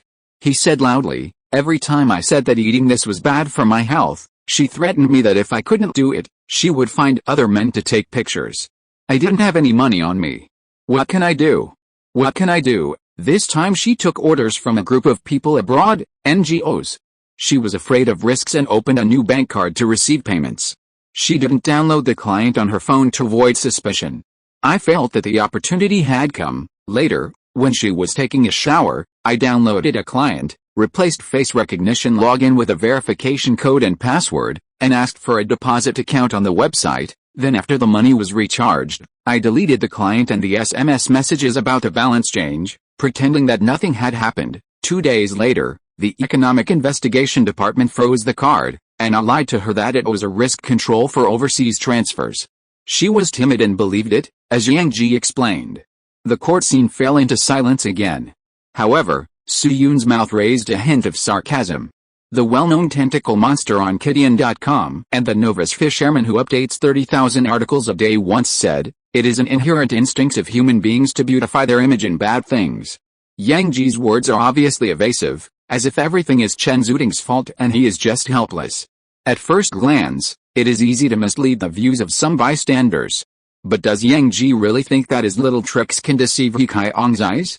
She is the director of the First Criminal Court of the Supreme People's Court of China and one of the few people with the richest trial experience in China. Although the first instance of the First Criminal Court of the Supreme People's Court is not common, the second instance and final instance have not been less. What kind of cunning and insidious criminal suspects have not been seen? Sure enough, He Kaiyong slapped the wood again quickly, without any fluctuation in his tone, and asked Yang Ji, "Yang Ji, is this your final statement?" Yang Ji nodded, "Yes." "Then let me ask you, has Chen Zuding restricted your personal freedom?" Yang Ji was slightly stunned, and subconsciously felt that this was a trap, but after thinking for a few seconds, he found that he could not avoid it, so he could only admit, "No." He Kaiyong raised his eyelids and glanced at him, then looked at him and said, "Very good, since Chen Zuding did not restrict your personal freedom, if you really need money, why don't you go to work? Working may not make a lot of money for a while, but at least you won't starve to death, if you don't take this right path. Why do you still have the confidence to ask what can I do? Express delivery, takeout, convenience stores, construction sites, aren't these all solutions?" Yang Ji's pupils shrank suddenly. Then He Kaiyong continued, "In addition, there are the first 2 abortions. Why don't you talk about these two things? According to the confessions we examined, Chen Zhongjing's original idea was to give birth to the child and raise it, but you insisted on aborting the fetus. After 2 abortions, Chen Zhongjing's fertility was seriously affected, but you still insisted on not taking safety measures when filming the video. The reason is that taking safety measures will reduce the audience's desire to buy these actions. Did Chen Zhongjing force you? Yang Ji opened his mouth, as if he wanted to quibble, but after saying I for a long time, he didn't know how to start. In the end, he could only lower his head and said nothing. It's obvious. What Li Feiyu said is also true. Seeing this, Su Yun couldn't help but shook his head gently. Tell the truth. In the whole thing, neither Yang Ji nor Chen Zhongjing is innocent. Whether it's Yang Ji or Chen Zhongjing, each other took advantage of each other's greed, and no one is a real White Lotus. They are like 2 people who fell into the water. Instead of saving each other, you hugged me and I entangled you. They seemed to be hugging each other tightly like lovers, but in fact they were killing each other. In the end, they sank into eternal silence in a very strange posture. To be honest, it is quite touching that lovers can do this. At the same time, the scenes of the trial were also broadcast live on the internet. Major social platforms also exploded, and a very interesting scene appeared when Chen Zhongjing was taken away from the scene. Some platforms first appeared comments that Chen Zhongjing is also a victim. There are quite a few of these, and some of them even went up to the square. Then, when Yang Ji talked about his victim experience, the direction of the comments turned to sympathy for Yang Ji, thinking that Chen Zhongjing was too vicious and Yang Ji's actions were also forced. But as Li Feiyu exposed Yang Ji's lies and pointed out his hidden emotions, the opinions of the platforms immediately became unanimous. Please lock this CP and don't let them harm people again. In the major live broadcast rooms, barrages such as dog and bitch, dog bite dog, and, seemingly, flew over at the same time, which was very lively. The view returned to the trial scene. After Li Feiyu exposed Yang Ji's lies, Yang Ji's original ruffian attitude changed and he became silent. He admitted his crime in a somewhat depressed manner and was then taken away by the bailiff. The first act of the good show ended here. Li Feiyu then routinely questioned Guo Feng, the blogger whose online name was, and claimed that poisoned her pet cat, as well as several data suppliers who provided the water army. The process of interrogating Guo Feng was relatively boring and there was nothing worth eating melons about. After all, Guo Feng was actually a small blogger selected by the NGO. There were many candidates like her on the internet at that time. Changing to Chen Feng or Liu Feng would not have any impact on the incident. At most, the NGOs that contacted her had done some portrait analysis in advance and believed that her personality was likely to agree to this business. And that was it. All of Guo Feng's subsequent actions were completed according to the instructions of the NGO, except for the step of dealing with a cat's body, because she didn't want to spend more money. You can say that. Although Guo Feng is a well-known pet blogger, she has never really liked pets. The main reason why she shoots videos about pets is that cute pets are popular. At the same time, she can often sell cat food or cat cans, which also brings in a lot of income. So after facing the high remuneration offered by the NGO, she immediately sold Xiao, who had been with her for many years, without caring about the years of relationship. So there is really no hidden secret about Guo Feng's case. However, when interrogating the head of the water army, a small episode suddenly appeared at the scene. A data supplier who was eager to reduce his sentence cooperated with Li Feiyu's interrogation and told everything. He poured out some industry insider information and directly mentioned the names of several traffic stars who frequently brushed data. Although Li Feiyu stopped him from continuing to talk in time.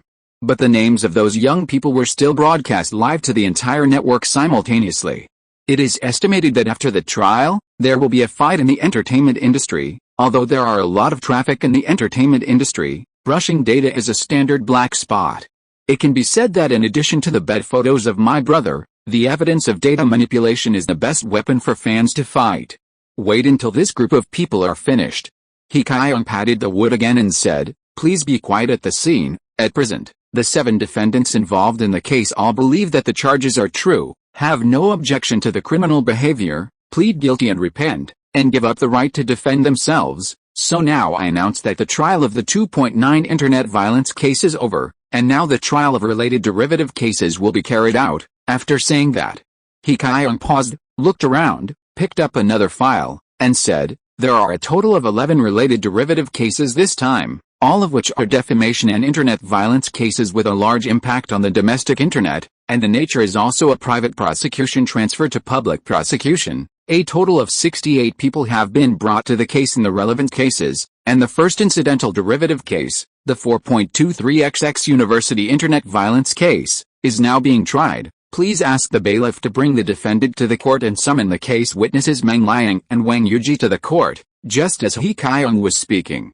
In a passage outside the courtroom, Meng Liang was looking at the person in front of him with a look of surprise. "Teacher Wang, you are here too." The teacher Wang Meng Liang was talking about was a woman in her 30s. Although she was dressed appropriately, her sunken eyes and sallow complexion revealed a sense of haggardness, and it was obvious that she was in a bad mood. Hearing Meng Liang's words, Teacher Wang nodded gently and said, "Well, the police found me a few days ago and asked me if I was willing to testify in court for the original incident. I agreed without thinking." April 23, 2018. It's almost 5 years. Meng Liang's eyes stayed on the woman's withered hair for a while, and he sighed. "Teacher Wang, I was the one who implicated you in the original incident. You don't deserve this." Meng Liang was interrupted by Teacher Wang before he finished speaking. "Xiao Meng, you don't have to apologize to me. I don't deserve this, but do you? My work was only affected, and everything is normal in life. But what about you? You are the biggest victim. Your life is ruined." Meng Liang was silent. Although he wanted to put on a sunny smile and tell Teacher Wang that he is living a good life now, and he can earn 5 or 6 thousand a month in a small county town, which can be considered to be able to support himself. But when the words came to his lips, he couldn't say them anyway. Yes, in the original incident, he was the biggest victim. Compared with the potential I showed back then. What is my current life? I was the top scorer in the college entrance examination in the county back then. Just as the two of them were speechless, a male bailiff wearing white gloves appeared at the end of the witness passage. He walked quickly to the two of them and said, "Meng Liang, Wang Yuji, it's your turn to appear in court." Meng Liang and Teacher Wang were shocked when they heard this, and a hint of complexity appeared on their faces at the same time. There was anger. There was sadness. There was expectation. There was also fear. Then Teacher Wang came back to her senses first. She took the initiative to pull Meng Liang's wrist and said, "Xiao Meng, let's go in. Don't be afraid. The court asked us to come here today to clear our name in front of the people of the whole country." Hearing the word innocent, Meng Liang's eyes suddenly lit up. So he took a deep breath, nodded heavily, and followed Teacher Wang to the trial scene. The witness passage is located on the right side of the criminal court, and the actual distance is only about 20 meters. So it was very fast. Meng Liang and Teacher Wang arrived at the entrance of the criminal court. Then Teacher Wang let go of Meng Liang's hand, and the two walked into the courtroom one after another. Swish, the moment the two figures appeared. Everyone's eyes were on them, even the defendants in the dock. Although Meng Liang wanted to turn around and find his father. But under the huge pressure at the scene, he finally gave up the idea. After the incident, he was afraid to look at people. So he could only look straight at the ground in front of him with a tense face. Under the guidance of the bailiff, he walked towards the witness stand step by step. Half a minute later, Meng Liang and Teacher Wang came to the witness stand and took their seats. After a while, He Kaiyong on the stage clapped his hands again and said to Meng Liang and the others, "The two witnesses are here. According to the relevant provisions of Article 140 of the Civil Procedure Law, the identities of the witnesses are now verified. Witness 1, Meng Liang, male, born in July 1999, native of Kainan, formerly a 17th grade student majoring in computer science at XX University. Is this person here in person?" Meng Liang quickly raised his hand. "Yes." He Kaiyong nodded and said, "Witness 2, Wang Yuji, born in September 1992, native of Hebei Province, formerly assistant library administrator at XX University. Is this person here in person?" Wang Yuji took a deep breath. "Yes." He Kaiyong paused for a moment, turned her gaze to Meng Liang, and asked Meng Liang, "Witness Meng Liang, do you know the defendant Ni Menglin and the defendants Ding Xiaxia and Wang Long?" Here is an additional information. Ding Xiaxia and Wang Long are husband and wife, and Ding Xiaxia is the actual registrant of the account, Flowers of the Yangtze River. The moment he heard the two names, Ni Menglin, and Flowers of the Yangtze River, Meng Liang only felt a rumbling sound in his mind, and his eyes instantly turned red. He turned his head abruptly, staring at the dock. His original embarrassment disappeared completely, and his eyes seemed to want to choose someone to devour. How could he not know these people? It was they who maintained justice in the beginning, and pushed himself into the abyss of despair step by step. Suddenly, Meng Liang's eyes became hot, and then a light salty taste came from the corner of his mouth. These are tears, but also salty and bitter memories. However, no matter how angry he was in his heart, Meng Liang still maintained a basic calmness in his mind, knowing that there are more important things to do now. So he took a deep breath quickly to calm himself down, and looked at Li Feiyu again. "Judge, I know him." Meng Liang's reaction made Li Feiyu feel heavy-hearted. Then she turned around and asked Wang Yuji the same question. "Witness Wang Yuji, do you know the defendant Ni Menglin and the defendants Ding Xiaxia and Wang Long?" Wang Yuji also gave an answer. "I know them." Li Feiyu nodded, and asked Chenling beside her, "Public prosecutor, please read the indictment and state the case." Seeing this, Chenling immediately stood up from his seat, holding the file, turned sideways to face Li Feiyu, and said loudly, "The defendant, Ni Menglin, is a 2021 graduate of XX University majoring in economics and management, female, native place. On April 23, 2018, the defendant, Ni Menglin, was studying in the library.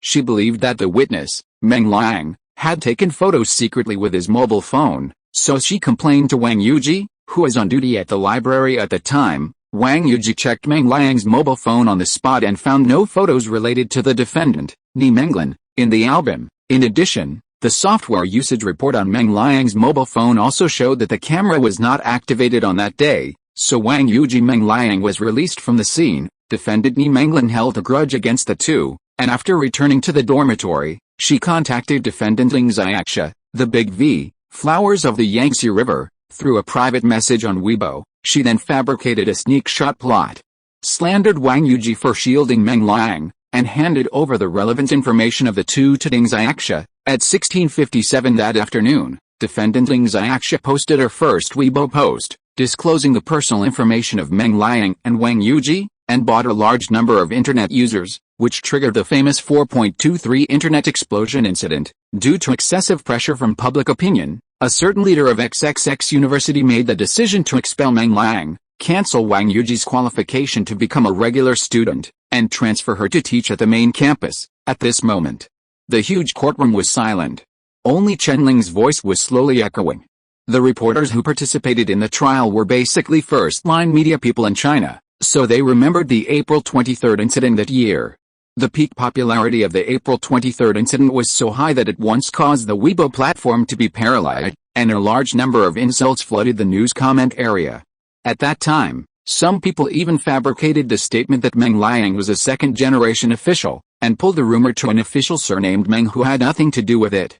It can be said that the April 23 incident officially pioneered the precedent of domestic platform explosions, greatly provoking and intensifying the antagonism between men and women, and the impact was extremely bad and far-reaching. After Chenling finished his statement, Li Feiyu looked at the defendants in the audience and asked, "Defendants Ni Menglin, Ding Xiaxia, and Wang Long, do you have any objections to the statement of the case?" Hearing this, Wang Long hung his head in silence. Ding Xiaxia also kept sobbing quietly, without trying to refute. After all, the situation they were involved in was far more than just an 4.23 internet bombing case. Because the relevant departments acted very quickly, Ding Xiaxia and his wife had no time to deal with their own black materials. When they were arrested, their bank statements and various documents were all available for inspection, including records of communication with foreign forces. So they knew very well there was no possibility of clearing their name in this case, and if they had a better attitude, they might be sentenced to fewer days. But unlike Ding Xiaxia and his wife, after Li Feiyu spoke, Ni Menglin suddenly raised her hand in excitement and said loudly, "Judge, I have an objection. I want to appeal." Li Feiyu glanced at her. "Defendant Ni Menglin, what's your question?" Ni Menglin's face flushed, and she said anxiously, "Judge, I admit that I gave their information to Ling Xiaxia and others, but I didn't know that she had any dealings with foreign forces. I just wanted to attract attention." And Ni Menglin turned her head and looked at Meng Liang, and said loudly, "He did take a sneak shot of me at that time. The photo was deleted by the female teacher. I saw it all. You say I am slandering. Please show me the evidence." Ni Menglin herself didn't notice that her expression when she spoke was actually a little hideous and crazy. This was the idea her lawyer gave her. Not long ago, after being summoned and detained by the Public Security Department, Ni Menglin, in addition to being panicked, immediately found a lawyer through her parents to seek help. Ni Menglin's parents are a wealthy small boss, and their family is quite well off, so the lawyer they found is also very good, named Zhang Zhongjing. According to that lawyer Zhang, at present, there is no clear crime of defamation in my country, but there are two crimes, insult and defamation. In most cases, for acts of openly insulting others or fabricating facts to defame others by violence or other means. Basically, you will be fined after a few days in prison and paying some money, and the maximum sentence is 3 years. However, this regulation has a prerequisite: acts that seriously endanger social order are exceptions. Unfortunately, Ni Menglin's case meets this condition. In addition, this case was heard by the Supreme Court itself, and for the purpose of warning, the sentence is likely to be very severe. At the same time, the public prosecutor of this criminal case is the procuratorate. There is no civil private prosecutor, and there is no out-of-court settlement. Therefore, in this case, conventional routines are definitely not enough. However, under the financial offensive of Ni Menglin's father, the lawyer quietly gave a method. The 4.23 incident occurred in 2018, which is almost 5 years ago. The storage time of ordinary surveillance records is only 1 month, and the longer ones are only between 3 months and half a year. Even a very small number of them are kept for a long time. For example, the surveillance records of Luzhou First People's Hospital used at the press conference on Su Yunxi's death are only 2 years. In theory, apart from state agencies, no organization would keep surveillance records from 5 years ago, not to mention that the location of the incident was the library of XX University, where Ni Menglin studied. According to the information obtained by lawyer Zhang, the surveillance records of the library of XX University will only be kept for 26 days.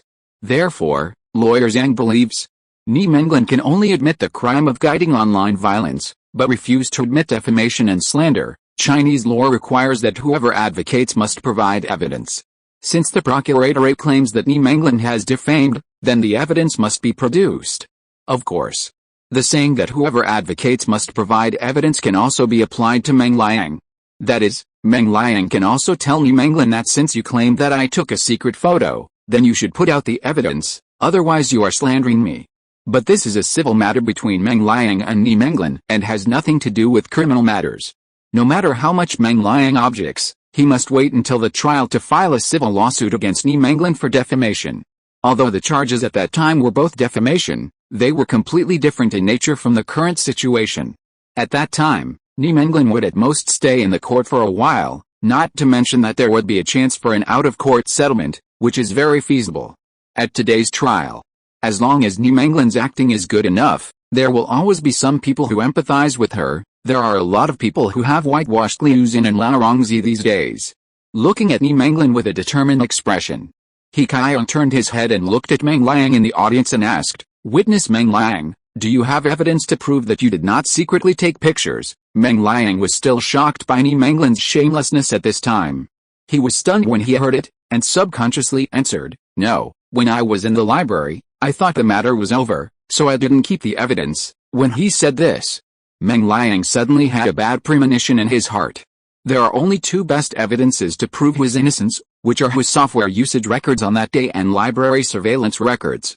But the problem is that he did not save the former, or he could not save it after leaving the library. After leaving the library that day, he met a very cute stray cat and took a few photos with his mobile phone.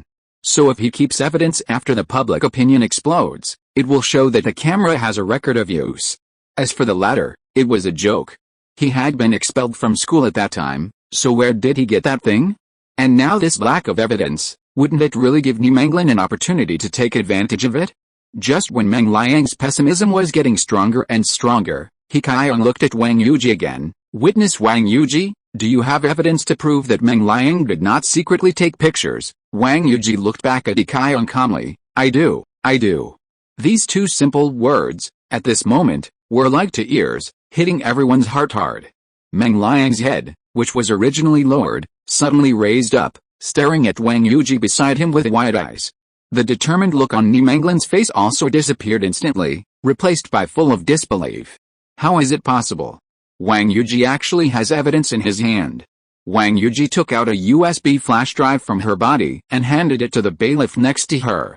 Then the bailiff quickly walked to the prosecution seat and handed the USB flash drive to Chen Ling. Wang Yuji. The bailiff and Chen Ling did not communicate at all during the whole process, but Chen Ling inserted the USB drive into the computer as if she knew it in advance.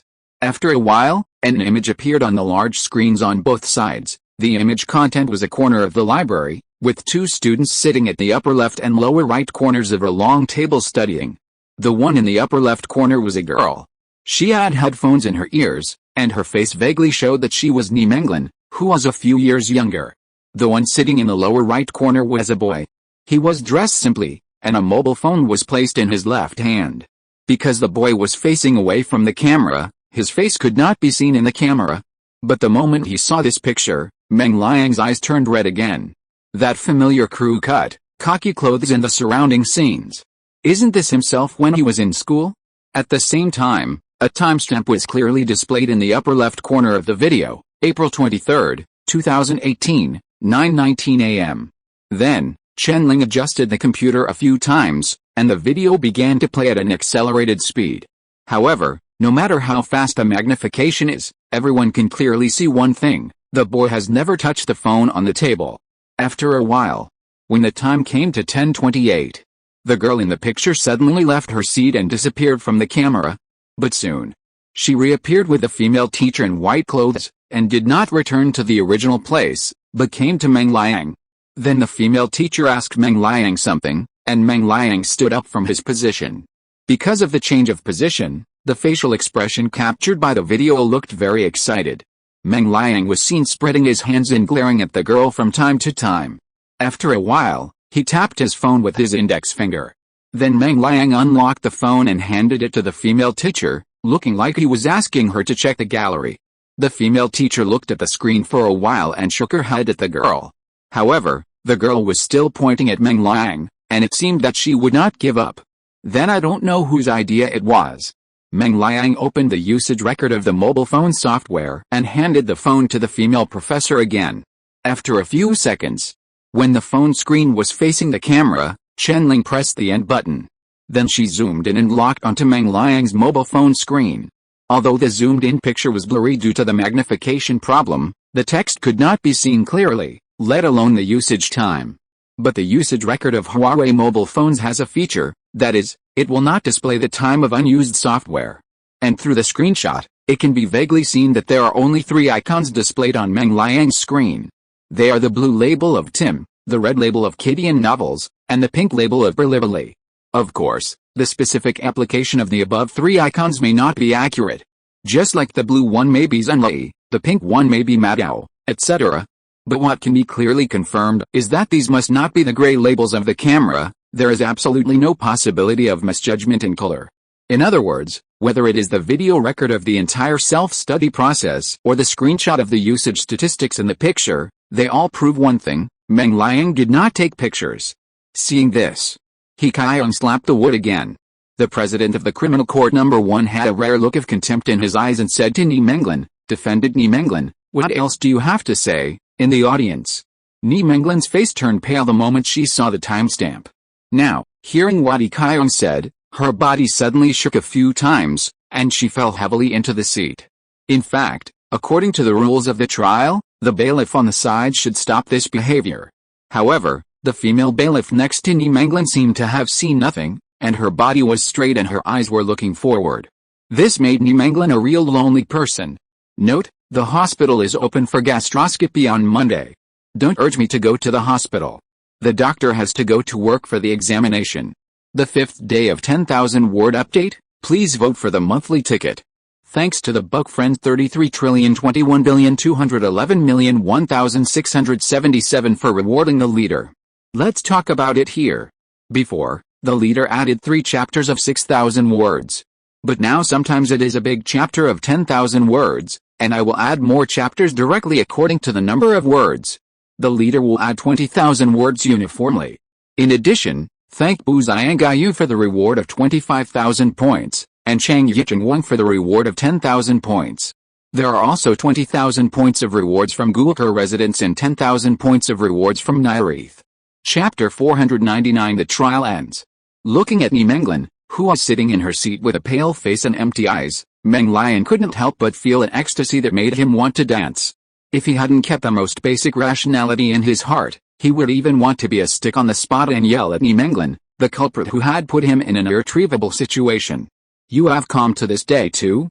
And next to Meng Liang, sitting in another witness seat, Wang Yuji, who had always had a numb expression, also quietly shed 2 lines of hot tears on her face. She had waited for this day for too long. Don't think that in the entire 4.23 incident, Wang Yuji's treatment result was just to be transferred from her post, which seemed to be just a change of working environment. However, in fact, although her experience was not as miserable as Meng Liang's, it was also extremely desperate. Wang Yuji had just graduated from graduate school that year, and she had worked hard to get the qualification to stay in school to teach. You know, it is different from the rules for staying in school in other schools. Wang Yuji and Meng Liang's university is the top media college in China. It is very strict about graduates staying in school, and the difficulty is even higher than the civil service exam under normal circumstances. Only those who have returned from overseas universities can get the opportunity to stay in school to teach. Wang Yuji has no background and no backdoors. It is not easy for her to get this opportunity with a master's degree. According to normal development, Wang Yuji only needs to intern for 2 to 3 years to successfully become a regular employee and have a formal administrative position. At that time, she can choose to teach, or concentrate on being a counselor, or go to an institution outside the school. There are so many options that she can't count them. In a sense, Wang Yuji's future was brighter than Meng Liang's at that time. After all, Meng Liang was only a sophomore at that time. However, with the outbreak of the April 23 incident, everything changed. The school's Weibo was flooded, and the school was forced to hold an emergency management meeting. In the end, Meng Liang and Wang Yuji were dealt with. However, even so, at that time, the group of marketing accounts headed by Ding Xiaxia still did not give up. In order to make the incident look more reasonable, they even slandered Wang Yuji and Meng Liang for having a dirty relationship in private, in order to curry favor with Meng Liang's father, an official who did not actually exist. At the same time, Wang Yuji's comprehensive test score, which was the first in the whole grade, was photoshopped into the last place, in order to claim that in order to get promoted, she sat on the leader's promotion machine while studying. Under the impact of these rumors, Wang Yuji's parents who were far away in Hebei province were also affected. Wang Yuji's parents were ordinary high school teachers. After the incident broke out, they were criticized a lot. Moreover, Hebei province is different from other places. It is one of the provinces in China with the highest pursuit of the system, and many of them are quite traditional in thinking.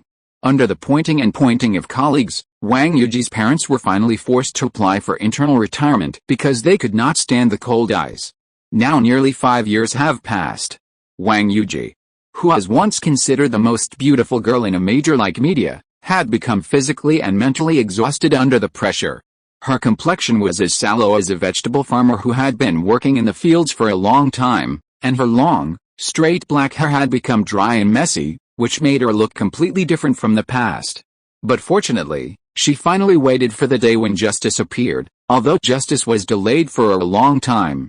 As Wang Yuji silently shed tears, He Kaiyong on the stage slapped the wood again and asked Wang Yuji, "Witness Wang Yuji, where did you get this surveillance?" Wang Yuji looked up at her, wiped her tears with her fingers, and quickly answered, "Your Honor, I was the assistant administrator of the library when the April 23 incident happened.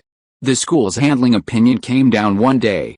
No, it was 2 days later in the morning, before the handling opinion was conveyed. I had the key to the monitoring room in my hand, so I was careful at the time and saved the surveillance first." He Kaiyong asked again, "So you kept it for 5 years? "That's right." He Kaiyong couldn't help but frown. "Since you had this surveillance, why didn't you seek help from the school at the time?" "Seek help from the school?" Wang Yuji snorted coldly, and the corners of her mouth suddenly raised a hint of sarcasm. "Your Honor, I went to the leader the day after the incident broke out, hoping to retrieve the surveillance to prove Xiao Meng and I were innocent. In fact, the direct leader of the library and the dean of Meng Liang agreed to this approach, but this request was quickly rejected by a school leader after it was raised, on the grounds that the pressure from public opinion was too great and the rumor refuting did not work in line with the public opinion. Then on the next morning, I saw the handling opinions for Xiao Meng and me. One was expelled from school and the other was transferred to another position. Wang Yuji said this.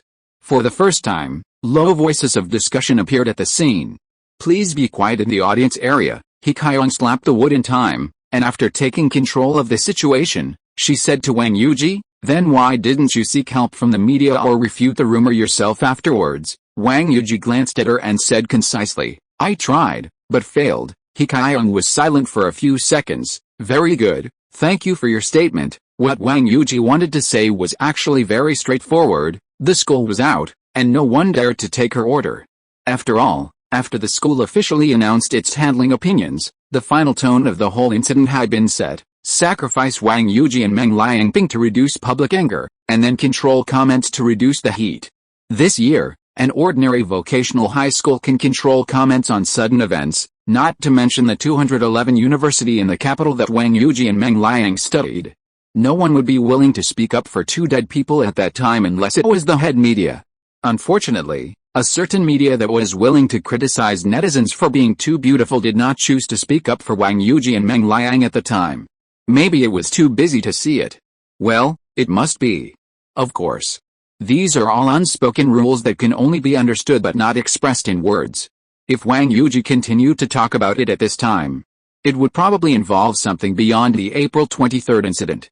These things are not really so sensitive that they cannot be said, but it is meaningless to say them in this trial. The main figures around the trial are Deng Xiaxia and Ni Menglin, and at most the school leader who made the decision at that time. People who go deeper into the matter basically have nothing to do with it. For example, the president of the university was attending a meeting abroad at the time, and it would be easy to get involved in it.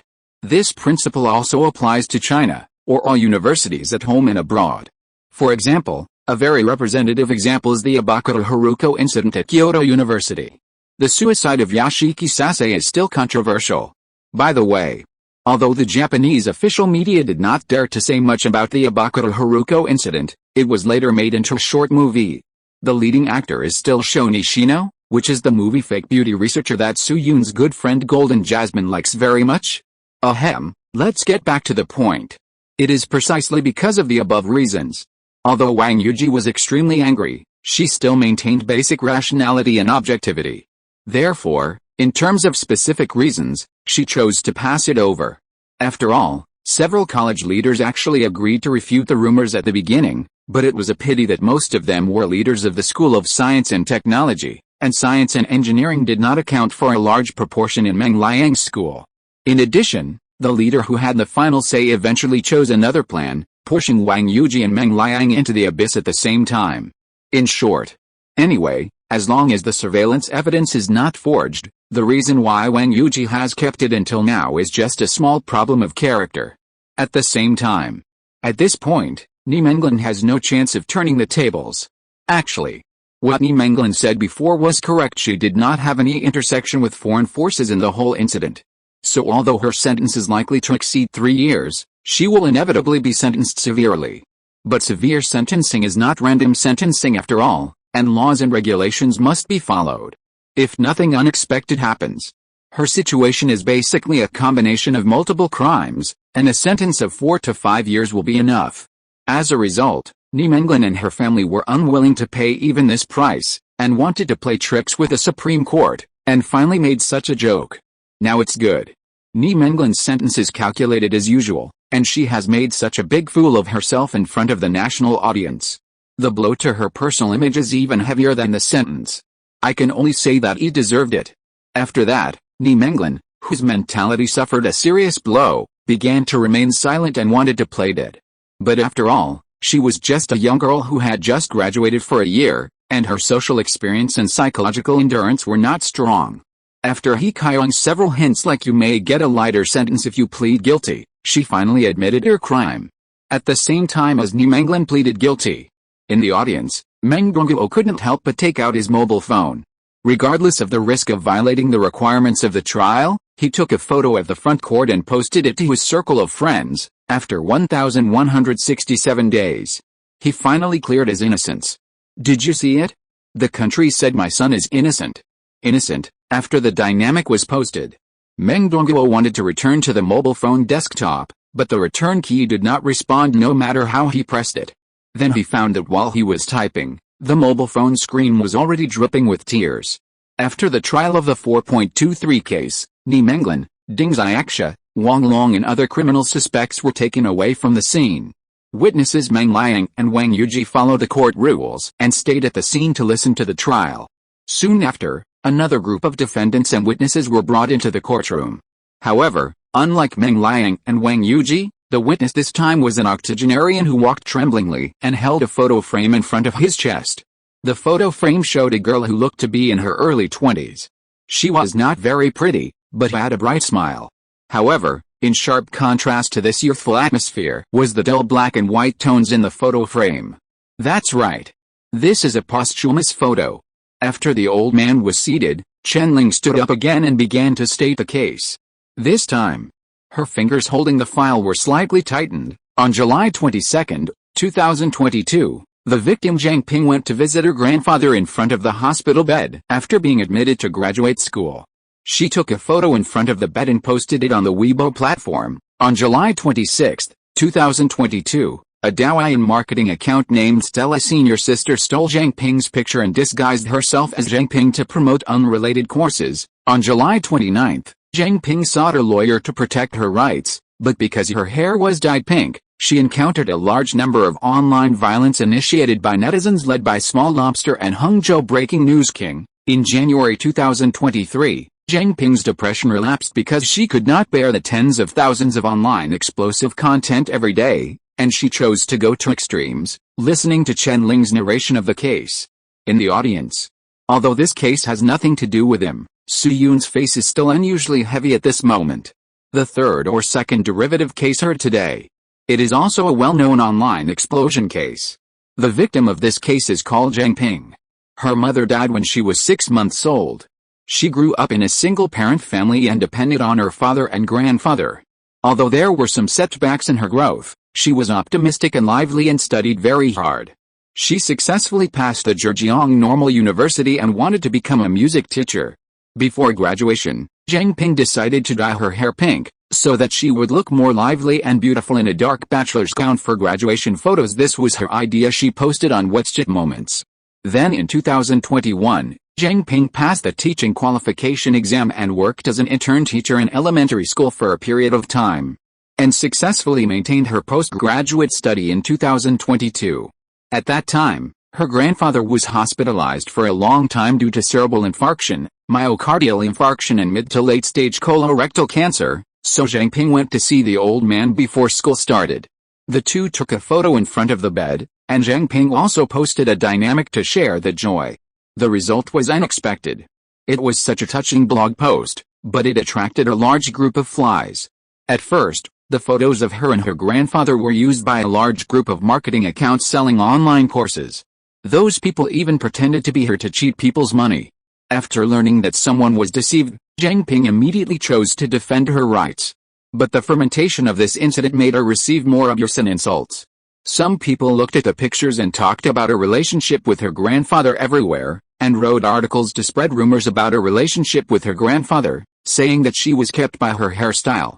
Some people said that the pink hair looked like a hostess, and it was impossible for her to study at a normal school, let alone be guaranteed to be admitted to graduate school.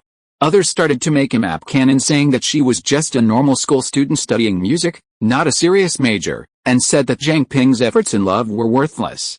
In the end, Zhang Ping suffered from severe depression and tried to treat it for several months, but finally chose to commit suicide. Zhang Ping's prototype grandfather has passed away, and I created a second creation here so that the old man did not pass away. I hope that the old man can get a little insignificant comfort in the work. This time, Zhang Ping's suicide case was also selected as a case of cyberbullying and was tried as the second typical case. There were a total of 9 defendants present this time, 6 men and 3 women. They were Stella Senior Sister, Big Name Rui Han on the Way, Xianru Education Teacher Guo, Graduate Entrance Examination Questions Collection, who first used Zhang Ping's image to sell courses, and the subsequent cyberbullying Small Lobster and Hangzhou Breaking News King and others. Among them, Hangzhou Breaking News King is a man in his 40s who runs a convenience store. He was the first person to spread rumors that Zhang Ping and her grandfather were old man and young wife. Later, in front of the mountains of ironclad evidence, the 9 people admitted their crimes one after another. In a sense, the situation of these 9 people is somewhat similar to that of Ni Menglan. The sentence will not be too long. Most people will probably only be 3 or 4 years or even 1 or 2 years, but their social image has completely collapsed. Perhaps after the trial today, they will also experience the taste of cyberbullying. When the 9 people pleaded guilty, Zhang Ping's grandfather, who was holding Zhang Ping's portrait, suddenly burst into tears in court. His voice was sad and shrill. However, this time He Qiong did not bang the wood to ask for silence as usual, but gently asked the 2 bailiffs to take the old man to the lounge to rest. In the following time, He Qiong tried the remaining several cases of cyber violence. It must be said that these cyber violence cases are also very representative in nature. For example, the situation of one case was like this. The victim was a young girl, who was cyberbullied by fans of a popular figure because she commented on Weibo that a certain popular figure had poor acting skills. The girl tried to go to extremes many times because she could not bear the pressure, but fortunately she was discovered by her family or passers-by, so that a tragedy similar to Zhang Ping did not happen. At least 70% of the fans of the cyberbullied girl were underage girls, which was really lamentable. 6 hours later, all the cases were heard. Because the Supreme Court had completed a detailed analysis and discussion of the files before the trial. Therefore, He Qiong did not announce a date for sentencing, but gave the verdict in court. After trial, it was found that the evidence of the 2.9 cyber violence case and related ancillary cases was detailed. The defendants Ding Xiaxia, Chen Zuding, Yang Ji, and Chen Taoao had no objection to the criminal facts alleged in the indictment and voluntarily pleaded guilty without defense. This court believes that the defendants illegally carried out cyber violence and defamation against others, causing varying degrees of psychological and physical harm to the victims. Now, according to the regulations on several issues concerning the application of law in the trial of civil dispute cases involving the infringement of personal rights and interests by using information networks, Article 246 of the Criminal Procedure Law, and Article 110 of the Public Security Law, the following verdict is made. The defendants Ding Xiaxia and Wang Long were convicted of defamation, illegal business operations, organizing a water army, and endangering national information security. They were sentenced to 20 and 18 years in prison respectively. The defendants Chen Zuding and Yang Ji were sentenced to 15 years in prison for defamation, illegal production and sale of obscene materials. The defendant Ni Menglan was sentenced to 4 years and 8 months in prison for defamation. The defendant Wang Wen, online name Stella, was sentenced to 2 years and 3 months in prison for. The defendant Qiao Anzhong, online name Hangzhou Breaking News King, was sentenced to 4 years and 4 months in prison for. At the same time, after the adjournment, the Cyberspace Administration of China will summon, block, and temporarily ban the natural person accounts involved in the above cyber violence incidents according to historical speech records. More than 10 minutes later, He Qiong looked at the audience. The court trial is over, and the court is now closed. Please leave in an orderly manner. He Qiong finished speaking. There was a moment of silence in the audience. Suddenly, there was a thunderous applause. Across the sea, the famous Judge Hume had once said a famous saying, "Justice delayed is justice denied." Later, this sentence was translated into Chinese legal proverb, "Justice may be late, but it will never be absent." However, in fact, this is an extremely serious translation error. The real meaning of this sentence is that justice delayed is not justice. Justice delayed causes great damage to the parties involved, and it may even be impossible to make up for it forever, such as Zhang Ping, such as some other people. But on the other hand, one of the meanings of the existence of justice is to correct and face up to the mistakes made in the past. At least try to make the next justice that should come on time. Note, a new copy will be opened after the update tomorrow. It was originally opened today, but I can't write a long chapter due to physical problems. Please give me some monthly tickets. It's more than 50,000 words in 6 days. Chapter 500 Meng Liang's Redemption. Teacher Wang, the video you produced this time was really timely, in the Witness channel. After the trial, Meng Liang walked beside Wang Yuji. His previously dull face was full of smiles, and he looked like a different person. If there was no video surveillance, Ni Menglan might have gotten away with it. Wang Yuji, who was standing by, heard this and nodded with some fear. Although whether Ni Menglin admitted her slanderous behavior or not, her behavior of revealing Meng Liang and Wang Yuji's information to Ding Xiaoxia violated the criminal law and she must stay in the police station for a while. However, whether the secretly filmed behavior was true or not has an unignorable impact on the specific sentencing period and the views of public opinion. If Wang Yuji could not produce this surveillance, Ni Menglin would probably only be released after 1 or 2 years in prison, and there would be a large number of people on the internet who thought she was reasonably defending herself, of course. If this is really the case, then the April 23 incident would definitely not be put in such a high priority in the trial. The Supreme Court was relieved to put the April 23 cyber violence case in the first place because it knew about the existence of the surveillance video in advance. Now that the truth of the surveillance video has been revealed, Wang Yuji's pressure has finally been relieved. Then Wang Yuji glanced at Meng Liang beside her, and asked him as they walked, "Xiao Meng, what are you going to do next?" Next, Meng Liang was slightly startled, and subconsciously looked at his rough hands. He touched the callus on the joint of his index finger with his thumb, shook his head and said, "Of course I will go home to continue repairing the water pipe. What else can I do in my current situation? At most, I can take my dad to Tiananmen Square before going home to watch the flag-raising ceremony. He has lived for almost 50 years, and he has not seen the flag-raising ceremony at Tiananmen Square with his own eyes." After saying this, Meng Liang suddenly realized something, his pupils shrank, and he turned his head and said to Wang Yuji with some worry, "Teacher Wang, my situation is easy to say. The trial result will not affect the business of my family's store, but what should you do?" It was not until this time that Meng Liang realized one thing: although Wang Yuji's evidence can be called the ultimate hammer, it has made Ni Menglin lose the possibility of a comeback. But her behavior is undoubtedly a standard backstabbing for the school. Although Wang Yuji is now neglected at work, she still belongs to the school in terms of work relations and is considered a faculty member within the system. And now that Wang Yuji has produced such an explosive video, the school cannot fail to respond. Or to put it bluntly, it is impossible for her to continue to stay in the school, even in a remote campus. In this case, Wang Yuji's income, medical insurance and social security issues will probably be severely affected. However, to Meng Liang's surprise, Wang Yuji's expression was still very calm, as if the person who was about to lose her job was not herself.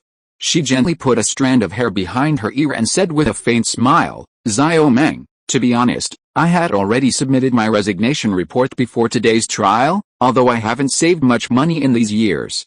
I will have no problem with food and clothing in the short term. If nothing unexpected happens, I will have at least 1 or 2 months to find a job in the next month. I am a master's student who graduated normally, and the school will not be able to deal with my academic record no matter what. Of course, if I really can't find a suitable job, I plan to go back to my hometown to find a job and spend time with my parents, although I guess I will be urged to get married every day if I go home at my age." Wang Yuji's tone sounded very relaxed. It seemed that she was not leaving a workplace, but a cage. Suddenly, Meng Liang's mind flashed with a scene in the movie The Shawshank Redemption where the protagonist Andy opened his arms and embraced the sky in the rain when he escaped from Shawshank prison. For Wang Yuji. No, it should be said that for Wang Yuji and Meng Liang, that school is indeed their Shawshank prison. The witness passage of the Supreme Court is not very long, only about 30 to 40 meters including the corner. Therefore, after walking for a while, Meng Liang saw the figure of his father Meng Dongguo at the end of the passage. "Dad," when the two sides were still 7 or 8 meters apart, Meng Liang quickened his pace, trotted to Meng Dongguo, and hugged his father hard. "Dad, I'm innocent," just 5 short words. But it contains unspeakable bitterness. Even though he had shed tears once at the trial, Meng Dongguo, a 1.8 meter tall man, still couldn't help his emotions at this time, and his eyes were red again. However, the actions of their father and son were not particularly eye-catching. At this time, there were also many people around them crying. After all, there are quite a few witnesses who came to attend the trial today, and there is only one witness channel. When leaving the court, the difference is at most 1 step ahead. And Meng Liang and others are called witnesses, but in fact, who is not a victim related to the case? Now that the injustice has been redressed, naturally few people can remain calm. After a while, Meng Dongguo patted Meng Liang's back vigorously, looked at Wang Yuji on the side, and showed a trace of gratitude on his face. "Teacher Wang, we meet again. Wang Yuji also smiled and nodded at Meng Dongguo, took out a pack of tissues from her body and handed it to him. Yes, it's almost 5 years, Mr. Meng. You don't seem to have changed much compared to 5 years ago. Meng Dongguo took the tissue and thanked him, and waved his hand, saying, I started working when I was a teenager. When I was 30, I looked like I was 50. When I went out, people asked me if I was a programmer, so now I'm really 50, but there's no change. I guess I'll still look like this in another 5 years. After speaking, Meng Dongguo looked at Wang Yuji carefully for a while, and a trace of heartache appeared in his eyes. It's you, Teacher Wang. You have suffered a lot in the past 5 years, after the 4.23 incident broke out that year. Meng Dongguo and his wife were first subjected to online violence for no reason. When he didn't know anything, there were a bunch of wreaths at the door of his house the next day. When he finally figured out the cause and effect, he received another opinion letter on Meng Liang's expulsion. Of course, the opinion letter at that time did not state that it was expulsion, but a disciplinary punishment of staying in school for probation. So Meng Dongguo immediately bought a ticket to go to school to find out the situation. At that time, Meng Liang had met Wang Yuji once in the office of the school leaders. At that time, Wang Yuji was not as haggard as she is now, and her appearance was beautiful and dignified. In Meng Dongguo's eyes, this little teacher Wang was comparable to a star. In addition, she has always insisted that Meng Liang did not secretly take pictures of Ni Menglin, so Meng Dongguo really had a deep impression of Wang Yuji. Unexpectedly, 5 years have passed. Meng Dongguo and Wang Yuji met again. She looked haggard like a vegetable farmer, and her stunning appearance was no longer visible.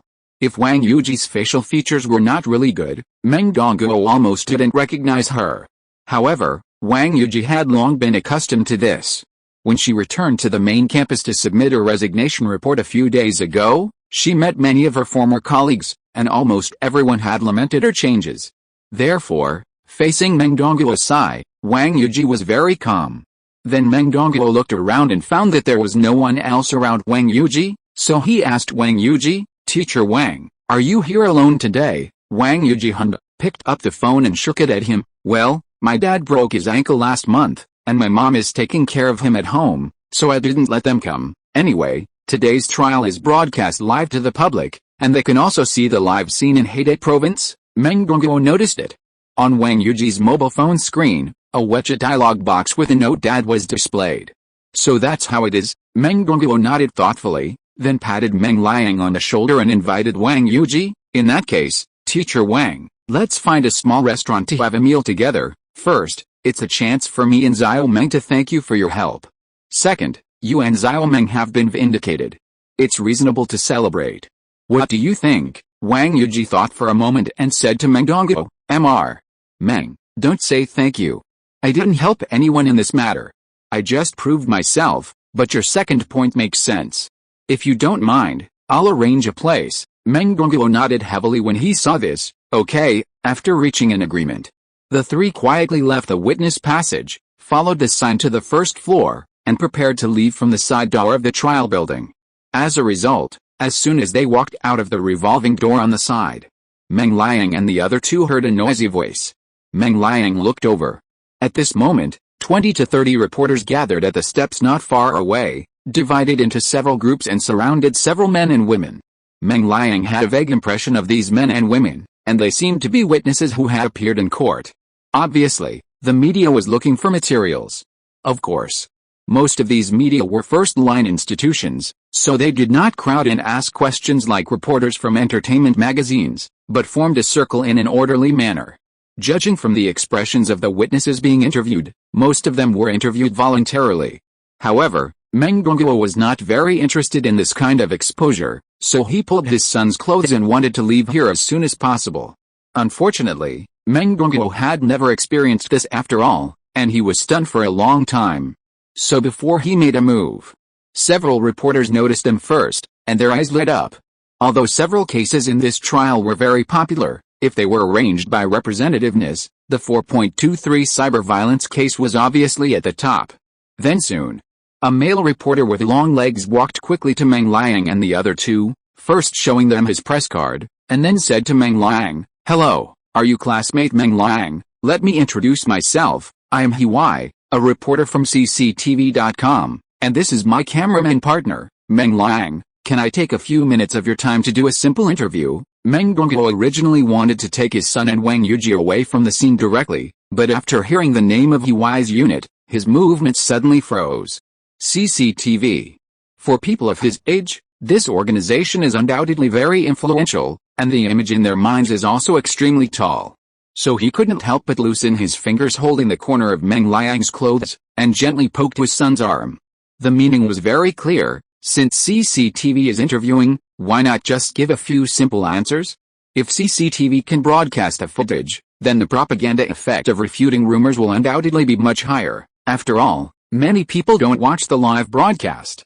Meng Liang obviously realized this, so although he still had a tense face, he nodded gently. Okay. Meng Liang's answer seemed to make Huai very happy.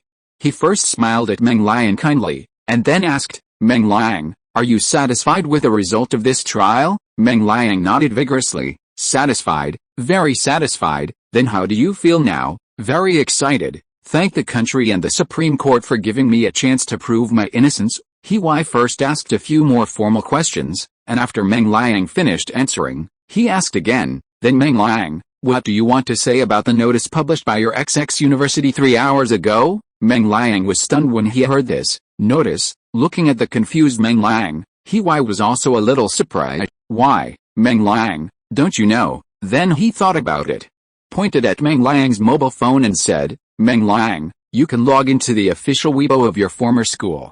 If you don't have one, you can log into the official website homepage and you will see the notice. Seeing this, Meng Liang quickly took out his mobile phone and clicked on the screen. He had not installed Weibo in the past few years. After all, this was the main battlefield for the crusade against him. He hated Weibo even more than the public toilets in his hometown. However, after Wang Li told him that the country was going to overturn his case, he reinstalled the software. Originally, Meng Liang was still thinking about which keys to press for the school's pinyin, but as soon as he entered Weibo, he saw a hot search topic, XX University announcement. So he clicked in immediately. The pinned account on the hot search square is the official Weibo account of Meng Liang's school.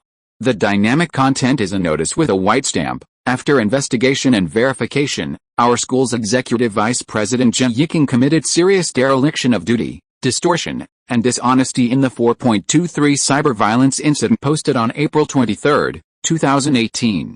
The board of directors of our school decided to remove Zhang Zhongjing from his position on campus, cancel his teaching and enrollment rights, and cooperate with the higher authorities to conduct an in-depth investigation. We will never tolerate it. At the same time, we would like to express our deepest apologies to the slandered students Meng Liang and Wang Yuji. Our school will immediately set up an inspection committee for the 4.23 incident and try our best to make up for the losses of the victims. The content of this notice is not long, but it shocked Meng Liang. Zhang. This is also a name that Meng Liang can't forget. When the 4.23 incident first broke out, there were actually many leaders in the school who hoped to formally refute the rumors. For example, Meng Liang's school leaders and Wang Yuji's tutors were like this. This part is mainly the middle-level leaders of the school, who have relatively more contact with students and will consider the impact on the students' level when dealing with problems. As a result, it was Zhang Zhongjing who waved his hand lightly at the discussion meeting, and while rejecting all these opinions, he also pushed Meng Liang and Wang Yuji into the abyss. Although Zhang Zhongjing is not the principal of Meng Liang's school, he is a senior scholar in the cultural circle and a giant. Even Meng Liang and Wang Yuji never expected Zhang Zhongjing to be punished. Unexpectedly, Zhang Zhongjing was dismissed. You know, people in positions like Zhang Zhongjing cannot be expelled by the school itself, and the decision must be made by the superior department directly under the school. Therefore, dismissal and cancellation of teaching and enrollment rights are already the highest punishment at the school level. At the same time, according to the description of serious dereliction of duty, distortion, and breach of trust, it is not difficult to see that Zhang Zhongjing's ending must not be as simple as dismissal. The more severe punishment is not issued, but because the superior department needs time to prove it. After all, the trial has just ended. Thinking of this, Meng Liang suddenly found that the screen of his mobile phone was a little dim, and the brightness setting seemed not high enough. But it was still bright in the morning. Suddenly, Meng Liang realized something and looked up at the sky, only to see this moment. The gloomy sky in the early morning had disappeared at some point. The clouds and fog in the sky dissipated, and thousands of golden and silver threads fell from the sky. More than 10 minutes later, Meng Liang, Meng Gongguo and Wang Yuji said goodbye to Huai and left the trial building. Jie Yiking's punishment was so unexpected that Wang Yuji hummed a song rarely. But just a few minutes after leaving, Meng Liang's mobile phone suddenly rang. It's hard to change your nature to seek clarity in everything. I can give you justice, so why not? Meng Liang took out his mobile phone and found that the caller was an unfamiliar number, and the place of origin was Luxiao. He shouldn't have any acquaintances in Luxiao, right? Could it be that someone was unhappy with Ni Menglin's verdict, so he called to insult him? Although Meng Liang changed his mobile phone number, it is not a secret for those who are capable of opening the box. Although there are not as many people who call to harass in the past few years, there are still a few occasionally.